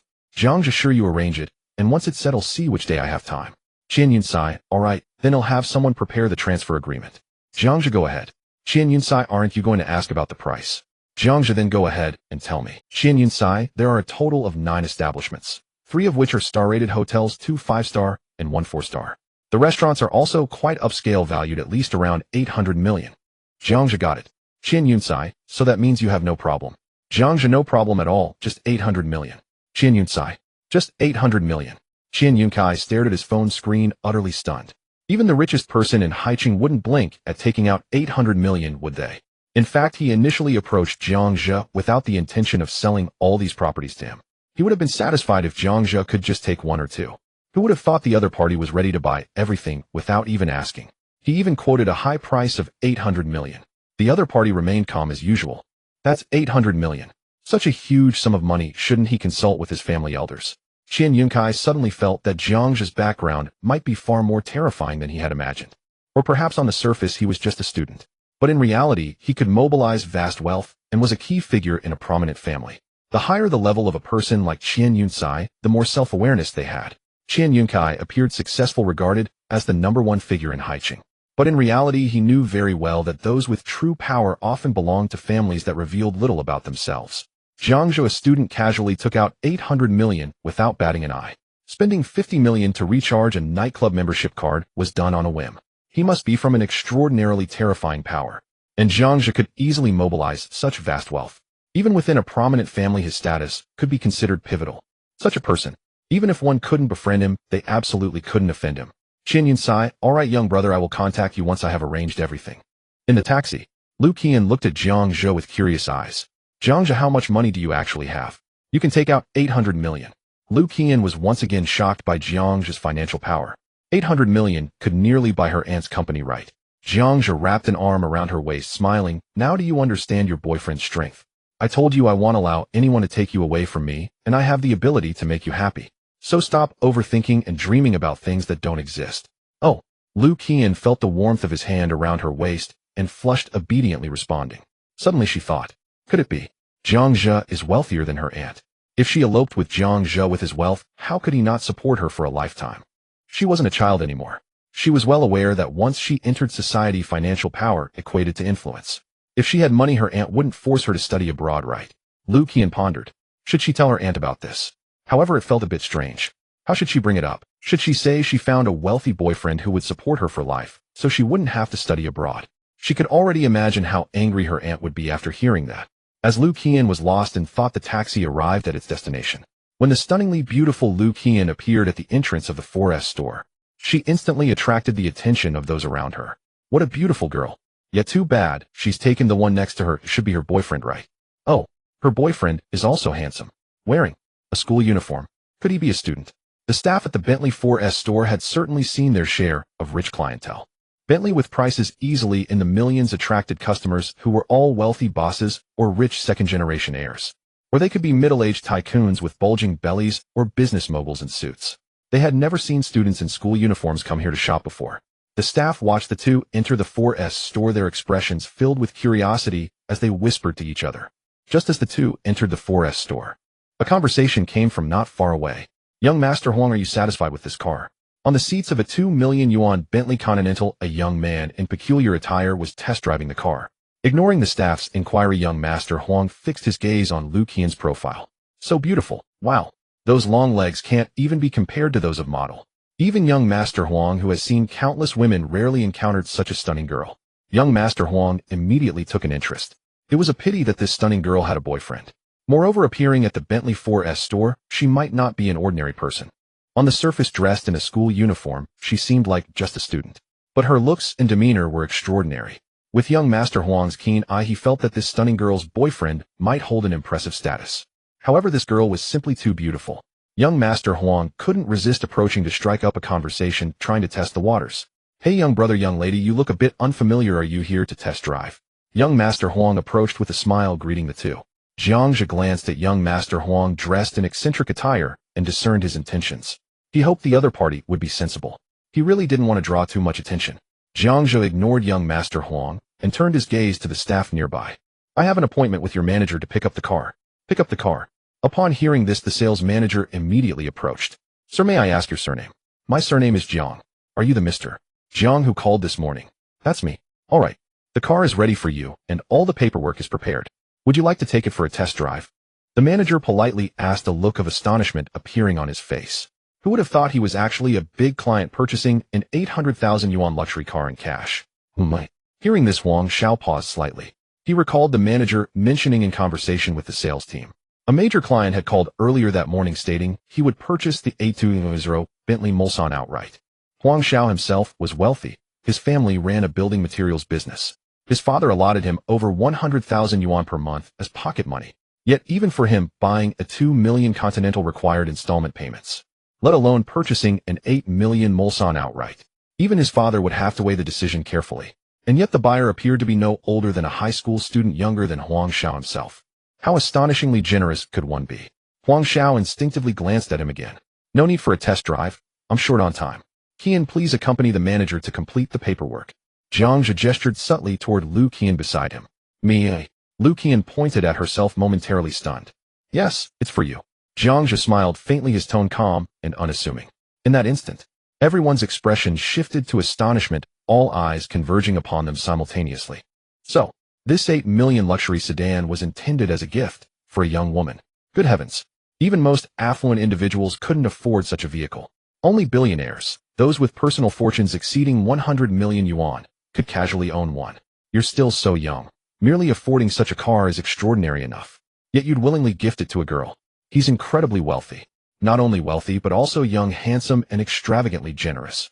Willing to buy his girlfriend an 8 million luxury car. I wonder, do I stand a chance?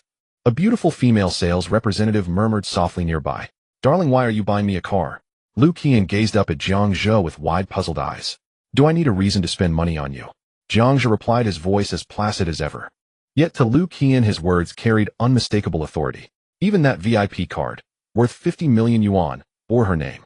Still, those 50 million yuan resided solely within the Night Capital account, intangible, abstract. By contrast, the 8 million Mulsanne, though lower in monetary value, was tangible, real, immediate, and visceral, and thus far more impactful. "Darling, you're so domineering." Lu Qian blushed faintly, whispering playfully. Don't you like it?" Jiangzhe turned to her with a gentle smile. "I love it." A radiant, blissful smile bloomed across Lu Qian's face. Ding! Lu Qian has been deeply moved by the host's commanding demeanor. Affection 1. Current affection 98. Just a sliver remains. Gazing at the system notification, Jiangzhe felt a quiet anticipation. Lu Qian's affection was nearly at its zenith, 100. What extraordinary reward awaited once affection reached 100? "Mr. Jiang, the Mulsanne's price is 2 million. May we confirm you'll proceed with full payment?" The manager gestured toward the black Mulsanne parked nearby. "Full payment. Please process the card now." Jiangzhe followed the gesture, then nodded in quiet satisfaction. The black Bentley Mulsanne exuded understated elegance and refined prestige. It would certainly suffice for high-stakes business meetings. Ding! Transaction successful. Wealth points returned 1 million. Current balance 1.01 billion yuan. After spending over 8 million, a 50 rebate had increased his wealth points by nearly 0.05 billion yuan. His system balance had finally dropped from 5 billion to 4.99 billion yuan. Still, his expenditure pace remained frustratingly slow. Jiangzhe glanced around the showroom. Were it not for his desire to avoid excessive attention, he might well have purchased every vehicle in the showroom. "Understood. Mr. Jiang, please wait just a moment." The manager offered a deferential, respectful smile. Even at a Bentley 4S dealership, clients of this caliber were exceedingly rare. Initially, he had harbored doubts. Could this young man truly authorize an 8.2 million transaction? After all, Jiang Zhe looked far too young. But the moment the card was approved, the manager was utterly captivated by this remarkably composed youthful Mr. Jiang. To sales professionals like him, generous high-net-worth clients were nothing short of patrons. Madam, may I ask your surname? I'm surnamed Liu. Very well, Miss Liu. Forgive the brief delay. I'll kindly accompany me to finalize the formalities. The manager courteously gestured toward Liu Qian, inviting her to step aside for documentation. Then he exchanged a meaningful glance with the female sales representatives nearby. A silent instruction to attend to the client immediately. Such elite clients must never be neglected. I'll handle it. Allow me. Don't try to take this from me. Next time it's yours. Several elegant saleswomen whispered among themselves for nearly half a minute. Only after 3 full minutes did they reach consensus. A stunning woman in black stockings, graceful, poised, and striking, hurried over to Jiang Zhe. Sir, please follow me to this seat. I'll bring you some water right away. Jiang Zhe observed her with appreciative eyes. Indeed, no surprise she worked in luxury automotive sales. Her appearance and bearing were exceptional. Her features were exquisite, her complexion luminous, her figure elegantly proportioned. Those slender stockinged legs stirred an almost irresistible urge to reach out and touch. Though her beauty fell short of Liu Qian's, she was unquestionably among the finest women in the room. Only billionaires, the kind who routinely purchased million-pound vehicles, could expect service of this caliber. Jiang Zhe settled onto a nearby sofa. The black-stocking saleswoman hurried off to fetch water. At that moment, Huang Xiao, who had earlier approached Jiang Zhe with casual familiarity, approached again, smiling warmly. Allow me to introduce myself, I'm Huang Zipping. And you, sir, what is your surname? Gone was his earlier condescension. In truth, wealthy individuals like him often possessed sharper instincts for reading situations than ordinary people. Spending 8 million on a car for a young woman. This was no ordinary tycoon. Even Huang Xiao's own father, despite maintaining mistresses, would hesitate before spending such a sum. Huang Xiao instantly concluded. This high-schoolaged youth's status, and likely his family's influence, far surpassed his own. There was no wisdom in antagonizing such a person over a single woman. On the contrary, more friends meant more opportunities. Huang Xiao now sought genuine acquaintance. Jiang Zhe cast a detached, indifferent glance at him. I'm surnamed Jiang. Ah, Master Jiang is truly outstanding. Even those fresh-faced idols in the entertainment industry pale beside you. Huang Xiao chuckled heartily, settling comfortably beside him. Modest as always, merely second-rate really, Jiang Zhe replied nonchalantly. Haha, Master Jiang, don't be so humble. Huang Xiao laughed loudly. By the way, shall we exchange WeChat contacts? Perhaps we can meet up sometime for drinks or dinner. Huang Xiao pulled out his phone, displaying a QR code. Leaning close to Jiang Zhe's ear, he winked mischievously. I can introduce you to some exclusive parties, full of beautiful young ladies, of course. Humph. Jiang Zhe gave a faint, amused smile, and added Huang Xiao as a contact. Parties aren't necessary, but feel free to refer any business opportunities my way. Jiang Zhe didn't dwell on it. He doubted this privileged scion could offer anything truly substantial. Still, he currently had wealth he couldn't readily deploy. Any project offering legitimate avenues for expenditure would be welcome. Done. Then I'll take my leave for now, Master Jiang. Let's connect again soon. Huang Xiao exchanged a few more pleasantries before departing. Jiang Zhe idly scrolled through his phone. Making acquaintances among the affluent held no inherent downside. Those who commanded greater wealth often possessed broader vision and stronger influence. Among the wealthy, friendships were conduits. A single phone call, a casual brother, could seal a multi-million yuan deal. More friends meant more pathways. That truth applied universally.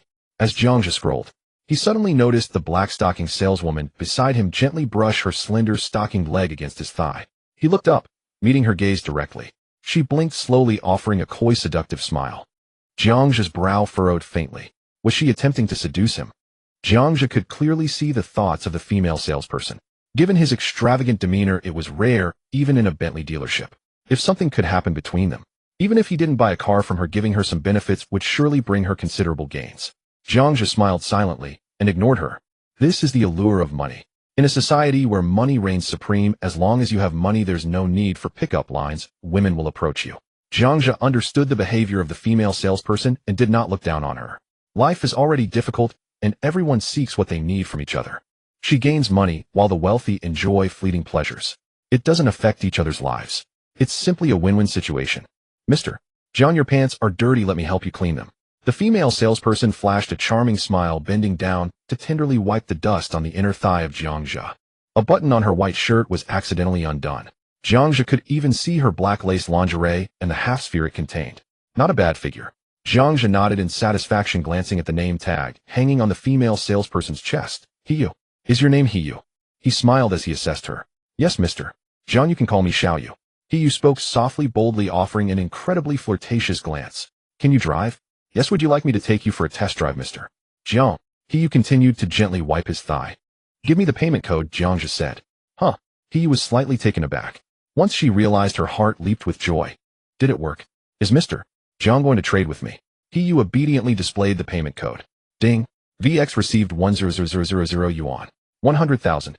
Hiyu exclaimed in surprise. She hadn't expected Mr. Zhang to be so generous. She wanted to say. In fact, her price was only 100,000. 100 was equivalent to 2 months of her salary. Zhang Zhe retracted his smile, his gaze scrutinizing her. From now on, you will drive for me on call at all times, and he'll give you 100 every month. Huh, you will drive for me? Hiyu exclaimed in shock, her eyes wide with disbelief. She had thought Mr. Zhang was offering 100 for a brief encounter. To her surprise, that 100 was actually her salary in advance. Mr. Zhang, is he really an upright person? Hiyu suddenly had a change of heart about him. So what's your answer? Zhang Zhe asked with an inquiring look. Mr. Zhang, I'm willing. Hiyu immediately agreed without hesitation. Working for a young and handsome wealthy man was exactly her long-cherished dream. High salary and the opportunity to be close to young millionaires. Not to mention being a driver. With 100 a month, she would be willing to be taken care of and become a special mistress. They'll give you 10 minutes to sort out your current affairs, and then we will set off. Zhang Zhe said in a calm tone. Okay, they'll go handle my resignation right now. Hiyu said excitedly, quickly running away in her high heels. At that moment, ding. The target Hiyu has been bound, touched by the host's integrity and generosity. Affection 5. Current affection 52. Notice when the affection for the opposite sex reaches 51, a detailed information can be viewed. For consumption targets with affection above 51, a wealth point return ratio increases to 50. Ding. Consumption successful. Received a wealth point return of 50000. Hearing the system's prompt, Zhang Zhe was surprised that it was bound so quickly. He had only wanted to find a pretty girl to be his driver. Can this also bind? Moreover, Hiyu's affection was a staggering 52 on their first meeting. Zhang Zhe clicked on Hiyu's detailed information. Consumption target Hiyu relationship subordinate affectionate consumption amount 100 appearance 91 affection 52 likes age 23 height 166 centimeters measurements 895,290 centimeters experience 189 times identity comes from a single parent family dropped out of high school to enter society due to financial reasons. Possesses extensive sales experience, especially with male billionaires. Personality proactive and enthusiastic, highly defensive. Rarely rejects invitations from wealthy men, but very few truly penetrate her heart. Likes money, handsome men. Emotional history omitted 2,000 words. Click to view detailed information. Skills, male manipulation technique, advanced sales techniques, intermediate motor vehicle, driving beginner, English beginner. Staring at Hiyu's detailed information, Zhang Zhe fell into a brief silence. Hiyu's appearance was undeniable. With a score of 91, even if not as beautiful as Lu Ku, she was still a rare find. Among the female salespeople at the 4S dealership, Hiyu had the highest appearance. Otherwise, he wouldn't have chosen her as his driver. However, despite being mentally prepared, Zhang Zhe was still inevitably shocked by Hiyu's information. A full 189 experiences. Her preferences included money and handsome men. A 2,000 word long emotional history. Hiyu was clearly the type of woman who prioritized money above all. She would do anything for money. Moreover, her love for money had reached a level significant enough to be listed under life. The reason for such high affection is precisely because he is both handsome and wealthy. All of this was fine. Zhang Zhe had prepared himself. However, what on earth is the male manipulation technique among her skills? Can such a skill even exist? It sounds rather dubious. What was frightening to Zhang Zhe was that Hiyu's male manipulation technique had actually reached an advanced level. Being rated as advanced by the system is already quite impressive. Even on a global scale, it could be considered professional level. Among the consumption targets, Zhang Zhe was bound to only Gu Ruoxi's Guzheng skill had reached advanced. Gu Ruoxi indeed played the Guzheng very well and had won many gold medals in competitions. But Gu Ruoxi had talent and had also practiced for many years. Advanced skills are certainly not achieved overnight. Zhang Zhe wanted to say, aren't you a luxury car salesperson? Shouldn't you be focusing on sales instead of researching these dubious things all day? For a moment, Zhang Zhe suddenly felt like discussing with Hiyu if there was a female manipulation technique. Ahem. If there is, he wouldn't mind learning it. Mr. Zhang, the procedures are complete. While Zhang Zhe was studying Hiyu's data, she finally finished her paperwork. The manager handed the car keys to Zhang Zhe. Nearby, Lu Qian approached him with a quiet, sullen stride, her expression clearly displeased. Evidently, she had noticed the recent interaction between the female sales representative and Jiang Zhe. Jiang Zhe glanced at her, but said nothing. Explanation was unnecessary. At that very moment, He changed out of her work uniform into casual attire. The resignation formalities were completed in under 10 minutes. Mr. Jiang. He approached with a gentle smile. Are the procedures finalized? Jiang Zhe praised her, and his eyes lit up. She wore a beige long dress, form-fitting and elegant, accentuating her graceful, alluring figure to perfection. Through the translucent beige fabric, her flat abdomen and delicate navel were clearly visible, and behind her the tantalizing curve of her peach-shaped hips stirred the pulse. Her figure was slender, refined. Not plump, but where softness belonged it bloomed abundantly. Paired with her exquisite features, she exuded the quiet allure of a youthful wife. Irresistible, intoxicating, impossible to ignore. Noticing Jiang Zhe's lingering appreciative gaze, Lu Qian wrinkled her nose and let out a sharp, indignant huff. Though she already knew Jiang Zhe was a man of broad affections and lofty ambitions, she had long prepared herself emotionally for such realities. Yet jealousy still flared within her. No woman could remain indifferent in such circumstances, especially not when confronted with someone like He, who seemed almost bewitching. Lu Qian shot Jiang Zhe a dramatic, exasperated glare. He merely smiled faintly, then tossed the car keys to He. Let's go, we're off. Yes, Mr. Jiang. I'll start the engine. I'll meet you at the entrance. He accepted the keys and walked away with the poised, demure grace of a devoted wife. Lu Qian pouted beside him, glaring fiercely. What now? Amused by her adorable indignation, Jiang Zhe chuckled. We both lack driver's licenses. I've simply hired a driver. Really? Have you ever seen a driver dressed this provocatively? Can't you hire someone ordinary? She tilted her chin upward, scolding him with unmistakable dissatisfaction. Jealous are we? Jiang Zhe studied her with a gentle, knowing smile, finding her especially endearing in this flustered, possessive state. Of course I am. I saw her touch your thigh just now. I haven't even touched you yet. Her gaze flickered toward his thigh, her cheeks flushing faintly.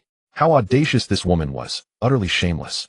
To lay hands on another woman's boyfriend so brazenly. She was nothing short of scandalous. Still, Lu Qian remained furious with Jiang Zhe. Why didn't you refuse? Jiang Zhe stood nearby, observing her with quiet, amused fascination. He made no move to soothe her, nor did he offer explanation. Greater provocations would follow if she needed time to adjust. He drove the Bentley Mulsanne to the 4S showroom entrance. Jiang Zhe and Lu Qian stood silently for 5 minutes, while she continued to pout. She waited, expecting him to appease her. Yet he remained unmoved. Frustrated, she stamped her foot, her expression collapsing into wounded, tearful petulance. Gurgle. Just then Lu Qian's stomach growled loudly. She suddenly remembered. She'd woken late and skipped breakfast entirely. Realizing her lapse, she blushed.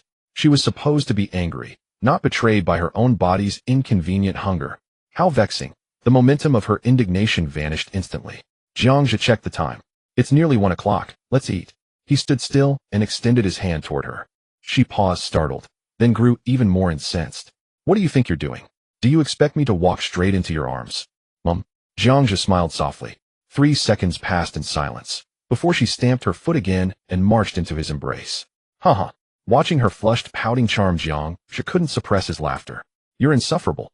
You only act this way because you know I adore you. Still bristling, Lu Qian remained in his arms. Yet the warmth of his embrace quickly softened her anger. Jiang Zhe held her close and opened the rear door of the Bentley Mulsanne. He gestured for her to enter first. As she stepped in, her gaze drifted to the driver's seat, to He's delicate profile, her fair, slender neck, and lower to the elegant contours of her figure. Instantly, Lu Qian's lips tightened into another pout. Truly bewitching. Her beauty alone would have been formidable, but to pair it with such calculated elegance. Even she found herself glancing twice. Lu Qian glanced down at her own chest, and realized with reluctant dismay she was slightly outshone. Once seated, she refused Jiang Zhe's attempt to hold her. She shifted her shapely legs leftward, until she settled firmly against the window. He glanced into the rearview mirror, and asked softly, Mr. Jiang, where shall we go? Jiang Zhe replied calmly, let's find somewhere to eat. Then turning to the adorable, sulking young woman beside him, Qian, what would you like? She turned her head away, refusing to answer. Jiang Zhe smiled faintly, paused, and then met He's eyes in the rearview mirror. Xiao Yu, what would you like? He blinked, genuinely surprised. Had Mr. Jiang just asked her, and called her Xiao Yu. I know an excellent hot pot restaurant nearby, she replied, smiling warmly. Very well, let's go there. Jiang Zhe glanced once more into the rearview mirror, but detected no discernible shift in He's Yu was a woman who valued wealth above all else. And precisely because of that, her psychological defenses were exceptionally strong, honed through years of reading people. The system classified her personality as proactive and passionate, yet high in both offense and defense. She initiated boldly, but surrendered trust only with extreme reluctance. Yet in mere moments after entering the car, her favor had risen twice. Was it possible? His own appearance was simply that compelling. Beside him, Lu Qian stomped her foot inside the car. Why should he use preference dictate their destination? Who exactly did she think she was? Jiang Zhou ignored her, let her simmer. Early acclamation would make future transgressions easier to bear. As the car moved, he pulled out his phone and scrolled through short videos. As a professional luxury vehicle salesperson, Yu handled the Bentley with polished expertise. The car glided smoothly toward a hot pot restaurant 2 kilometers away and parked neatly before its entrance. Mr. Jiang, I shouldn't join you for the meal. Yu hesitated, her tone laced with subtle restraint. She sensed his unspoken invitation and felt its pull keenly. Indeed, she cherished every opportunity to draw closer to him. Yet she had long transcended the naivety of girlhood, knowing instinctively when to hold back. She understood the delicate boundaries of propriety, especially now with Jiang Zhou accompanied by another woman. Overeagerness risked repelling rather than attracting. It's fine, join us. Jiang Zhou shrugged lightly, his smile effortlessly unconcerned. Yu's favor rose once more, now at 55. Qian, let's go, time to eat. Jiang Zhou teased as he glanced at the sulking girl in the back seat. Lu Qian at first refused to respond to him, but at that moment her stomach let out a loud gurgle. She blushed and unwillingly climbed out of the car. A minute later, the three of them sat at a table for 4. Jiang Zhou and Lu Qian on one side, Yu opposite. When it came to ordering, Yu politely took the menu without hesitation. Mr. Jiang, can you eat spicy? She asked, tucking a strand of hair behind her ear and offering Jiang Zhou a faintly seductive smile. Yes, Jiang Zhou replied with a smile. And Miss Lu, can you eat spicy? Yu asked naturally. At that, our Miss Lu crossed her arms, leaned back in her seat, and turned her gaze away, determined not to answer. She can too, Jiang Zhou said. He remembered from their last visit to the barbecue that Lu Qian not only could handle spice, but loved it. Humph, Lu Qian scoffed, folding her arms and letting out a small petulant sound. The fact that he remembered her tastes made her feel quietly pleased. She felt a tiny sweet warmth. Fine, order the extra spicy broth. Yu smiled. Mr. Jiang, the tripe and beef here are excellent. Shall we get some? Do as you like. You don't need to ask us. All right. Yu finished ordering quickly. While they waited for the dishes, she took her phone from her bag. Mr. Jiang, I haven't added your contact yet. Add me on WeChat. Jiang Zhou displayed his QR code. After adding him, she saved his contact as Yu. Lu Qian stole a glance at the phone screen beside her. Only then did she notice the familiar remark on his contact. He had saved her under the name de Chang Tue. Lu Qian lowered her eyes, inwardly pleased. Yu was pretty and voluptuous, but her legs weren't as long. Perhaps she actually fit Jiang Zhou's type better. After they added each other, the atmosphere slipped into silence. Jiang Zhou, glad for the quiet, opened Douyin and scrolled through short videos. Seeing that, Lu Qian and Yu also took out their phones. A notification chimed. De Chang Tue, you really like my legs that much? You saved me that way. Jiang Zhou, it's fine. Come over here and let me feel them. De Chang Tue, no way, I'm still mad. Jiang Zhou, fine if you won't let me. Shrugs De Chang Tue, then coax. Jiang Zhou, I'll coax you if you let me touch your leg. De Chang Tue, coax me and you can touch. Jiang Zhou, no deal then. Lu Qian glared at him in annoyance. She wanted to say, is it that hard to coax me? I'm so easy to please. Suddenly her eyes fell on a Bentley key beside Yu's bag. Her heart softened. In truth, even if Jiang had hired Yu as a driver, she wasn't truly furious. Only a little jealous. What made her angrier was that he did not comfort her.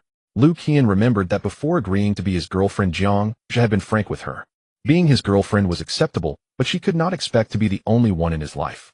Lu Qian had debated at length before she finally agreed. One reason was that she adored him.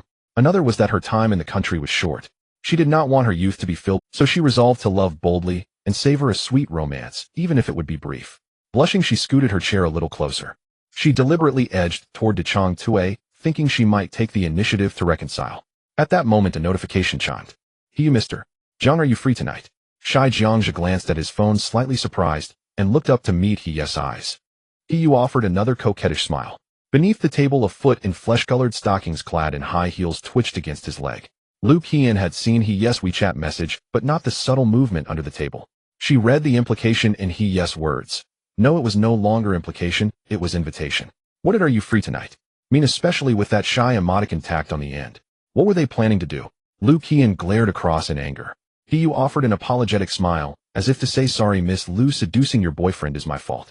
I know it's wrong, but I want stop. Her smile seemed to say. Lu Qian's fury flared. This was too much. I'm right here. If you're going to flirt, could you at least wait until I'm not present? Clearly Lu Qian understood yes nature. She felt more anger at Jiang for choosing such a woman as his driver. She turned to Jiang's phone to see how he planned to respond. But there was no reply from him at all. His gaze remained calm as he said to Hiyu, I invited you to drive for me. Please focus on your job. I understand, mister. Jiang Hiyu answered with a smile. Yet she noticed that although he spoke that way, the leg under the table made no effort to pull away. Moreover, asking her to do her job outwardly discouraged extra gestures, but it did not forbid flirting. In her mind, it was a tacit permission to be bolder. She put down her phone and stopped sending messages, then became even more audacious beneath the table. She slipped off her high heels and used the soles of her feet to caress his calf and knee. Mister. Jiang continued to scroll Douyin with an untroubled expression. Lu Qian's mood visibly brightened. Could she have misjudged him? Did he truly regard Hiyu only as a driver? Another notification sounded. Dechang Tui, it's fine if you touch right. After sending that message, she moved her chair until it was less than 10 centimeters from his. Jiang Zhi remained unmoved. Then Lu Qian's phone vibrated. Xiao Chunin, too late. This time he'll touch without consequences. Zhui Feng Xiao knew you. Zhui Feng Xiao knew if you keep this up, he'll be angry. Lu Qian sat there pouty and on the verge of tears. Seeing this, Jiang stopped teasing.